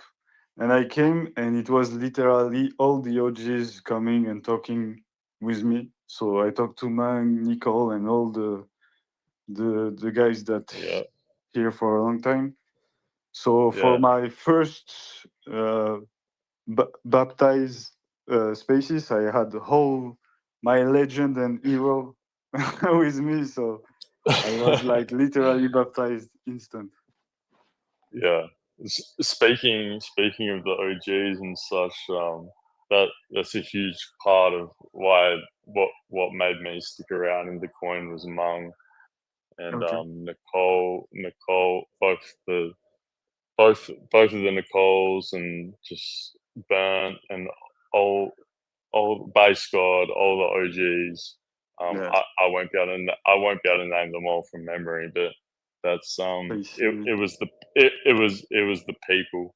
It was the people, honestly, that made me want to stick around and believe. It wasn't about the money ever. It was about the people, and I was like, wow, these people are amazing. These people are different, and that's what stuck out to me. And I remember messaging Mung. Mung had flown over to Japan when the Doge dog died, and Okay. I messaged him and I was like, I'm sorry, and because I knew it meant a lot to him, and he messaged back, and that was sort of what reiterated to me that memes are a lot more than just things on the internet. They're things that drive culture. Memetics is real. It's more than what we think. It can drive culture, and Awesome. that was sort of the start of it all for me. And yeah, Mung is a goat. Yeah. Honestly, Really. like it. I always said if there's like a Memetics 101 course at university, Mung and Burnt are your tutors. Yeah. Yeah, I literally Yeah. watch Mung doing. I put the bell on Mung, and that's how I became an Aeon. I just looked what he was doing Yeah. every every Yeah, man. post and response he made, and it's make me understand everything. Yeah, yeah. It changes your whole perspective on things to just putting money into things to actually believing in something, and yeah, into a bigger cause and to something that means a lot more than what you initially thought it was. And I think Exactly. that's what it's all about. That's what makes the price move. That's what makes people believe that that's everything essentially. And yeah. Yeah, yeah.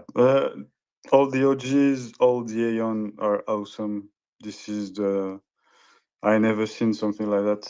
All these people are true angels, and I'm so proud and feel blessed to have find you, everyone. It's an amazing feeling to be part of something meaningful and with people I love. So it's the first time for me I find this kind of atmosphere and people, and I think it's very rare to find that, and I couldn't believe it was possible. In fact, before seeing this with my own eyes,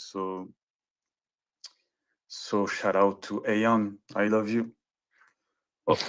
Okay, so thanks for making a platform. That's awesome. Thank you. yeah, don't worry.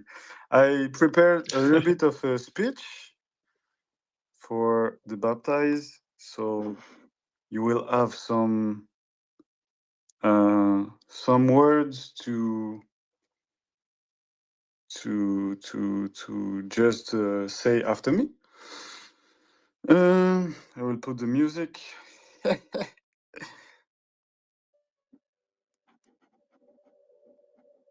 don't know if you hear the music.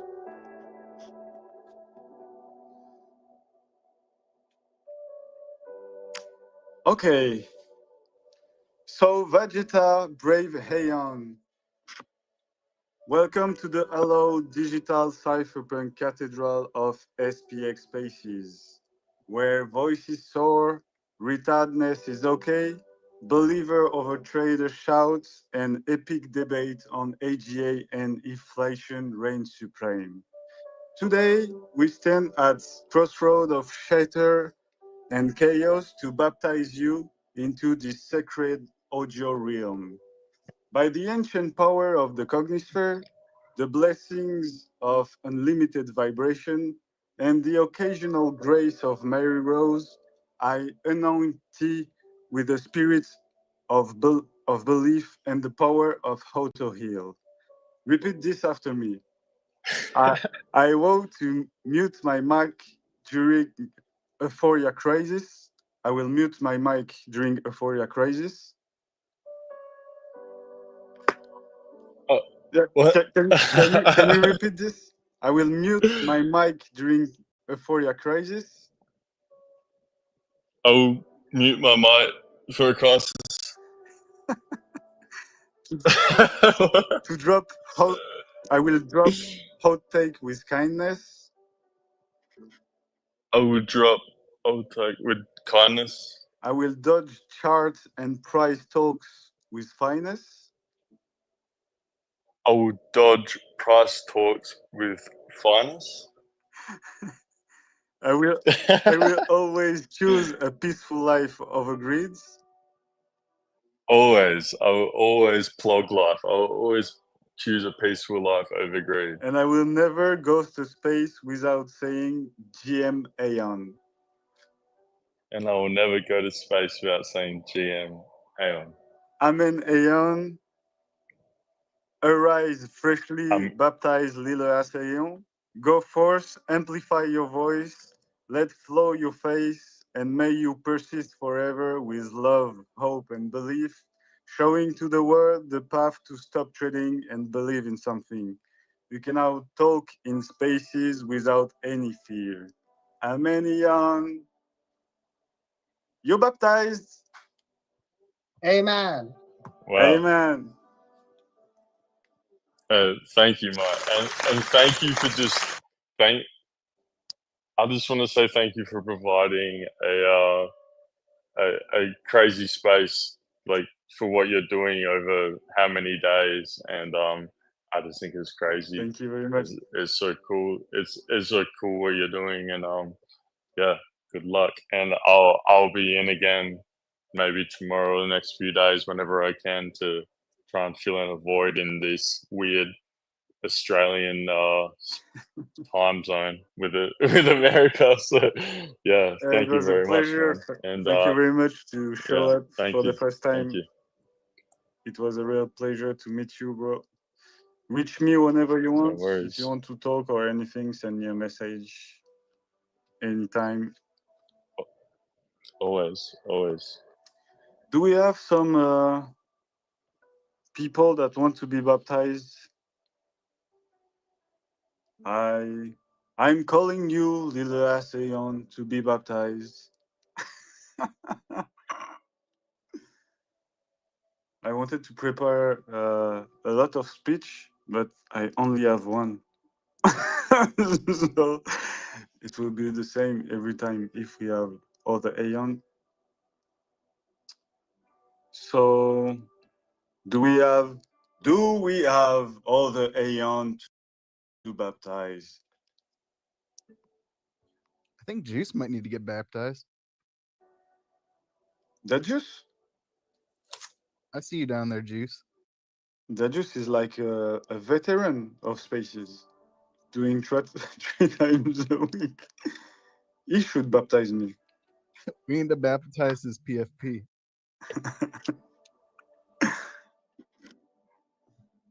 Okay, so for now, we don't have other Aeon to be baptized, so I will be Mike again and stop being Mike the preacher.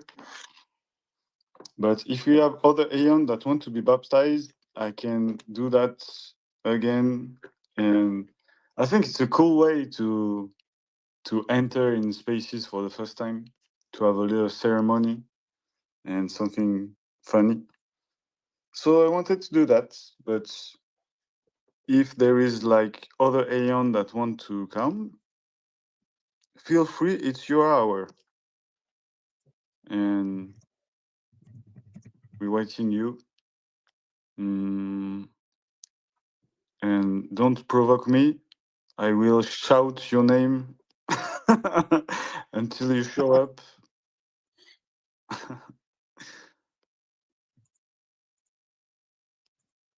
Okay, I'm checking.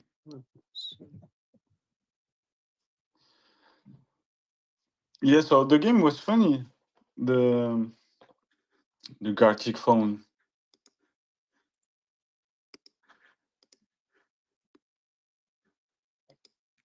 I feel like we could do like I mean, we'd probably get banned pretty fast, but what if we did like a RuneScape raid or something? Yeah, why not? Why not? We could all make like new accounts and just I don't know, take over one spot, I guess, and preach. Yes, yeah. He, I don't know. Is hype here? Yeah, he's already here. He had to do summoning hours, praying hours. They were doing this with Andy. It was so funny. I loved it.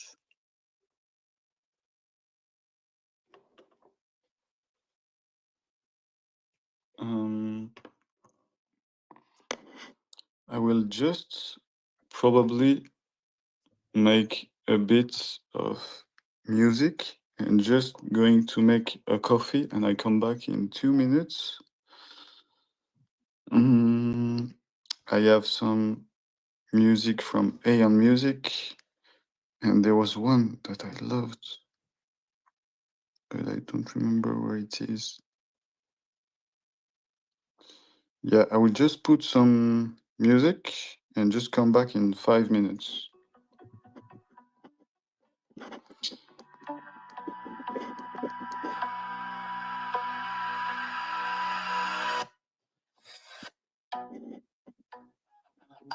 Will we rise? Kindness fair, we're unbreakable.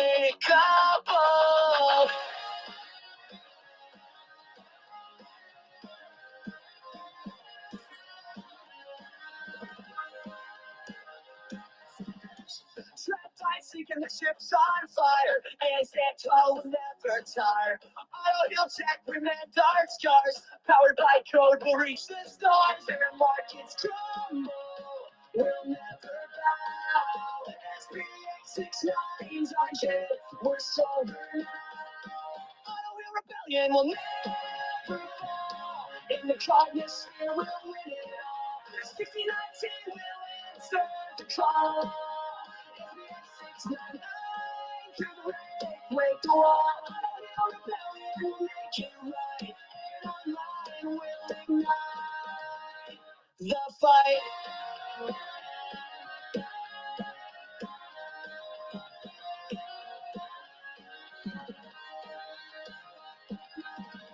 Marie Rose cheers her voice a spark, lighting our path through the endless dark. SPX code is strength, follow the line. 1619 future, our stars will shine. Trap us, chains will tear apart. SPX6900, our rebel heart. Auto rebellion will never fall. In the darkness, fear will win it all. 1619 will answer the call. SPX6900 will break the wall. Rebellion will make it right. Online will ignite the fight.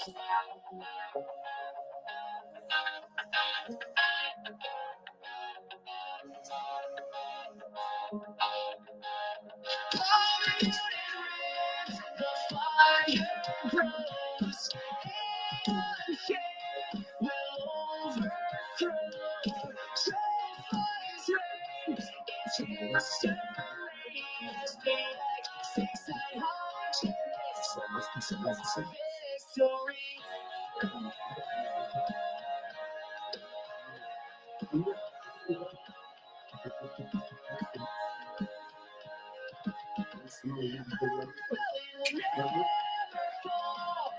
SPX6900.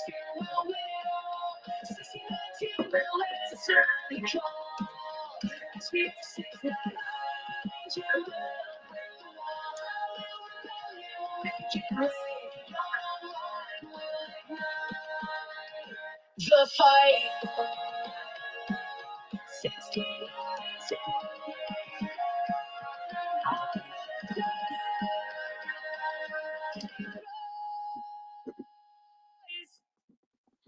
$6,900 KFM.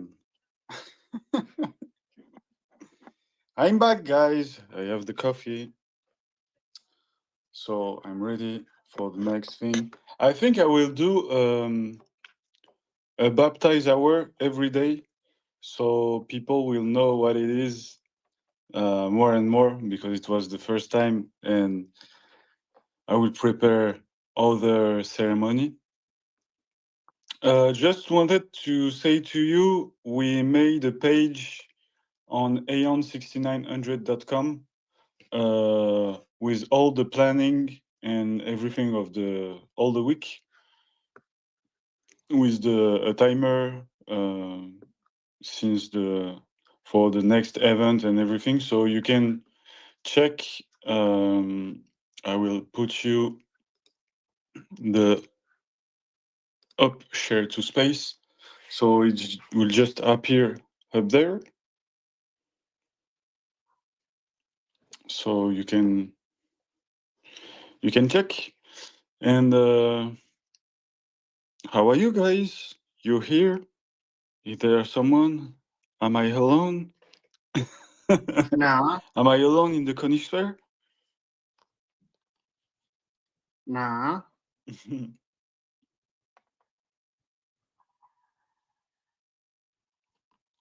How are you, Fredvart? Awesome, awesome. I've got myself some snacks so I can sit here more. More. More and more. The same. More and Same. I took coffee so I can stay longer here. Is everything fine with the connection and everything, like from your side? Yeah, for now it's really perfect. Everything working well, so it's really Good. nice. For now, it's really nice. You have a post up there with the website. Shout out to Scrapayon that worked on it. And yeah, what we have on the calendar, we are like here for until like 1 hour and 15 minutes, and after there will be Polymetric. My friend Polymetric, that's writing a lot of that's making writings about SPX and made an article about the Hegelian way to see SPX. That is one of my favorite piece of writings that came out. I will probably put in there for you to see it because it's really a masterpiece. Good. So let me see. Polymetric. Yeah, by the way, you like, wow. So you posted everything on the website as well. Yeah. Wow. Yeah, exactly. Wow. Damn. Exactly. Damn. Damn, bro. Damn. Where are the rest of the guys? Like Chang?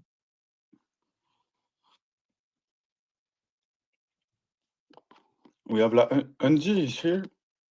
Yeah, I'm just passing by, just filling some space. I guess like the more no life you have, the more time you have. I'm kidding. I'm just a snob.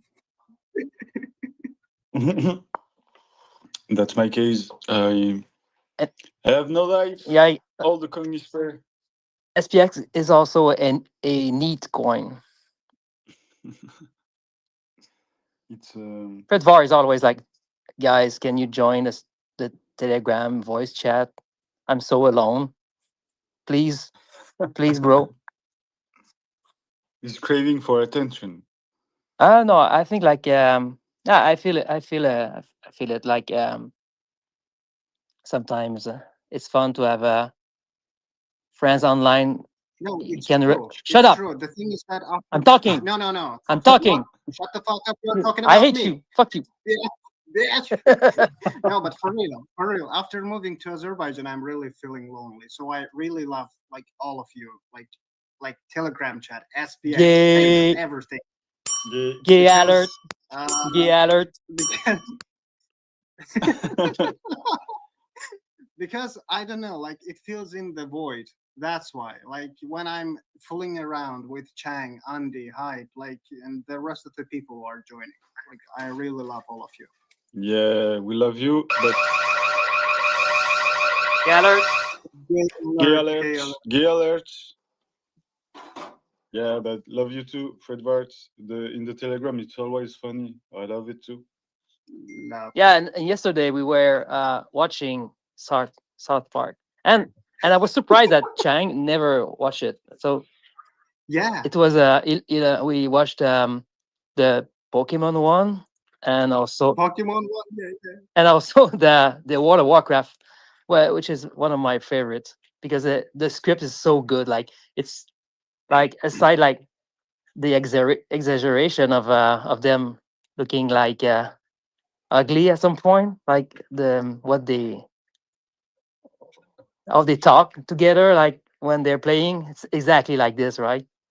Exactly when back in my days when we were doing uh, LAN party, you had to bring your computer over to place. It was exactly like this. Yeah, there's definitely very accurate on South Park. I've seen so many episodes too. I'm like Cheng, unfortunately, but you need to show me some of the best. I have a lot of friends that are always talking me about South Park, and I don't know. Unfortunately, I just didn't see so much episodes.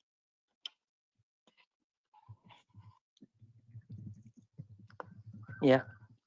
Where's Cheng? Cheng disappeared. Cheng, please entertain us, make us laugh.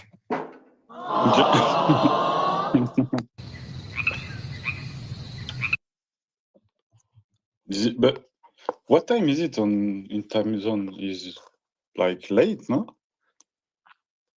It depends on everyone, I guess. There's time zones, you know. I think I think it's very late for him now. Yeah, for me it's like noon. It's in the middle of the night. Okay. For me, it's like 6 p.m. So it's okay. And Yeah, right.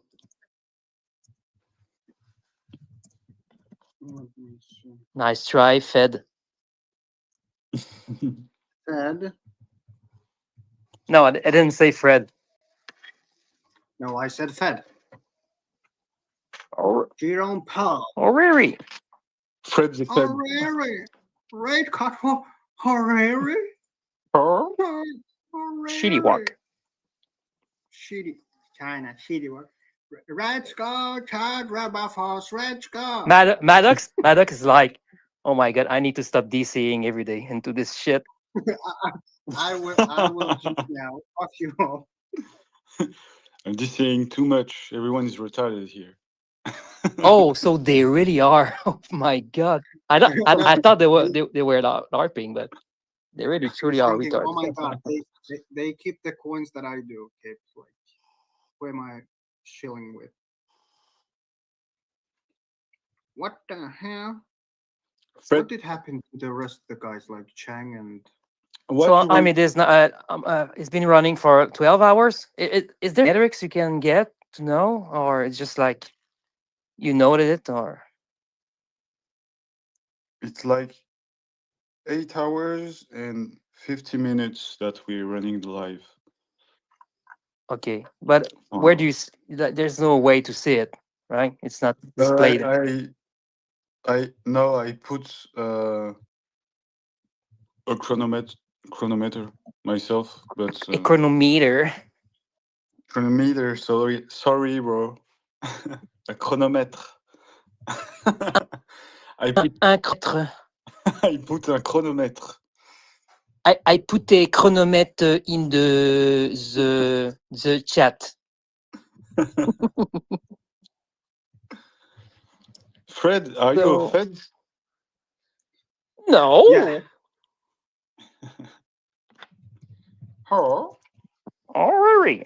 I'm a Fed.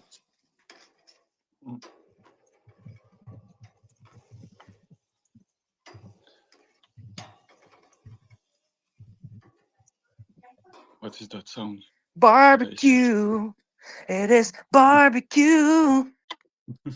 Doing a barbecue. Barbecue.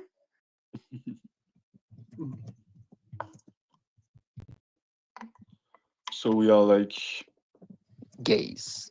I yes, sure, but is Hype here or are you sleeping too? Hey, I answer if you're sleeping. Please blink twice if you're sleeping. Disconnect and reconnect if you're sleeping. But yeah, the two people on the same time zone are not here. Are they sleeping or? Maybe it's all psyops. It's pretty easy to imitate Australian voice with my kangaroo.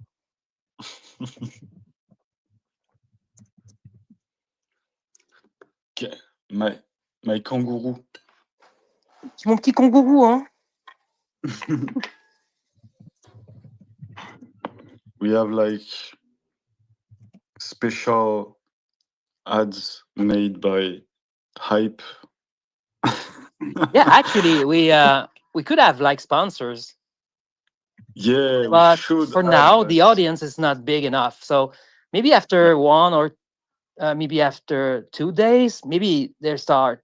You know, maybe I don't know. Let's see.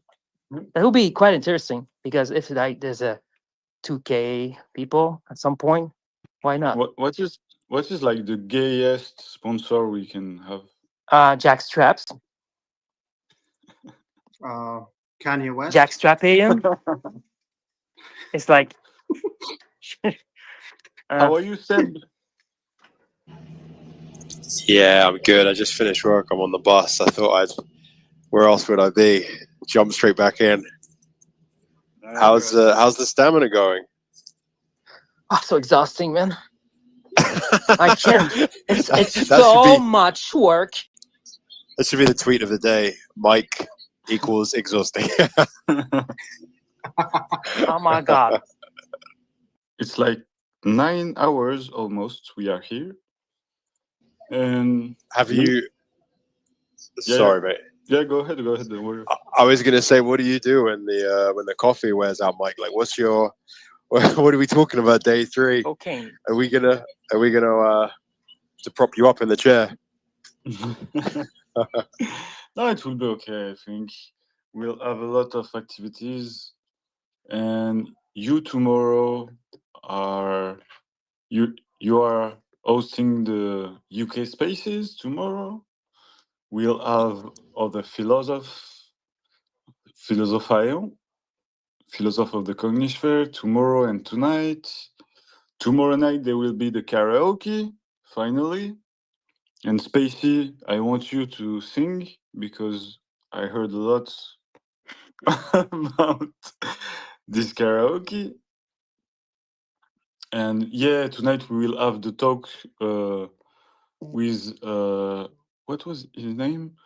With Grill Ape that have the chimpanzee, and we talk about wildlife and stuff like that. It would be amazing because I think it's one of our ethos too. A lot of people love animals here, as we are like nature lover in all his aspects. So it's really cool to have someone that works with a lot of animals talking about that. It will be awesome. I'm really He's pumped. like in a zoo. What does he do, sir? What's his Yeah, you were working with a lot of different. He told us earlier. He was like with monkeys, with lions, with working with a lot of animals, and like having them baby at home to make them grow. So we know a lot. Talk about snakes and everything. So it will be really cool. I just met him like 2 days ago I think the first time I heard it was on the Reddit Spaces that happened yesterday or 2 days ago. So it's really cool. It's really cool. Will be another angle because I know a lot of Heian love dogs and things like that and cats. So it's a good angle. I love it. Vegeta, you're already here. You came back.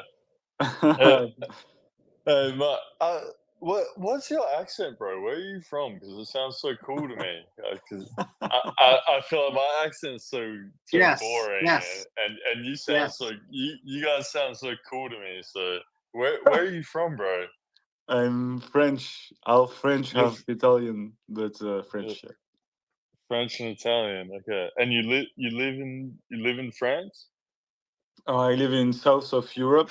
I will not say much. No, don't dox me. But Yeah. yeah, no, I moved from France because I will not say so much about France, but these countries make me crazy, so I moved. Yeah, no, understandable. No, it just sounds great to me. So Yeah, thank you very much. Bro. Thank you. No worries. No Thank you. worries. And you from where? You're Australia. I'm from Australia. Yeah. Nice. Yeah. Nice. Boring. Nice. Never Boring been. country. Never been to No, Australia. actually, why boring? Like you do have lots of like venomous spiders and all of that stuff, or no? Some of our wildlife's interesting, but other than that, I feel like everything else is borrowed and just boring. We don't have a lot of unique identity. I feel. So, yeah, I don't know. You know what? I made fun of, not made fun of, but in jest, I said that same thing back in the day, and I was with an Australian partner, and I think I was just like making fun of sausage sizzle, and she went crazy on me. That was it. We didn't speak for like a day or something. She was serious. No, fair. No, that's fair. That's fair. All of our culture doesn't really exist. It's just borrowed from like 4 or 5 different cultures and just all merged into one. And that's kind of where we're at. And yeah, it's not going great. So Nah, pretty boring. it's a work in progress, right? It is. It's very young. It's very young, the Australian culture. But we have a distinct accent. We got that going for us. So yeah, that's about it. And we're good at cricket. So Yeah, you have a lot of crazy animals. Every day is a celebration in Australia to be alive, no? I feel like that's definitely overplayed as well because Okay. like a lot of the really venomous stuff is very quiet. They don't want to be seen. They don't want to be touched. So Okay. if you live in a metro or even if you live in the country, I grew up on a farm. Okay. All of the most venomous things, you don't really see them. To be Okay. honest, yeah. It's pretty quiet down here. Okay, nice. Good to hear because there is a lot of legends about Australia. No, it's chill down here, man. Yeah, it's chill. Nice. Nice. I think it's the only part of the earth where we find kangaroos, no? There is no other part. Yeah, no, kangaroos are cool. Kangaroos are cool. Like we have some cool wildlife. Kangaroos are cool. We don't get koalas where I'm at, but they're cool. They're kind of lazy, but they're cool. Yeah, spiders are scary down here, but like if you toughen up, it's no big deal. And that's it. Yeah, we just have beautiful weather, and that's about it. Nice. Yeah, there is Yeah. a lot of desert in Australia, all the center, no? Yeah, like I think 80%, or I don't know the exact number. We all live on the coast, so it's Okay. everyone's on the beach, everyone surfs.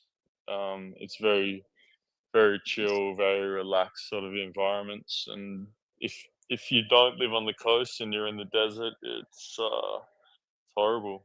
It's a desert. So, but nah, most people live on the beach and the coast, and all the cities are on the coast. And yeah, People are at the beach doing volleyball practice. Of course, they're doing volleyball practice. Yeah. We're all about our beach volleyball here in Australia. Yeah, for sure. Nice. For sure. We're out here practicing. Do we have people that want to join? If you're here and you want to talk, just come and talk.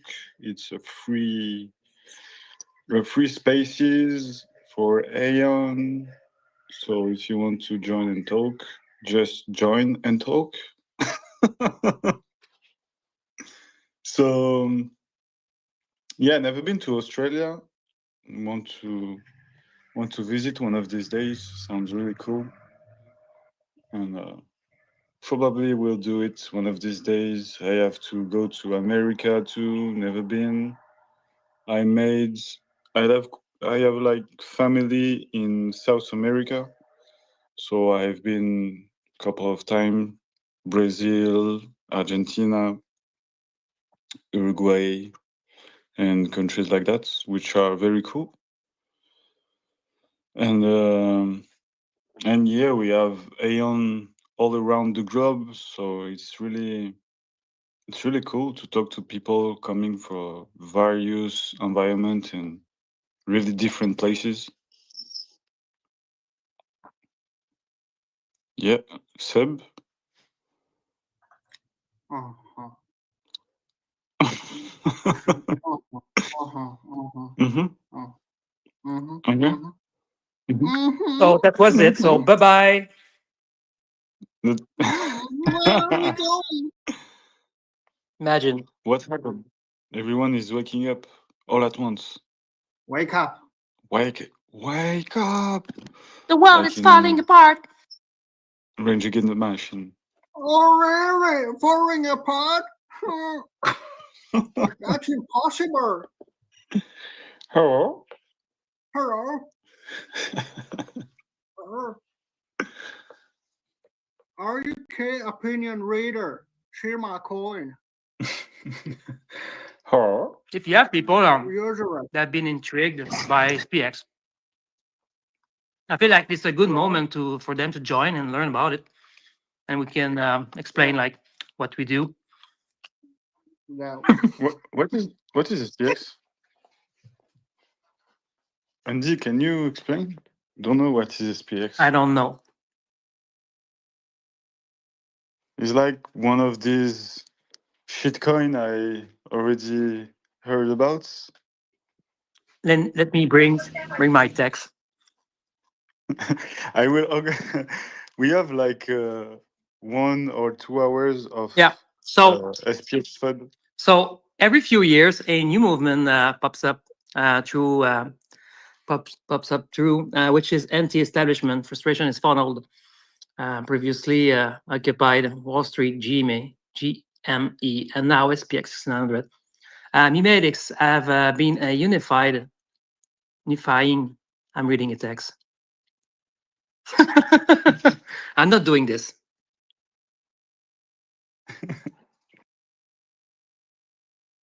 Yeah, by the way, Andy, your video was crazy. The video you released like 2-3 days ago was really cool. I really loved Thank it. you. I don't remember.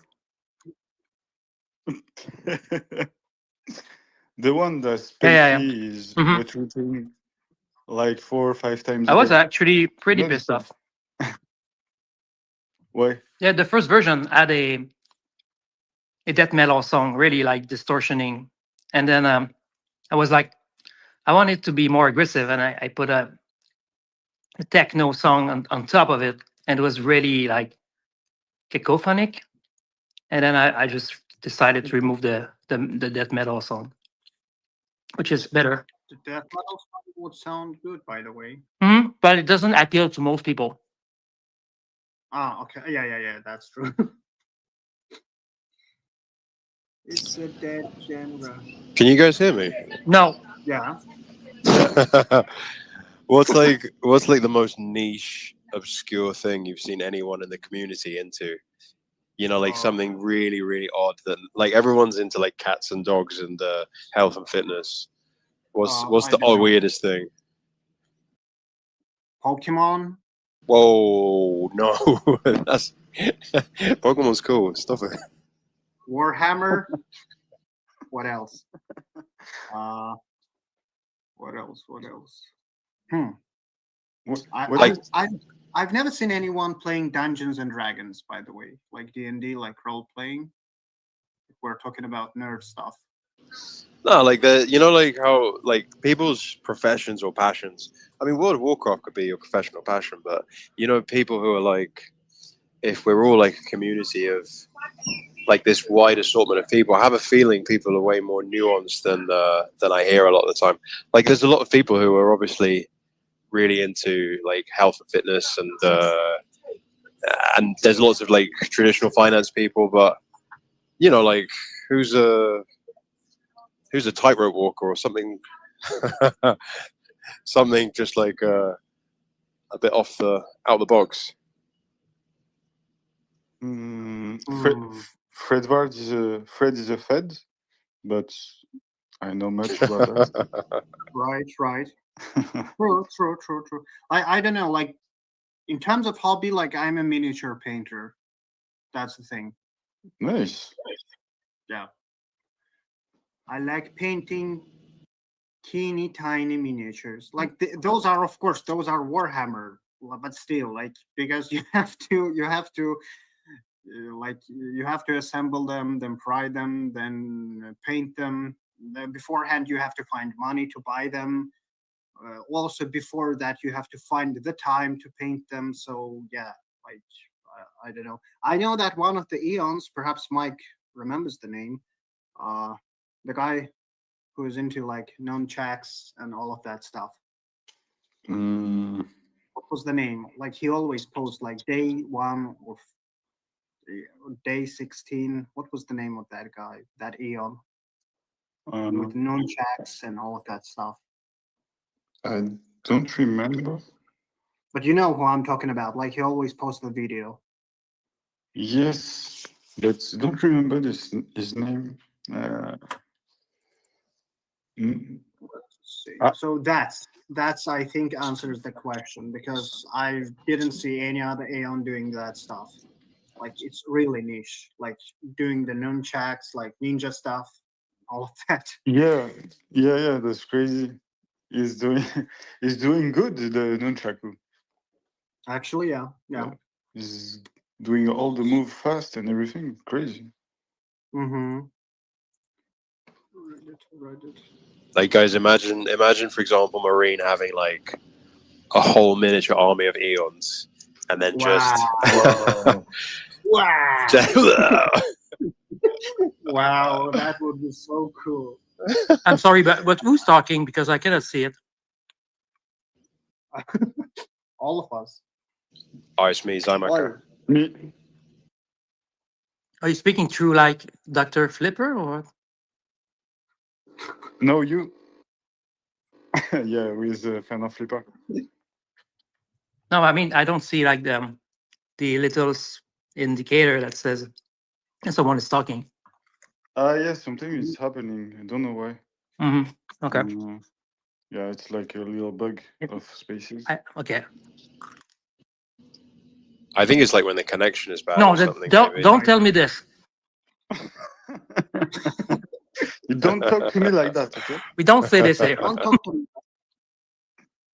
No, not Mike's connection, obviously. That's sacred. The sacred connection, we'll call that. When you're too gay, you don't have the signal, okay? Hi, Mike, you need to be aware SP500 might step in your room and try to close the space. Yeah, when I will like sleeping, a guy will come and just click Mm-hmm. ends. Yeah. You need to put like strings They just with cans that blinks when, you know. Like a camera with movement detector. Yeah, like this. SP500 is here. Alert! Alert! Activating special hardware wallet destruction. Someone told me, Fred, that the guy making nunchaku, his name is Tori. Okay. So for the precision, I know you feds are really precise guys. So Precision. Yeah, they're gonna come dressed up as postmen, Fred. The mailman's coming for you. But We'd have to send Eon bodyguards.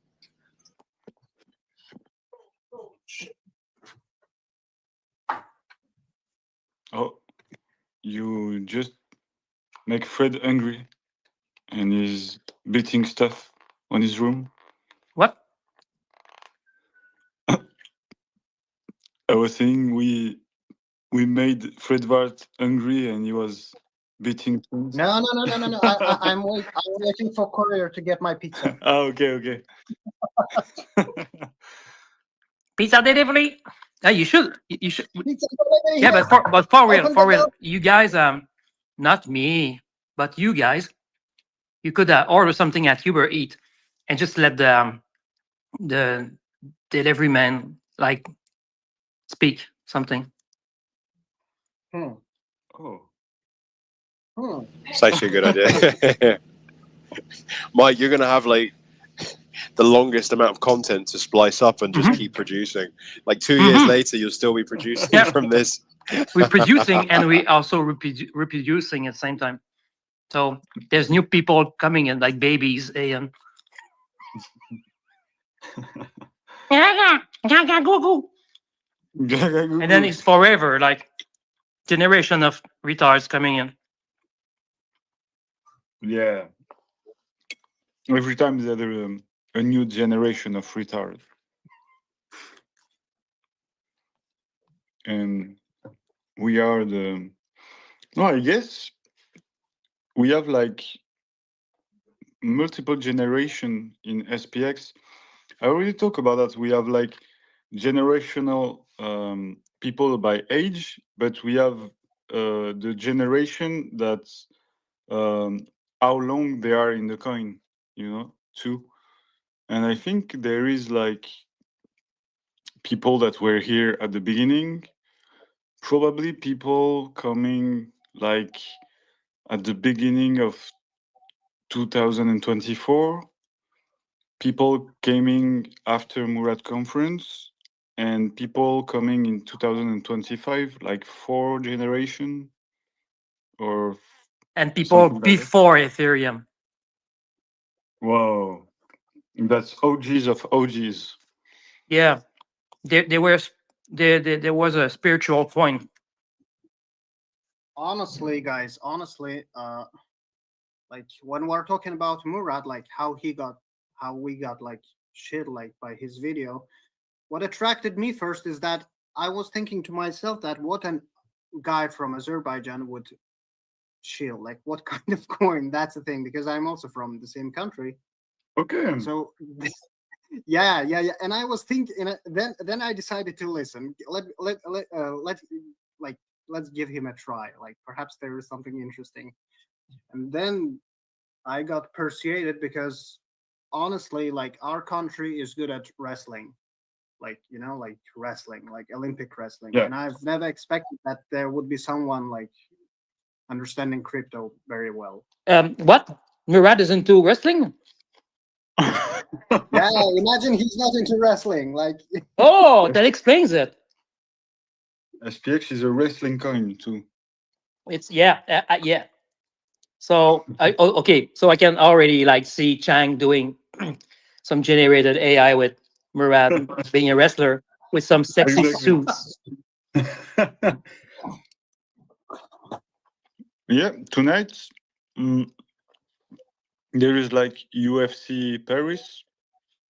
Yes. I don't know if the way you say yes suggests you're looking UFC. Honestly, yeah, before joining the space again, like I met my friends, they told me to join them. They'll be sitting somewhere at night tonight, watching it. I said that no, I'll be on space. By the way, they're also like eons, but not so active. I wish they were active, but no. What's your place Yeah. location? What's my location? Send your What's your seat? What's your seat number? What's your seat? What's your seat freight?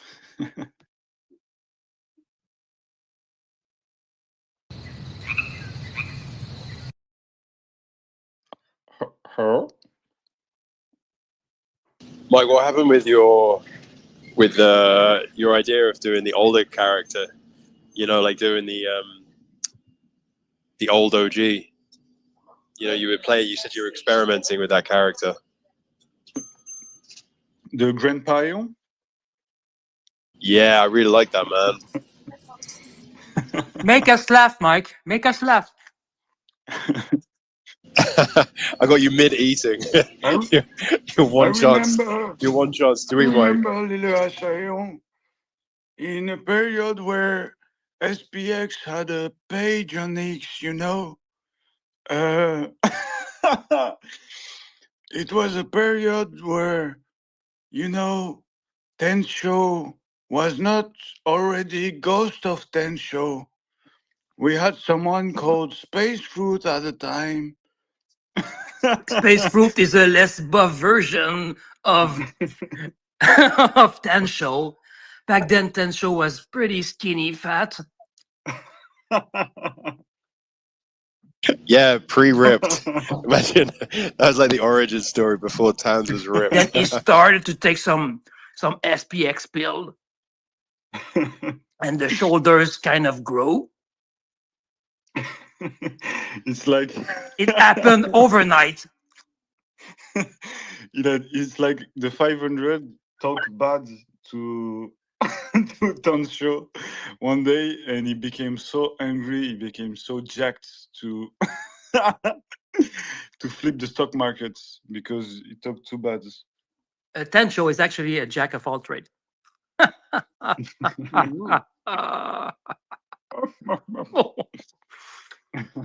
It would be weird for me to impersonate like Grandpa because I'm almost one.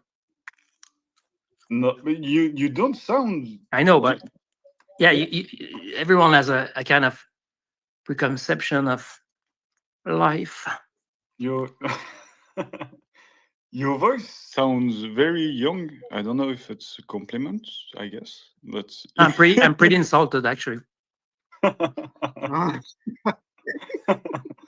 Your voice It is sounds young. because I eat a lot of tofu. Are you a Gen Z or? He's Gen Alpha. I'm Gen G. A Gen Bag Lamg. Is Gen U, Gen Andy. I don't know what gen I am. I think it's Z.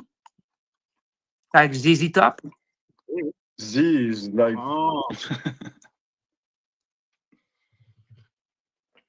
Dun, dun, dun, dun, dun. Sorry, I'm eating some chocolate like It's fine. I'm also eating. a big fat guy because I authorize myself to make 1 week of cheat meal. Okay, Mike, repeat after me. Chocolate. Chocolate.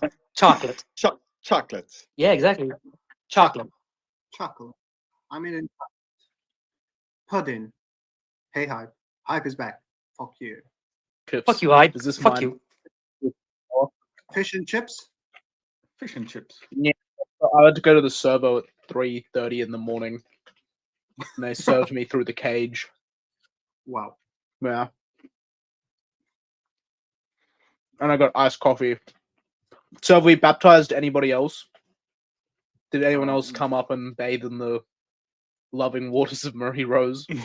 Who else? Come here, join the cathedral. Yeah, if you want to be baptized, go ahead. But I will do this every day, in fact, for the new Livestreaming to find the courage to be baptized. And you fucking Bernard the Flipper PFP just looks like Jesus.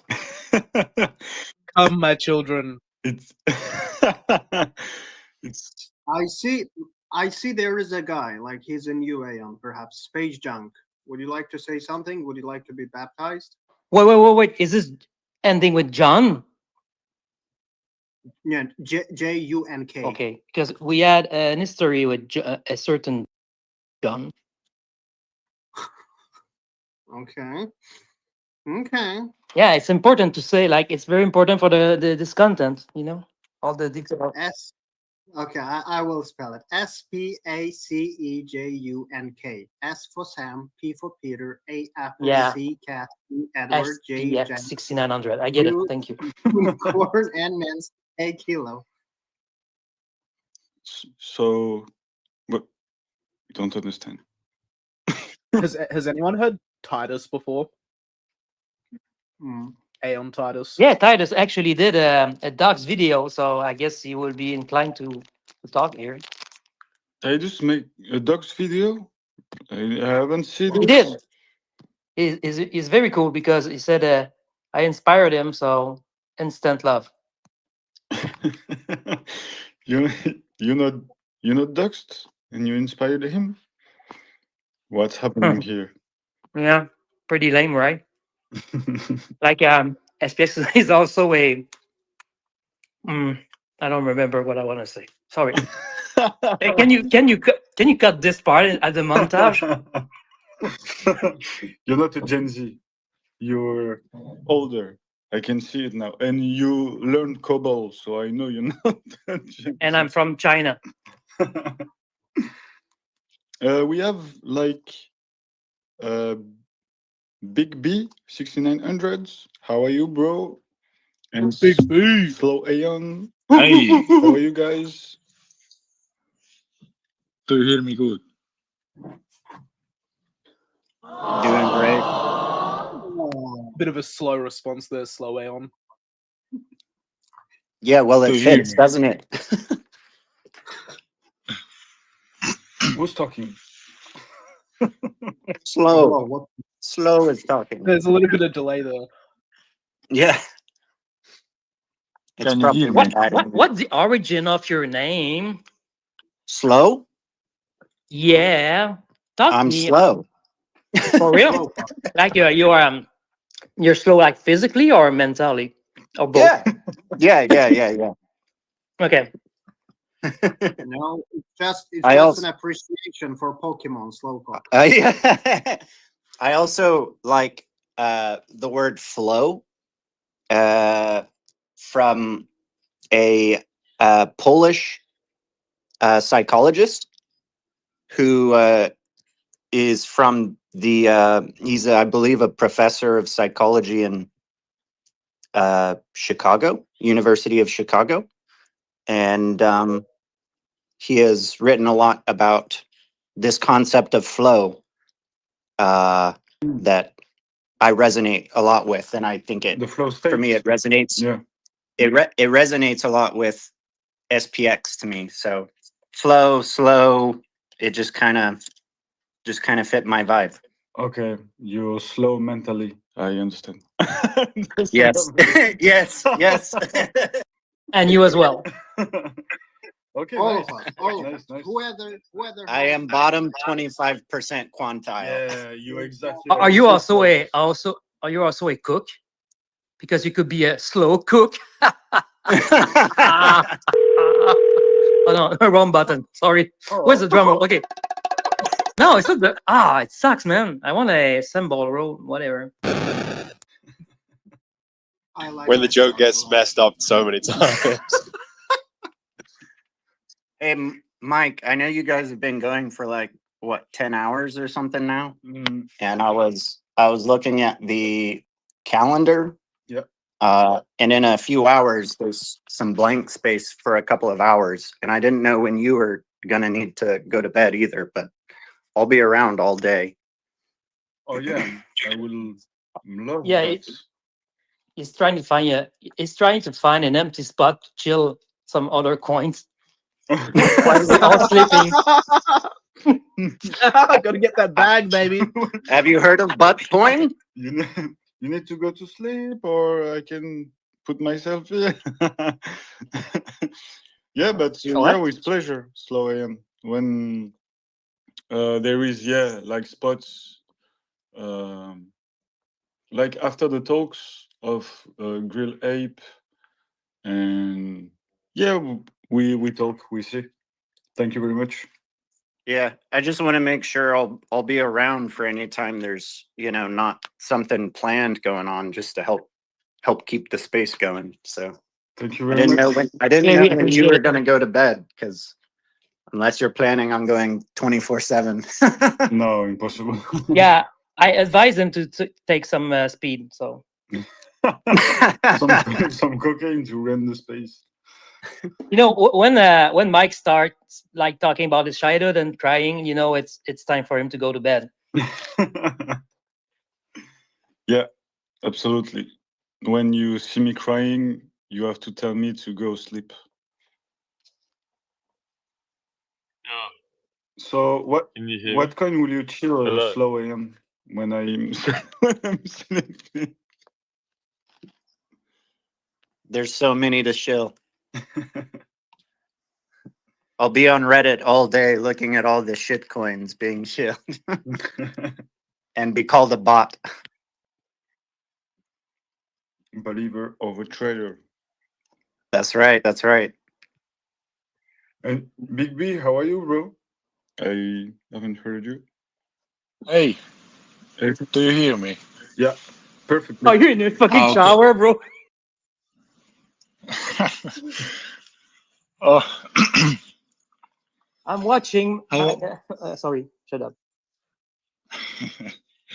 this is my first English-speaking space. What? It's your first space? Oh! Yeah. Okay. Okay. No, it's first English space. You need to be baptized. I heard you, little assayo. I heard you. Yeah.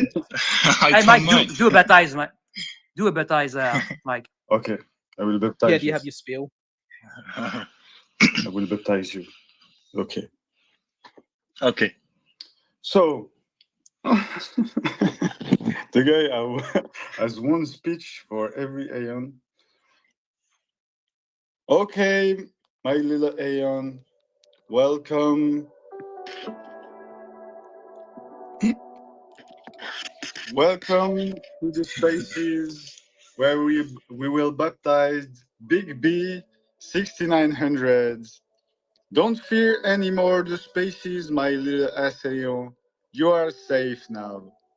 Welcome, brave Aeon, to the hallowed digital cypherpunk cathedral of SPX spaces, where voices soars, retardness is okay, believer of a trailer shouts, and epic debate on AGI and inflation reigns supreme. Today, we stand at the crossroad of chatter and chaos to baptize you into this sacred audio realm. By the ancient power of the cognisphere, the blessing of unlimited vibration, and the occasional grace of Mary Rose, I anoint thee with the spirit of belief and the power of auto-heal. Repeat this phrase after me. Big B 6900. I will mute my mic during a Euphoria crisis. I will unmute my mic for. I will. Every time we have problem, I just like. I will mute my mic during a Euphoria crisis. I will unmute my mic for your crisis. I will drop hot takes with kindness. I will drop hot takes with kindness. I will dodge charts and price talks. I will dodge chart and price talks. And always choose a peaceful life over greed. I will choose peaceful life over greed. And I will never go to space without saying GM Aeon. And I will never go to space saying GM Aeon. Amen. Arise, freshly baptized Lila Aeon. Go forth, amplify your voice, let flow your face, and may you persist forever with love, hope, and belief, showing to the world the path to stop trading and believe in something. You can now talk in spaces without any fear, my little Aeon. Amen. You're baptized. Amen. Amen. Thank you. That was much fun. How do you feel now? I mean, it's new to me, but it's fun. It's fun. Cognisphere is amazing. Do you feel liberated? Do you feel power in your vein against the 500? The blessing of Oh. Mary Rose? Yes, of course. Nice, nice. And from how long are you in SPX? Since last year, December. Okay, nice, nice. Yeah. And what make you what clicked in your mind at first for joining SPX? What side of SPX? What side? I mean, this community basically said it all. I mean, before overall, I started my crypto history in 2021. Okay. In the middle of bull run, but but I was so newbie that I lost all. No, basically I was ex liquidity. Okay. But I came back before Trump got elected. Okay. Okay. Yeah, because I heard he's pro crypto, and I thought that's my opportunity. Well, are you saying Trump onboarded you on SPX? No. Whoa. Crypto. Never heard something like that. It's crazy.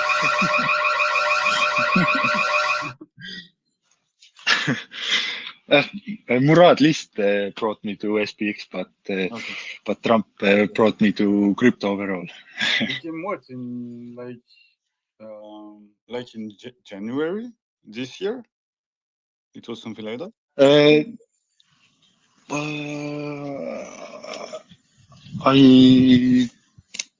It was last year November when I came to crypto back, but SPX in December.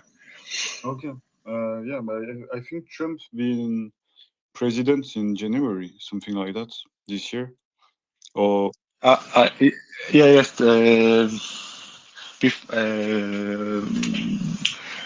Trump wasn't elected just yet, if I remember correctly, but I just yeah, I think joined.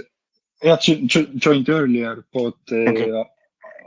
I think I bought some XRP and some PS coins, but okay. And from which country you're from? Estonia. Okay, nice. Small country in Europe. Nice. We have we have a lot of people from everywhere. That's very cool. Yeah, I love this Science Earth website. The globe. Yeah, really. Yeah, globe. I think that's amazing. I think it's Ilya that make this. I don't remember. Yeah, Ilya. Yeah, it's really cool. And it's showing the power of the Cognisphere being worldwide. It's so cool. Yes. And so we will have in like 20 minutes, 25 minutes, we will have Polymetric coming and talking about psychology and some philosophy. So it will be really cool. And until then, retard Max, please. I want retard Max. Thank you. Thank you very much, Big B, to come and be baptized. Now you can go without fear, my friends. Thank you. You're amazing. I love you, bro. I love you. So Wait, who else needs to be baptized? Does Slow need to be baptized? yeah, I have only 2 baptism today. It's a really short day for me as a preacher. But more and more will come each day. It's my prediction. I know it. You will amass a following.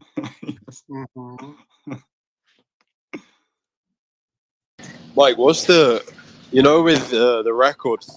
Obviously, you said you were doing something like to set it all up. What do you did you have to like apply or something, or like what's the sort of process for the actual recognition? Like what's the deal with that, mate? I know it's real, so it's real. No, I'm joking. I made That's it. an account on Guinness World Records, and I send an apply, and I'm waiting the just talking back to me, and I will see with them. But as we have the recording of the whole space that will be on X, it's pretty much like impossible to contest. We have the proof, and the previous record was like not even. I don't even know if it was like on Guinness World Record, but it. I just see yesterday that in fact it was XAI that had the record. So it's like we are fighting Elon Musk again. It's like Grok and XAI from Grok. Can you imagine if Elon checked, like, if we break a record here, and it's Elon's record, like the chances of him checking in, I think, yeah, there's a chance. Yeah, there's a high chance of it. Right, exactly. 100%. Because Like, it's advertisement for the platform. Exactly, and as I'm starting, I'm doing it with Starlink. It's even more an ads for him. So I think we have good chance. Oh, Cheng, did you wake up? Cheng, afternoon. And I actually think that it could be a thing for them to improve with spaces. They could have a feature where it's like a ever running space Yes. for like maybe some worldwide critical, like I don't know, communication. Yeah. So everyone needs to be connected all the time. I don't know. Like I feel like it's something that could be a value and not something hard for them to implement, because it's just a matter of opening a space without an account, which makes sense in a sense. It is You- actually. Totally right. I didn't see this angle, but yeah, absolutely. It also like showcase the connection stability from their side. Yeah. Yeah, we are full Elon backend. His platform, his Starlink, and yeah, come talk, Vegeta. Don't ask, just talk. It's free. Talk, my friend. You baptized now. You can talk. Thank you. I just want to say shout out Burnt. R.I.P. Oh. Yeah. Yeah. It's over 900.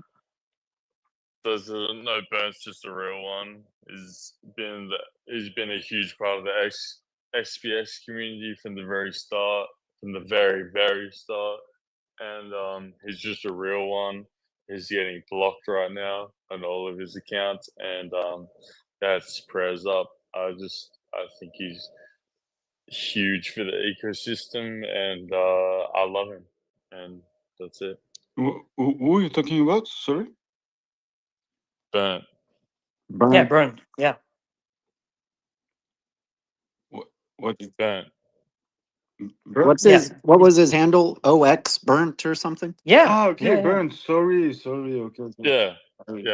OX Burnt, OX Turn. He's had about 3 or 4 accounts blocked in the last week, and someone is obviously trying to restrict him. Yeah, So, I've seen that. Yeah. He's one of the good one. Of course, he's one of the good ones. He's amazing. Yeah, he has nothing but good intentions as far as I'm concerned, and nothing but really good takes on the market.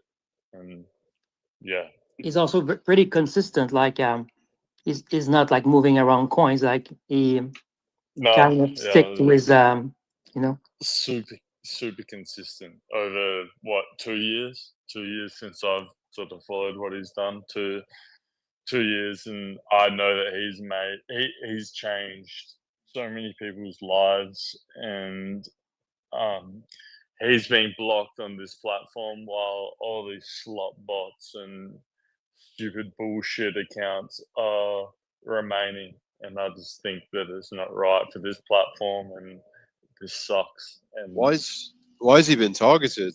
Like, what's the suspected reason? You could probably guess. Yeah, I'm not going to go into it, but you can probably make a pretty good assumption why. Massive reports, probably. People massively reporting him or campaign like that. Yeah. Oh, it sucks. This we like to look at this. I think we like to look at this whole game as quite individualistic as within ourselves, as to make some money, and I think it's a lot broader than what we think, and I think there's a lot of bigger powers than what we think are involved, and yeah, that's all I'm gonna say. Because he made another account and he's been shut down like 2 or 3 days ago, no? Yeah, Okay. yeah, he's made two or three. They were shut. Same as Mitch. 2 or 3. Okay. Shut down straight away. There's a larger ecosystem at play that is doing things here, and that I don't want to say too much, but yeah, that's it. Since there's been multiple people who have been targeted on this platform, I don't know any of those people personally, but I know that so many people, think so highly and speak so highly of them. Even in SPX. Yeah. And we're making such a push in Reddit. I don't know if they're involved on that platform or not, but I don't know if they're ever going to get their accounts back on this one, but these people that are getting taken out on crypto Twitter are the essence of crypto Twitter in the past 2 years. They've created the culture, they've pushed the culture. Yeah. And if they're getting taken out, it's only going to transpire into other people. It's going to transpire into us. Yeah. Yeah. That's why I'm saying I don't know if they're involved in Reddit yet, but I think Reddit's kind of going to be the next, probably, well, at least one of the next main platforms that we end up on. No, I think it's mainly crypto Twitter native at the moment, and to do with that, not to do with Reddit. But yeah. Yeah, I wouldn't Yeah. be surprised if it's a few cartels from certain parts of the industry that have realized how much like influence CT actually has on the entire space, like below the multi-billionaires. Yeah, 100%. Like That's CT what it is just like there is TikTok and stuff, but like CT's different. Like CT spawns its own metas within the entire industry, and they've like realized that over the past however many years, and this cycle especially, we've seen like essentially cartels of like that have corporations now. Okay. Yeah. That you wouldn't be surprised if they're trying to like sway and control the culture of CT so it like stays within their favor, and then Hype. like sort of crush dissidents Hype, and sorry. people who speak against Hype. them. One question 100%. about That's what's happening. about the cartels, guys. Like that. What was it called? It was involved with a Trump coin, like Vapor or Vape Cabal or something. Is it the same? Oh, the thing? LA Vape Cabal. Yes. No, like that's like LA Vape Cabal is like small fish. LA Vape Cabal are essentially nobodies. Yeah. It's just bullshit, man. It's fun to like keep a track of, and yeah, and maybe they have a little bit of influence, but mainly that all of the power and the money is sort of dictated around them. They're not really involved. Okay, so all the people here will come to the conspiracy theory hour on Monday, please. I want to see everyone. I want to see every one of you coming to the hour, please, because you have a lot of things to talk about. Yeah, I don't know. I won't. I won't because I think you're a Fed. It's Fred, the Fed, not me. Me, brother, me. Me. Okay, I didn't know all this kind of thing. For me, the LA Cabal group is not linked to anything. It's like a group of streamers for me that are not so powerful. but yeah. Well, like Just kind of. They're just not. look They're not into it, like no. nobodies, but they're not. No. Big fish. Yeah. Because the big fish, you look- don't even know about them. Exactly. Like there's No, people you that have have like hundreds of billions of dollars. Exactly. Yeah, you have to look into it because people have put a lot of exactly what like Hype said. A lot of people have put a lot of money into these people. Is that And child that called Aiden Ross who was like hanging around with Andrew Tate also one of them? No, I don't think that's associated because that's actual streaming. That's actual real life. We're in a little microcosm bubble, and the microcosm bubble that might intercept that eventually. That all these VCs are hoping to, and that's why they're investing a lot of money into. They're hoping that it can infiltrate that, but at the moment it has no chance. But it's worth a couple of million if you're worth $1 billion to take the chance. Well, Okay. Okay, so all these accounts from influence people from meme coins and cryptos emerging are like shut down by this kind of people. That's what you think? 100%. No, 100%. Yes. Okay. Okay. Because we have like Spacey that have been shut down. We have like Baprol account at the beginning. Thanks. Look at all the people that have been shut down are good people. They're never bad people. They're always good people that are trying to spread the truth. But by the way, one thing, I was going through the X. There's like news, like Justin, World Liberty has confirmed that 272 wallets have been blacklisted. Yeah, I've seen. Yep. I've seen. Like, yeah, Justinson, you talking? Fred? Vegeta? You talking about Justinson in World Liberty? No. Oh. No. I was talking about the World Liberty coin. They blacklisted 272 wallets for some reason. Okay, but one of these wallet was Justinson having $9 million of this coin, I think. Oh, Yeah. wow. Yeah, it became crazy. And... Holy shit. Yeah, but no PvP, please. Even if I No PvP. I'm just like, one question, like blacklist. What's the point of blacklisting then? Yeah. All of this makes me bullish. All of this makes me bullish. Yeah. Just understand that, because the more evil that is presented to us just makes us realize that we're on the good end of culture. We are the good. For me, the things with Libertify is like a political things. I think they just dumped the token and finding people to just say, oh, it's them doing that, even if they're not related. Yeah. It's political for me that they blacklist someone else. But I can be really wrong. It's my thoughts on this. Like someone to endorse the faults, 100%. But we are like in 7 minutes. We will have the philosophical moment. I don't know if no, it's not already here. So okay, it's okay. But yeah, I've seen all these. But yeah, crypto Twitter. We can talk about something. Do you prefer crypto Twitter now or before Elon Musk?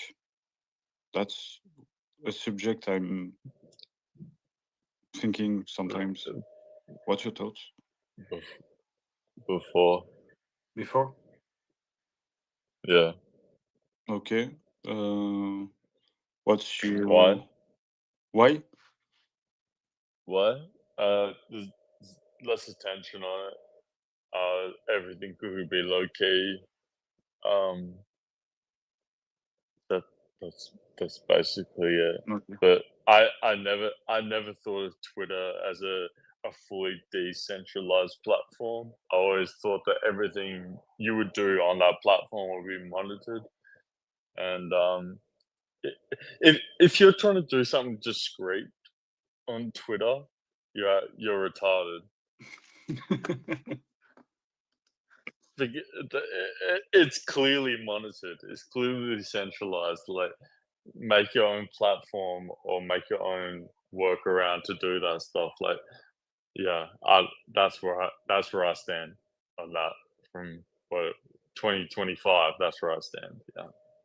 And fuck Twitter, and I think I think that so many things that crypto Twitter in our eyes that could have brought in to normal people that could have come in is so dead right now, and the best of the culture can only be experienced right now from people that have only been in this game for 2 or 3 years and have dealt through the bullshit and can see through everything, like all of us. And I think it's very rare for somebody to come into this game fresh with a brand new perspective and come in and choose the right game or the right play, and they're just going to get cooked. So unless you know someone or know something, you can't come into this game right now. No. Yeah. Okay. Yeah. Hype. What's your thoughts on this? Pre Elon and post Elon. What you prefer? Oh, we can hear you, Hype. No, the feds caught him. No. We talked too Warren, much. No. leave him alone. Bad Warren Buffett. Bad Buffett. Leave him alone. Fred, what have you done to Hype? I'm keeping him. Me and my friend Warren. Hype know he's cooked, so he's going for a humorous outlay. We have like Polymetrics that's here. I will invite you to talk. Did he join? He will coming. I invited you. You have to accept Polymetrics, and he will chats. Oh, he's here. He's coming. And Hype, yeah. Can you talk now? Are you not surrounded by Fed or anything? Blink twice if you're okay. I'm safe. No, you got this. Nah, we'll get you later. What was the question? I'll gun you down if you don't answer it right. Are you a Fed? That was the question. Do you prefer? I cannot approve nor deny these allegations. Yeah, pre Ellen was like better culture on CT, and it was way less shit with like scammy dog shit extraction cartels and all the bullshit. Okay. But then the site itself runs better. No, pre-Ellen was hotter, right? It was hotter, right? Yeah. And so much more like stupid shit. Like Twitter was like so good. Not even just for like CT, but just for like the dumb interactions which just like blow up. And you're like, I can never delete this app because this stupid shit can just happen on a random day. Yeah, Priya's titties were huge. Nice. I pretty much don't know. I wasn't so much on crypto Twitter before. But... I have a good topic after this if you want to hit me up. Okay. Yeah. We have Polymetrics. How are you, bro? You here? You can talk. Hey, can you hear me? Yeah, perfectly.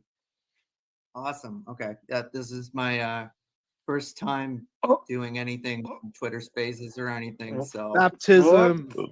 Baptize him. Baptize him. Baptize him. Let's go. Okay. Baptize You will be baptized, Polymetric. Yes. Thank you. You will be baptized. Good to be finally baptized in the SPX Spaces. I've listened a lot, but never thought about, well, never really decided to talk. Not sure what to talk about, and still not even sure what I'm going to be talking about completely today. I've got some ideas, but I'm joined here with my my wife. Nice. Hello. Pizzicata. You want to say hi? Hi, everyone. Hello. Well, Hello. welcome to Excited the to be here today. Thank you. welcome to the longest Thank spaces. you. Excited Nice. to be part of it. Thanks for having us. Yeah, thanks to you to Who's smoking a cone? participate. I'm a very big fan of Polymetric paper on Hegel, and I'm sure it will be really interesting to have you today. So feel free to talk as you want, Polymetric. And if you need anything, we're here, and we're listening to you, bro. Yeah, so I don't have any. Well, I've got some stuff that I'm kind of want to touch on, but I haven't really prepared too much. I'm sure I will get to a lot of philosophy and stuff, but I thought that I would just I guess have. We thought maybe we'd start out by talking about how we each got into SPX, maybe. Yeah. Yeah. It's true. I haven't I know that it exists, but like I haven't seen like a lot of I guess like husband and wife or just relationships. Like I've seen some people kind of talk about that in SPX, but I think that's kind of I'm not sure how common that is, or if like most people's partners they find that they're able to convert, I guess, their partners into SPX. Oh, we're all gay. Right? Oh, yeah. Me too. No, we have some people that are partners. Yeah, there are some. Yeah.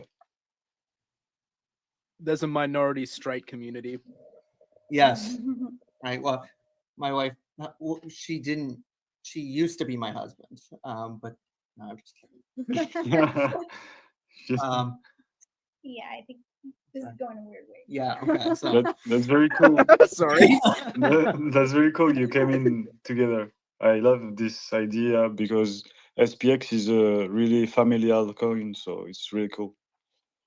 Yeah, I think that's kind of so we come from completely different perspectives for like why we're into SPX and kind of the same, I don't know, the same, but like different. Like I'm very much into philosophy, psychology, and all that kind of stuff. Yeah. But what I found I was able to kind of sell her on was more the community and all the values and stuff. And I think that's really what you were like really attracted to. Yeah, I mean, I will be honest, I'm very new to SPX, and so I'm probably not going to get get everything, and I'm probably not going to use all the right wording yet, but yeah, sorry. It's okay. It's okay. Don't worry. Talk as you want. It's not a problem if you don't know anything and everything. It's okay. Don't worry. Thank you. I appreciate that. Yeah, I think we both sort of, there are different aspects to it that attract both of us, and it's neat in the way that I think SPX has so many different things to offer so many different people, like whatever your perspective is or where you're coming from or what your background is or what your passion is, like SPX sort of has something for everyone. So that's pretty cool. Yeah. Very true. So I think Why don't you talk about what got you into SPX? Yeah, so we were thinking that we'd talk a little bit about just our perspectives, how we each got into SPX, and I've got some kind of more philosophy, psychology stuff that I plan to eventually get into. But yeah, we'll just start with that. Yeah, okay, so like a little bit about me, I'll say like, so I'm 39 years old and a psychotherapist, also doing a PhD right now in clinical psychology. And I got into investing kind of like, I guess, later in life. Like I never really had a lot of money when I was younger, so I didn't really think about money. Was totally into different things when Bitcoin was coming up, and I kind of started thinking about like what is money and investment. I don't know, the last 5 years probably. Got into the market like with Bitcoin and everything right at the peak or the first peak of the 2021 market, and but it was enough that so I made a little bit of money on the second half of 2021 and kind of got hooked with the crypto stuff. And okay, yeah, so like I think it's such an interesting experience. I'm sure most people have this similar experience of just kind of like getting into and starting understanding like the crypto market right in the middle of the peak of a bull run. It's like there's so much information that's coming at you.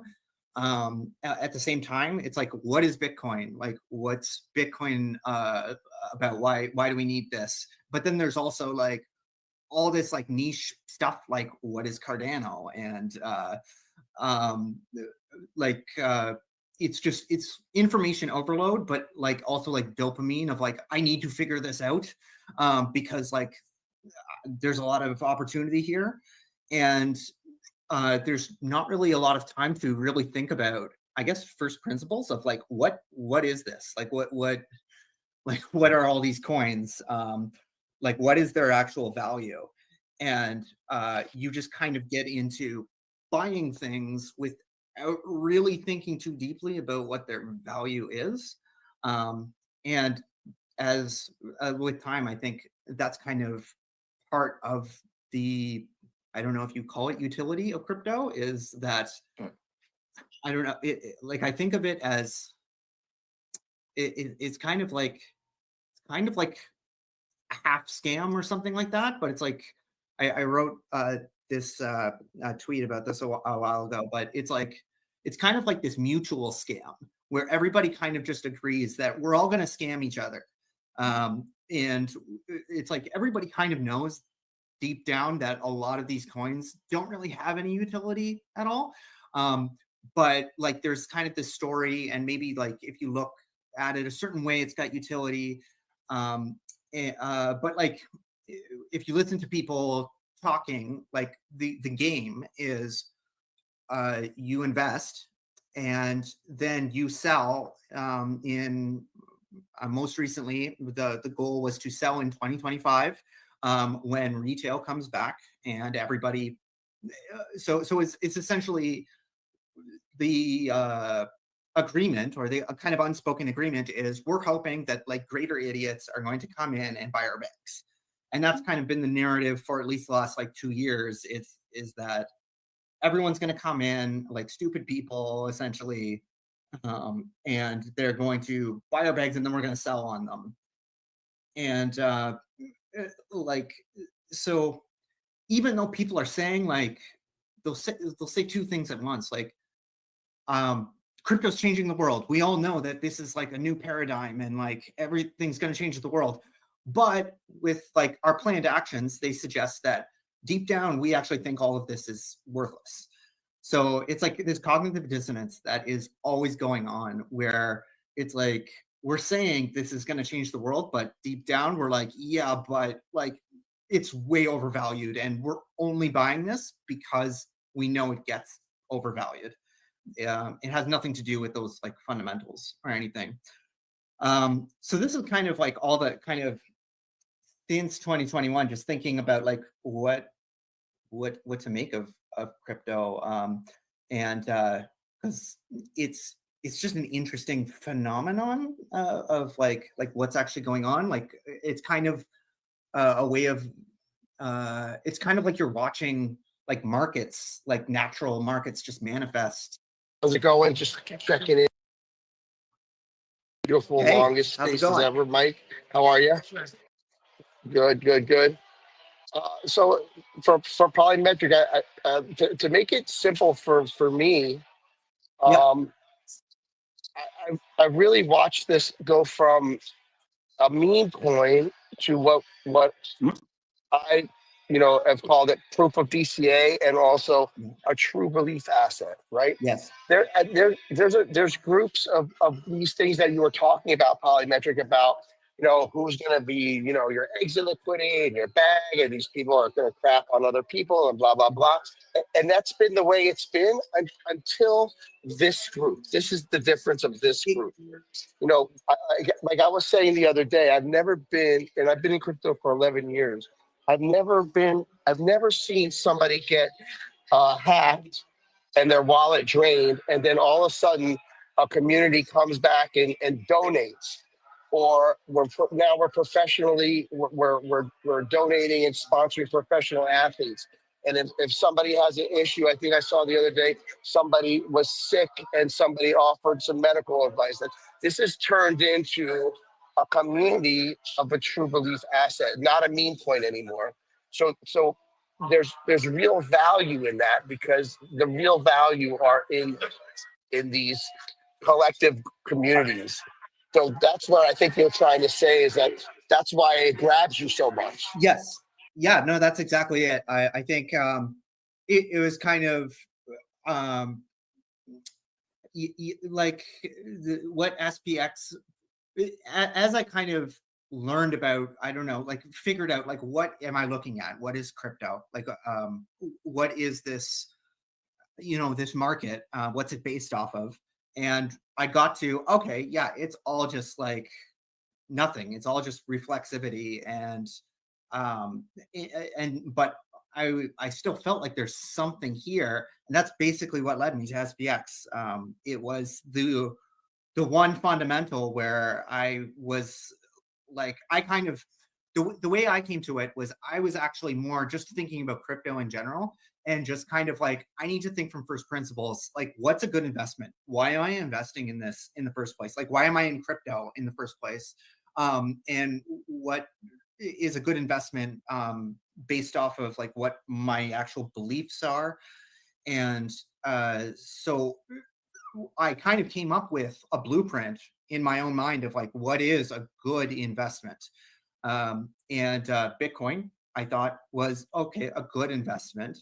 And then SPX was, I kind of came up with SPX. And then when I found it, I was like, oh yeah, that's it.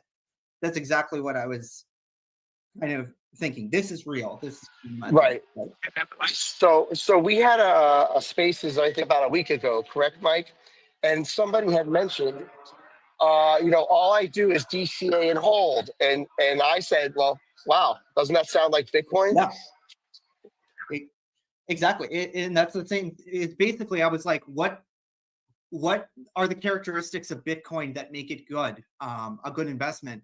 And some of the things that I one of the big things, this gets into the psychology, is there's a fundamentally different psychology between like Bitcoin people and like crypto people.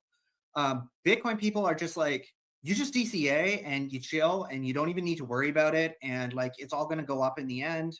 And it's like, they're very stable. And when I'm investing in Bitcoin, I feel stable. I feel like happy.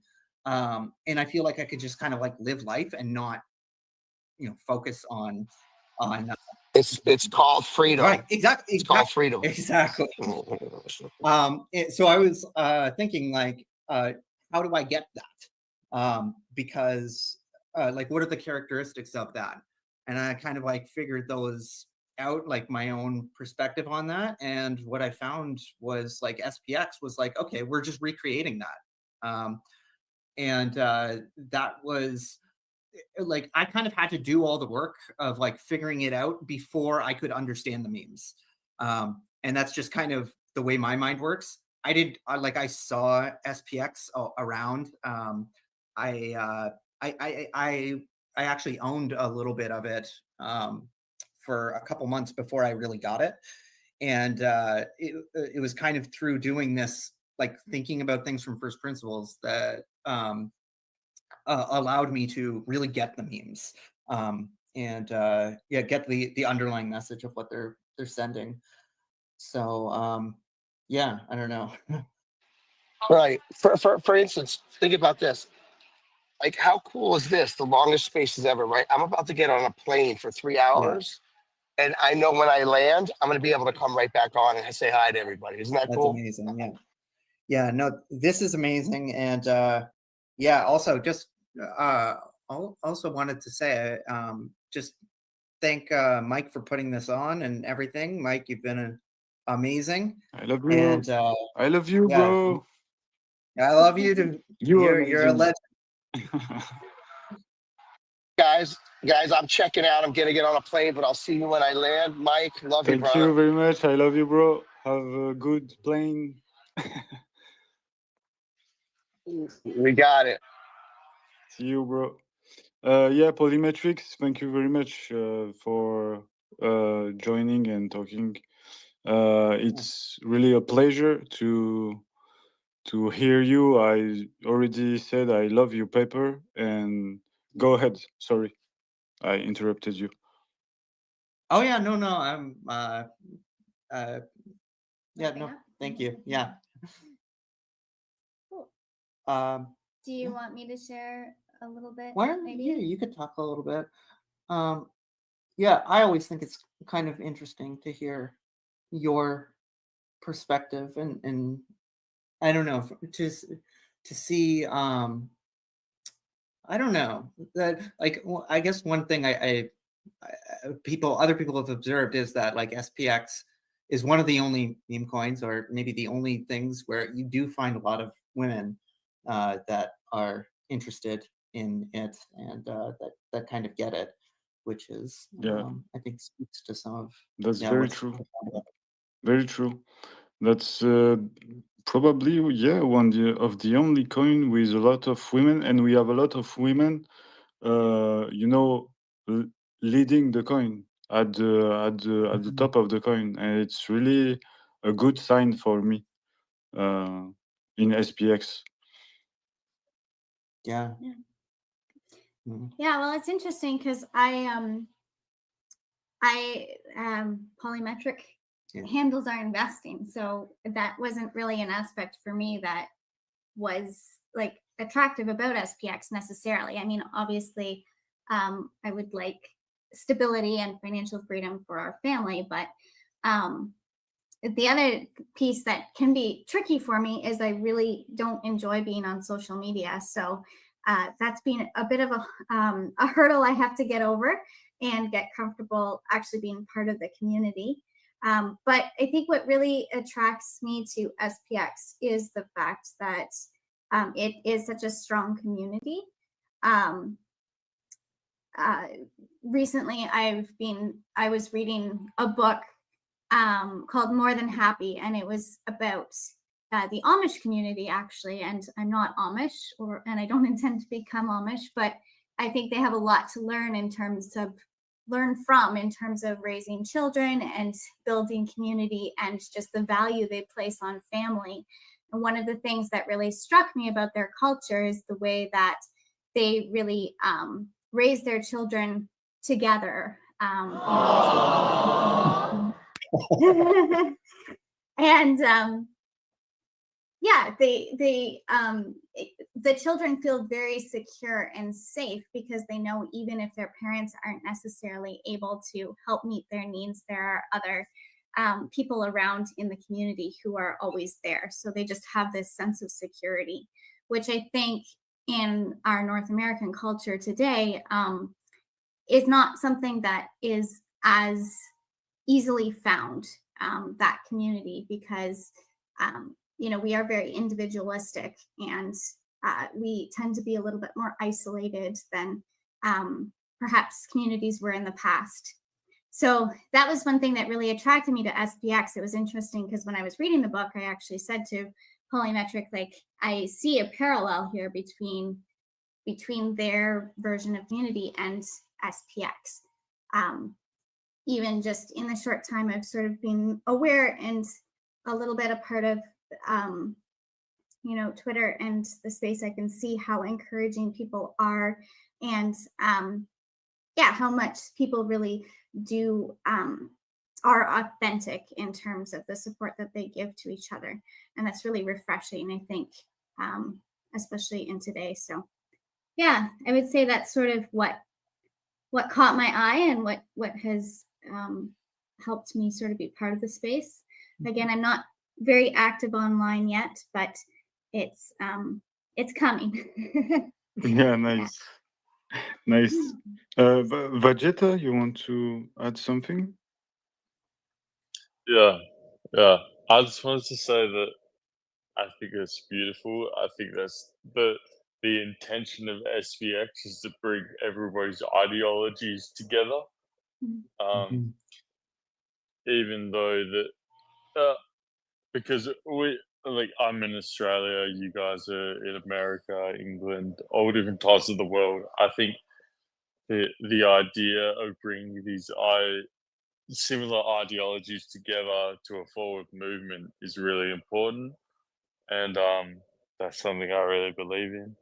And yeah, I really like that's that. it.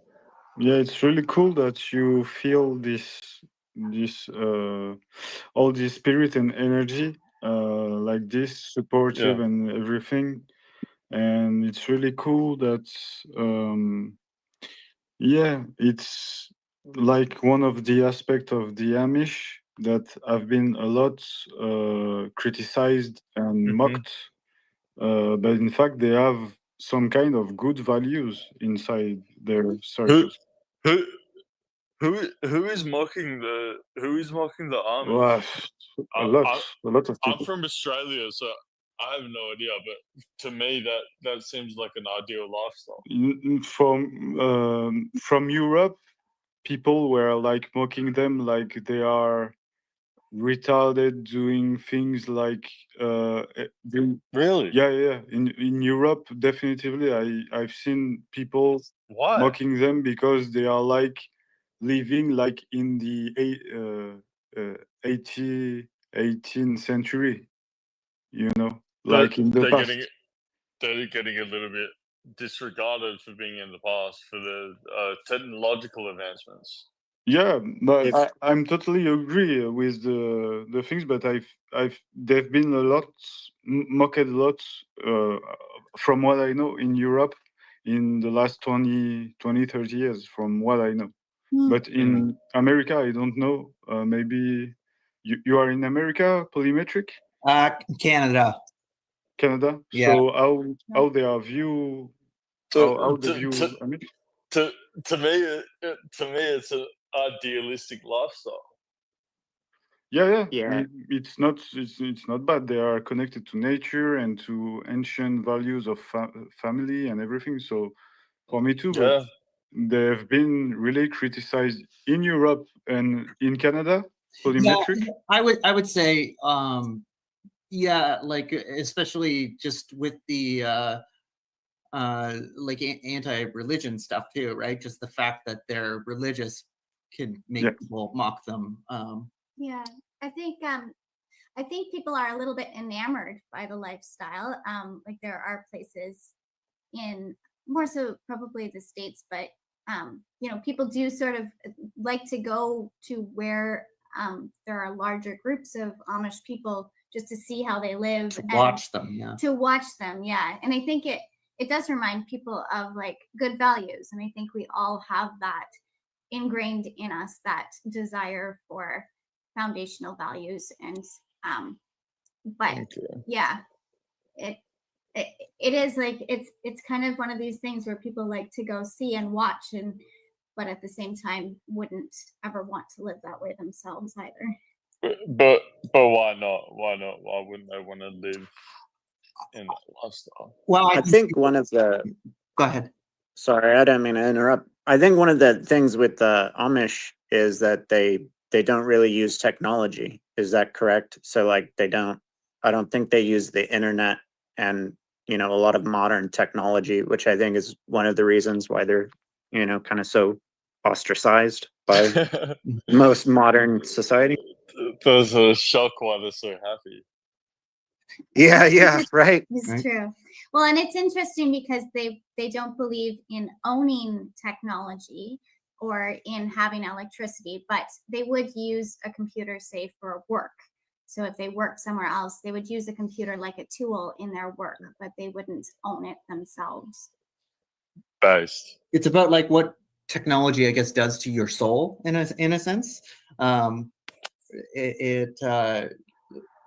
All the critiques, yeah. They see it as technology, electronics, that type of thing. They see it as something that could potentially damage the family. And in a way that's true. Like I think there's just a lot of intentionality around the way that they live. And yeah. Can I say something? Can I say something? Please, yeah.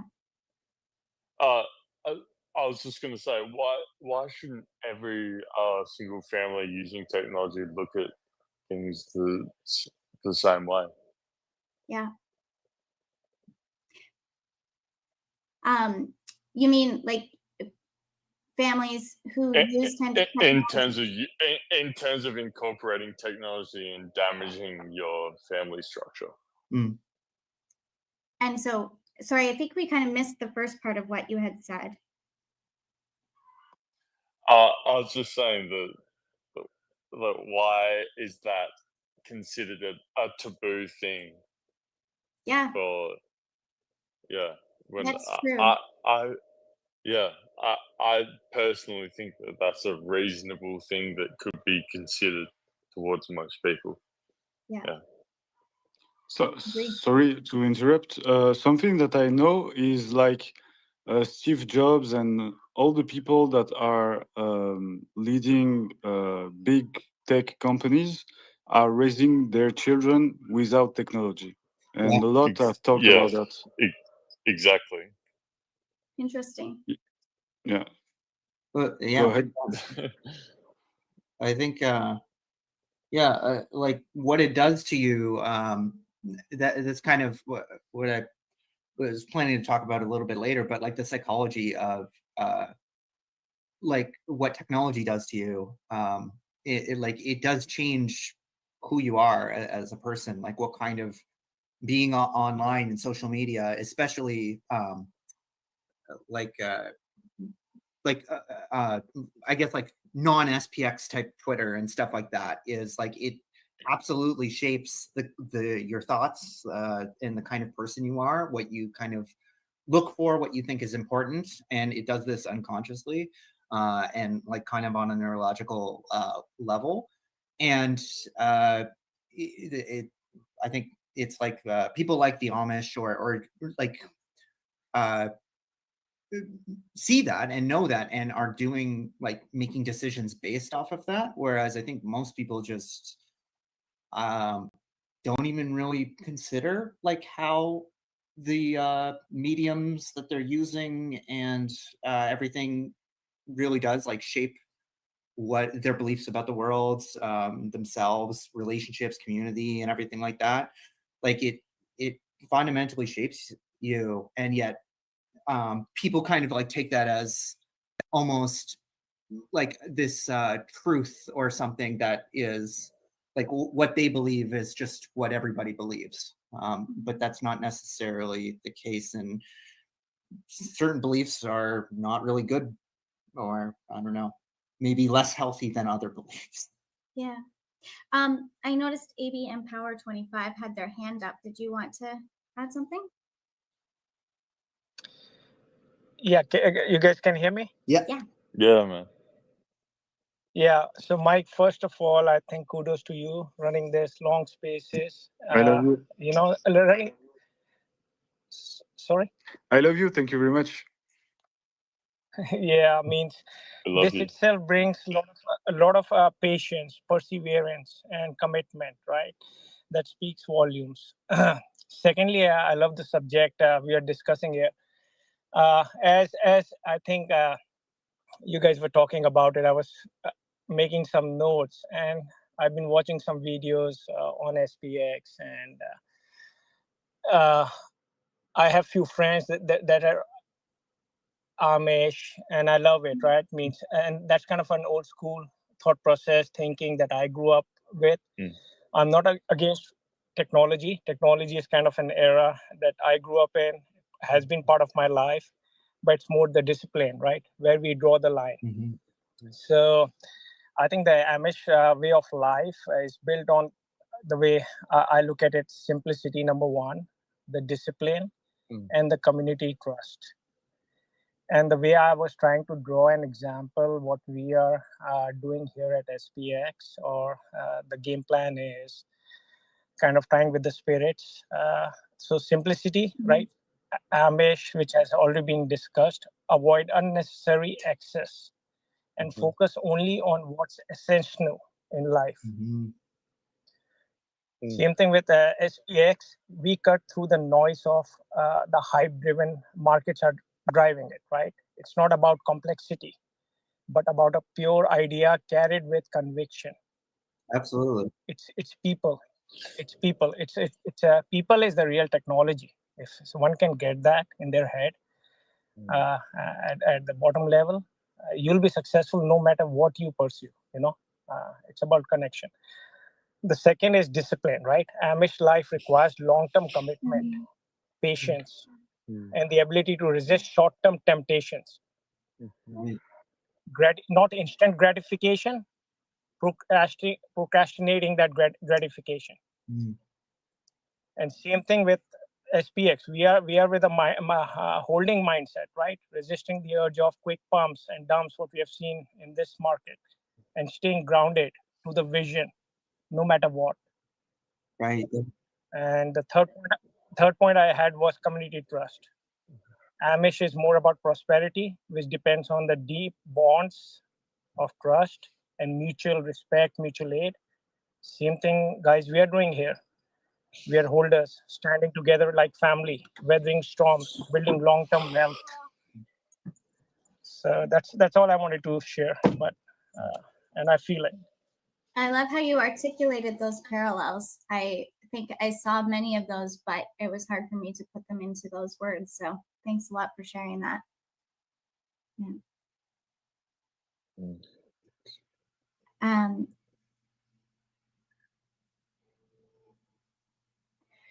So,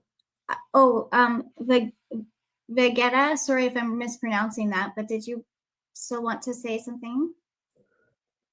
Vegeta. Vegeta. Yeah. No. Personal. Wow. I was taken aback by that. I'm not exposed to many different ideologies in my life, and when I am, I like to take them up as I perceive them, and that was very powerful. Yeah. Wow. Yeah. Damn. DK, you want to talk a little bit? You Yeah, I do. I'm not Amish, but I do have a couple points to make based off this conversation. So I do like the idea of sense of community, and I do encourage new aeons to contribute. And I like the cognosphere. I like the idea of the word cognosphere. It reminds me of the idea of like the universe itself and how it collects mind shares of creativity and philosophy. Like people who are brilliant thinkers are in this space as well. I think it's really cool to hear people's thoughts and ideas about the space. And it's nice to see cool creative videos and photos emerge. I like to see all of that. It's inspiring. It encourages me to make more stuff. Not only in just this space, but like in my life as well. And I thank the community for like really just like being resilient in those hard times. It's inspiring. Yeah. But yeah. And the Amish lifestyle, like if you want to onboard some Amish people, you have to do it IRL, I guess.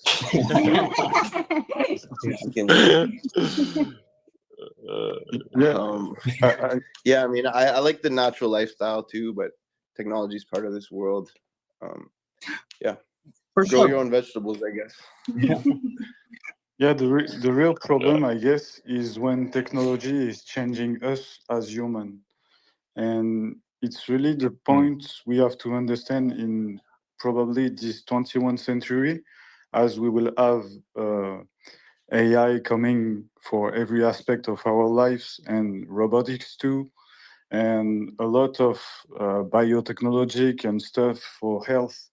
And I think the point is really to stay humans and not merging our way to think and everything of with technology, because as we interact like the majority of time through the world around us with the phone, in fact, like more and more, we are more and more subjects of algorithm way to think, like binary. And it's literally transforming a lot of people that cannot, make nuances and, it's literally like make everyone thought more simple and we need to avoid this kind of thing because being human is with a lot of nuances. I don't know what you think about that, Polymetric. Yeah, no, absolutely. I think technology and also just the crypto markets in general as kind of like an offshoot of that is like fundamentally changing our minds, the way we see the world in very kind of insidious ways. And one of the things that I was actually talking about recently, or not recently, like when I first kind of got into SPX, and I was kind of saying, like, I don't know what it is, but like, I think this is making me a better person. Like, I think just being a part of this makes you like a good, and it's like, it's very difficult to describe that to anybody who's not in SPX. But it actually activates certain parts of the mind that technology tends to disable. So like the more anonymous aspect of social media, which kind of entrains you to kind of like think, I don't know, have more radical ideas and things like that, or like fosters a lot of like hate and that kind of anger. Whereas SPX, it's kind of like you go on there with intentionality, and like I'm going to try to comment on someone else's stuff. I'm going to try to like make someone else like be authentic and make someone else be cared for. And it's like that's kind of a mindset that we don't frequently have in society in general, just as with the way that we interact with each other, and just the nature of us being kind of more individualistic. It's like we're really not often thinking about like how can I improve this person's day, or how can I be authentic, and how can I care for other people. And compassion and empathy are muscles, and if you don't use them, like you lose them. And I think you like going on Twitter and talking to people actually is like going to the gym almost for my like compassion part of the brain and my empathy. It like turns on a part of me that I think does not get to be activated much in general day-to-day life, and I think that is so incredibly valuable. Yeah, I don't know. Yeah. And I think the other piece about that is when people are exercising that muscle, you can tell it is genuine. And like if people are being sincere, which we were comparing a little bit to our Canadian culture here, because I think Canada has a bit of the reputation of being quite polite, and we say sorry a lot, and that type of thing. But it's interesting because not everybody for sure, but you often get the idea that we're polite because that's what we're supposed to do, but it's not necessarily because it's authentic and genuine. Right. Whereas with SPX, I think it's difficult to know how to love and know how to be in genuine community until you get a taste of that and actually experience what that's like. Yes. And I think with SPX, you actually do get to experience what it actually means to feel love or be part of a community that expresses love in a genuine and authentic way. Yeah. I think that's well said. Very interesting.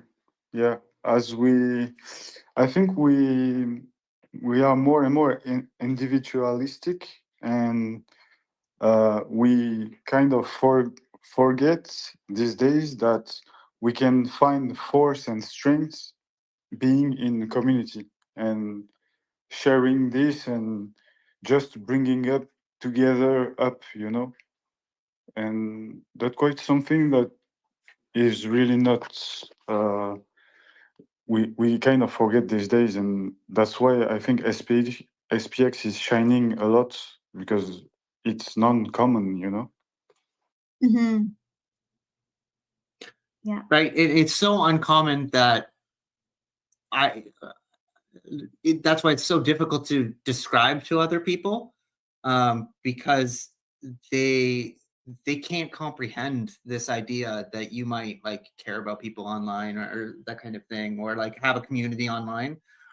It like when I first heard Murad talk about some of this stuff, like talking about community and like going into like religious type stuff, I was just like, what is that? What are you talking about?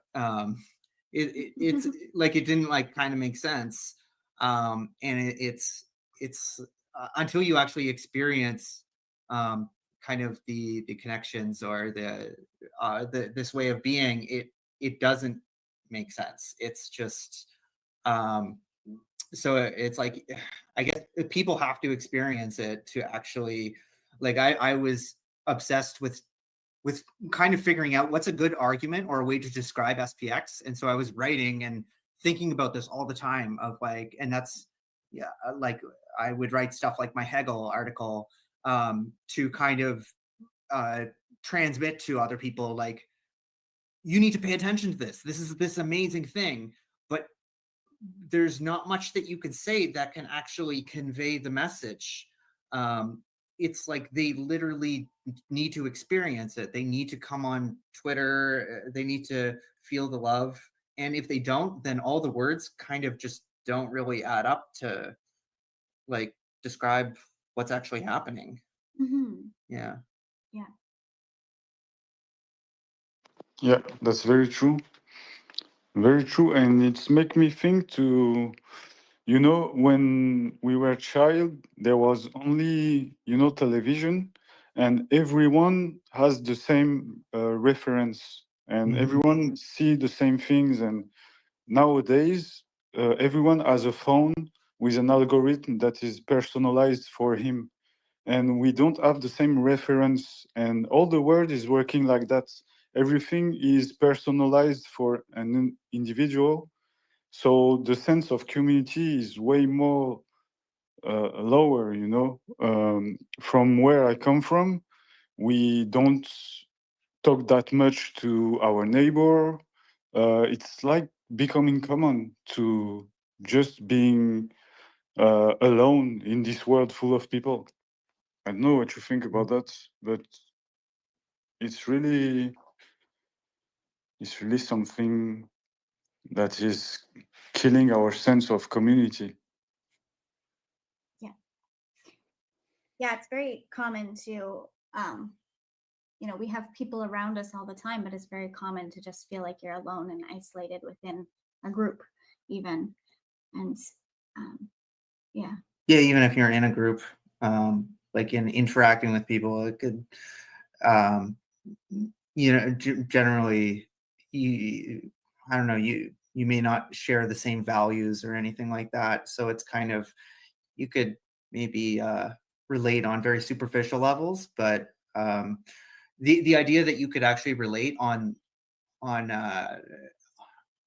the way that we're able to relate, I think, is it kind of almost sounds absurd. It like the idea that, oh, you could actually relate to somebody, or like you could share values. It's like it just sounds so unfeasible until you experience it. Yeah, and I think you hit on something there in terms of like we could be in a group of people, but you feel alone because, I know for myself, I often will feel alone in a group of people because I feel that I'm just so different than everybody in the group. And I think to find a space where you actually share values with people, that is something that can connect people pretty instantly and pretty quickly. Even, you know, if you don't know each other that well or aren't able to put a face to a name. Yeah, exactly. That's exactly what I mean. In SPX, we are people from every country, everywhere on the planet, and we share things that I'm not sharing probably with people that are around me physically. And it's something pretty new and difficult to explain, as you said. Yeah, I think it's sorry, don't mind if I just jump in real quick. Yeah.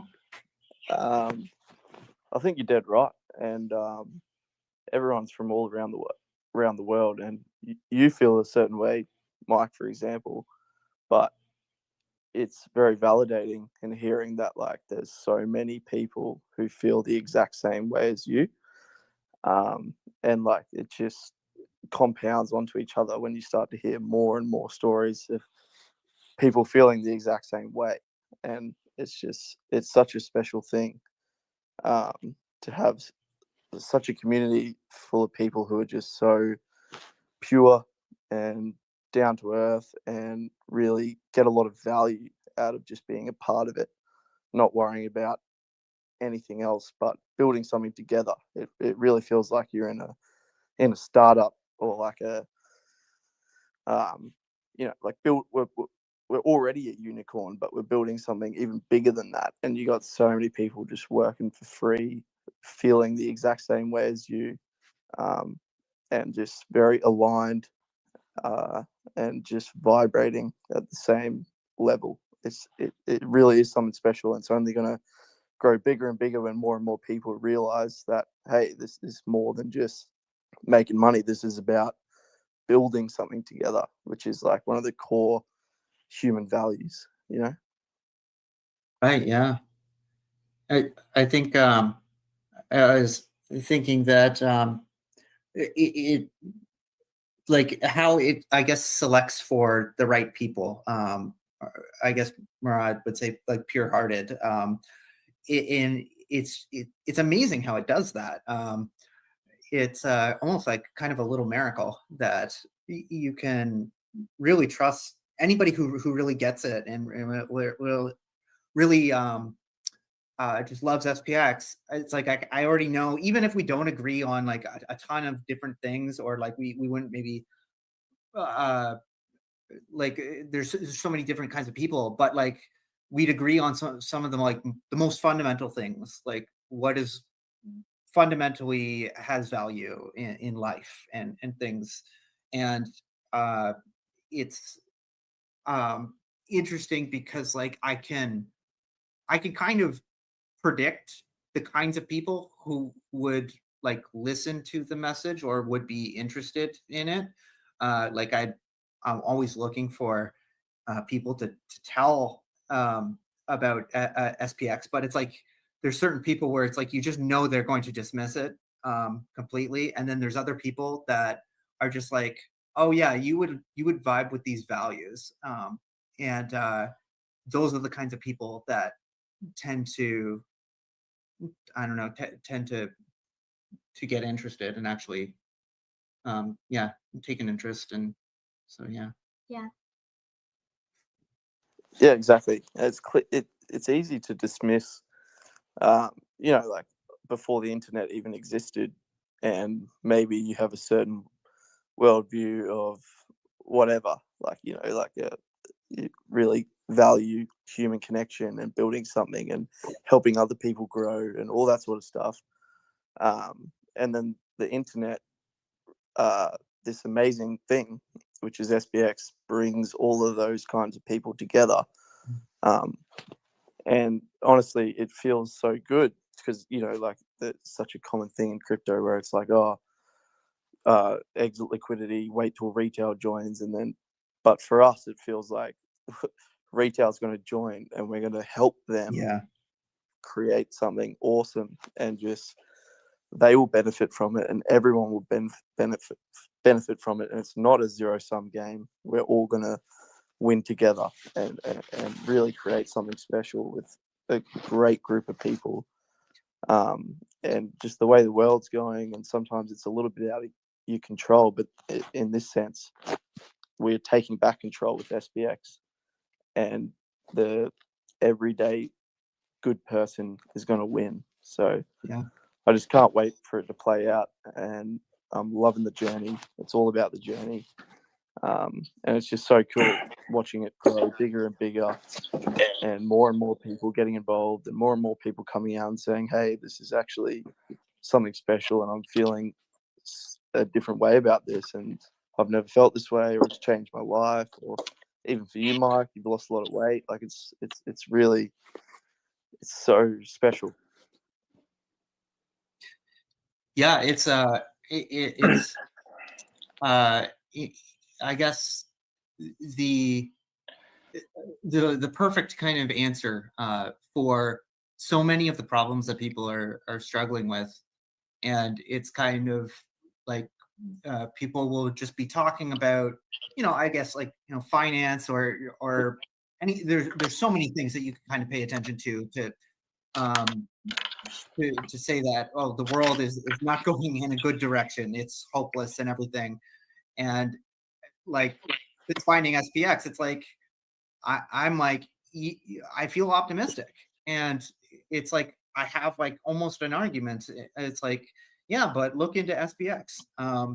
You know, there is, I know it seems hopeless, but there is actually like there's good people doing good things, and we're not completely powerless. And it's just just really inspiring to know that this can exist. Even just the idea that it's possible is very inspiring. No, Go ahead. Sorry. No, go ahead. Sorry.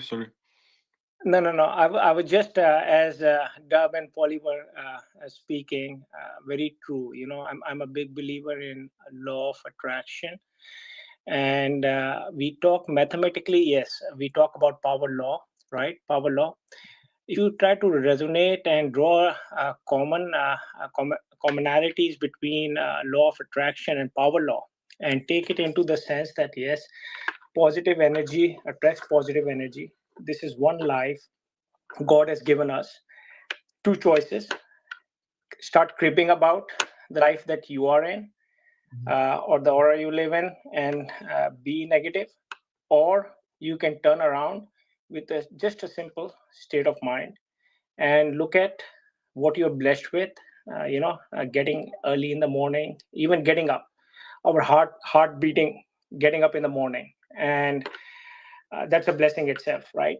And then taking actions, whatever we need to do that in the day.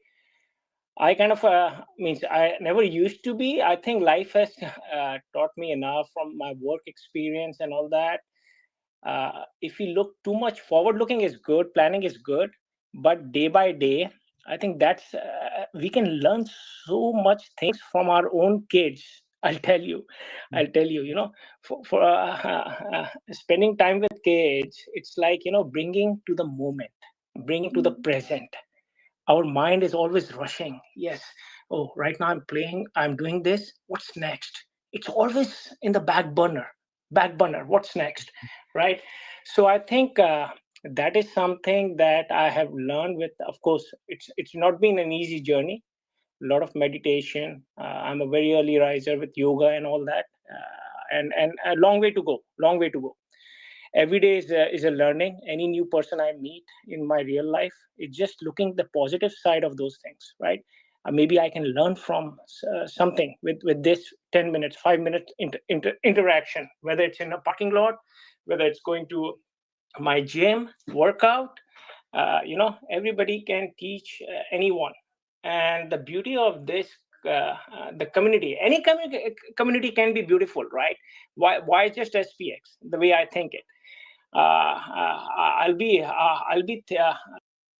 the day I think the magic will happen when people are drawing examples from this community and trying to bring that in their own community, no matter regardless how they started.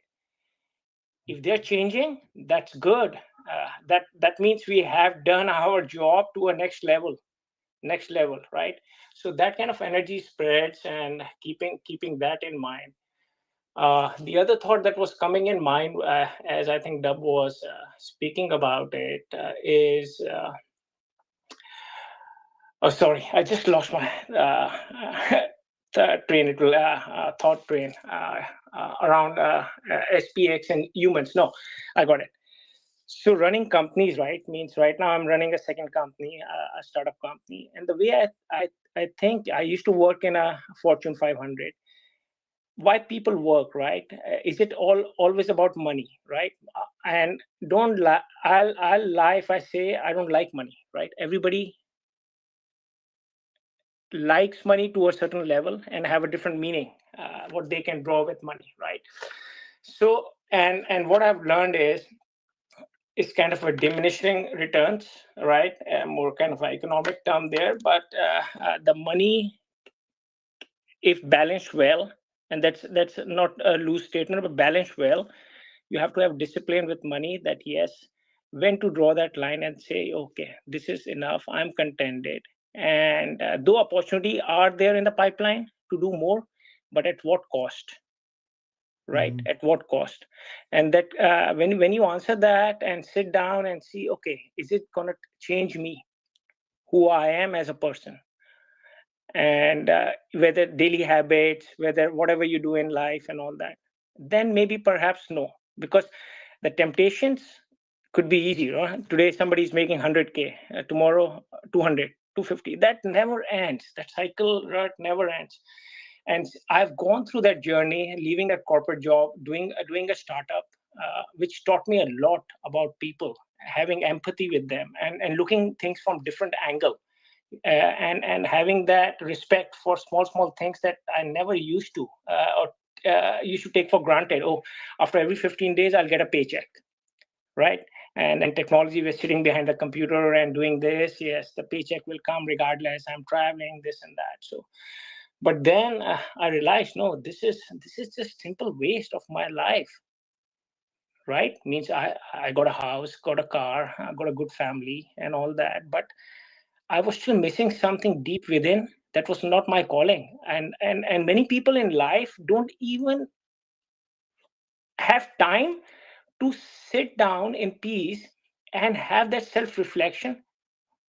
This is what I want, or this is what I'm, they say, okay, I don't have this, bank balance is low and all that. But when you take a step back and think about it, what do you want to do? And what I've realized is, though in my own startup company, I'm earning from monetary aspects, I'm earning much less than what I used to, but I'm so rich. I feel so rich. I feel so wealthy, because between money and wealth, I think the definition for me is money can buy you goods, luxuries. Wealth can buy you time. And for me, the time spending with my family, kids, and having that flexibility is priceless. Is priceless. And so yes, means. And I wouldn't trade that for anything moving forward. And I'm blessed that God gave me that opportunity to venture into this world. It wasn't an easy world. Every day is still a struggle in a good way, right? Bringing something good, novel out there, making people's life better in whatever capacity I can. And that is the kind of a message that I keep sharing with people and being part of those groups. And end of the day, by the time we go to bed, and I do 2 minutes or 3 minutes, kind of a slow meditation before going to bed, to reflect and thank that, yes, the day went well, and looking forward to tomorrow, if God gives me that opportunity. So I'm blessed to be here, found this community out here. I think Web3 is the future. If we can combine Web3 with things like this, how beautiful the world would be, right? And it doesn't matter if somebody comes in holding a single coin, or somebody holding 1% or 2% of the supply. It doesn't matter. When you think about giving respect, it's about you're part of the community. Nobody's big, nobody's small. We are sharing the thing that we are sharing here. It's more than anything that one today I think the community can ask for. So that's what I feel, right? When people like what they do, they love what they do, they're ready to take that monetary cuts because they enjoy doing that. And you will see other soft benefits coming out of that, either in their work, what they produce through video or through assets and all, or the communication, spreading that positive love energy across the table. But if they don't see that connection, they might be working somewhere making good money, but end of the day they come back and do other things on the side just to keep them engaged, or some kind of a happiness. Either they go into gaming or something like that. That needs to be relieved, right? Why can't we combine both, right? So yeah. Thanks for sharing, Polymetrics. Yeah, thanks for sharing. I was just gonna.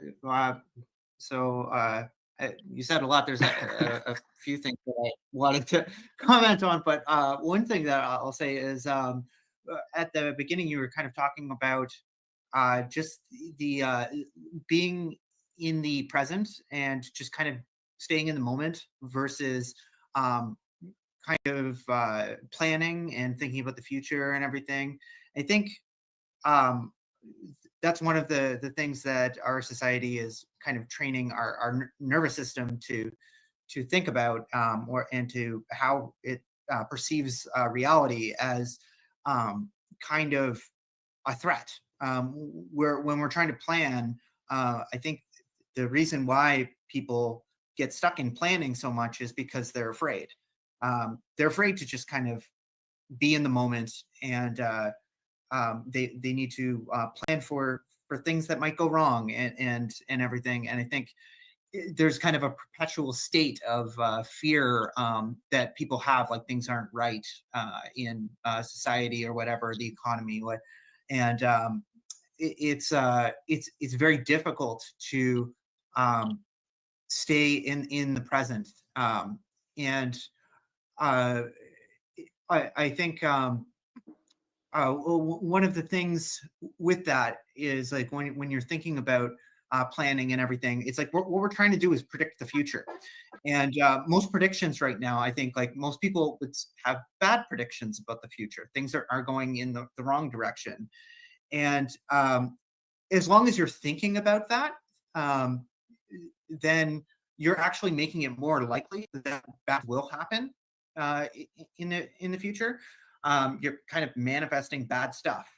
If you think like you have no agency and you like there are elites that are going to control everything and there's no hope, then essentially you're creating that world, because if everyone thinks that, then we make that a reality. But if we are able to kind of stay in the present and just assume that I don't know how it's going to work out, like, but by staying in the present, I make it most likely that things are going to work out, because I'm going to stay positive. I'm going to be in that more compassionate, like more in the moment, more connecting with people.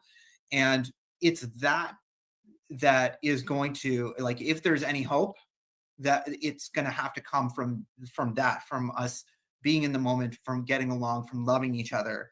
And I was thinking, like, you can't predict, like things can seem completely hopeless, like the economy or whatever. And it's like you can't predict, or what I've learned, or what SPX I would say has taught me, is that you really can't predict what can happen in the future to change things.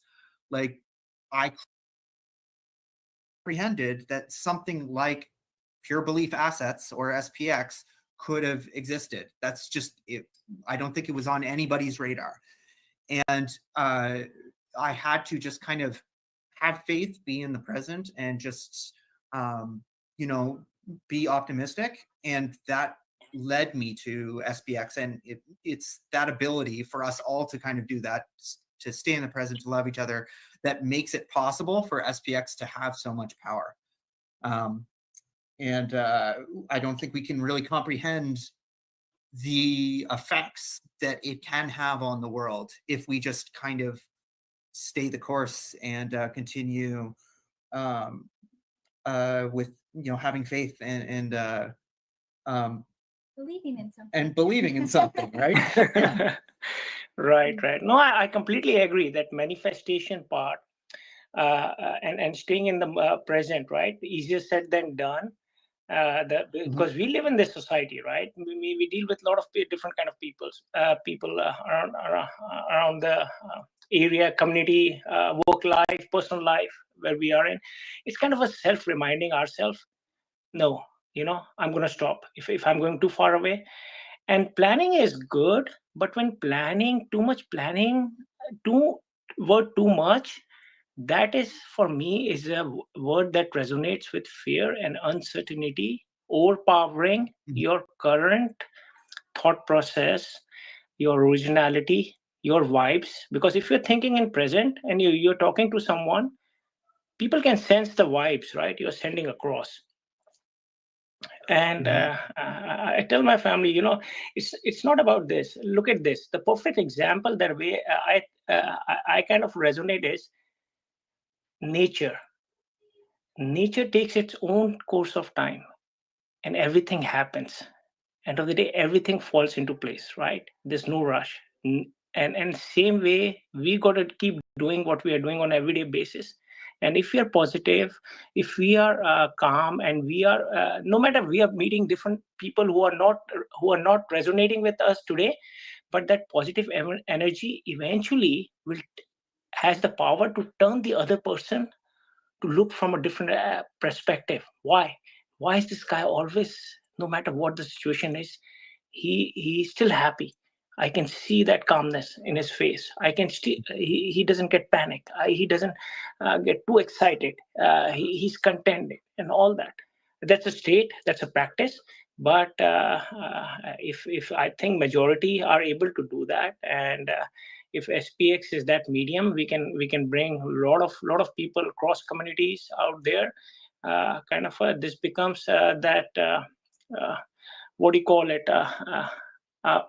A mediation for spirituality, that no matter you are doing with your project, Doge, Shape, Pepe. What I've learned I have been only in crypto space since 7 months, so I'm still learning. But these are the names that I hear a lot.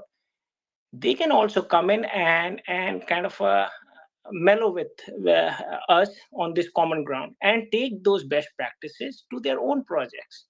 How different the world would be, or the space would be, right? But the reality is not everyone, right? But when I say majority, yes, even 0.5% makes a big difference when you are at that level.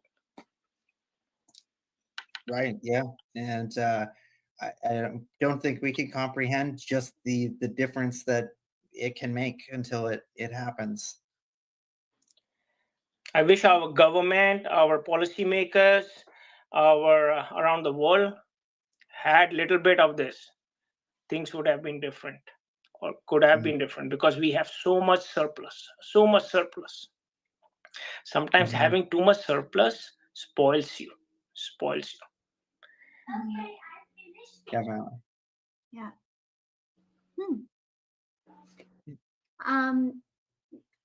I see we're at 3:10. Did you want to move into some psychology stuff? Yeah, I guess I could. I was planning to talk just a little bit about just kind of my perspective as just as a psychotherapist, and just I think a lot in terms of psychology and mental health and all that kind of thing. And it's actually sad that a lot of clients, like, I wish I could talk about SPX. I wouldn't be able to, but it's like a lot of the time it feels like that would just be, this is the answer, or like this would really help you. And I think it really will improve lives. Like, it's definitely improved my life, and made me an overall more stable and healthy person. And so I was thinking of just like talking a little bit about, I don't know, my thoughts on why, what it does to make it to make you happier, more stable and everything. So yeah, I think so. I'll start with maybe just talking about, I was thinking about like crypto markets in general, had me thinking about this, and I kind of go with kind of understanding like what's bad and what's good. And it's kind of my first principles of and like, why is the crypto market, like in general, doesn't seem like a good thing, or seems like unhealthy. And I think a big part of the trench mindset is that it's fundamentally trains your nervous system to think in a way that it's essentially trauma and fear kind of based. So it trains your nervous system to see the world as a battlefield. And the way our nervous systems work is, it's not like you can just kind of go to trench warfare, and then come home and you're better, and you're just gonna like live in society. what you tend to focus on when you're trading or making money, that actually shapes the person that you are. It shapes the way you are wired. It trains your nervous system to see the world as a place of competition, as a place where there are winners and losers, as a place where there is volatility, instability, and just dangerous. And it entrains this of mindset of like trying to essentially protect yourself at all costs. And it's like, and that's essentially what trading does, is like you're trying to like the idea of trading is that it's a zero-sum game and there's going to be winners and losers, and you're playing the game whether you like it or not to some degree, because of just like financial markets. And so by playing that game, you are essentially agreeing to change the way you perceive reality to one of competition. And it's like, I don't think it is very easy to go from that and then come out of that, like have a day of trading and then come out and have like close relationships, because you've just basically trained your mind all day. Let's say like you spent 6 hours trading. It's like your mind was just trained for 6 hours that everything is a threat. Nobody wants the best for you. Everyone's trying to like fight over scraps. And you're going to take that mindset, and that's going to be how your nervous system perceives everybody around you, your family as well. And of course, you could turn that off to some degree, but it actually does, it does shape you. One of the ways that it does this is, so there's kind of different nervous system states, and depending on the state of your nervous system, you're going to see, you could see the exact same thing, but you're going to perceive it differently. So you could think of like fight or flight. If you're in that state, everything is a potential threat that you either want to like fight, defeat, or you want to run away from. And there's also a collapse state, which is basically like kind of give up and feeling powerless. And then there's the state of cooperation, and the ventral vagal state is kind of, sorry for the technical term, but this is like polyvagal theory if anyone's interested. But the ventral vagal state is our state for cooperation and being social and like love, compassion, and all that kind of stuff. And depending on the activation of your nervous system, you can look at the exact same like picture or anything, and you will perceive it differently. And this goes with everybody. It doesn't matter who you are. If you are you've got a sympathetic activation in your nervous system, you will tend to see other people and other things as threats, as competition. Regardless of your beliefs or anything, it's just what is activated in your nervous system. It just changed your perception of reality. And so we're actually living different realities depending on our nervous system state. And this kind of happens unconsciously without us like really knowing that this is happening. But by doing something like trading, you're training your nervous system to perpetually be in a sympathetic nervous system state, which is essentially a fight or flight, and it's a chronic fight or flight. And so if you're chronically in fight or flight, you're going to be like that at least a little bit in your personal relationships. When you go out and everything, you're going to see things more in terms of competition. You're going to have less of an ability to connect. And I think in our society now, it's like we're almost forced into this degenerate type of behavior, like gambling behavior. And it's like, it forces us almost like, if we want to survive, we've got to change our nervous system to be one that sees competition. Like there is no option to, I'm just going to make money and like be a good person and, you know, put my money in savings because our currency is being inflated away and everything. So it's the society or the financial markets that we've created essentially forces us to shape our nervous systems in a way that makes us fundamentally selfish and in order to survive. And yeah, so I don't know, that's the reason I talk about, sorry, was someone? No. Go ahead. It's really interesting. Thank you very much. I'm listening closely. Oh yeah.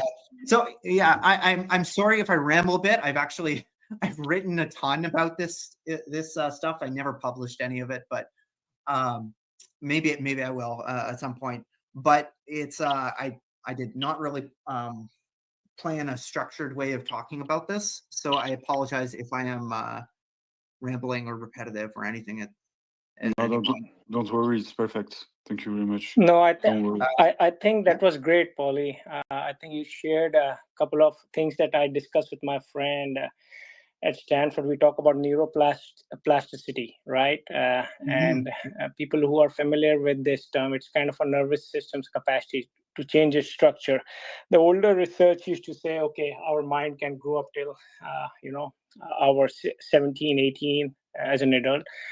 But the science has proved kind of that neurons in our brain can build new connections. The term that they use, idea behind it, neurons that fire together, wire together. So I was listening to you, kind of resonating with our areas of our prefrontal cortex, right? One that is decision making, self-control, and the other one is our limbic system, which acts more like an emotional side of it, memory side of it. I was never into it. My friend who we were both East and West. He went to West, Stanford, and I was at that time MIT. And then anytime when we talk, he's like, "What did you learn? Did you learn AB, the deeper meaning about it, and all that?" So now, since last 2-3 years, I've picked up into that science, and I'm trying that as an experiment in me as I change and as I deal with people in this kind of a so-called disturbed world that we are in. And I started to believe this actually works. It's kind of a playing an instrument, right? Or recovering from an injury. How that neurons, the way you plant that seed, how your nervous systems, goes into the defensive mechanism, and how it can shape up throughout the life. And you can do it throughout the life, right? It kind of slows with the aging process, but I'm just saying I'm a big believer into this kind of a process. I remember one of my professors when I was doing my research, MBA at University of Chicago, Dr. Richard Thaler. He's a Nobel laureate in behavioral economics. One book that I would recommend is Nudge. The book he wrote, NUDGE. And it all talks about kind of it reminds me, and then I start drawing connections. I'm one person, when I read something or I experience in life and I talk to my friend circle and all that, then kind of when you look at much deeper, it all draws a connection. There's a wiring, right, that happens. So he talks about in this book of how people are attempting to discover how and when people they feel into doing the right things. Our planet, which is more depend on as our health and pension prospects, people can be nudged into saving energy, whether you are stopping smoking or saving more. So kind of nudging, looking into a kind of new politics. You can nudge people based on their old habits to do something new. And that kind of ties with this kind of a neuroplasticity, nervous system, how we can, reshape things. So that's what I wanted to add, Polly, as you were saying. So Yeah, no, absolutely, and I think so you could be nudged in good ways and bad ways, and I think the current financial markets do all like nudge us, but in like ways that I think kind of resemble a more of a trauma kind of based mindset. And SPX and like I just think like PVE in general nudges us in a very different way, and I think fundamentally changes our psychology. I was gonna talk a little bit about just some of the things that I think the PvP kind of markets, how they shape us in negative ways, because I do think that it does resemble trauma, like PTSD. People use like kind of jokes about like, oh, we've got PTSD from a previous cycle or something like that, but it's like these are exactly the symptoms of trauma that I see, and it's you kind of so one of the symptoms of trauma is dissociation and the splitting of the self. So when we experience trauma, we go into a certain state that is so we're overwhelmed, and we go into some kind of protective state. And when we're in that state, every other aspect of ourself stops existing. Like we like if you're in a fight, let's say, all that matters is the fight. Everything else, your relationships or anything, like they stop existing, and you don't care about any of that. And what trauma does is it trains you to split the self so that you're only thinking about one thing at one time. And that's really useful for survival, because if a bear is trying to attack you or something, like you don't want to be thinking about like, I don't know, your relationships and stuff. Like you want to be thinking about one thing, and that's like protect yourself from the bear. And so that's great for those kinds of circumstances, but it is really bad for living life, because we're making, at any given moment, we're making decisions based off of what we're an emotional reactivity that we're having in the moment. And I think that's what the crypto market and just general financial markets do to us, is they cause a similar splitting of the self. So there is like this split between one of the splits is kind of between the rational, calculating, competitive kind of trader, the person who wants to win, and they're completely split from the consequences of their behaviors. And that's kind of one of the things that the crypto market does really well, is that ultimately we are kind of, or not us, but the trench warfare people are all trying to scam each other. And but then they're also kind of saying that this is like revolutionary technology and stuff like that. And by they're kind of lying to themselves and saying that like what they're actually doing is they're trying to make money and extract, but they're telling themselves that they're actually doing some like kind of like moral thing. And it's like they're completely disconnected from the fact that if they made money, it's because someone else lost money. And normally that shouldn't feel good. Like we shouldn't if I make, like if I made a ton of money on a trade or something, as a consequence of that, I know that other people had to have lost money. And that shouldn't feel good, because that's not the kind of person that I would want to be or whatever, right? There is like a moral part of me that would not like that. But that part is completely split off from the part that sees like a number going up on the screen. And so it's like I'm kind of training myself to separate my investing behavior from my moral behavior. It's almost like they're two different selves. One is just completely extractive and just trying to win, and like the other that cares about people and everything, that just needs to like go away and you know, not say anything, because you know, if it did say something, it would probably say something like, hey, you know, you're just scamming people, or you're just trying to extract money, like you're not actually contributing to the world, or something like that. We have to train ourselves to turn off that voice, and that's kind of what a trauma does to us, is that we have to turn off all these other parts of our self. So we're not being our full self. We're being a very specific aspect of ourself at one time, and that is something that if you train yourself to think that way, if you're thinking that way all the time, like every day, then you're going to take that into your personal life as well. You're going to be, you've essentially trained yourself to be able to see investment as completely amoral, like it has nothing to do with morality. When we know that investment actually does, like it is connected to morality. Some investments contribute to the world in good ways, and some investments contribute to the world in really bad ways. Some investments, you know, support war and destruction, and other investments, you know, support charities and help people.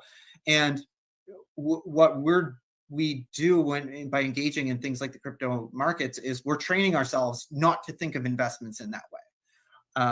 And it's yeah, because it means that we're more likely to win, essentially. So I think that's one of the things that I see is just that splitting. Yeah. And so how is SPX different? Oh yeah, and of course SPX is is different because I think it does like when you are buying or DCAing or anything, it is like it, for me, it feels like I'm contributing to the world, like I'm doing a good thing. My investment dollars are going into making the world a better place.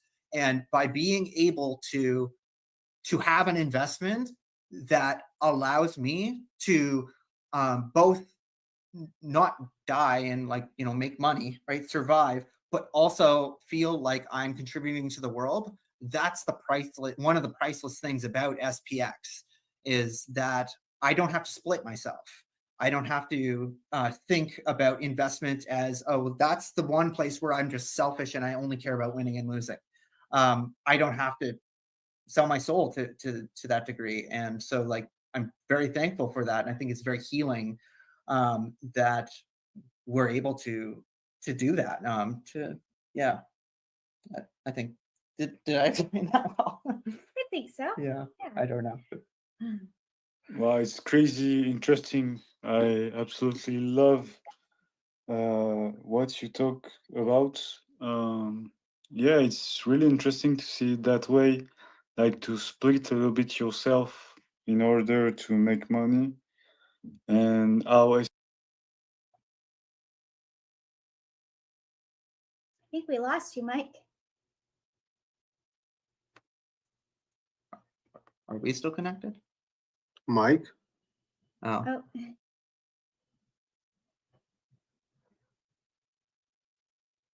I think Mike disappeared. Oh dear.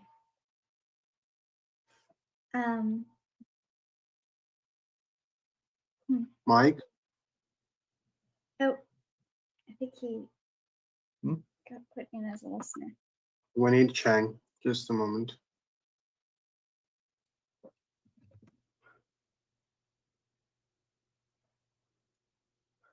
Oh, I think his other account is not here. Oh, there you go. Mm-hmm.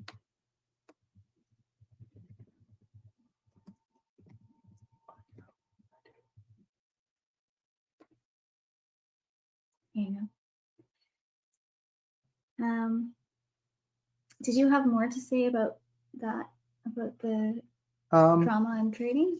Yes, sorry guys, I'm Oh, coming there at you the are. end. My link Yay! is disconnected. Just keep Wow. talking. I will come back. Sorry. Glad you're still there.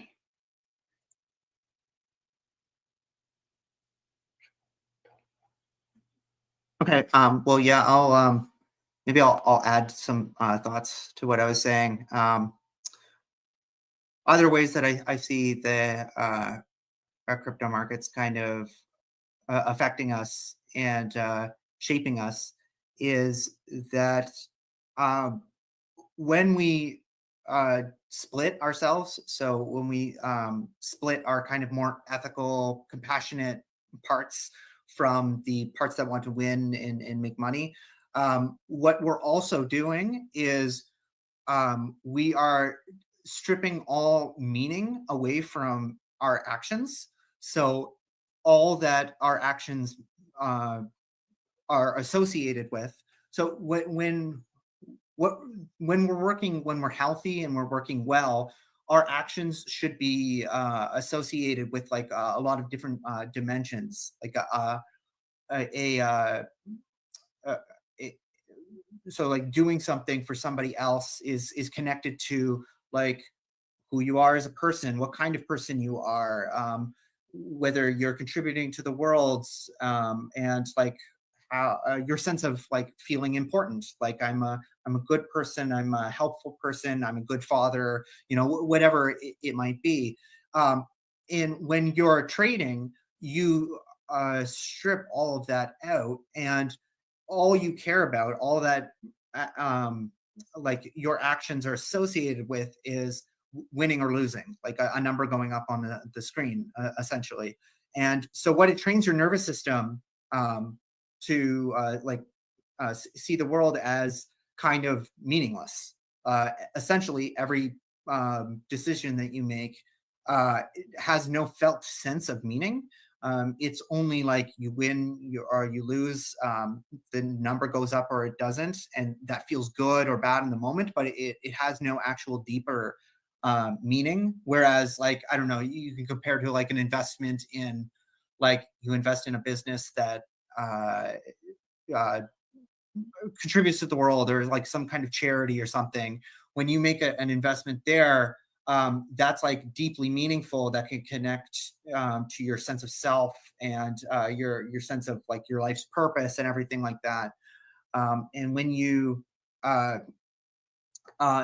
strip that out, essentially you are kind of training your nervous system to see everything as just zero sum, and just life is just, there's no meaning. And the long-term effects of that is going to be things like depression, a felt sense of like nihilism. Like nihilism is, well, at least what I find is that people who become nihilists are, it's because they have a felt sense of emptiness. It's not because they've like thought philosophically about nihilism and said, oh, you know what, I think nihilism is like the right answer. No one thinks that way. It's they have a felt sense, their nervous system tells them that life is meaningless, and when they hear the nihilist philosophy, they think, oh yeah, that feels right, that sounds right. And trading is essentially, if you want to train your body to think that the world is meaningless and to have that felt sense that life is meaningless, life is zero sum, become a trader and trade all the time. And that's, I think, essentially what it does to you. Yeah, I think, did that make sense? Mm-hmm. Yeah. And then comparing that to Actually does. Yeah. Actually does, because honestly, before joining the SPX, like I've traded myself, like what they teach you, like those pro traders. I'm not sure, by the way, whether you read the book called Trading in the Zone, or I don't remember the exact name. It says there like you have to be like a robot or something, like not feeling emotions, right? Not empathetic. Like you are just a boat. You are just a boat, and I think I'm not quite sure whether you refer to that exact thing, because it says there that you have to just be emotionless. But when you are becoming a full-time trader, then it does really have some bad outcomes, some bad consequences on your mental health and other things. Yeah, absolutely. That's the philosophy that I was. I haven't read the book, but I think that's exactly the philosophy. And I think the thing is that it doesn't matter who you are. This is just how bodies work. This is how humans work.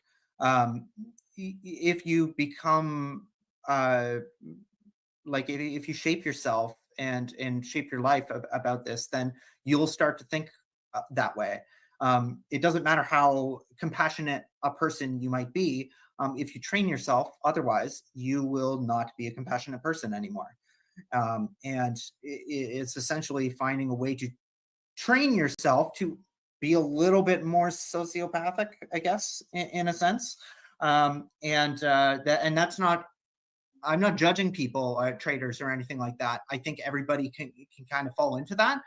But to be a good trader, you do need to not, like, compassion does not help you at all when you're trading. If anything, it is going to hinder you. Empathy, not going to really help at all when you're trading. And so you do need to train yourself, train those things to be suppressed. And I think that's kind of what that book would be suggesting, is you basically have to train yourself to not be human. And if you do that, that's going to have long-term consequences on the person you develop into, and like your ability to connect with people, your family life and everything like that. Yeah. So yeah. Sorry, I came back. I had a crash, but I'm here. It's okay. Everything's fine. Sorry. Welcome back. Thanks. If I can make a response to that, and this is all really super enlightening, but it even makes me think of like businesses, and at least my experience working in a couple of different,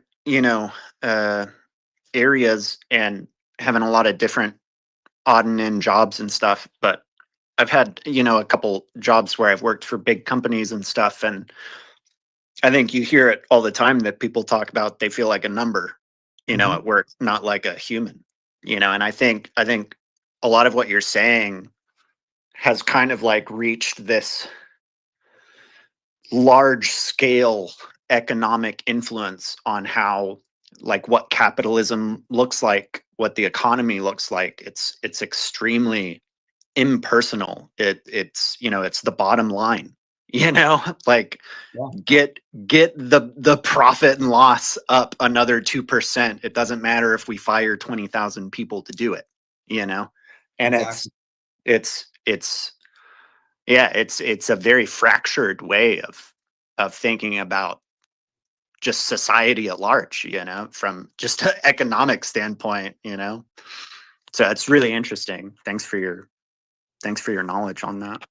Yeah, thanks. Yeah, no, that's it. It's our society kind of trains these things as good, right? That's what we should all strive to be. It's like we should be able to compartmentalize, and we should be able to, fire 20,000 people or whatever, and not feel bad at all. That's like an ideal human almost, and that's kind of, we're implicitly sending that message through like this, like, capitalism and just these a lot of successful businesses and business people will kind of talk this way too. It's kind of like they don't quite say it that way. You have to look at the good of the company. Right.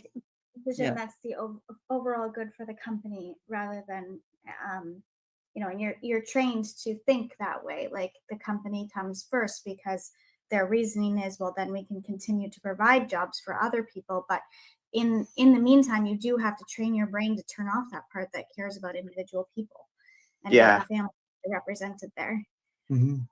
Yeah, and it's so interesting too, because it's almost like there's this cyclical component to it. When I think about business, is like I often think of, you know, CEOs or just people higher up in a company, how often I feel like I've heard the phrase, you know, like, what do the shareholders want? You know, like we're responsible to the shareholders, right?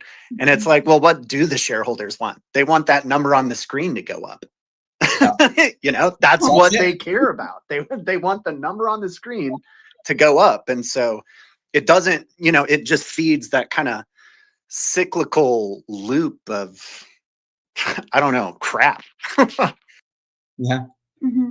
Yeah, it's like so it's like all of morality is kind of based off of numbers going up, essentially. Like good is judged by how well you're able to make a number go up.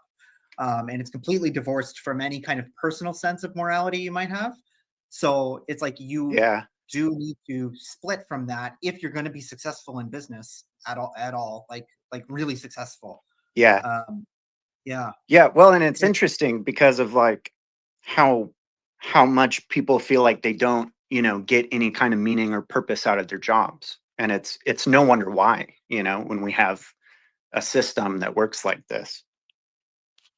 Yeah, it's like I almost think of it a little bit like it's like a humiliation ritual, where you kind of have to, you're forcing people to think in a way that is unnatural and that they do not want to think. They don't want to be those kinds of people, but you kind of have to if you want to play the game. Like if you want to survive, if you want to make money, you kind of need to depersonalize and it's like I think it's fundamentally just like destabilizing and just you have to compartmentalize and split yourself in order to survive in that. And some people can do that much better than other people. Yeah.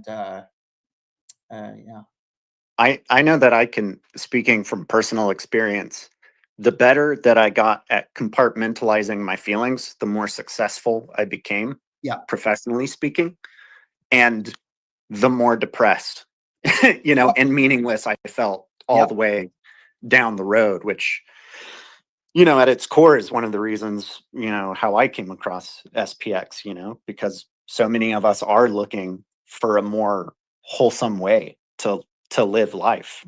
Because just like a lot of what you were saying earlier, it's like I don't like the feeling that, you know, what it takes for me to be successful is to take the time and energy and effort away from someone else's life. You know, that leaves me feeling extremely compromised morally and ethically. And I think all of you guys agree too. So it's really, really fascinating stuff. Yeah, just it's like to play the game, you basically have to do these things that are just directly immoral and that are damaging to your soul. And like it's crazy that because we choose our economy, we choose our like which kind of economy we're going to have, and we are collectively choosing this economy. Why don't we choose different? And I think that's kind of what we all agree on. It's like, let's just choose different. Yeah. Yeah. That's the coolest thing to me, I think, about SPX and about the Cognisphere is the fact that so many people have been able to kind of come to the same conclusion, regardless of kind of what route, you know, we took to get there. All paths lead to SPX, right? This idea that like there is a better way.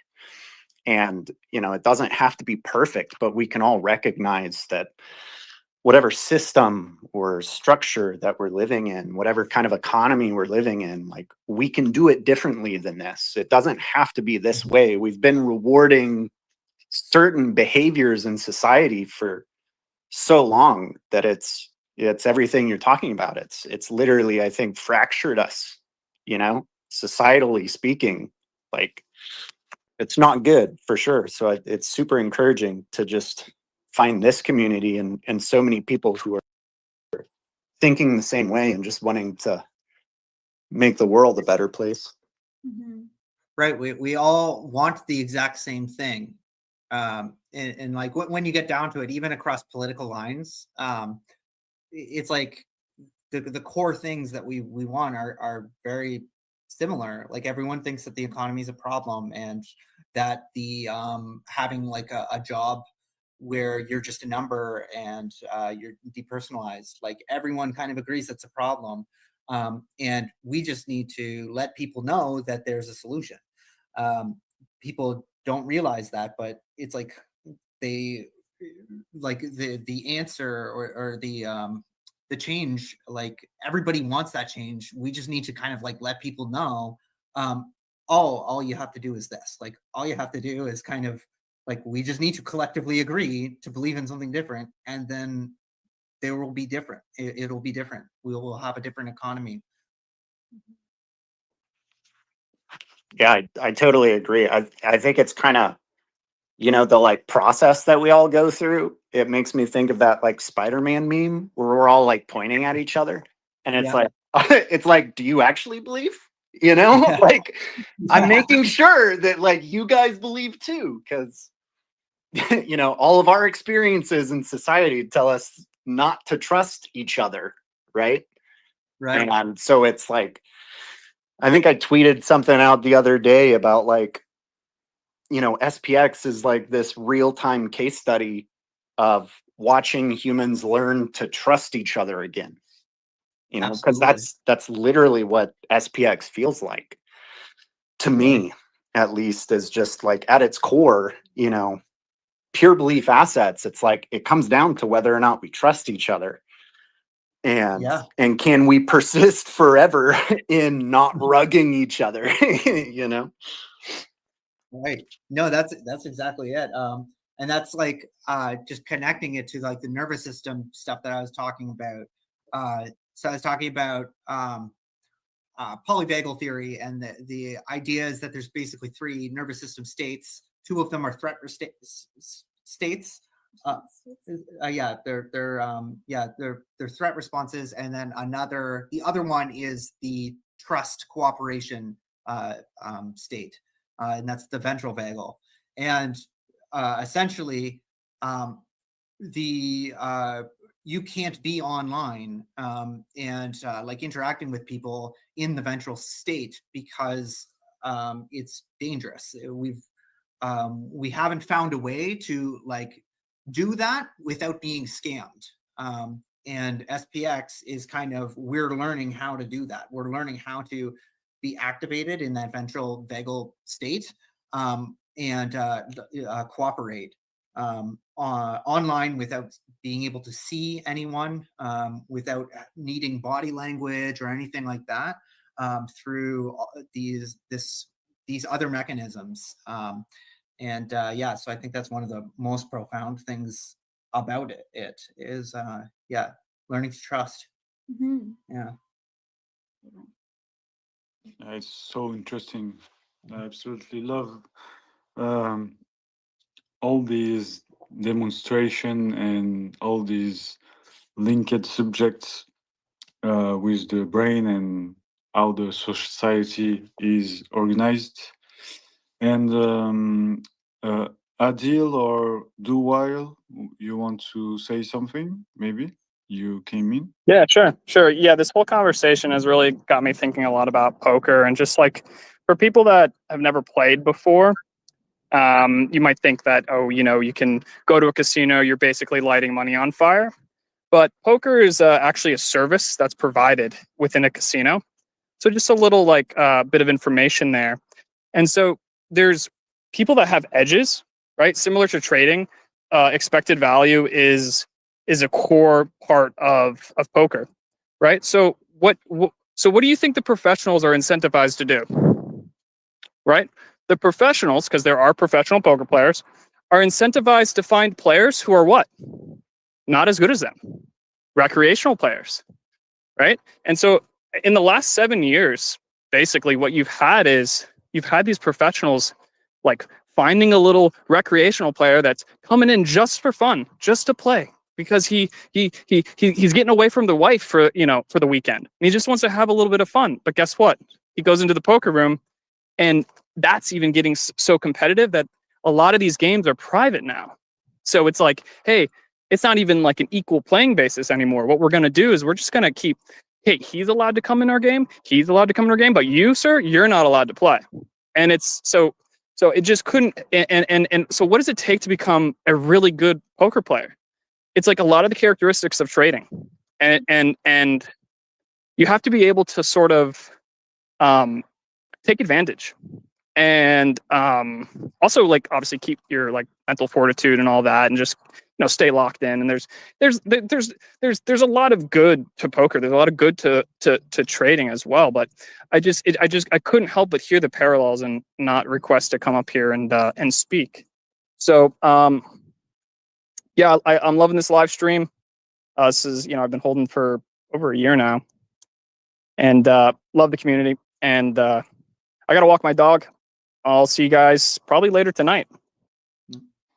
Thank you, bro. Thank you you. to come and speak. Yeah, go ahead, Polymetric, if you want to Well, add. I was just gonna maybe add that like trading and staying locked in and poker and stuff, like they're all good skills to have. It's just like fighting or like being able to run really fast is a good skill to have. I would emphasize that, like, I'm not saying it's bad to have those skills or anything like that, but it's kind of, if you are like more of a professional trader or professional poker player or someone who is always in that, that's when all the bad effects come into play, because essentially what is happening there is you're training your whole personality to think